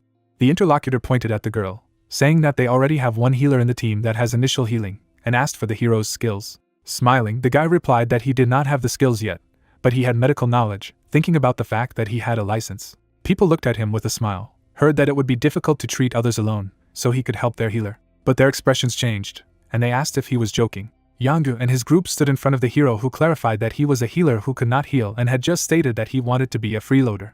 Hiding his annoyance, Song-hyun replied that he would work as a fighter as well as help with minor wounds. The guy opened his mouth wide as he added that he had indeed received a healer class. Then he threw up his hands, not understanding what kind of healer he was if he did not have the skill. Yanga looked at his comrade, joking about him pouring potions or doing surgeries. The girl raised an eyebrow, saying that he was really making her laugh, not understanding how it was different from a fighter without an offensive skill.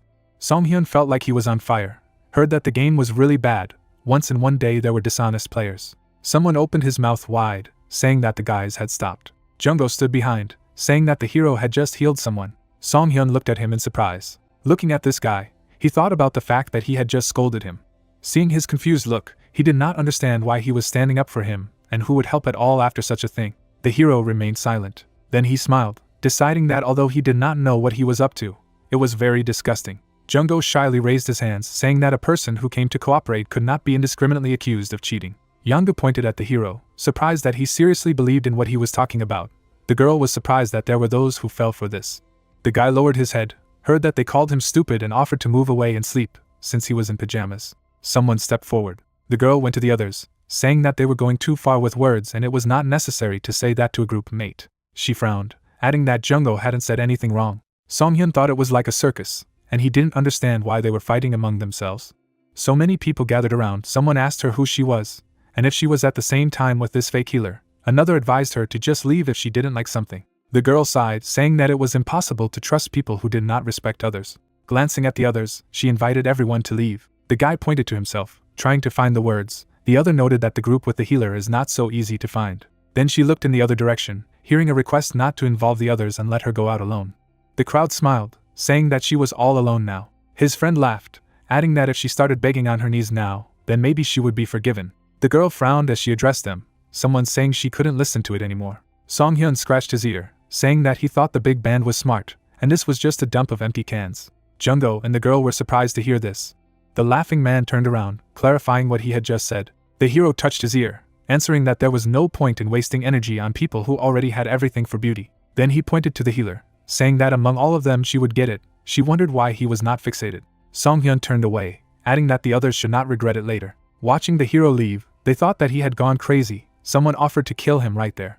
The guy snapped his teeth in irritation. The man was holding an armful of mushrooms. Seeing how angry Song Hyun was, he remarked that he could find a better band, and he shouldn't take it so personally. The hero smiled and replied that everything was fine, and he didn't care. Noticing mushrooms, he asked about them. He replied that he had the skill of determining edibility.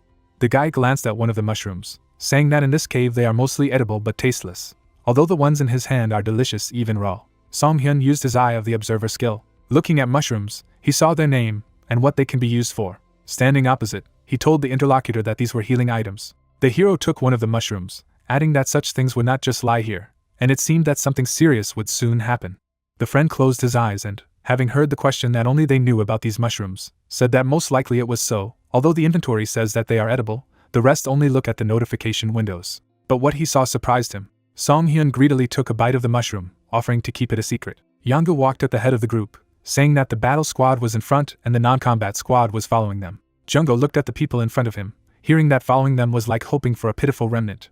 The girl put her hand to her head when the guy said that they were not following, and this was only the only way. She also advised not to pay attention. The ground trembled under his feet. The monster opened its mouth. Several of the same rushed forward. Yanga withdrew his hand, saying that he needed to prepare for battle. The others began to fight them. One of them attacked a man. He grabbed his shoulder. The guy struck blows, not understanding why they did not die for so long. The other put his hand in front of him, screamed, but the girl next to him demanded not to yell. A green aura surrounded people, so the healer tried to cure everyone. The girl was very tense, realizing that there were too many wounded, and besides, she herself felt bad from the very beginning. One of the comrades covered the wound on his shoulder, saying that now it was his turn. She asked him to wait a little. The system notified that she had an overdose of treatment. Blood came out of the healer's mouth. She fell to the ground. The others did not understand what was happening. Monsters surrounded them. Turning around, Yanga told the others to run away. People rushed away. Jungho ran after the others.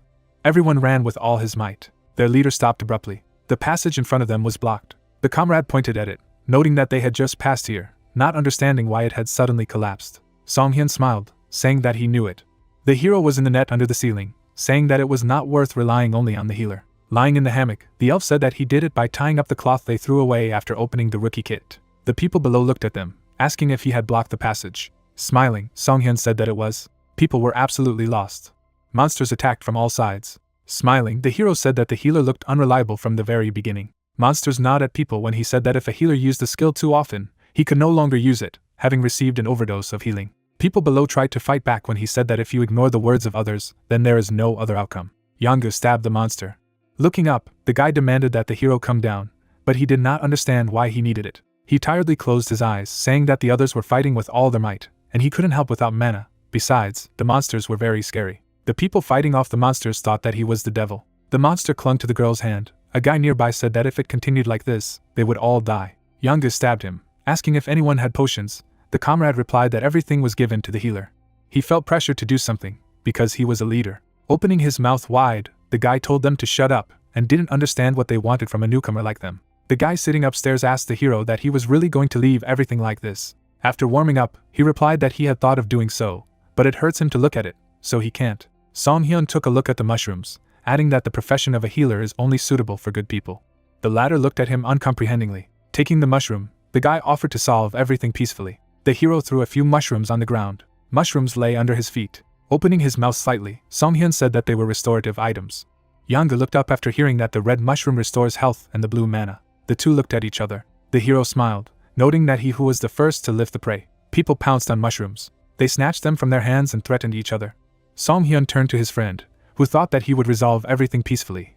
wondering that he thought otherwise, to which the guy said that it was peaceful only for them. Imagining a girl in the garden, he said that the situation below was as if the goddess threw a golden apple. After that, he imagined crushing it in his hand, adding that the hero seemed to crush and scatter it. Looking at the interlocutor, the hero replied that he had just scattered golden apples. He imagined the fighting women, saying that the goddess had indeed thrown the golden apple, but they had begun to fight for it.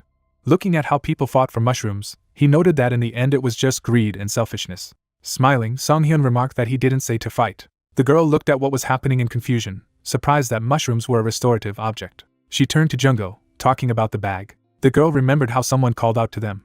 At that moment, the hero approached them, asking why they helped him. The guy looked at them silently, hearing that it was okay to help others, and that the girl just couldn't calmly look at such behavior. Song-hyun pointed at Junggo, clarifying that he had been rude to him. The guy replied that he was just unpleasant to watch. The hero raised his eyebrows, thanking him for this, to which he replied that it was not visible on his face. He tossed them a bag, saying it was a token of gratitude, and added that he couldn't use it if he wasn't healthy. There were several mushrooms inside. Later, they saw him upstairs. Seeing Song-hyun dumping mushrooms, they assumed that he might be better than he looked. Yanga leaned on his knees, saying that he already considered himself dead. People looked at him with displeasure, remembering the words about the command and demanding not to talk to them anymore. He looked away angrily. He saw the hero behind his back, thinking that because of him he was in such a situation. He said that everyone did a great job. Yanga attacked him with a knife. Song-hyun struck back. The guy was thrown back from the blow. The hero clenched his fist, reminding him that he was a fighter. Then he picked up the dagger, saying that he was putting it as a souvenir. People saw the light ahead. They came out of the cave, glad that they got out. The hero returned the torn jacket, saying that everyone had done a good job. He replied that he had done nothing. Junggo looked at him and heard that everyone was going their own way now, and that they would part ways here. The girl looked at him hopefully, asking for at least his name, but he replied that it was not necessary. Song-hyun closed his eyes, adding that if they exchanged names and someone died, it would be remembered forever. Then he looked at the others, adding that if they were alive, they would see each other again. People looked at him with a smile. He smiled, thinking that such soft-bodied people would not live long. Leaves flew by. He said that they would wait with performances until the next meeting. Later, he looked down attentively. It was the moment when he met Junggo again. Something dark was among the bushes. It came to him 8 months later. People walked the streets of the city. So many settlers from other dimensions were already used to it, and it was the time when they began to settle down. The person cried looking at the fact that he had obtained a special skill. The roulette also stabilized, and there were adventurers who had obtained good items or skills. Someone mentioned that another man had appeared. The guy covered his mouth, saying that as soon as he met another settler, he immediately attacked him with a challenge. The interlocutor placed the mug on the table, saying that it was him, and asked if he was an interdimensional traveler. He grabbed the guy by the head, saying that he was glad to meet him, and offered to fight. So all over the continent began to appear settlers who became famous for their names. Meanwhile, the man pressed his face to the floor of the other. Song-hyun lowered his head, saying that he had caught the wanted A-class. The girl opposite praised him for his excellent work, saying that as he requested, all the income would go to the warehouse. He smiled as he held the captured man in front of her, so he enjoyed his job as a bounty hunter. There were wanted leaflets in Australia, and he said that he had caught 1 Class A, another B, and 2 Cs just today. He looked up, wondering what to do now. Song-hyun stood by the bulletin board, seeing that there was nothing on the continent, and it was boring. An old man approached him, asking about the fact that he catches monsters. The guy replied that he was just watching. He showed him a leaflet, saying that a good order had arrived, offering to participate.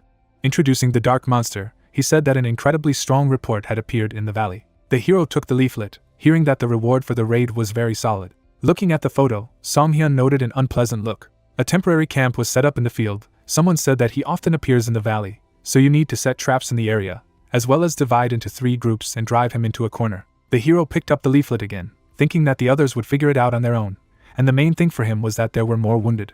On the flyer was written a report on the situation in the village, among which there were 0 survivors and 287 dead. The guy looked away when someone said that it was really terrible. The man raised his finger, saying that the shadow wolf had destroyed that village. He imagined a monster attacking a man. It was said that all the inhabitants had been killed and that the beast had killed everyone. Song-hyun looked away, replying that he understood. The girl standing next to her frowned, adding that she had come to meet a friend who lived in the village. Then she clenched the blade, saying that when she arrived, the monster killed him. She gritted her teeth, saying that she would kill the wolf with her own hands. Looking at her, the hero again said that he understood this, thinking that he did not even ask them about it. They turned when they heard someone screaming. A shadow wolf has appeared in the camp. His eyes shone brightly. After seeing it, Song-hyun knew that this was the target of the raid. The system notified about the use of the observer's eye. Looking at the monster through the skill, he saw that it was a black beast. Looking at him intently, the guy was surprised that this was all the information. The mage sent the squads forward with a fiery blast. The beast ran away from the fireball. A multitude of arrows and spears flew after him. The monster looked up. The girl pounced on him. With tears in her eyes, she screamed that she would kill the monster. He closed his eyes. The black pike pierced her too. Blood spurted from her wounds. Opening its mouth, the beast said something. Song Hyun took notice. The wolf ran on. People chased after him. The hero remained in place. When he saw the wounded woman, he asked if she was all right. The girl gritted her teeth, answering that this was her chance to get revenge. She burst into tears, screaming that she was too weak. But she opened her eyes when she heard the question if the monster was really to blame for the village massacre. Song Hyun stared at her silently as she asked. The guy pulled his hand away, saying that supposedly bloodthirsty monster had destroyed the entire village, but had just fled when he was attacked, and that was strange. He then imagined the monster devouring people, saying that he gnawed them to death. After that, he remembered the girl's wounds, noting that he used something like spikes. The hero tilted his head, noting something else. He remembered the black mouth and the words of apology. Then the monster looked at them. Song Hyun added that he apologized to her even though she attacked first. The interlocutor frowned, looking at him. The hero was confused by this. He stepped back a little, hearing a shout that he was talking nonsense and that it was only a growl. Song Hyun frowned when he heard the demands to just leave, thinking that he had given her a lot of information, and now he was also guilty.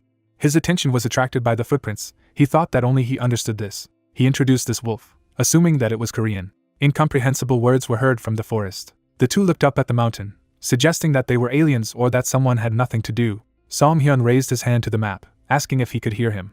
He walked through the forest, saying that he was a traveler between dimensions, and that if he could be heard, then let the unknown come to the middle of the mountain. The wolf quietly shifted his paws. Opening his mouth wide, the hero shouted that he would not cause harm. He turned around when he saw the monster. He was very frightened.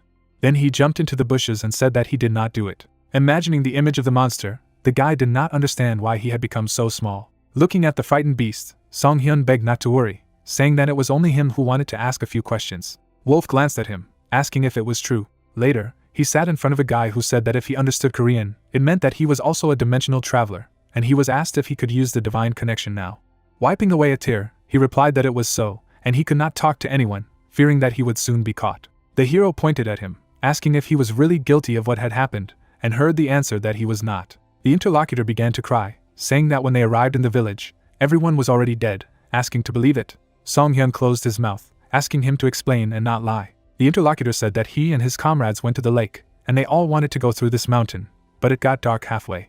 Wolf introduced the other people, saying that this was why they decided to spend the night in a village on the side of the mountain. Then I remembered the houses engulfed in fire. They said that when they came, there was a mess. Torn bodies lay in the streets. The girl looked at what had happened in shock. They went to look for survivors. Someone bared his fangs. An unknown person plunged into the man's neck, so something attacked them from behind. Looking at him, the hero decided that this was the murderer. The guy sat opposite, asking if he saw his face. The wolf replied that everything happened suddenly. Remembering his wound on his neck, he said that then he shouted to his guys to run away, and someone bit into him. The beast was reflected in Song Hyun's eyes. He thought about the possibility that after death, he would also turn into such a wolf, envious of this resurrection skill. The interlocutor wiped away a tear again when the guy clarified that this was the case with other villagers, but heard the answer that the bodies were badly torn. He nodded, also hearing that there was a terrible sight there. He remembered the man who had raised his hand and said that the villagers had been killed and that they had all been bitten. Song Hyun chuckled. Meanwhile, the man was following the girl, saying that it was better not to act too hastily. She replied that she had to be careful. His companion smiled ominously when he heard that the girl would kill the monster. He bared his fangs. Then he attacked her, noting that she wanted to go to her friend as soon as possible. She turned around in fright. The monster noticed something.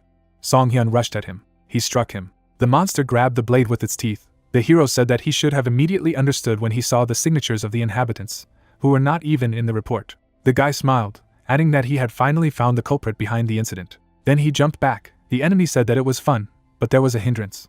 The hero rubbed his wrists. Looking at the enemy through the skill, he saw that there was a strong energy in his body, and he had absorbed something. Song Hyun's eyes shone brightly. He said that he had found a good object and was now just stupidly happy about it. The man pulled his hand aside, admitting that he was the killer, and asking what the hero was going to do. A girl standing next to her was wounded.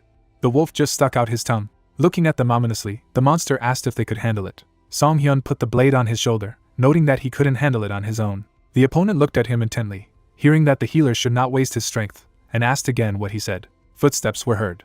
The man grabbed his weapon. So the enemy was surrounded by people with the words that today's battle was a raid. He clenched his fangs. The hero smiled, saying that it would not be easy to cope with so many adventurers. A lot of arrows flew out from behind him, and he thanked him for the confession.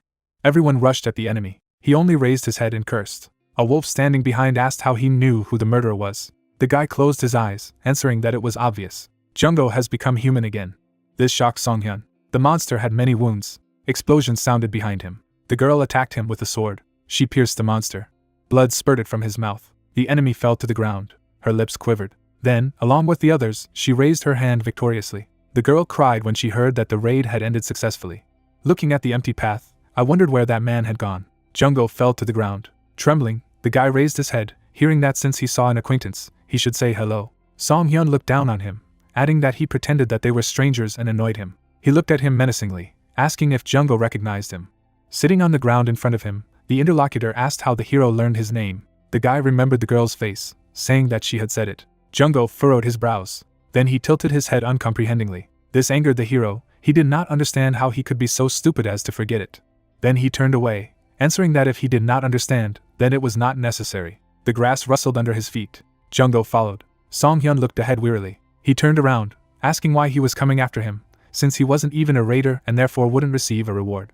Jungo folded his fingers, asking them to stay together until he found his own. Songhyun brushed him off, saying that he couldn't, but the guy asked him to wait. He waved his hands, afraid that it was cruel there, and promised that he would not interfere. The hero looked away, thinking that the guy didn't even know how to fight properly, and that he would only become a burden if you took him with him. Jungo later carried a box of medicines when he thought he didn't need them.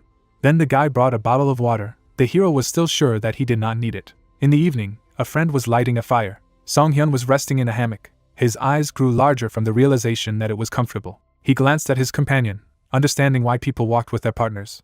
Jungo's face was covered in soot. The hero thought that it was convenient, although he was not going to stay with him for a long time anyway. The comrade smiled, saying that he had lit a fire. Jungo got up from his hammock. He held out his hand to him, telling him his name. He looked at her in confusion. A happy smile appeared on his face. The comrades shook hands. Looking at the bright flames, Jungo said that his name was written in hieroglyphs as good in feelings, but the hero replied that he was not interested. A scream was heard all over the street. The man pressed against the wall, realizing that it was a dead end. Songhyun walked towards him, and when he heard him rudely call him handsome, he replied that it was not worth flattering. The man brandished a knife, warning not to approach. The hero raised his hand, answering that he would not do it. A moment later, several scalpels caught up with him. He fell to the ground. The guy added that he kept his promise. Jungo peeked around the corner as he asked for a rope. The comrade tied up the criminal, noting that his partner enthusiastically worked as a bounty hunter. Folding his fingers in a gesture, Songhyun replied that he enjoys correcting those who don't know their place, but it's primarily profitable. The interlocutor was surprised that money was needed for something. Then a letter appeared in the hero's hand. He showed the envelope, replying that there was one thing that he definitely wanted to buy. Later, he stopped in an alley, asking if he was in the right place. The man came out to meet him, answering that they had been waiting for him all this time. Songhyun smiled, saying that perhaps he had been waiting for them longer. The guy held the bag behind his back, saying that he had been waiting for this day for 6 months. The interlocutor replied that he understood his feelings. Gold poured out of the bag. It was the promised 170 million gold pieces. Lewis enthusiastically stretched out his hands to them when he heard that he now had to hand over the goods. The man looked up and agreed. He handed the hero a scroll with the words that the blessing should always be with him. Songhyun was worried, thinking that it was finally in his hands. He removed the thread, realizing that all that remained was to break it, and he would gain the skill. Opening it, the guy saw that it was a scroll of healing skill, and mentally said goodbye to the work of a physiotherapist. In front of the magic circle, the system showed a skill scroll, saying that it was a one-time item that allowed you to learn a skill simply by reading or tearing it. The hero held it in his hands, saying that it was usually extremely rare in dungeons or among sealed relics, although it could be created artificially. Jungo sat across from him, heard that the process was so tough that it was insanely expensive, and wondered why. Songhyun pointed to the skill, quickly talking through the conditions for creating it. The comrade inclined his head, thinking that since it was such a valuable thing, he was surprised that the order was selling it. Remembering a man from the order, the hero replied that there would always be connections with the black market. He took the scroll with both hands, adding that in any case, today was a significant day. A bright light surrounded him, saying that for the first time in 9 months on the continent, he had finally gained the skill of healing. The light around him was getting brighter. Jungo covered his eyes with his hands. The hero stood with his eyes closed. His partner looked at him with delight, asking if he had acquired the skill. The latter, looking at him, replied that the message of receipt did not appear. Jungo frowned upon hearing that the scroll was fake. He looked at the calm guy, surprised that he wasn't angry. Songhyun smiled cheerfully in response. In the temple of the order, many windows shone. The guards pointed their spears, demanding a name. The hero threw them aside. Another man appeared in front of him, demanding to stop and saying that he dared to break in without permission. But Song-hyun gave him a closer look at the walls of the corridor. Louis sat with a bag of gold, glad that he had stolen the scroll. Holding the gold in his hands, the man continued to rejoice. He stared at him fascinated, wondering what could be done with him now. The wall behind him was broken. The hero looked inside, noting that he had found it. Later, he took the man out into the fresh air. Junggo looked around the corner in fright, heard that this was some kind of misunderstanding, and realized that his comrade was very angry. Louis held on to the hero's hand, assuring him that he had accurately handed over the real scroll, and he asked why he had not received the skill in such a case. Leaning towards his face, Song-hyun invited him to meet his deity. Crying, the man promised to take him to the vault of the order. There were many scrolls on the shelves of the archive. Song-hyun grabbed several at once. He immediately tore them apart. Louis turned pale, realizing that these were scrolls worth 100 million. Gritting his teeth, the guy said that the skill didn't appear anyway, to which the man replied that he was just weird. Taking the skill from the shelf, Junggo asked if it had brought them to the fake room, but he assured them that it wasn't. The guy tore it apart. There were reports that the power of skills was feeding. The system notified that the holy armor had been received. Louis looked up when he heard that they were real, not knowing how many more times he would have to repeat it. The man picked up scraps from the floor, saying that anyone could learn them if only they had magical powers.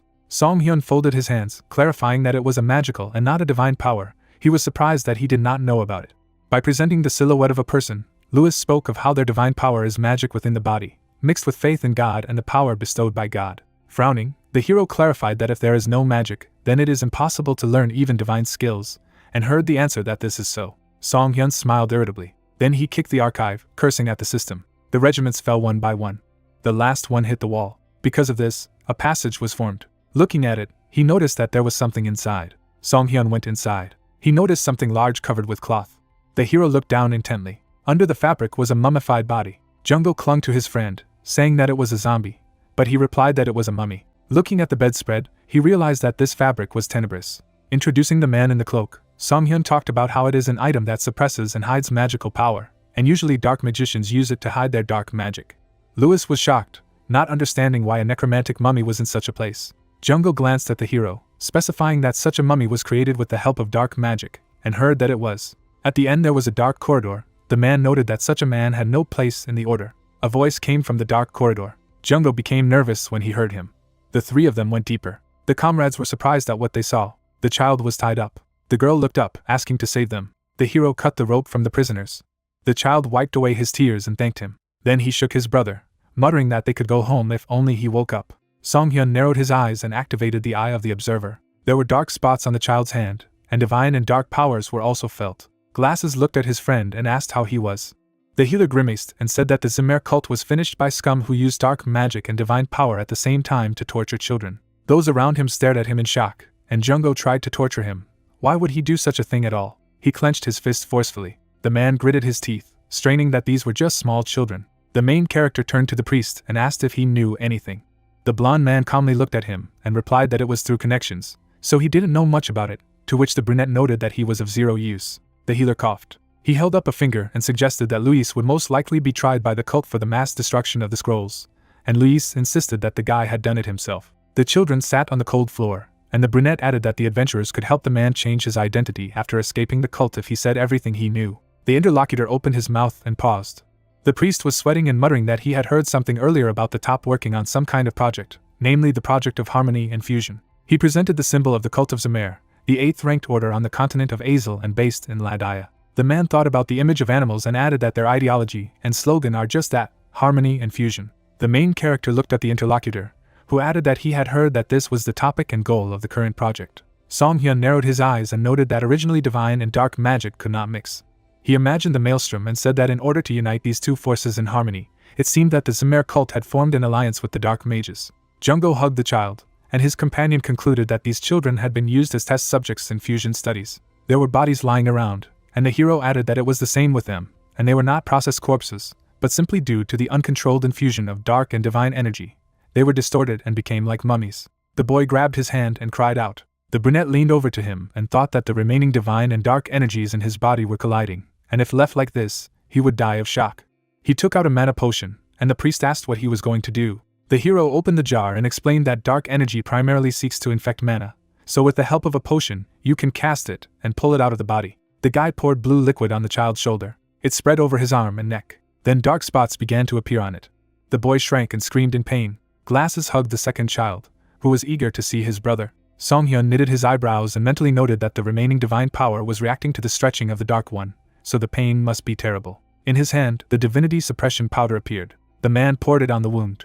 The child gritted his teeth, but noticeably calmed down. The priest rubbed his chin and noticed that the boy looked much calmer, and the healer explained that the powder had expanded the divine power within and the body had stabilized. The brunette smirked and admitted that he had originally bought it to annoy the Zamer cult and didn't even think that he would use it for treatment, after which the blonde grimaced in displeasure. Jungo released the second child when a companion asked for his tenebrous cloth, which can protect the patient from external dark magic. The prisoner approached the hero and asked if his brother was all right now, and the interlocutor assured him that he would quickly recover if he ate well and rested. Glasses wrapped the patient in linen and asked if he would be able to get out unnoticed, because even so, the cult would haunt them to the end. The brunette smiled predatorily and replied that no one was saying that they would go secretly. The interlocutor rounded his eyes in surprise. The corridor of the Zamer cult was engulfed in flames. Members of the order scurried back and forth, not understanding what was happening. A ball fell to the floor next to them. After that, an explosion immediately rang out to shouts and curses. In the man's hands was another bomb of divine hyperreaction. Song-hyun ran and threw them around with the happiest smile on his face and laughed. Jungo and the children followed, realizing that the healer was going to destroy the order completely. Someone stood in front of the brunette and demanded to stop. The man stretched out his hand and was indignant that he dared to run rampant in a holy cult that served Mr. Zamer. Before he could finish speaking, the powder of divine suppression flew into his face. The healer continued to shower his opponent with an innocent smile, blocking his divine skills, and he only had time to curse.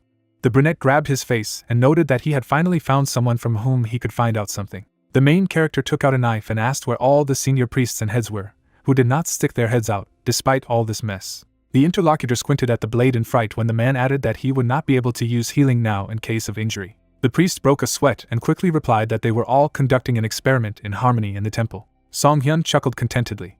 The adventurers with the children ran on, leaving the so-called chatty bastard at the wall with a bump on his head. At this time, the temple was full of people and dark energy. Some of the priests unleashed the divine power by reciting prayers. On the other side stood the dark magi, and between them, a child was lying on the altar and screaming in pain. One of his eyes turned black and the other golden from the impact of the energies. Priests and mages surrounded the boy, demanding each other to maintain a balance. The victim cried and screamed in pain. The priest frowned, saying that this one would also die soon, so they should bring the next test subject. A man came out of the shadows and asked them to continue. Apostle Hija, the head of the Zamer cult, looked forward indifferently and ordered that the experiment not be stopped until the subject died. He knitted his eyebrows at the shadow. Bombs rained down from the ceiling. The balls began to glow with golden light. After that, there was an explosion. People were scattered in different directions by the shock wave. The apostle put up a barrier in front of him. He frowned and asked what it was. A silhouette peeked through the smoke, and the man shouted who it was. The hero grinned and asked again. He held an unconscious child in one hand and a bomb in the other, saying that he was a just healer who cleansed the rotten cult and healed the continent of Azel. Song-hyun narrowed his eyes and added that he had come to save the children. The interlocutor grinned in fury and cursed. He turned on the priests lying on the floor and ordered them to get up quickly and treat themselves. One of them put his hand with divine power to his chest and asked what it was. The brunette narrowed his eyes and noted that this was a fatal mistake. The priest's body was pierced by a charge. He immediately fell, screaming that he was in pain. The healer chuckled and thought that the explosion had dissipated the divine power, and there was only highly concentrated darkness left in the room, and if the body was under dark energy, the heal would deal damage. 2 shells flew at the hero. He gritted his teeth and turned around, shielding the child. The man frowned and coughed, having been injured. The magi looked at him, reminding him that the divine hyperreaction bomb was not working on them. Song-hyun sat down and asked a friend to take the baby. The 2 sorcerers combined energies and prepared to attack the brunette with a smirk. They used a powerful black obsidian spell. The healer ran away, saying that he would not get caught a second time. He grabbed one of the priests by the scruff of his neck. Then he put it in front of him like a shield. The attack fell on him. The priest sobbed, his face burned, and cursed at everyone. He took a bottle out of his cassock. Then he smashed it on the floor. Golden energy emanated from the liquid. The rest of the priests looked at him joyfully when they saw the holy water, and began to heal themselves. However, the dark mages grimaced at the damage and shouted that it was not good for them. One of them broke a bottle of darkness. The priests immediately grabbed their chests with shouts and obscenities. So they continued to break bottles, harming each other and discussing that it was better not to mess with such people. The main character watched their clash and thought that there were no casualties so far, because there was a balance between light and darkness, and then just a little, and immediately a complete trash began. The brunette smiled and said that now Azel has become himself. The apostle gritted his teeth and called him names. He glared at the healer fiercely and shouted that he had destroyed the dream of their Zamir cult. The man stretched out his hand to the golden book and promised that he would execute him himself. A yellow sphere appeared above his head. Heija waved towards the hero and activated the power of the god. The opponent jumped away, dodging the blows. Jungo grabbed the children in an armful and endured hits. The holy power fell on the chandelier, and the metal immediately began to melt. The dark magicians looked at their collapsing body in horror and called for help. The main character narrowed his eyes and thought that this power to dissolve everything when touching him had already taken hold of him. The opponent smirked and said that everything would become one. That was Mr. Zamir's strength. The bespectacled man looked at him with displeasure and obscenely asked him to stop. Jungo frowned, and his interlocutor noticed that his cloak was not simple, since it could withstand its strength. The blonde grimaced and asked how they dared to thwart their grand plan for the sake of these test subjects. He stretched out his hand and activated another spell. Glasses turned away from another explosion. He raised his head and noticed that the ceiling was collapsing. The man turned pale, having time to think that the children would die. The cobblestones began to fall. Glasses closed his eyes from another explosion. The apostle's attack left a hole in the roof. The adventurer grabbed 2 children and shouted at the third to flee. Jungo threw the babies forward so that they were farther away from the rubble. Then he grabbed the remaining boy by the arm. He threw it away from him with force. In the next second, the man disappeared under the rubble. The child turned around, silently staring at the place where they had just stood. The kid crawled over and started calling for Jungo. The blonde man grinned and exclaimed that this was a truly touching sacrifice. He looked at the main character and asked if he was pleased that he had brought his comrade to such a level. The brunette just grinned. The adventurer stepped towards the rocks and muttered that this man was really an idiot, that he was ready to give his life to save the children.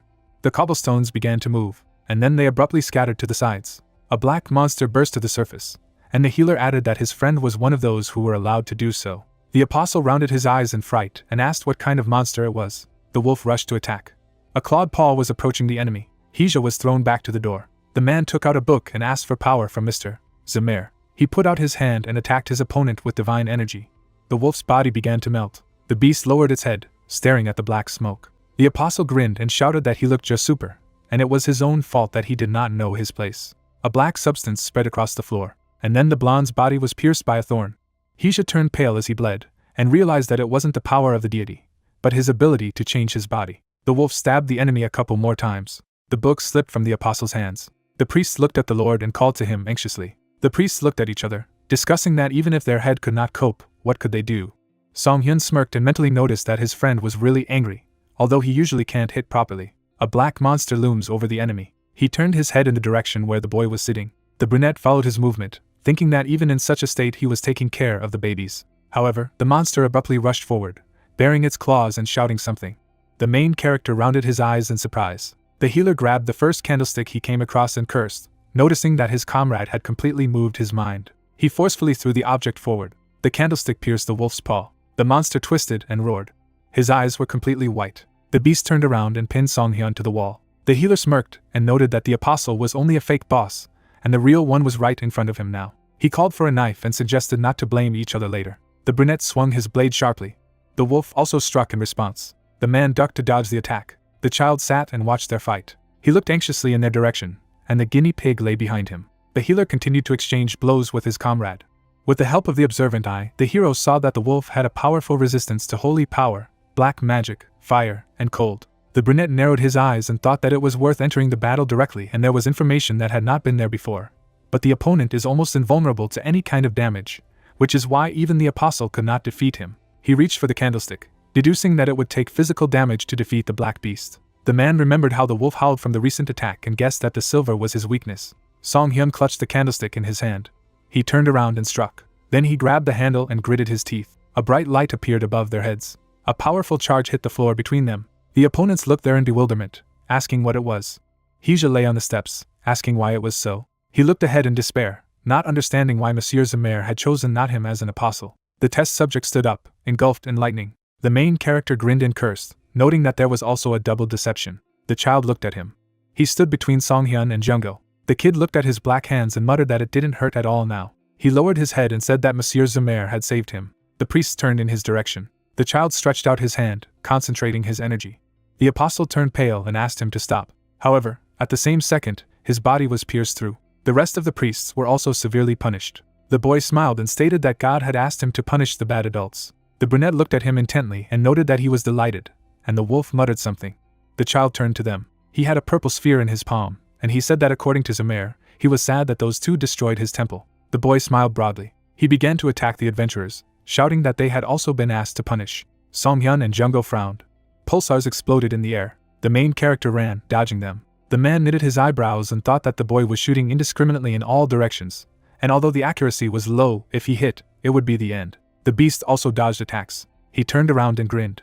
The monster ran towards the child, shouting something. The young apostle frowned and ordered him to leave. A dark beam pierced the wolf's body. He was thrown against the wall. The possessed cast the next spell, advising his opponent to die. The healer frowned as he looked at him. He forcefully kicked the stone lying nearby. The boy screamed when he was hit on the arm. Thanks to this, the attack passed by the beast. The child looked at the hero with displeasure and shouted that it was painful, to which he noted that the apostle could not suffer from this. The boy spread his arms and started shooting around, screaming that at him off. Song-hyun and Jung-go were rushing forward, and the healer suggested that they deal with that annoying kid first, and it was not the right time to fight among themselves. The monster looked at him carefully. Then he turned away, waving his paw, and the brunette considered it in agreement. The main character summoned several blades.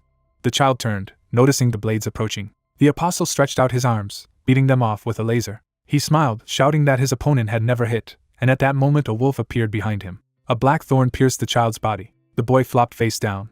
The possessed stood up and concentrated the energy in his palm, demanding that the monster already die. The adventurers continued to dodge, and the hero said that he would not fall for such blind attacks. He turned pale and sweated, realizing that his stamina was almost at zero. The man threw the dagger, thinking that it seemed that he would really die. The monster attacked the apostle's shadow, and he cried out. The wolf grinned and growled something. Song-hyun chuckled contentedly. The hero gritted his teeth and tensed, noting that he was having a hell of a lot of fun, perhaps because it was the first time he was fighting someone of the same level on the same side. He clenched his dagger and decided that this was the end. A bright light poured out of the child's eye. The entire space around was filled with pulsars. The healer jumped back and cursed. The floor under them began to fall through. As a result, they all fell into the hole. The brunette opened his eyes. He stood up, muttering that it was a complete asshole, because the ceiling collapsed and the floor collapsed. An animal was lying nearby, holding a child. The wolf narrowed his eyes and asked if the main character was okay. Song-hyun straightened up and noted that his comrade had come to his senses. His eyes widened in surprise.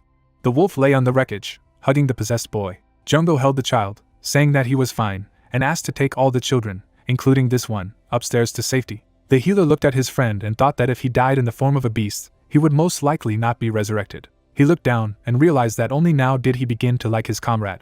The wolf's body was wrapped in a black mist. The hero poured a red potion on the beast. However, he continued to lie with his eyes closed. The healer looked at him, noting that it didn't work again, and all the potions had already been used up. The bottle smashed on the floor. The brunette put his hand on the wolf and muttered that they had won with such difficulty, and at the very end he wanted to end up like this. Song-hyun stroked him and said that it was too pointless to die like that. Something flashed in the adventurer's face. Suddenly, a system notification appeared in the air that he had received an achievement, your qualification. It was written on the screen that it could be obtained if you healed not for the sake of glasses, but to save a friend. As a reward, a free coupon for 20 roulette spins has appeared in front of the hero, where you can get special skills. The healer looked at the card, reading that some of these abilities for those who cannot become a healer, but want to go this way, can only be used by him. He frowned and demanded that the system shut up and spin the roulette faster. So the main character saw a notification about obtaining the hemostasis skill. The man looked at him in surprise and asked what else it was. 8 skill cards appeared in the air and 20 spins of the roulette.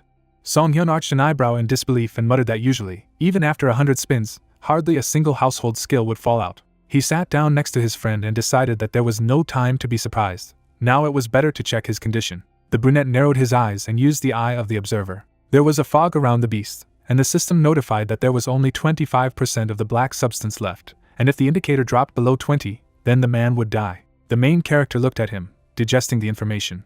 He remembered the recent battle and noticed that the areas of the body affected by the silver did not recover, and the lower part of the body fell under the floor and disappeared. The healer turned around, thinking that all that was left was this. Black spikes protruded from the stones. He pulled out one of them. The blade was in the hero's hands, and he found out that this item deals serious damage to both holy and dark magic. Song-hyun arched an eyebrow and thought that one transformation and resurrection would already be enough to be an imba, and then there was also crit damage to priests and black mages. He slapped the wolf and muttered that he was even jealous. Smoke was emitting from the beast's body, and only 21% of the black substance remained, and the healer was sweating, exclaiming that he hadn't even noticed how it had disappeared. The man put his hand on the monster and decided to stop further dissolution first. A slight glow appeared around it from the use of hemostasis, and the bleeding was eliminated, and then, with the help of circulation, the resistance to putrefaction plus 100% slowed down the necrosis. The brunette looked thoughtfully at the spike, wondering how to absorb it back, because you can't grind it and feed your friend. The hero opened the characteristics window to look for something useful among household skills. In front of him, the ability to handle sticks perfectly, fold origami and tie knots flashed before him. Song Hyun smiled nervously, and thought that he could just wish him to be reborn or rest in peace. His attention was drawn to a skill, slime solidification. A description flashed on the screen, saying that when used, it causes amorphous monsters to become paralyzed, and when used again, it removes it. The hero leaned on his knee and thought that it seemed to be a garbage skill, but it turned out to be so useful. He could not only make hardened mucus, but also soften it again. A black wolf was lying nearby, and the man thought that he looked more like a slug or some other amorphous monster. He squeezed the spike, hoping it would work. The black substance in his hand softened. Song Hyun smiled, glad it worked. The healer held the substance in the palm of his hand, trying not to let it creep out, and used the skill of removing the liquid. Then I put it together. Then he brought it to the monster, and disabled the ability. The black matter began to be absorbed into the beast's body, and the black matter began to accumulate. There was a slight haze around the wolf, and finally the disappearance of the black substance stopped. The main character breathed a sigh of relief, noting that the body had recovered to a stable state. He lay down on the rocks, muttering that the urgent problem seemed to have been settled. The healer looked up wearily and thought that he should heal himself, but he had no strength at all. There was a hole above her head, and the man remembered that he had saved people well before, but with good skills, it had become much easier. Song Hyun smirked, noting that he now looked at least a bit like a healer, although he still couldn't use healing magic. The hero closed his eyes and decided that he already looked like an artisanal healer. He abruptly opened his eyes as he heard heavy breathing. The man sat down and looked around, noting that he was in the chapel again. There was a black silhouette behind him, and the healer thought it was a dream, since even the statistics window wouldn't open. Someone stamped his hoof. Zumair, the god of harmony and fusion in the form of a terrifying horned creature, twitched and screamed. The brunette shielded himself with his hand from the bursts of energy, as he complained that the adventurer had dared to invade the shrine and desecrate the temple. The main character gritted his teeth, noticing that his skin began to melt. The enemy began to approach, releasing energy. Zumair opened his mouth, screaming that he would never forgive him. Song Hyun suddenly slapped the god in the face. He looked at his opponent silently and calmly. He turned his head and froze in shock. The creature opened its eyes and stared at the hero dumbfounded. A second slap in the face immediately followed. Then the adventurer struck again. The deity turned to him in irritation and asked him to stop beating him. The brunette grinned and apologized, explaining that it was so noisy that he could not stand it anymore and broke in. Zumair took a step and asked how the man could even stand his awe, to which the interlocutor replied that he had to do it a couple of times. He remembered the fire in the churches and said that he had robbed cults several times before, and quite a lot of disgruntled gods came to him in his dreams. The man raised his hand and said that then he realized that no matter what a god is, in a dream he cannot cause physical damage. The hero clenched his fist. The deity was standing in front of him as the brunette added that the maximum was a mental attack, but he had a strong psyche. Zumair glanced at the healer, and confessed that he realized that he was not an ordinary person when he destroyed the shrine. He stepped closer and said that he would propose to him. The deity hovered over him and asked him to kill the hideous animal he had brought, and then the god would grant him great power. The brunette looked at him, comprehending what had been said. The main character narrowed his eyes, wondering why the interlocutor called him that, because the man himself had done something here. The healer looked at him and asked what was meant by the word disgusting, but the interlocutor said that he could not say it. He flinched when Song Hyun said that he couldn't accept such an offer then, either. Zumair leaned closer and ordered to get rid of the monster immediately, or else all of his followers would hunt it. The man grinned and invited them to give it a try. He flashed his eyes and said that he would finish off the rest at the same time, and their cult was already in ruins, and then they would be completely finished. The deity jumped up and called him an arrogant bastard. Zumair stomped his hooves, shouting that if only he had full strength. The main character smiled indifferently and said that if he was dissatisfied, he could ask the black beast to kill him. The interlocutor snorted and turned around. The deity headed for the exit, saying for the last time that people apparently saw him black. Song Hyun stared at the dissipating smoke, wondering the meaning of the last words he had spoken. The man opened his eyes as he woke up. Above it was the ceiling of the room, and the hero wondered what God meant. Luis leaned towards him, noticing that the healer had woken up. The brunette instinctively stood up and slapped the priest in the face. The blond man clutched his cheek and indignantly asked what he was doing. The man stamped his foot and exclaimed that it was with such difficulty that he had pulled him out of that chaos. He recalled the destroyed building and told Ladaya that rumors had spread that great temples had collapsed everywhere, and not only onlookers, but also priests of other cults had come running. Now they were in a different building, and Luis said that if the priests found out about the Harmony and Fusion project, there would be trouble, which is why he moved the hero to his residence first. Song Hyun looked around and thought that now all the responsibility could be placed only on this man, since the rest of the high-ranking priests were all dead or incapacitated, Apparently that's why he was hidden here, so that he wouldn't say too much. The healer smiled and praised the blonde, noting that if he had latched on to the cult, it would only have been worse, and also asked if he had seen the black monster that was with him. The priest turned to him, guessing who he was talking about. Jungo sat in a cage and rejoiced at the appearance of the protagonist, asking how his condition and children were. Song-hyun glanced at him and thought that such treatment was quite expected. The man introduced the babies and said that, thanks to the fact that the priest hid them, the children were safe, and the one who became an apostle also lost his strength. The brunette smiled and added that he also needed to heal. Wolf lowered his head and apologized. He laid down and said that he could not speak then, but after the resurrection, his body behaved madly. He did not understand at all. Jungo remembered that he had once even impaled a comrade, a good friend, but when he woke up, he found him impaled on his thorns. The man lowered his head and asked how he had obtained such strength in the first place. The healer crossed his arms as he lamented that people like him were destined to be alone all his life. The brunette sighed and replied that he didn't think so, and when they fought together, he was just a little freaked out, but he was an ordinary interdimensional traveler. Wolf looked up in surprise. He rounded his eyes and asked if the healer hadn't attacked him, but had fought with him, and he nodded. Song-hyun remembered the apostle and said that those who attacked him were severely punished by the beast, and sometimes innocent people fell under the hot hand. Then the moment flashed before his eyes when the wolf ran to the children, but the hero added that Jungo knew how to repay those who helped him. The beast froze, hearing that if it were not for him, the healer would not have escaped with such light wounds. The monster lowered its head and muttered in surprise that it could also fight with someone together. Jungo shed tears and smiled, thanking his comrade, adding that he would continue to hope for him. The interlocutor smirked and thought that they actually had a temporary team. He put the key in the lock and noted that it would be a little sad when they parted. The man opened the cage and assumed that then he would also find new comrades. The brunette opened his arms and decided that he was unlikely to meet a second one like Jungo. The main character remembered that in the third month of their journey together, in the village of Nigel, they met their former partner Jungo. Then the bespectacled man waved to the healer in tears, and they parted without a farewell party, in a cool way. The brunette smiled, leaning on his arm, and added that this was the end of his story. Alec looked at the interlocutor, who said that he had started dragging around with Jungo. The blood magus smirked. They were sitting inside the tent, and the guy suddenly shouted that it was a very long time. The blonde man knitted his eyebrows and said that it was too long. I can't remember what happened at the beginning. The healer waved his hand and noted that only 3 hours had passed, and the interlocutor exclaimed that it felt like 3 months.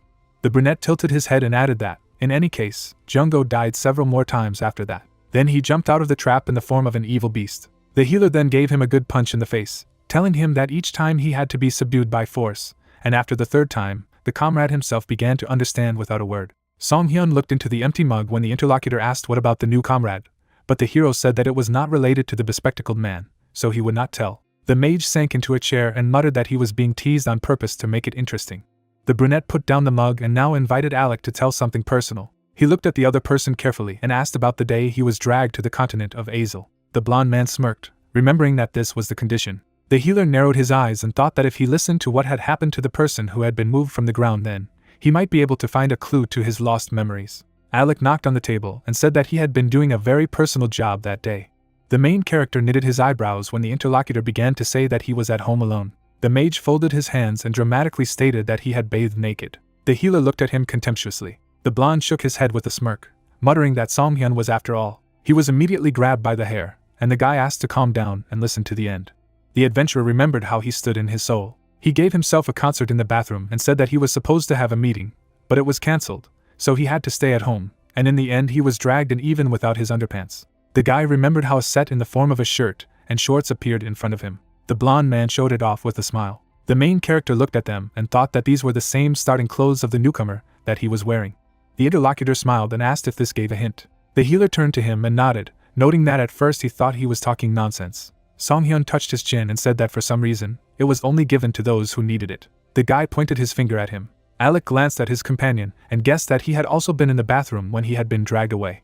The sun was shining in the sky. The hero yawned sweetly. He looked at his watch and thought that it was already 3 o'clock in the afternoon. It was time to move out. Jungo and Alec were still asleep, and judging by their condition, he would have to go alone. The healer walked down the street, thinking that in the dream there was a meeting with the admin. We talked about the Black Star. It seemed that everything important had already been discussed. He remembered how at night over a glass of beer he discussed with a friend that Alec did not expect that it was a hidden questline, and it turns out that he even crashed out in the selection. The mage took off his gauntlet to show the mark and announced that he had joined the cult, so goodbye, Black Star. The healer looked thoughtfully ahead and remembered that Sekhmet was a black god who loved blood. He strode forward, realizing that he had gathered all the classes that the cult should hate: a makeshift healer, a black beast, and now a blood priest. The girl turned to the door and greeted Song-hyun. The man looked at Julia and asked for something to eat, and she immediately agreed to cook something. The interlocutor looked at the adventurer and remembered that she had something for him. The hero looked at her inquiringly, and she told her that last night Mrs. LeFay had asked me to tell him this. There was a beautiful box on the table. The brunette opened it, munching on a sandwich, and found a bag of gold, a map, and a paper envelope. He opened a letter in which the woman offered to open the envelope only if she was ready to take one order, otherwise she would simply sell it to the guild or burn it. The man looked at the note with interest and assumed that the order was from an aristocrat, because the box was very luxurious. The place was the city of Sharon, not far from Hind. The hero threw a piece into his mouth. Then he wiped his lips and muttered that it was time to get to work. A carriage was driving along the Rue Sharon, and Jungo asked what the order was. Alec and the wolf sat opposite the healer, who told them that the granddaughter of the owner of the mansion was sick, had been in the house for a year, and no one even knew the diagnosis, let alone the cause. The brunette looked out the window and added that even the treatment of healers did not help, and then LeFay recommended it, and the bespectacled man was glad that this was an order for treatment. Song-hyun smiled slightly and said that for the first time in 2 years as a healer, he had received a legal order as a healer. The carriage was pulling up to the manor, and the blonde man asked what was in the envelope, and he replied that it was a recommendation from LeFay, a pass to the mansion, and a letter from a client. The luxurious golden osmanthus mansion opened up before their eyes. The elegant woman bowed to them and introduced herself as Daphne, a gardener of the genus Pajorel. She smiled at the healer and said that she would take them to the waiting room. The trio walked into the grounds, and the mage noted that there was just a stunning aroma here, although there was no smell outside at all. Song-hyun looked around and noted that the garden was beautiful, and the companion replied that the mansion was not only beautiful to look at, but also had a magical aroma. Golden flowers were planted along the paths, and the man noticed that the aroma of the camellia must spread far. There was a yellow dome around the manor, and the woman said that the owner of the house said that it was necessary to stop the spread of the fragrance, and called the magicians to put a barrier to contain the smell. Daphne once looked down sadly and added that the smell of camellia was so attractive that there were often attacks on the mansion by those who fell under its influence. The main character looked at her and replied that flowers with a fragrance always attract insects, as they say. The girl walked them to the door and asked them to feel at home. The brunette entered the room and saw a man with a cup of tea. The man choked from surprise. Song-hyun smirked at the sight of the familiar face. The priest Hoist turned pale at the sight of the healer. He remembered how the main character unexpectedly appeared on his order and found a swamp leech in the girl's leg. The man pointed his finger at him and exclaimed, "You are the one." The brunette smiled and noted that they hadn't seen each other for a long time, and the mage wondered if they knew each other. Song-hyun drew an entertaining picture in his head and replied that he was his closest priest friend. The interlocutor turned pale and exclaimed that he did not remember such a thing at all. The priest jumped up, and the healer asked what he was doing there. He closed his eyes and said with a sigh that he had come to help his friend. A beautiful statue had appeared in the courtyard of the estate, and in the meantime the priest said that he had had a connection with the Pajorel family, who believed in Mr. Iber since childhood, and he heard that his granddaughter was sick. Everyone was worried, so he also went in. The brunette put his hand in his pocket as the man guessed the reason why the adventurer was here. Song-hyun proudly showed the application for the healer and stated that he was on the case as a healer. Hoy stared at the document suspiciously, while the hero said that this time he had come not to steal like last time, but legally. The interlocutor closed his eyes and noted that the brunette came in vain, because he did not even have to interfere. The healer smiled slyly and asked if he really thought that everything would be solved so easily. Hoy showed off his second-level certificate in entomology, and exclaimed that he had been studying parasites diligently all along, and this time would be different. The brunette grinned and clarified whether the man really believed that a young lady who grew up in such a mansion could have become infected with parasites. The magician put his hand on the priest's shoulder and said that the real hero always appears at the end. Alec pointed to the main character and said that the priest would definitely screw up, and his friend would save the patient. This is his authoritative opinion as a fortune teller. The man gritted his teeth and admitted that the two of them were just perfect for getting on his nerves. He turned around, heading for the exit, and said that this still had to be seen. Hoy sat with a sad face. The priest left the girl's room, and the hero could tell from the expression on his face that the man had failed. The priest knitted his eyebrows and said that he had invested all his divine power, but there was no improvement. Song-hyun put his hand on the doorknob and replied that this was what he had to find out. Golden energy burst out of the room. Alec recoiled and held his breath. Then he quickly turned around and rushed away down the corridor. Jungo turned around in surprise and asked why he had run away, to which the hero suggested that it was all due to the vibrations of the divine force in the room. Priest stood at the bedside of the sick woman. Song-hyun walked inside, and the man noted that today, it turned out, another healer had come. Priest Otada of the Order of Takamilla introduced himself with a smile, and said that he was now in charge of the treatment of the young lady Rosie. The brunette narrowed his eyes and thought that this was the first time he had heard about this no-name sect. He came closer and asked why a priest from another temple had been appointed healer if the Pajorel family was in the Order of Iber, and the interlocutor replied that it was because of the insistent request of the head of the family. The girl lay with her eyes closed, and the priest reported that she had not regained consciousness, and even the best priest of the Order of Iber could not wake her. At these words, Hoist shuddered and cursed quietly. The man stretched out his hand and activated the energy. He directed the magic on the patient, saying that there was an effect if she borrowed power from Mr. Takamilla. The girl opened her eyes slightly. Otada smiled and said that this was how they were able to wake up the young lady. Hoist ran closer and exclaimed that this could not be. However, then the priest stopped supplying energy, and the patient closed her eyes again. Rosie sank onto the pillow, and the healer said that she was unconscious again because she was not a follower of Mr. Takamilla and could not fully accept his power. The main character was about to come closer and said that this time he would take care of the treatment himself, but he was blocked from the road.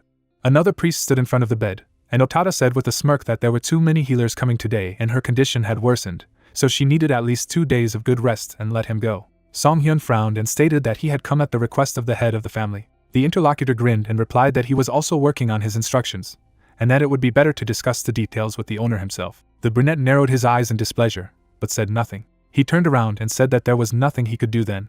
Otada looked after him and asked him to tell the head that taking a swindler whose divine power is worse than that of an insect for a healer would not help the young lady at all. The other priests looked at the man contemptuously and laughed. The main character looked at them skeptically and did not answer. It was dark in the mayor's office, and there was a vase of flowers. Mayor Pajurel sat at the table, saying that about a summer a year ago, his granddaughter fell ill with an incomprehensible fever, eventually lost consciousness, and did not wake up again.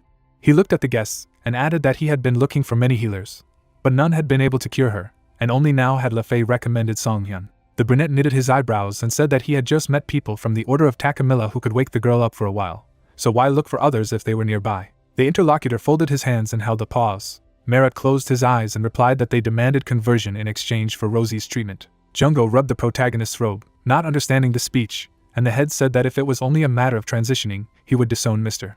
Iber, even knowing that he would incur the punishment of heaven if it was for the sake of his granddaughter. The man presented a document where the terms of the contract stated that Merit was obliged to become a sponsor of the order and spread the teachings of Takamilla, and his daughter, after recovery, should undergo training and become an official priestess, devoting the rest of her life to the sect. He banged on the table and exclaimed that the girl was only 5 years old. The aristocrat lowered his head and shouted that this was the age when a granddaughter should be capricious with her family, and they wanted to drag her to a monastery for a difficult asceticism, which was why he tried to find a way to cure herself without the help of the Order of Takamilla. The main character looked at him and concluded that everything was to no avail.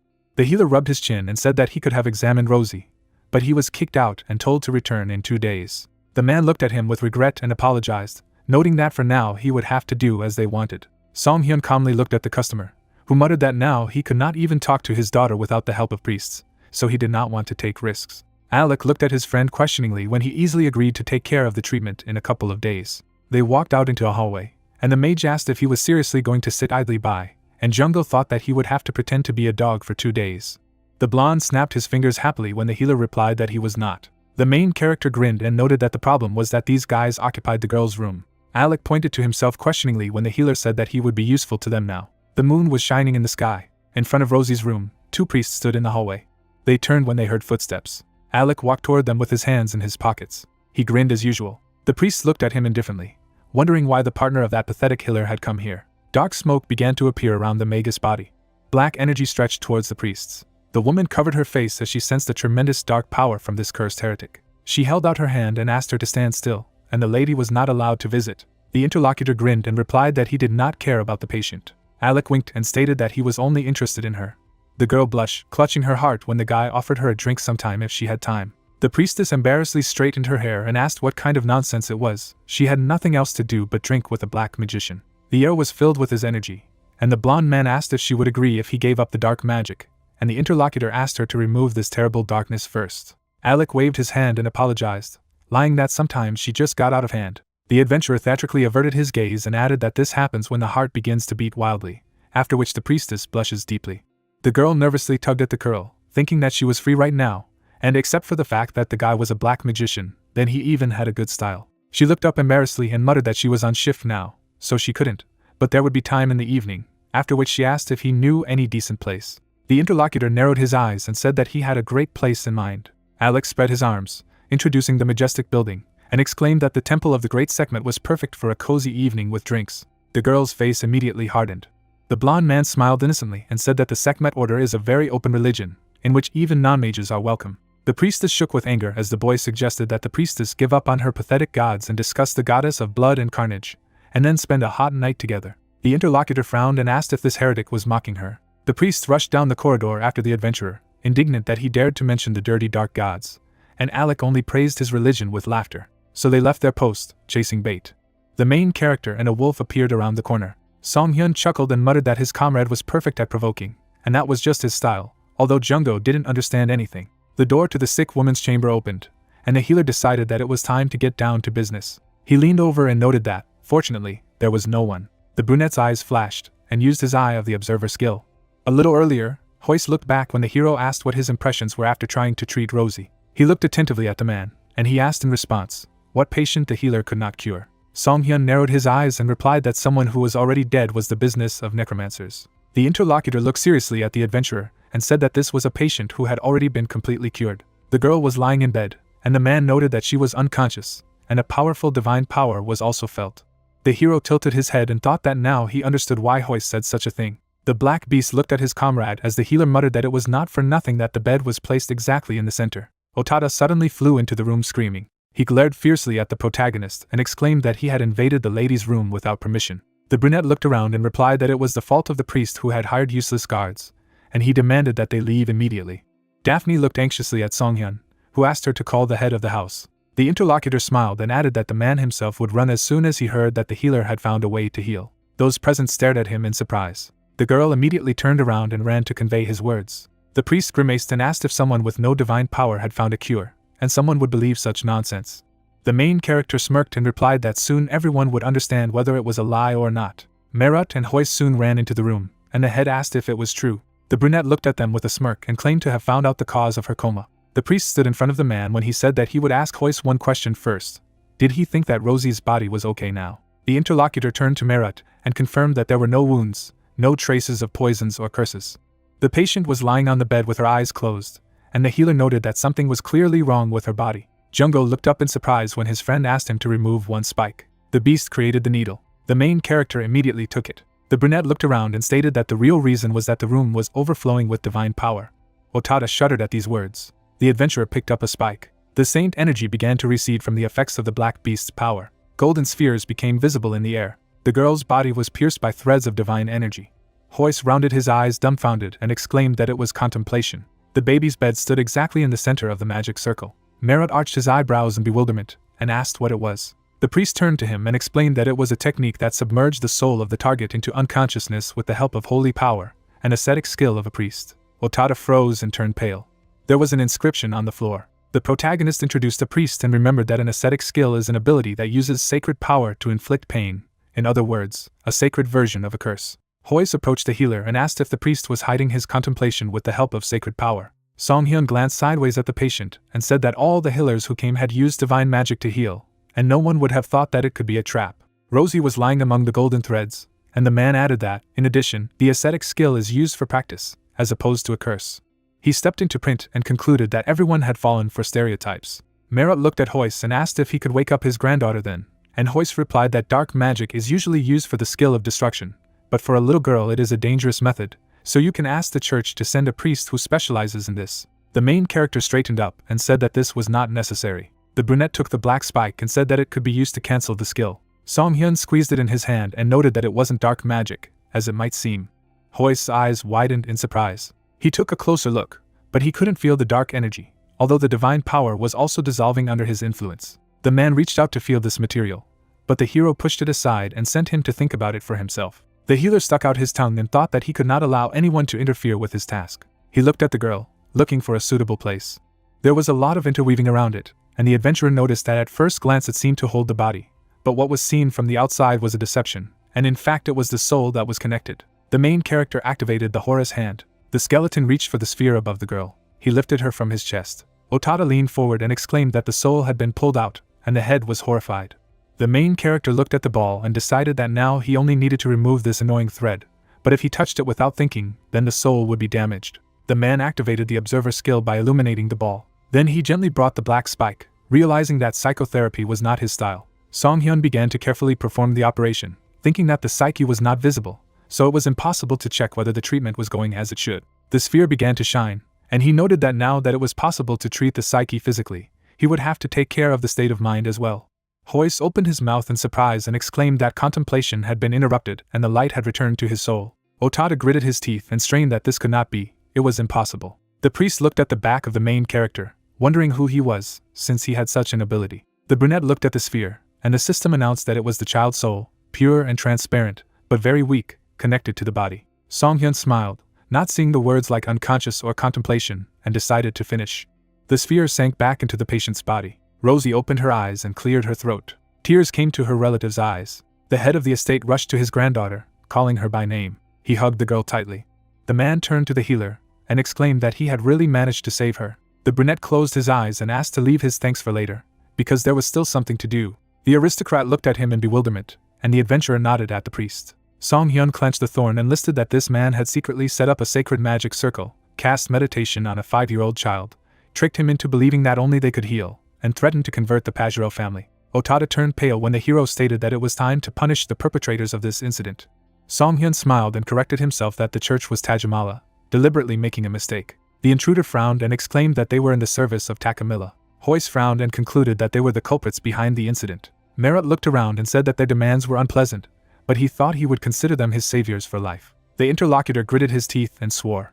He put out his hands, concentrating his energy, and shouted that he had almost won the Pajero family. Golden seals appeared around the main character. Several arrows flew at the adventurer. However, he deftly repelled them and asked what they would do without him. Jungo repelled the attack to protect the aristocrats, and the healer muttered that Otada was not even able to honestly attract followers and was trying to steal them from other churches, belittling his faith. The brunette summoned a crossbow and declared that Takamilla was essentially a parasite, an empty shell. He shot at the enemy. The priest put up a barrier and cursed, not mincing words, correcting the mistake in the name again. Then the hero smiled slyly and pronounced Takamilla correctly. But then Otada frowned and shouted, Tajamala. Everyone stared at the priest who had just humiliated his sect himself. Song-hyun smirked condescendingly. The interlocutor gritted his teeth in fury. He activated another spell and declared that he would kill him. Dozens of arrows flew at the healer, and the enemy offered to try to stop them. Dark energy slid off the bed. Jungo jumped up and blocked the attack, shielding his teammate. Arrows flew away from him. Energy arrows pierce space. They fly towards a dark monster in the form of an animal. The protagonist stands in front of the opponent, who exclaims about his sacred arrows. The assistant with the face of the beast turns around and asks the main character to act right away. An astonished MC looks at the arrow in his hands, realizing that he needs to act with it.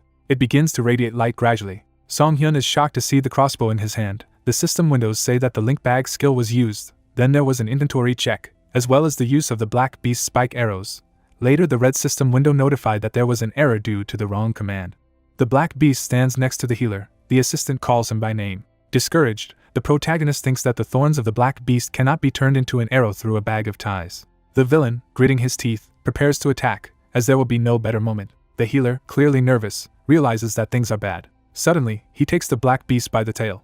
With all his strength, he hits the enemy with it. The opponent falls to the floor and begins to swear. The protagonist in a white coat stands next to him and asks that his back probably hurts now. The main character, smiling, declares that this is an intervertebral hernia due to an external impact. He squints with joy and suggests that we start physiotherapy as soon as possible.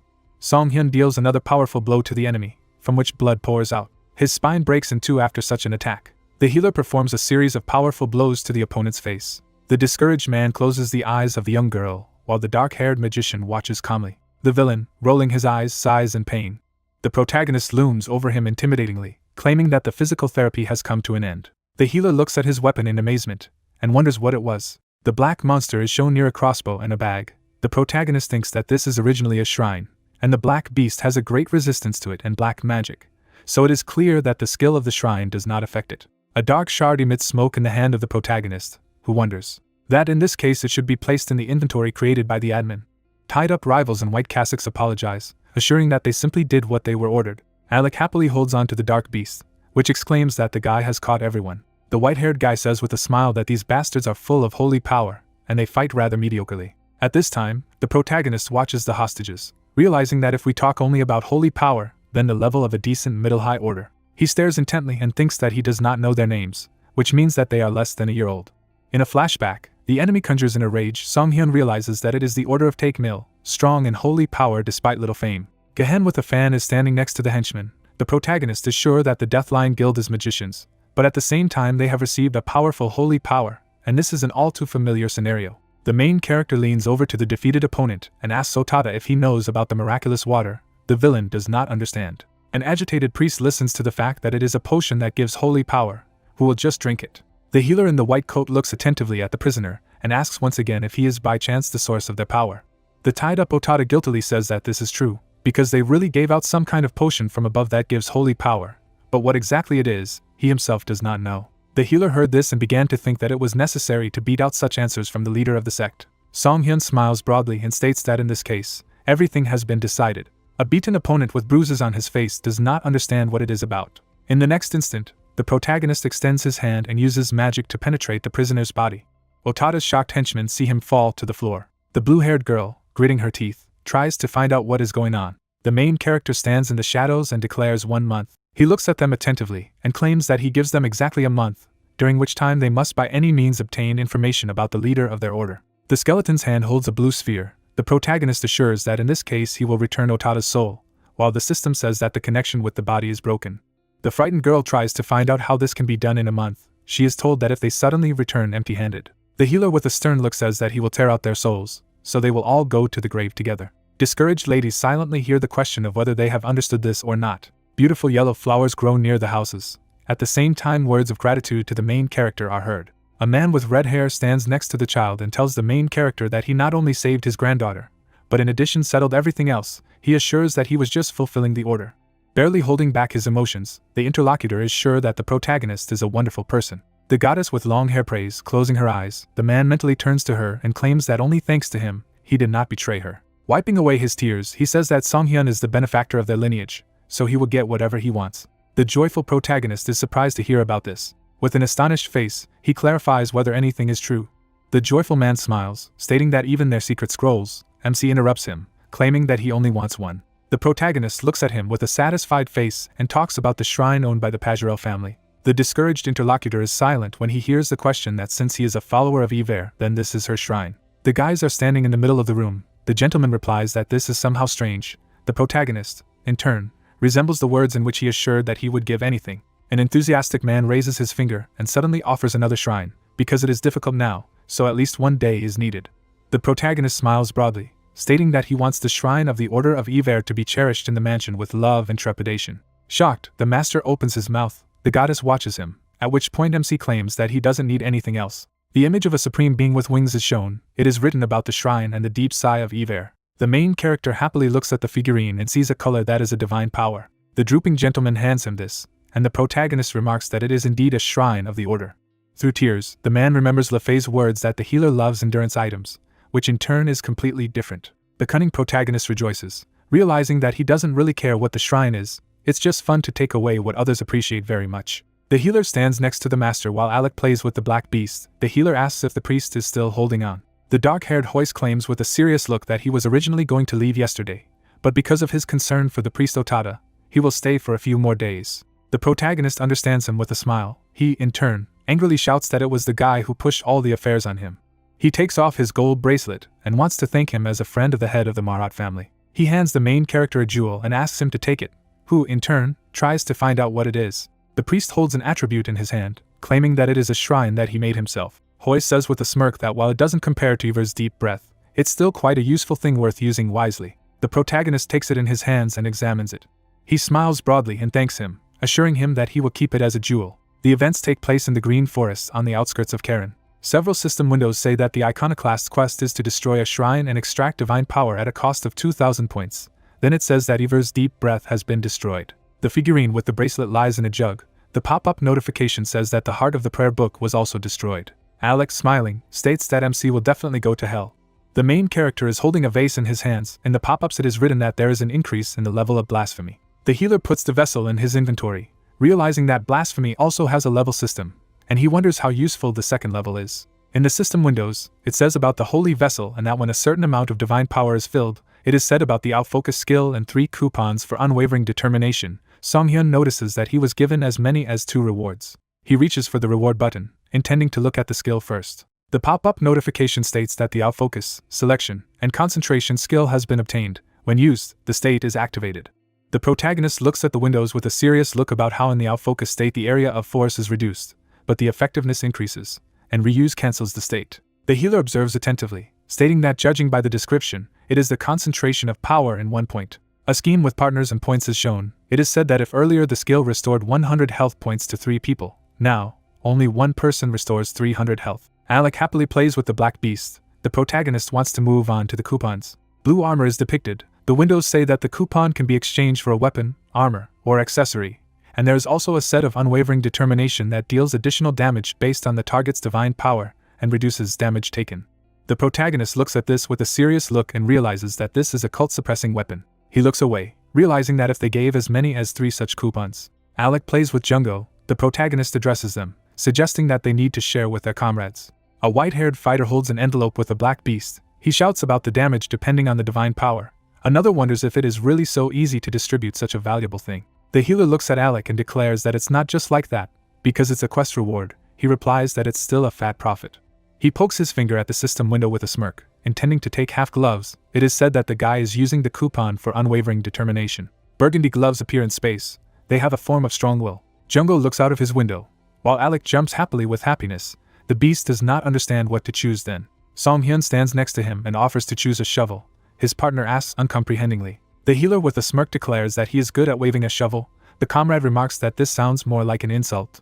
A luxurious shovel of silver and blue color appears. The system says that she is the embodiment of firm determination. The beast exclaims that she is cool. Jungo holds it in his mouth and offers to just carry it instead of golden glory. The main character replies that this weapon is particularly ineffective against ordinary people, only against priests. The black beast feels cold on its head. The children look around and see that it has begun to rain. A comrade in the form of a beast looks at the protagonist and declares that the camp in the rain is a horror. Jungo gradually transforms into a human form, with a shovel remaining in his teeth. Alec looks at him and exclaims that he has become human. The guy with glasses is shocked. Through tears, he prays that next time, let him not die for a long time, while Song-hyun suggests that he go to a cafe as soon as possible, because he does not want to get wet. The events take place in the city of Karen, the Capito Hotel. The guys go inside the establishment. Alec says that absolutely everything is soaked.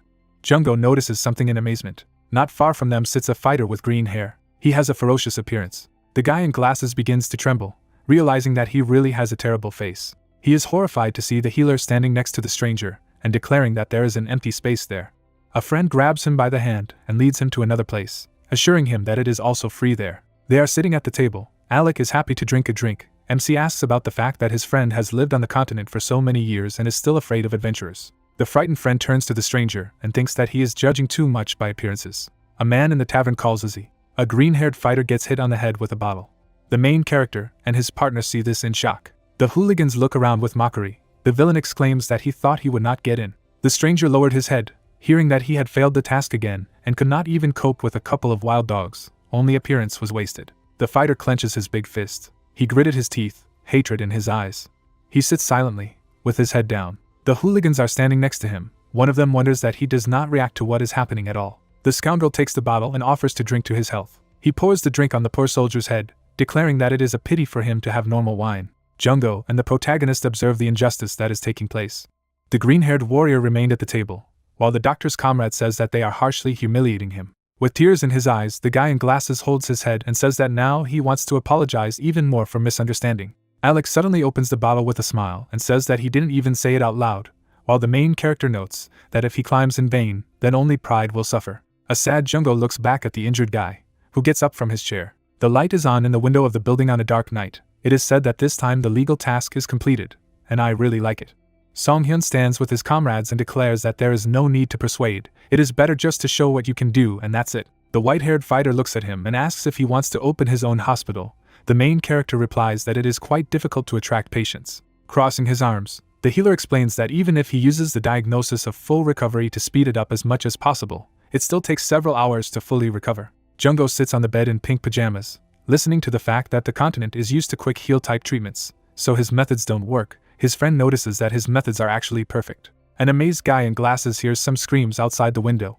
He leans out of it, stating that it has become somehow noisy. Below are girls in white robes, who greet respected adventurers and exclaim that they are priests of the Shimyu cult. The blonde woman smirks and asks if someone might want to gain great power or special skills. Passers-by move on, as long as she offers to follow them, because they will give you a chance to achieve this. The healer watches with Jungo and says that these are cultists who are again walking around the city and recruiting clients. At the same time, Passers-by are amazed to discuss whether they really will give impressive power. The minister of the church happily greets them, while the poor want to see, because they have nothing to lose. The main character stands in the window with a satisfied grin and declares that there are idiots who are fooled by this. Jungo opens his eyes in surprise, noticing something suspicious nearby. A green-haired humiliated guy is standing below. Lowering his head, he approaches the priestess. Events unfold 3 days later, on a sunny day. MC and his teammates are sitting at the table. A shout is heard that someone should get out. The guy enters the tavern. He is asked what is the matter. He answers about the sect that promised power. The fighter points his finger on the street and exclaims that those who left with them have returned, and this is not a joke at all. The main character gets up from his chair and offers to go too. Alec notices that there is really something interesting there. A blue-haired warrior with a sword stands in front of the defeated enemies. He looks back at the bald rival and declares that it is better for him to surrender. The enemy exclaims with hatred that he will not lose to some low-ranking adventurer. The guy holds a glowing sword with a smirk and says that it is stubborn, so there seems to be no choice.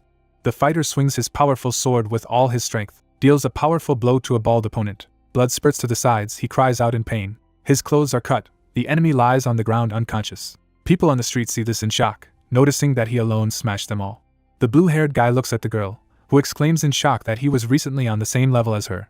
The lady wonders if the cult really gave him power. The sorcerer confidently declares that all this is the power of Shimua, so he did not know magic at all before, and now he casts the highest one. The priestesses appear behind them with a smile and ask who wants to become as strong as they are. In her hands are sheets. She exclaims that this is an instruction, and on the map it is marked where the cult is, so let them go and search. Jungo excitedly notices that people have gone there in droves.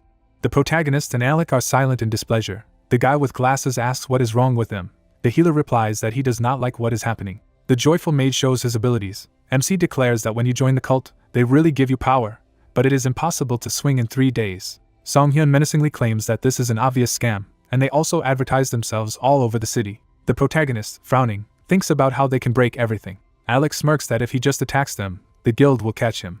Jungo suddenly remembers Izzy, wondering where he is. A guy in black clothes goes to the others and is about to ask a question. The agitated interlocutor looks at Jungo, who asks where the green-haired guy with the big scar on his face is. A surprised guy with glasses hears only ignorance in response. The protagonist's partner notices with excitement that he answers very strangely.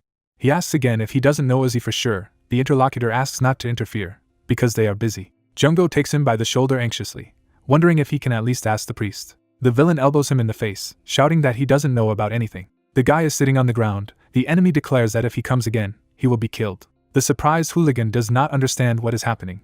The main character, together with Alec, stood in front of a friend. The healer asks if it is true that a hand was raised against his friend, because in this case it is impossible to remain silent. This is a matter of honor. An ecstatic Jungo asks through tears if his friends really stood up for him. Songhyun asks his partner with a serious look that this is probably now self-defense. The white-haired comrade replies that their brother would like revenge. The surprised friend holds onto the bruise when he hears that this is legalized violence. Discouraged, Jungo looks at his sinister comrades in arms, wondering if they are on his side. An amazed soldier with the sheets in his hand wonders if they really get into trouble. The main character stands next to Alec and says that fighting 2 against 1 is quite mean. The white-haired man clarifies what to do in this case. They look at each other in silence. The shocked villain sees that they solve problems with the help of a game. The protagonist clenches his fist and defeats his partner. Alec holds his head and yells that he doesn't know how to play it at all. MC advises him to know how to lose. The opponent frowns, asking why they dare to ignore him. He throws away the paper sheets, stating that they came just in time. Clenching his fist, the fighter rushes forward, claiming that he just wanted to try out a new strength. He strikes. The rocks around him fly up.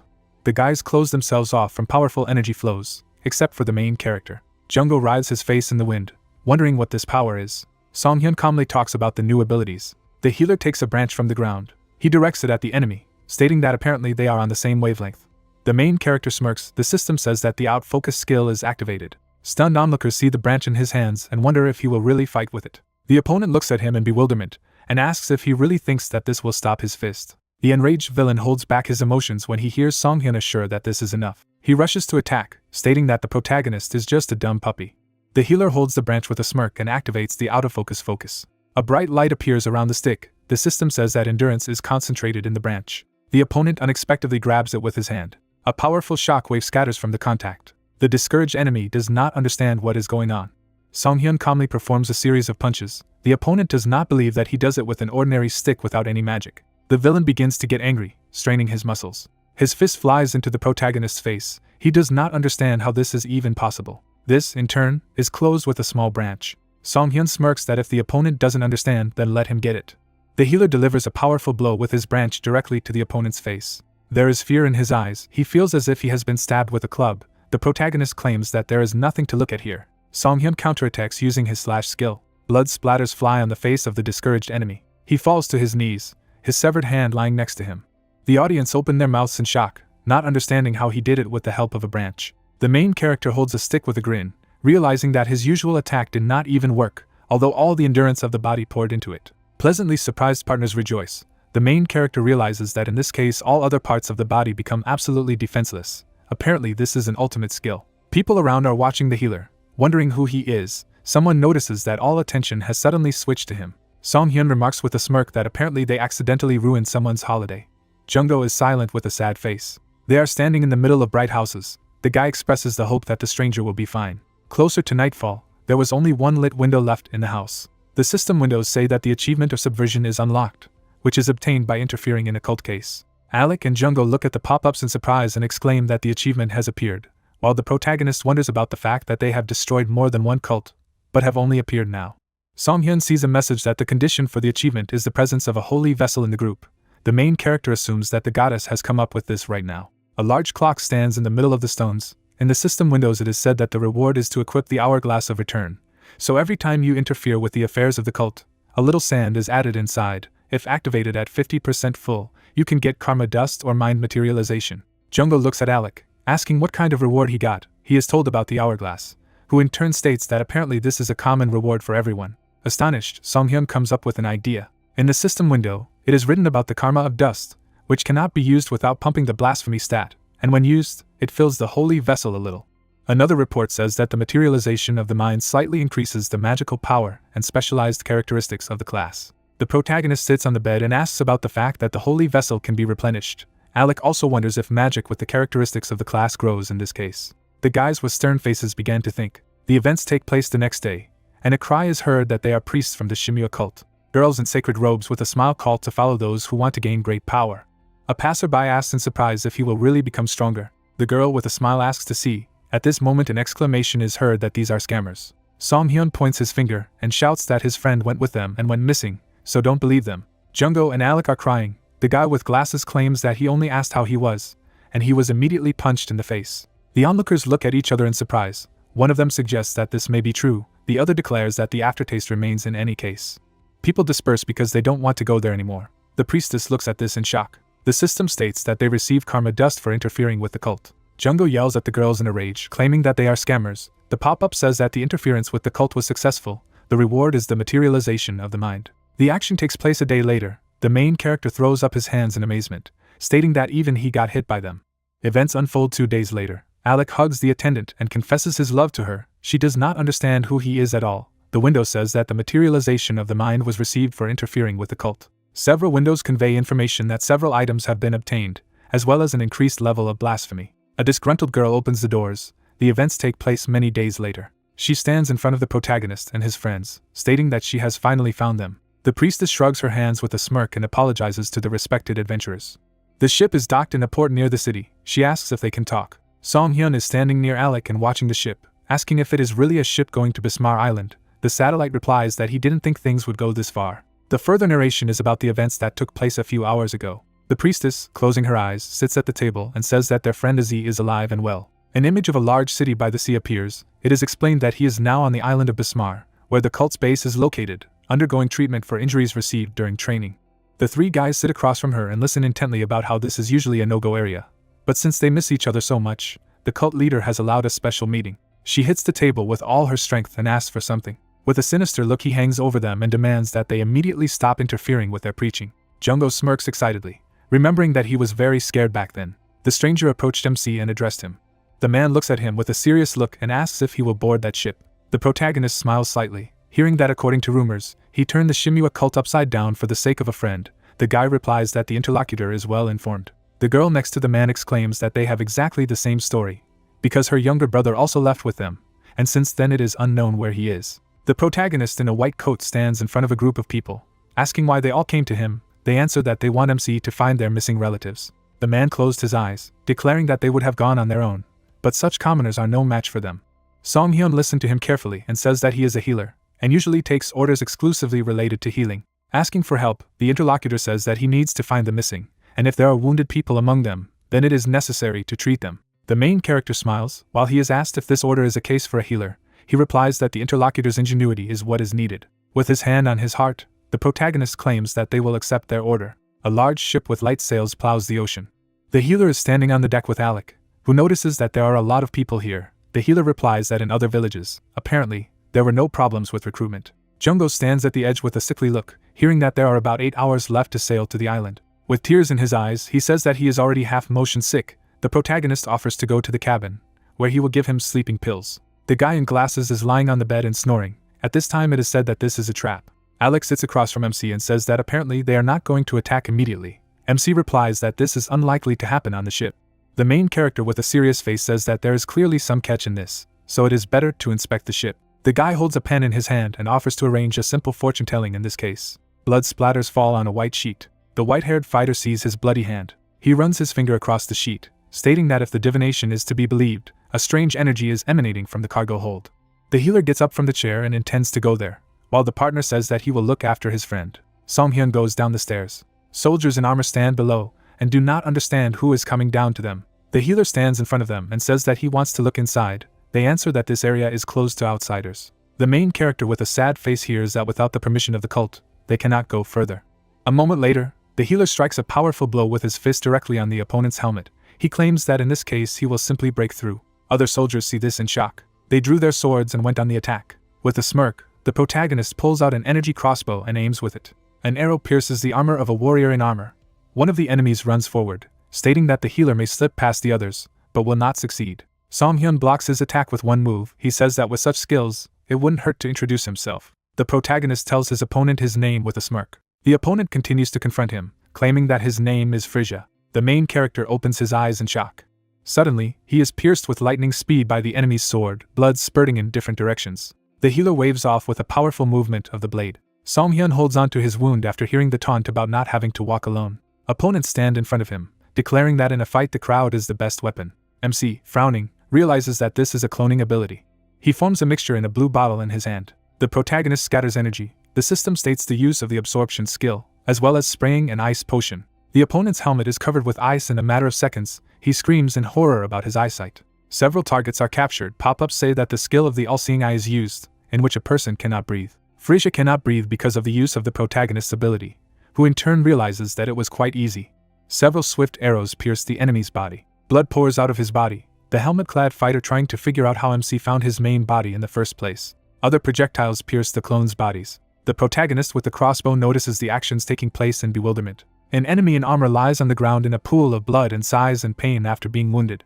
The main character stands in front of him and says that usually with such a blow you pass out, but he suddenly withstood. Song-hyun gradually pulls off his helmet. The astonished healer looks at this. The system states that the divine bond skill is deactivated. A girl with pink hair clenches her teeth. An arrow sticks out of her neck. The protagonist assumes that she is a time traveler. She falls silent with a sad look, blood on her cheek. The main character smiles slightly, realizing that for a resident of the continent Azul, she is quite strong and robust, so I had to check, and her reaction is 100%. He leans over to the defeated enemy, and wonders if she will continue to pretend that she does not understand anything of what has been said. She opens her eyes in surprise when she hears a suggestion from Song-hyun that if the heroine can ignore it, then he will admit it. The healer generates magic in his hand by closing his eyes. He suddenly hands her a pack of instant noodles, exclaiming that there is no way she can stand it. The lady with pink hair opens her eyes very wide in surprise. Drool drips from her mouth. She remembers the happy moments of eating this beautiful dish. The mesmerized rival stretches out her hands and asks for at least one sip or bite. The protagonist smiles contentedly, realizing that he has been on the continent for 3 years and 99% of the displaced people deprived of fast food react like this. The girl at this time insistently asks for one piece. The girl is holding a large red pack of instant noodles in her hands. With tears in her eyes, she clutches the empty pack, stating that it is just a fake. The main character agrees, explaining that it was for such an occasion that he did it. Song-hyun is holding a crossbow in his hands and wants to get down to something. He leans over to the wounded rival and says that if the displaced person is released alive, then there will be continuous problems. She holds the arrow in her chest, hearing that she should choose to cooperate or die. Frisia replies that even if the protagonist lets her go, she will still die soon from blood loss. MC smiles broadly, claiming to be a healer, so if she helps, he will heal her wounds. The outraged girl asks in a rage where he saw such a healer. A magic thread appears. The healer invites her to look at it, and decide for herself. Amazed, Frisia sees a needle with a thread in his hands. She wonders where it comes from, because they are in another dimension. In one movement, the main character pulls the arrow out of it, while blood spurts strongly to the sides. A pink-haired girl with tears in her eyes begins to cry loudly. The healer continues to move the needle with a straight face, which in turn screams at the top of her lungs that it is in great pain. The healer ends his treatment with a grin as his patient holds onto her past wounds in horror. She looks at the seam on her arm, realizing that although the method was barbaric, the seam is strong, so it's strange, but the protagonist is really a healer. Song-hyun leans over to her with a satisfied look and asks if she would choose to die from blood loss or cooperate to prolong life. She talks about the second option. A girl with pink hair stands up and says that her real name is Jia, and her profession is a rogue. The healer looks at her and asks her about Frisia's past name. She replies that she took it from her present. The disgruntled protagonist thinks of Alec.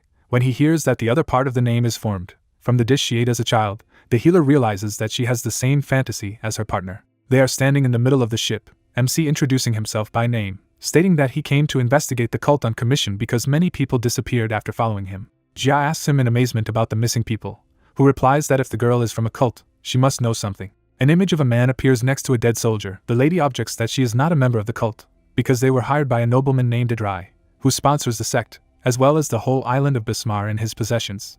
The disgruntled protagonist stands opposite, and says that since she does not know anything, she is absolutely useless. She in turn exclaims that something strange did happen. Followers stand on a ship. It is said that some noble offspring is sometimes put on this ship, and each time dozens of commoners of about his age are brought, and when they sail away from the island, they are no longer there. The healer takes a notebook, stating that one nobleman and dozens of commoners are really suspicious. Jia thinks of herself at sea in amazement, explaining that she once decided to find out what was going on there and secretly sent a clone, but it immediately hit the protective barrier and fell apart. At this time, the main character writes down all the details of the investigation in a book. He closes the notebook, telling the enthusiastic girl that the information was quite useful. The guy hits her neck with his palm. She is shocked and tries to understand why it happened. Jia lies on the floor unconscious. The protagonist leaves and says that this is so that she does not attack him from behind during the investigation. MC's shadow falls on the room with the boxes. He suggests that it could be some kind of help from the nobles. The healer sits down and opens one of the boxes. There are many bottles in it. Song-hyun realizes that this is a stimulant B. An image of a bottle with a pink liquid arises. It is explained that this is a stimulant that greatly increases physical abilities, but at the same time sharply increases aggression and drives you crazy. In the other box is a dark powder. The healer realizes that it is from the fruit of the Jal tree, one of the ingredients in the sleeping pill he gave to Jungo. MC says with a smile that with these things, it's pretty clear what abominations can be pulled off. Dark smoke wafts through the ship's dining room, in which there are many tables at which people are sitting. The amazed guys notice this smoke and begin to cough, not understanding what is happening. The fighters begin to fall to the floor unconscious. The priests in white robes appear in front of them. The henchman tells Mr. Maid that they have all fallen asleep. The abbot of Shimua says with a satisfied look that in this case, you can start. His eye begins to glow with a bright yellow light. He uses the eye of selection. Yellow energy waves fly throughout the ship with the sleeping guys. They pass through their bodies, having an effect. A spherical cloud of energy is formed near each sleeping person. It is said that the brighter the light, the higher the potential. The abbot of the cult orders his associates to begin sorting. One of the henchmen in a white cassock tells the master that they also brought the Song-hyun gang, which interfered with their preaching. Tied-up protagonist, Jungo, Alex sit on the floor. It is said that the servants will finally be able to judge these scoundrels. A scoundrel in a white robe grabs MC's hair, intending to look at their impudent faces. Diard opens his eyes in shock, noticing something amiss. The protagonist's face is badly swollen from hematomas. The priest does not understand what is going on. The henchman stands next to the leader and says that they were too annoying, so the believers took revenge on them a little. The old man lets go of the prisoner's hair and says that he understands everything. A white hooded attendant stands behind the master and hears orders to lock them up in prison and carefully guard them until they arrive on the island. The guy smiles slightly. The main character, disguised as a follower of the sect, declares that he understands everything. The guy with glasses looked ahead, thinking that it was good that he drank tea made from Jal leaves. He imagined blueberries and tincture and thought that it had a slight sourness. It tasted better when cold. When taken for a while, they would not assign zones to the effect of fruits. The guy picked up the bound healer, thinking that he was preparing it to wake up Jungo, and in the end, he had to use it himself. He looked at the brunette's swollen face and remembered what had happened 30 minutes ago. Standing in the black haze, Song-hyun told the guy with a smile that they were the same height. He was surprised, asking why he was not sleeping. A punch flew into the brunette's face and a request was heard to replace him for a while. Song-hyun, in the form of a cult follower, smiled as he remembered knocking out a person, and thought that the disguise seemed to have worked as well. He was carrying the bound guy, thinking contentedly that he was now heading straight to their lair. The ship was moored in the port near the city with a round building, and the words were heard that they had arrived on the island. Surrounded by his subordinates, Diard ordered the passengers to be taken straight to the prison. 2 guys were dragging the tied Alec. The words were heard that the highest in sector 1-1, the middle in 2-1, the lowest in 3-1. Song-hyun glanced at the cage with his comrades and heard that they needed to be seated in the underground chambers. He touched the cage on the cart with his hand. Then he turned to the old man, who was asked what kind of quality this batch had. Diard said with a slight smile that 1 is the highest, about 4 are the middle, the rest are the lowest. A smile appeared on the aristocrat's lips. He said that this time he was looking forward to the spectacle. A dry rubbed his chin contentedly as he spoke of Mrs. Shimyu's fair trial. Shifting his gaze in their direction, Song-hyun mentally asked what kind of court it was. He was standing at one of the carts with a cage and heard a noise. Heading to the next cage, he wondered who was so rowdy. Some of the passengers had already woken up. An enraged Jia held on to the bars and demanded to be released. Song-hyun looked at her in discouragement, recognizing. The girl's gaze became surprised. She recognized this voice and exclaimed that it was Song-hyun's killer, to which he corrected her that he was actually a healer. Let him not shout. The girl squinted suspiciously in order to look at herself. The hero retorted that a person, and how long he himself sits in a cage. Looking away, Jia wrapped a strand of hair around her finger, and replied that she had been fired for failing the guards and sleeping on duty. The hero naively stared at her, saying that it was necessary to work honestly. The girl indignantly shouted that it was because of him. Then she arched her eyebrows and said that it didn't matter. He came on time, let her go. However, the hero walked away, saying goodbye to her, and said that he went before anyone saw. The pink-haired woman stretched out her hand through the bars, showing 3 fingers, and shouted that she would give exchange coupons, 3 pieces of 300 points. The guy turned his head in her direction. A blade appeared in his hand. The system reported that the skill was activated and channeled Silver Glory stamina. The hero slammed his blade sharply into the wagon. Stunned, Jia saw the wall of her cage shatter. Getting out, she said that the prison was made of stone with a seal of mana, and it flew away so easily. Song-hyun demanded to give him the coupons. He was holding 3 blue tickets in his hands and said that yesterday she was a security guard, and today she was an illegal immigrant. You need to choose a job. Looking at who she is dealing with, it was immediately obvious that they were strange. And the upset girl looked at him, hearing that if she needed money, she should go to the adventurers. Jia stood across from her and replied that it wasn't about the money, it was for her idol's sake. The girl remembered how a man with a knife grabbed her by the hair and told her that she once got involved with a criminal guild. Then she did not have normal skills, she almost died. Drops of blood fell on the face of the surprised girl. The guy in the cap dealt with her offenders, and she said that a wanderer from another dimension appeared and saved her life. The man in the hood and cap shifted his gaze to her. The girl revealed that his name was Jaijin, later found out that he was a famous bounty hunter. The eyes of the pink-haired woman sparkled with admiration. She said that he had a lot of fans. He was really a legend. Had he heard of it? The hero replied that he knew. Blood flowed from his ears from the admiring cry of the girl that he had swept away enemies by dozens. In short, even without skills, with a couple of knives, such a legend is impossible not to know. Then the girl sadly lowered her gaze and continued that one day he just disappeared without a trace, and no one knows if he is alive or dead. Song-hyun looked at the pink-haired woman and chuckled. She confidently slammed her chest with her fist and stated that her dream was to become a bounty hunter like him. Although the biggest goal was to return home, she heard a question about what it had to do with serving a dry. Imagining the aristocrat at a display case with weapons, she said that he had several things that Jaijin used. She worked on him to get them. The disgruntled girl looked down, since she had been kicked out, without giving anything. She looked at the hooded guy in surprise, who asked if she wanted to hit him. Song-hyun smirked and said that he was going to tear the cult to shreds. Jia looked at him excitedly when she heard the offer to play with him again. There was a coliseum among the trees, from which a noise could be heard. One of the men enthusiastically raised his hand, shouting that it was time to start the trial. The second shouted that the holy hour had come. Bodies of people lay in the arena. The audience praised Mrs. Shimya. Diyard stood next to a dry sitting in the chair and asked to wake the recruits. The weapons lying in the arena were surrounded by a green haze. The dark green energy rose higher and higher. One of the guys touched his head, not understanding, asking where he was.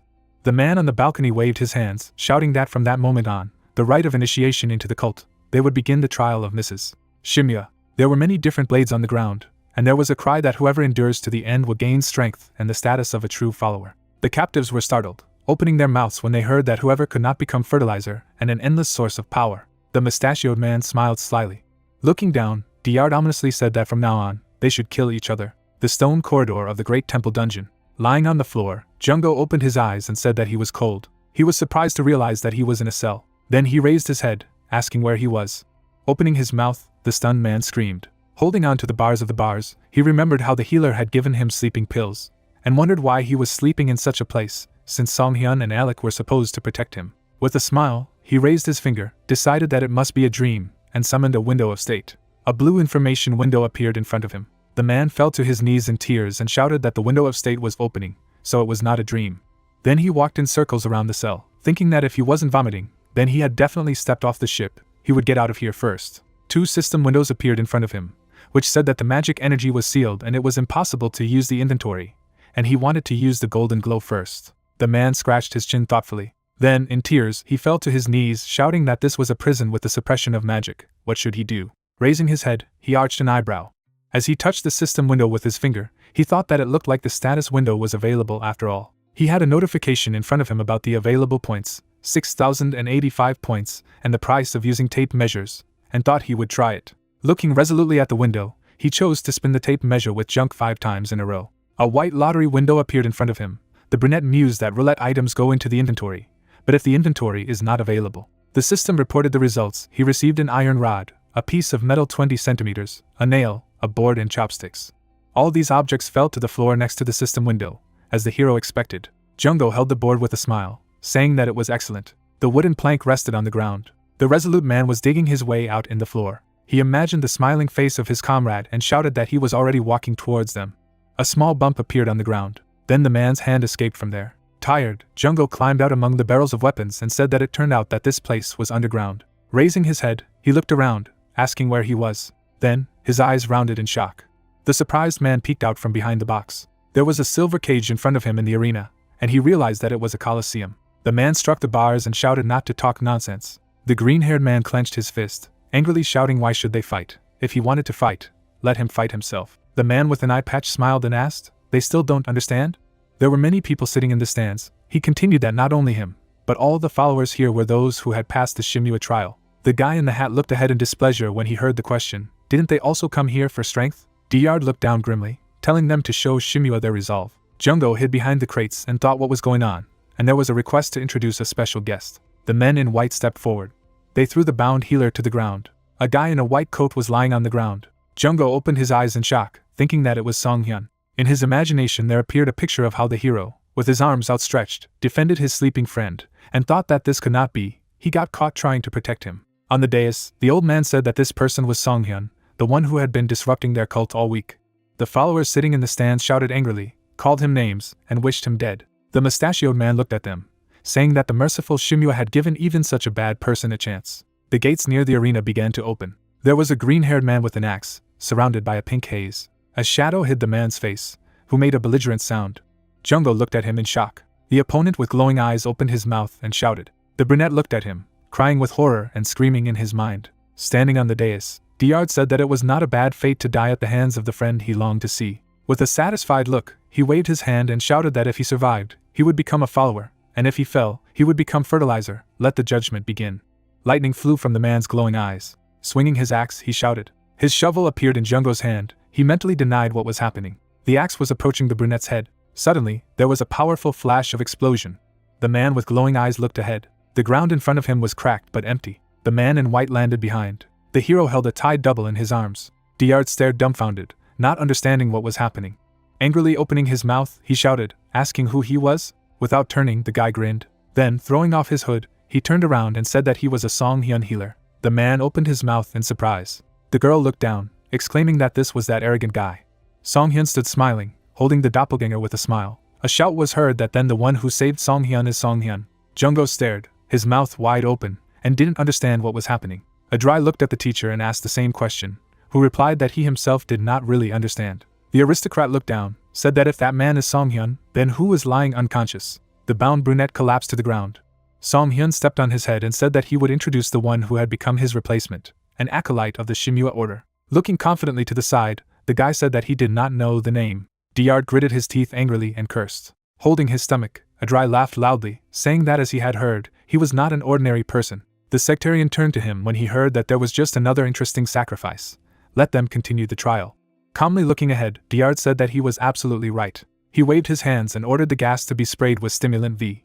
A dark purple haze spread throughout the arena. People covered their mouths and coughed. The guy asked, "Sleeping pills again?" The prisoner's eyes widened. People stood with their heads bowed, as if possessed. His hand gripped the blade tightly. People picked up weapons from the floor. The guy in the hat waved his hand abruptly, cutting the second one. The eyes of the enraged prisoners turned red. They began to fight each other, shouting death wishes. Song Hyun looked at it in surprise. An axe rose behind him. The green-haired man shouted and swung his weapon. He looked wildly to the side, and he ran to the brunette, shouting that he should not underestimate him. The healer twisted, avoiding the axe attack. Traces remained from the sudden movements of the weapon. The guy jumped away when a new blow shattered the ground. He landed on the handle of the axe. Folding his fingers to whistle, Song Hyun confidently said that I think everything is ready. He was standing on an axe that was stuck in the wall, and whistled loudly. A cult follower held bottles. Several more people in raincoats stood in the stands. Suddenly, the vials burst from their hands, rising into the air. Many square bottles hovered over the Colosseum. A crossbow materialized in the blue glow. Song Hyun confidently caught it, and said it was a great team effort. The arrows flew quickly towards the cage. Blue smoke rose from the explosion of the vials above the arena. The green-haired man clutched the handle of his axe. His eyes glowed red, but when the haze approached, they became commonplace. The man let go of the weapon and asked what he had done. The girl's hands were trembling. She said that the body moved by itself. Adrai looked on in shock, saying that it couldn't be. Gritting his teeth, Diard said that it was a tranquilizer, an antidote to the stimulant V. Looking ahead in surprise, the aristocrat said that it meant that he had gathered a lot of allies. Furrowing his brows, he saw something ahead. The pink-haired girl stood in the stands and shouted to those who locked her to come out. Along with the clones, she clutched the vials of antidote, and shouted that she would send them all straight to Mistress Shimua. The disgruntled man frowned, recognizing the girl. Grabbing the railing, he screamed, asking how she dared to betray him. The disgruntled pink-haired woman raised her fist, shouting that he was carrying. He had forgotten how he had thrown her away in the first place, like a dirty rag. Her copy adding that the old psycho had gone mad. The man turned to Diard, asking in shock what he would do, the holy hour of judgment turning into chaos. The man with the mustache opened his mouth slightly and asked him not to be alarmed. The people in the stands opened their mouths in surprise when they heard the order for the acolytes to destroy all the clones that had broken into the stands. He looked at the hero who was holding a crossbow. Song Hyun shifted his gloomy gaze to him. The old man pushed back his sleeve, revealing the bracelet. The necklace around his neck glowed with gold. Diard turned into a rejuvenated brunette. Looking down ominously, he promised that he would execute him himself. Grinning confidently, Song Hyun replied that he could give it a try. The man had gold jewelry around his neck. He said that it was a relic created by the court. The man with an eye patch smiled and said that those who lose in court become fertilizer. A golden lightning bolt appeared in his palm. He continued that whoever uses this fertilizer gains powerful power. If you apply it to an item, it becomes a relic. His fingers clutched the golden zipper. Standing on the fence, Diard continued that even stone can be reborn as gold. He abruptly took off, leaving a trail. Song Hyun looked intently ahead, feeling the movements. He managed to block the blow with his crossbow when he heard that this was in the power of Mrs. Shimua. The man chased the pink-haired woman and shouted that she needed to be killed. The girl threw the bottles of the potion forward, saying that no matter how many small things came running, they were still small things. Pink flashes of explosions appeared under our feet. The cult follower lowered his head, surrounded by pink smoke, and said that it was a potion of dark power. The men were lying on the ground, and Jia said that the dark force was what was needed against the cult. She remembered seeing a lot of these bottles in an open drawer an hour ago, and asked why there were so many of them. It was expensive, and Song Hyun replied that it was handmade. The girl sitting by the boxes looked up in surprise and said that with such a concentration of dark power, an unrealistically large amount of blood and hair of a black magician was needed. Song Hyun remembered his friend with a smile and said that he was lucky with his comrades, so it was not difficult, and the girl thought that the origin was dubious. Right now, she was throwing a potion at the cultists and wishing them death. People in the cage saw pink flashes in the stands and asked what was going on. The person replied that he was not sure, but it looked like she was on their side. The dark-haired guy pointed his finger and asked to look there. Diard attacked the hero surrounded by yellow flashes. The brunette squeezed his eyes shut as the relic's blow wounded his arm. The blonde man clamped the bars of the bars, saying that he was yielding, and the girl shouted that he should not lose. The guy put his hand forward and asked not to worry. Leaning on one knee, he said as if he was in flowers that he was a Song Hyun healer, would definitely heal them all. The captive stared at him, discouraged. The radiant guy heard a cry from the cage with words of support. The green-haired man stared ahead in surprise and thought, wouldn't it be more correct to say what would save them, strongly emphasizing that he was a healer. The man with the eye patch swung his weapon, saying that they were fools. He sent a golden wave of energy forward. The golden rays wounded the hero's body. He rode on the ground and stood with his hands down. Diard looked gloomily ahead and asked if they understood their place now. It was payback for daring to oppose Mistress Shimua's will. Jumping up, he charged and shouted for them to become fertilizer for the cult.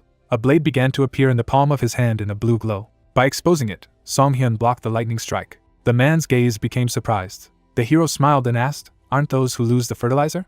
He looked forward confidently, saying that it had nothing to do with him. The flash of the blow threw the enemy back. Putting out his hand, the healer said that he had already warmed up the atmosphere. Is that enough for a show? The bright rays of the attack cut the opponent's body in half. Blood splashed from the sectarian's mouth. He thought that this person was pretending to receive blows. Song Hyun clutched the silver blade and thought that he didn't have the power to destroy the real relic. The system reported level 3 blasphemy. The hero kicked the man in the body. The gold bracelet on his wrist cracked. The chain around the screaming man's neck was glowing. Then the relics crumbled into debris. A bright golden glow appeared. Then it flew into the vessel. Holding a ceramic pot, Song Hyun said that such massive relics are not difficult to break. Jia stood with her mouth open in surprise and thought that this was really impressive. The mana power was not felt at all. How could he fight like that? She remembered the guy in the cap and thought that he was like the same person. Then she shook her head and thought that it was unlikely. What was she thinking about it all? DR took on the appearance of an old man again and said in surprise that this could not be. He gritted his teeth and cursed. Then, a glowing magic seal appeared above his raised palms and he turned to the mistress. A golden object appeared in the center of the seal. A replica of a huge holy spear flew down from the seal. The man shouted that he would inflict severe punishment on the sinner. Looking at him in displeasure, Song Hyun thought it looked too powerful. Then, his eyes widened when he heard someone calling out to him. A comrade with a shovel rushed across the golden beam. A powerful explosion rang out in the Colosseum. The blade of the shovel shone brightly. Song Hyun was surprised to see Junggo, who was resolutely gripping the shovel. The system reported unwavering resolve, with damage increasing in proportion to holy power. The bespectacled brunette turned around with a smile, and said that he had intervened just in time. Looking at him in surprise, the brunette called out the name of his friend. He was still dumbfounded, wondering why he was there. Junggo looked at him with a smile as he reflected on the fact that he had escaped from prison on his own, although it was unlikely that he looked miserable, so he was sent to the arena for lower members, it seems. The old man sat on the ground with his head bowed. Looking at him, the healer asked, "It seems that his strength is already running out?" Gritting his teeth angrily, Diard asked what his goal was. On his knees, he shouted if someone else was behind him who had sent him. Grinning, the healer clarified, he was curious. They were weak and poor commoners. Confidently looming over the old man, he said that these were the families of those whom they had turned into fertilizer. The man stared at him in shock, clenching his teeth. Song Hyun closed his eyes with a smile, saying that in the next life, he should not cheat, but live honestly. The man clenched his fingers into a fist with force. The blade rushed towards him as he shouted that he wouldn't think that would be the end of it. A sharp blow of the blade blew off his head. Drops of blood flew on the hero, who said that his life would end right here. The bloody body fell to the ground. The girl looked ahead in shock and asked, "Is it over?" The guy clarified, "Is he dead?" The prisoners in the cage raised their fists and cheered in praise of Song Hyun. A joyful Jia slapped the guy's palm and said that he had done a good job. Junggo looked at her in surprise and asked his friend who the girl was. The pink-haired woman cuddly folded her palms and called out a fake name. In the same sweet tone, Song Hyun said that it was a Jia interdimensional traveler. Angry, Adrai squeezed the fence with his fingers and said that it could not be. Looking at the body in a pool of blood, he said that such weaklings were pitiful non-entities. After that, the fat man ran away, thinking that he needed to hide. Jia pointed her finger at him and yelled that he was running away. The man turned around as he ran, not noticing the man's shadow, and she demanded to stop. Suddenly, he abruptly collided with the white-haired man. Alex said with a beaming smile that he had to watch where he was going. Looking at him dissatisfied, the aristocrat said that he must be an ally of Song Hyun's since he got out of prison. Imagining the sectarian lying at the entrance, the guy replied that he had angered the warden and he opened the door to hit him. Adrai ran on, pushing the blonde away, and told him to get out. He threw it off the balcony in displeasure, so that the wig flew off, and shouted to clean up himself. The fat man rolled like a doll on the ground. Then he stopped right at the healer's feet. Song Hyun smiled sweetly and ominously thanked him for coming to die in person. A bald aristocrat lying on the ground shouted that he did not even dare to touch him. The hero clarified why he would listen to him. Adrai reached into his inner pocket, saying that he would now support him, not the order. He held out a black blade and said that he would give him one valuable thing as a pledge. Jia opened her mouth in shock, recognizing this knife. The man chuckled, imagining the guy in the cap, and said that it was a weapon that the bounty hunter Jaijin liked to use. The bespectacled brunette looked down when he heard that an adventurer of his level couldn't help but know his value. The pink-haired one gritted her teeth in irritation, thinking that he was giving away such a valuable relic, but he said that he could give everything except this. She shouted indignantly from behind the back of the hero, who simply refused. Song Hyun, who was the guy in the cap, said he had tried it before. He didn't like it. Stunned, Jia turned to him. In shock, Adrai dropped the knife. With his mouth wide open, he shouted, asking what he meant. However, at this time, Song Hyun grabbed and punched him. Clutching the bloody blade, the hero said that enough talking, it was time to leave. He closed his eyes in a smile, and said that the influential man was also finished. Suddenly, Jia standing behind her screamed until she bled in her ears, stopping him. Her cheeks flushed as she embarrassingly realized that he was actually Jaijin. Song Hyun, with drops of blood dripping from his ears, turned to her. After showing the guild card, he said that it was a pseudonym, Song Hyun's real name. Raising her hands, the girl shouted indignantly, which means that he deliberately pretended not to know. He likes to just watch her scatter compliments. Song Hyun replied that it would not be cool to admit in this situation.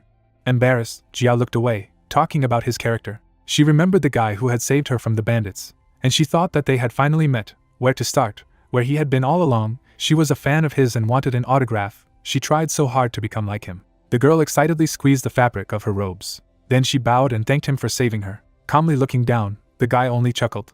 Looking at the embarrassed girl who lowered her head, he said that at that time, she even worshipped the inhabitants of the continent. Since she had grown to such a level, it was clear that she had really worked hard. The hero raised a black blade. Handing it to the surprised girl, he said that she was great. Blushing, Jia looked at him. The wind carried falling leaves, and words were heard that it was good that she was still alive and not dead.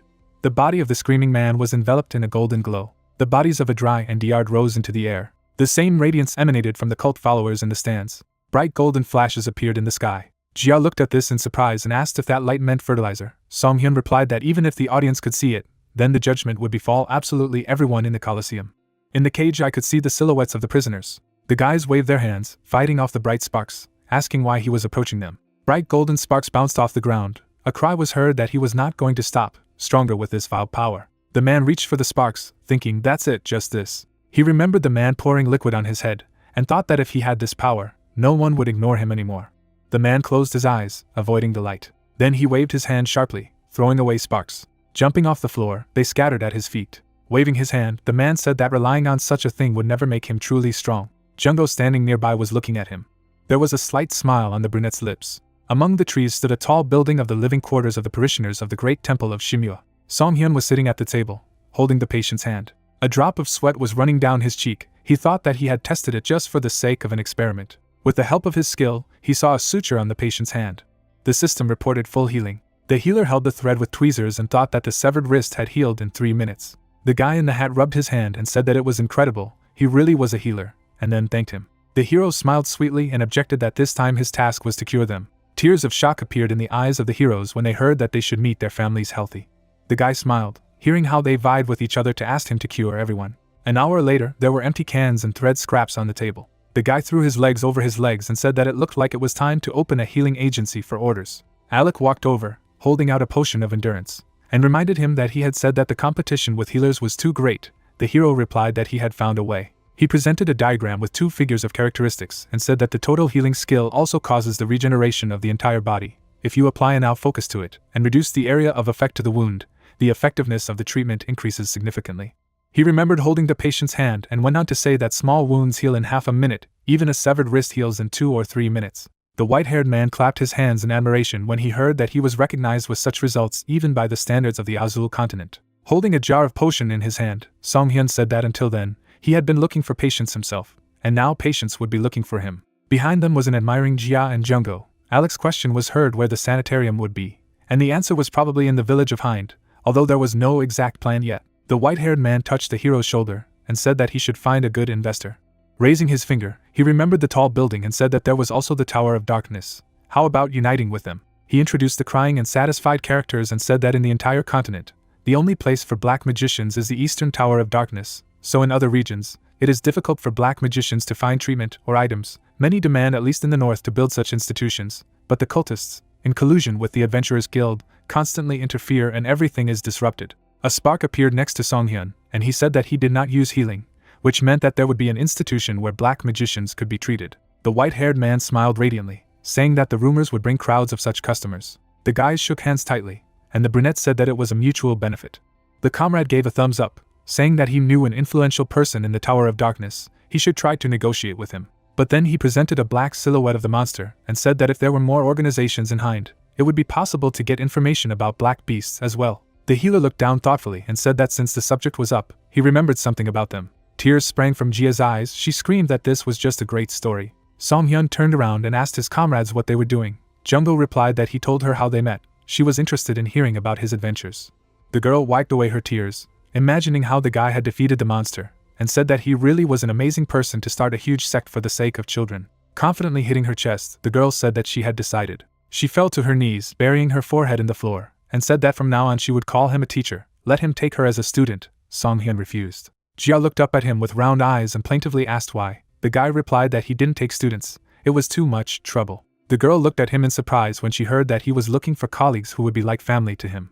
Opening her mouth in surprise, she exclaimed if it was true. The healer added that the one he mentioned was more of an assistant for routine work. The girl replied that she didn't care, let him take her. With a slight smile looking at her, Song-hyun replied that they would calmly discuss the details over the meal. The pink-haired woman squeezed her eyes shut. Tears flowed down her eyes, and she admiringly told the brunette, who was happy for her, that she was like in a dream, he would cook something delicious. The man with glasses turned to him and said that he and Song-hyun were completely untalented in cooking. Jia added that she too could only make boiled eggs.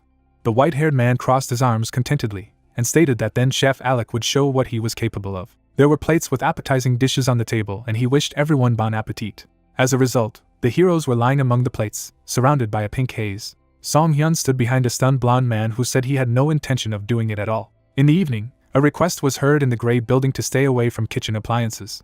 Around the island with the Colosseum, a creature was moving in the sky. The monster opened its mouth as it flew by the full moon. There were several toothy mouths on his body. There was a system notification that blasphemy had increased from level 3 to level 5. Squeezing a spoon, Song-hyun saw this notification and said that it had risen 2 levels at once. The heroes were sitting at the table with dinner. Jung-do said that he had broken a bunch of relics and cultivators. Although they were disposable, the hero confirmed, saying that in this case, the reward of the holy vessels should have already fallen out. He touched the system window with his finger, and said that he wondered what they would give him this time. The system reported that a new skill had been obtained.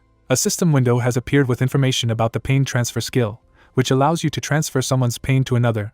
The maximum number of targets is 3. Holding a spoon in his mouth, Alec asked if there was anything good. The hero replied that one skill fell out. The system reported the activation of the skill. The healer stuck a fork in his palm. Jung-do and Jia squeezed their eyes shut and cried out in pain. Alec also felt pain in his palm. Song-hyun clenched his bloody hand into a fist and said that this is about the skill. You can shift the pain. The brunette exclaimed that he could just say it in words. The system reported that the skill was deactivated. Song-hyun taped the wound on his palm and thought that he could use it as an anesthetic in treatment. A good skill fell out. Holding the spoon, the white-haired man remembered that he had recently found a suspicious room. Song-hyun looked at him, hearing him explain that it was tightly locked. No matter what he tried, it doesn't break. He thinks it's also some kind of mass relic. The guy offered to go and see. The heroes walked along the corridor. Alec pointed to the door and said it was her. Song-hyun swung his silver blade while using the blasphemy skill. The lock and chain on the door broke. In the dark room there was a gray altar. Entering inside, the healer said that this was a hall of rituals. The girl behind asked again. There were candles at the round altar, where people pray to a revered deity or conduct rituals to communicate with the god. Turning his head, Jung-do anxiously asked if such a place could be locked with a relic. He walked, almost stepping on the jar, and said that it was like preventing believers from communicating with God. And stumbling over the vessel, he flew back. The man hit the back of his head on the floor with force. Alec held him in his arms and screamed theatrically. A man standing in the room said that there were empty bottles lying around. Jia took one of the bottles out of the crate and said that there were a lot of sedatives in there. It looked like it was in these flasks. She sat next to the boxes and said that they had prepared it because when meeting with God, the psyche would suffer. The hero replied that usually priests or apostles, when they meet God, on the contrary, have a psyche restored. Shifting his gaze thoughtfully, Song-hyun said that there are no icons or statues of the deity here either. Looking around the gray stone altar, he said that the bigger, the more suspicious this cult seemed. On the wall by the altar hung a sign saying not to doubt that door. The girl was holding a bottle and an empty box, saying that she had distributed sedatives to everyone. There was only one left. Song-hyun took the potion and said that she had done well. Probably their fallen psyche had recovered a little today. Jia asked if she could sleep now. As he left, Jung-do waved his hand and said that he would go to bed too. He couldn't hold on anymore. The healer wished everyone good night. Later, he was lying in his bed. A gray haze appeared. The guy's eyes closed. Looking out the window, the hero thought that she had come after all. In the sky under the full moon, a black creature was soaring, which he mentally named Shimua. Standing at the window, the brunette said that these divine creatures would crawl to sleep as soon as they got angry. Clenching his fingers into a fist, he decided that he would listen. Song-hyun looked at his palm in surprise. He looked at the palm of his hand, which had the marks of the fork, and thought that the wound he had inflicted then felt pain. Opening his mouth, the hero summoned the window condition. A system window with its characteristics appeared in front of him. The guy looked at him and thought that the window condition had opened, which means a huge vile creature hovered over the sea. The hero realized that this was not a dream, but reality. A man was running along the path. Song-hyun caught up with a stunned Jia and asked if she was asleep. The girl looked at the hovering monster and said that in a dream she heard a strange sound, looked out the window, and there was such a thing. Alex struck a pretentious pose, holding the sleeping Jung-do, and said that everyone had already left. Standing next to the others, the white-haired man said that he did not know who he was, but it was not polite to break in the middle of the night. The healer asked his companions to get ready. A vile monster with several mouths was hovering in the sky, and he said that the owner of the island had arrived. Several eyes opened on the monster's body, purple waves of energy flying everywhere from it. Their movement caused the sea to rage. Raising his fist, Song-hyun gritted his teeth and applied a resistance to all. Then he turned to Alec, surprised. The blonde clenched his teeth until he bled. Then blood gushed out of his mouth, eyes, and ears. He fell to his knees, covering his face with his hands. Sitting down next to him in alarm, Song-hyun thought that the blood mage was receiving sacred power from the god with his whole body. Of course, everything is not normal with his body. The comrades looked up in shock. The hero thought that those two were in an even better position. Shimua in the sky shone brightly. Yellow circles appeared on the ground and under the feet of the heroes. Song-hyun's body was lit up with a golden glow. He remembered that the same light was emitted by the bodies of the defeated cultists. Grabbing the potion bottle, he said that if they didn't want to become fertilizer, the system reported the spraying of a sedative. Waving his hand with the blue potion, Song-hyun ordered to stand up briskly. He pointed his hand towards his comrades. Jia looked surprised. Jungko's eyes widened in amazement. Alec put his hand over his mouth. Song-hyun pushed his friend away, and a large dent was left in their place. A many-eyed monster hovered over the Colosseum. Grabbing the guy by the cheeks, the hero poured a potion of dark forces into his mouth. Wiping his mouth with his hand, Alec said that thanks to him, he survived. The healer asked him to gather his courage.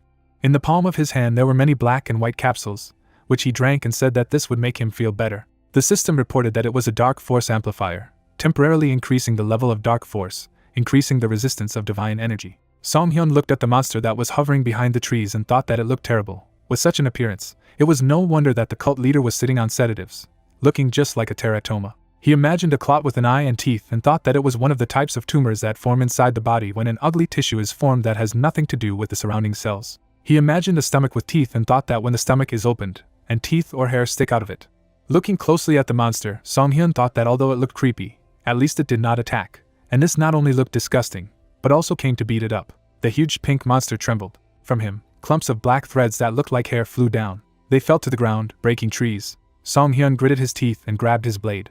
With a blow of the dagger, he repelled a black projectile. Due to the pour, a tentacle began to appear on the monster's body. After that, the tentacles moved down. One of them pierced through Alec's arm. Others attacked Jungko.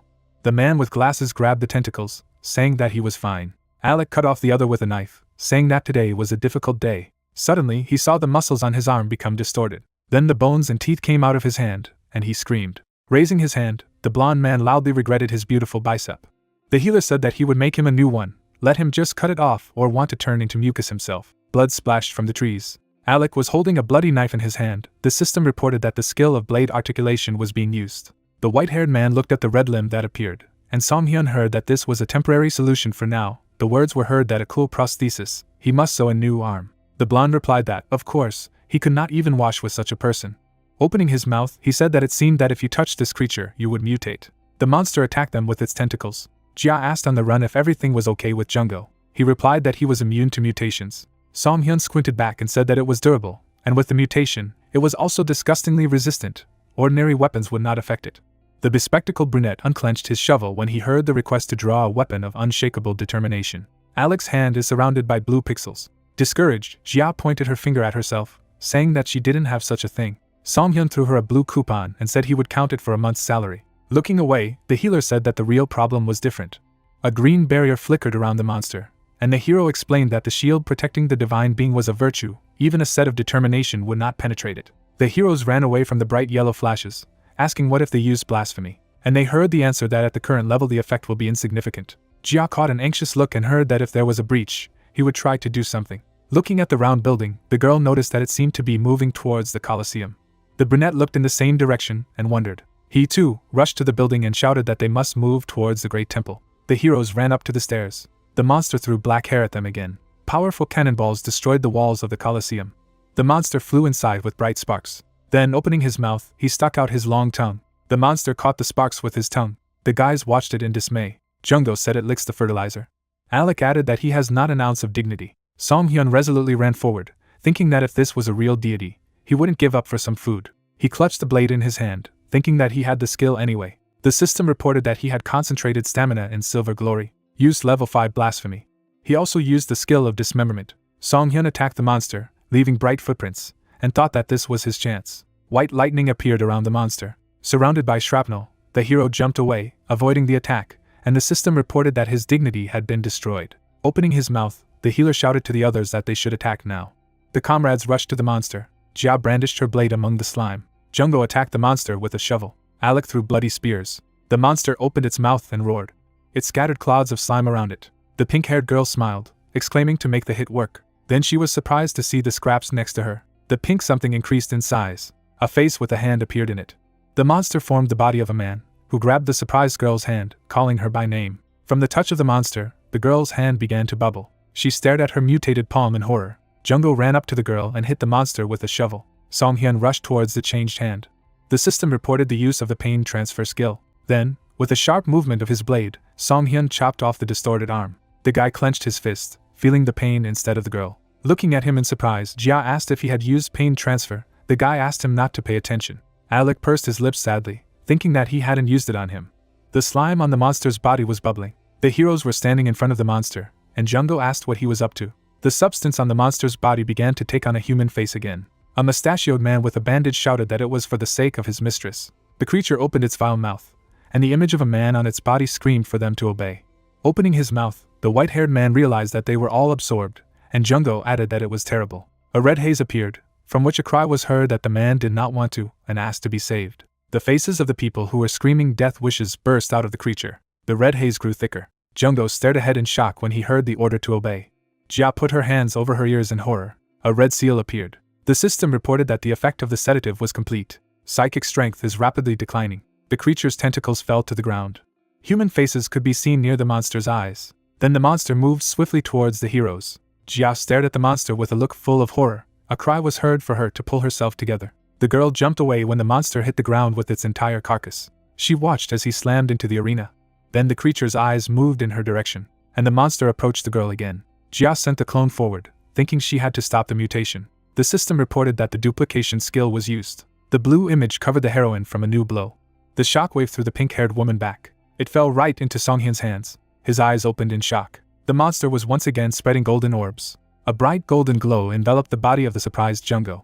Songhyun stared ahead in shock, thinking of his fragile psyche. If he became fertilizer, he could be consumed before he was reborn as a black monster. Swinging his blade, the hero thought that he should kill him earlier. A shining dagger flew towards his friend's body. Hands suddenly approached from the other side. Alec knocked his comrade to the ground, protecting him from the weapon.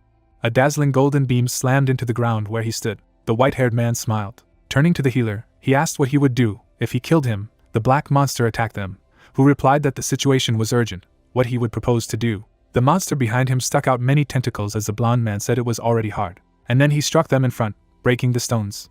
Holding his friend, the healer asked if they were okay. Then he stared ahead in amazement. Tentacles pierced the dark mage's body. He held off his attack with red blood spears and said that it was hard to hold it back. Jungho stared at his friend in horror. The white-haired man had a bubbling wound on his body from the monster's attack. He said that he couldn't take it anymore, but it was also a shame to just give up. A red seal appeared on the palm of the young man's hand, and he asked the mistress to borrow her power. The hero clenched his teeth until he bled. Red claws appeared from his body. After that, a red monster appeared, causing the guy to scream. A white flash struck the body of the beast that appeared. After that, the bloody predator opened its mouth. Songhyun looked at this red monster and thought, is this the power of the goddess? Controlled by Alec, the monster rushed at the monster. He clenched his teeth on Shimua's body. The master opened his mouth and roared. The system reported that the red curse had been activated. A notification has appeared that Shimua's ability to mutate has been sealed. The ability to oxidize is sealed. Holding out his red hand, Alex said that he would not last long and asked him to complete everything before he died. Songhyun looked at him in surprise. With a slight grin, the healer said that he did not like the divine power very much, but there was no reason to refuse the help of a comrade. Carrying the unconscious Jia in his arms, he thought that one was out. Looking at the bowed Jungho, he thought that there was another one left. The shocked man clutched his chest. Through the skill, Songhyun learned that his psychic strength was almost at zero, and there was a danger of a psychic breakdown. The hero's eye was glowing blue, and he thought that his friend's condition was very bad. He had already used a sedative, and he had no more. He imagined the skill logo's soothing voice and thought that he could use it, but the power wasn't enough to resist the power of all. A green crystal appeared above the guy's palm. He held it, thinking that in this case it was the only way out.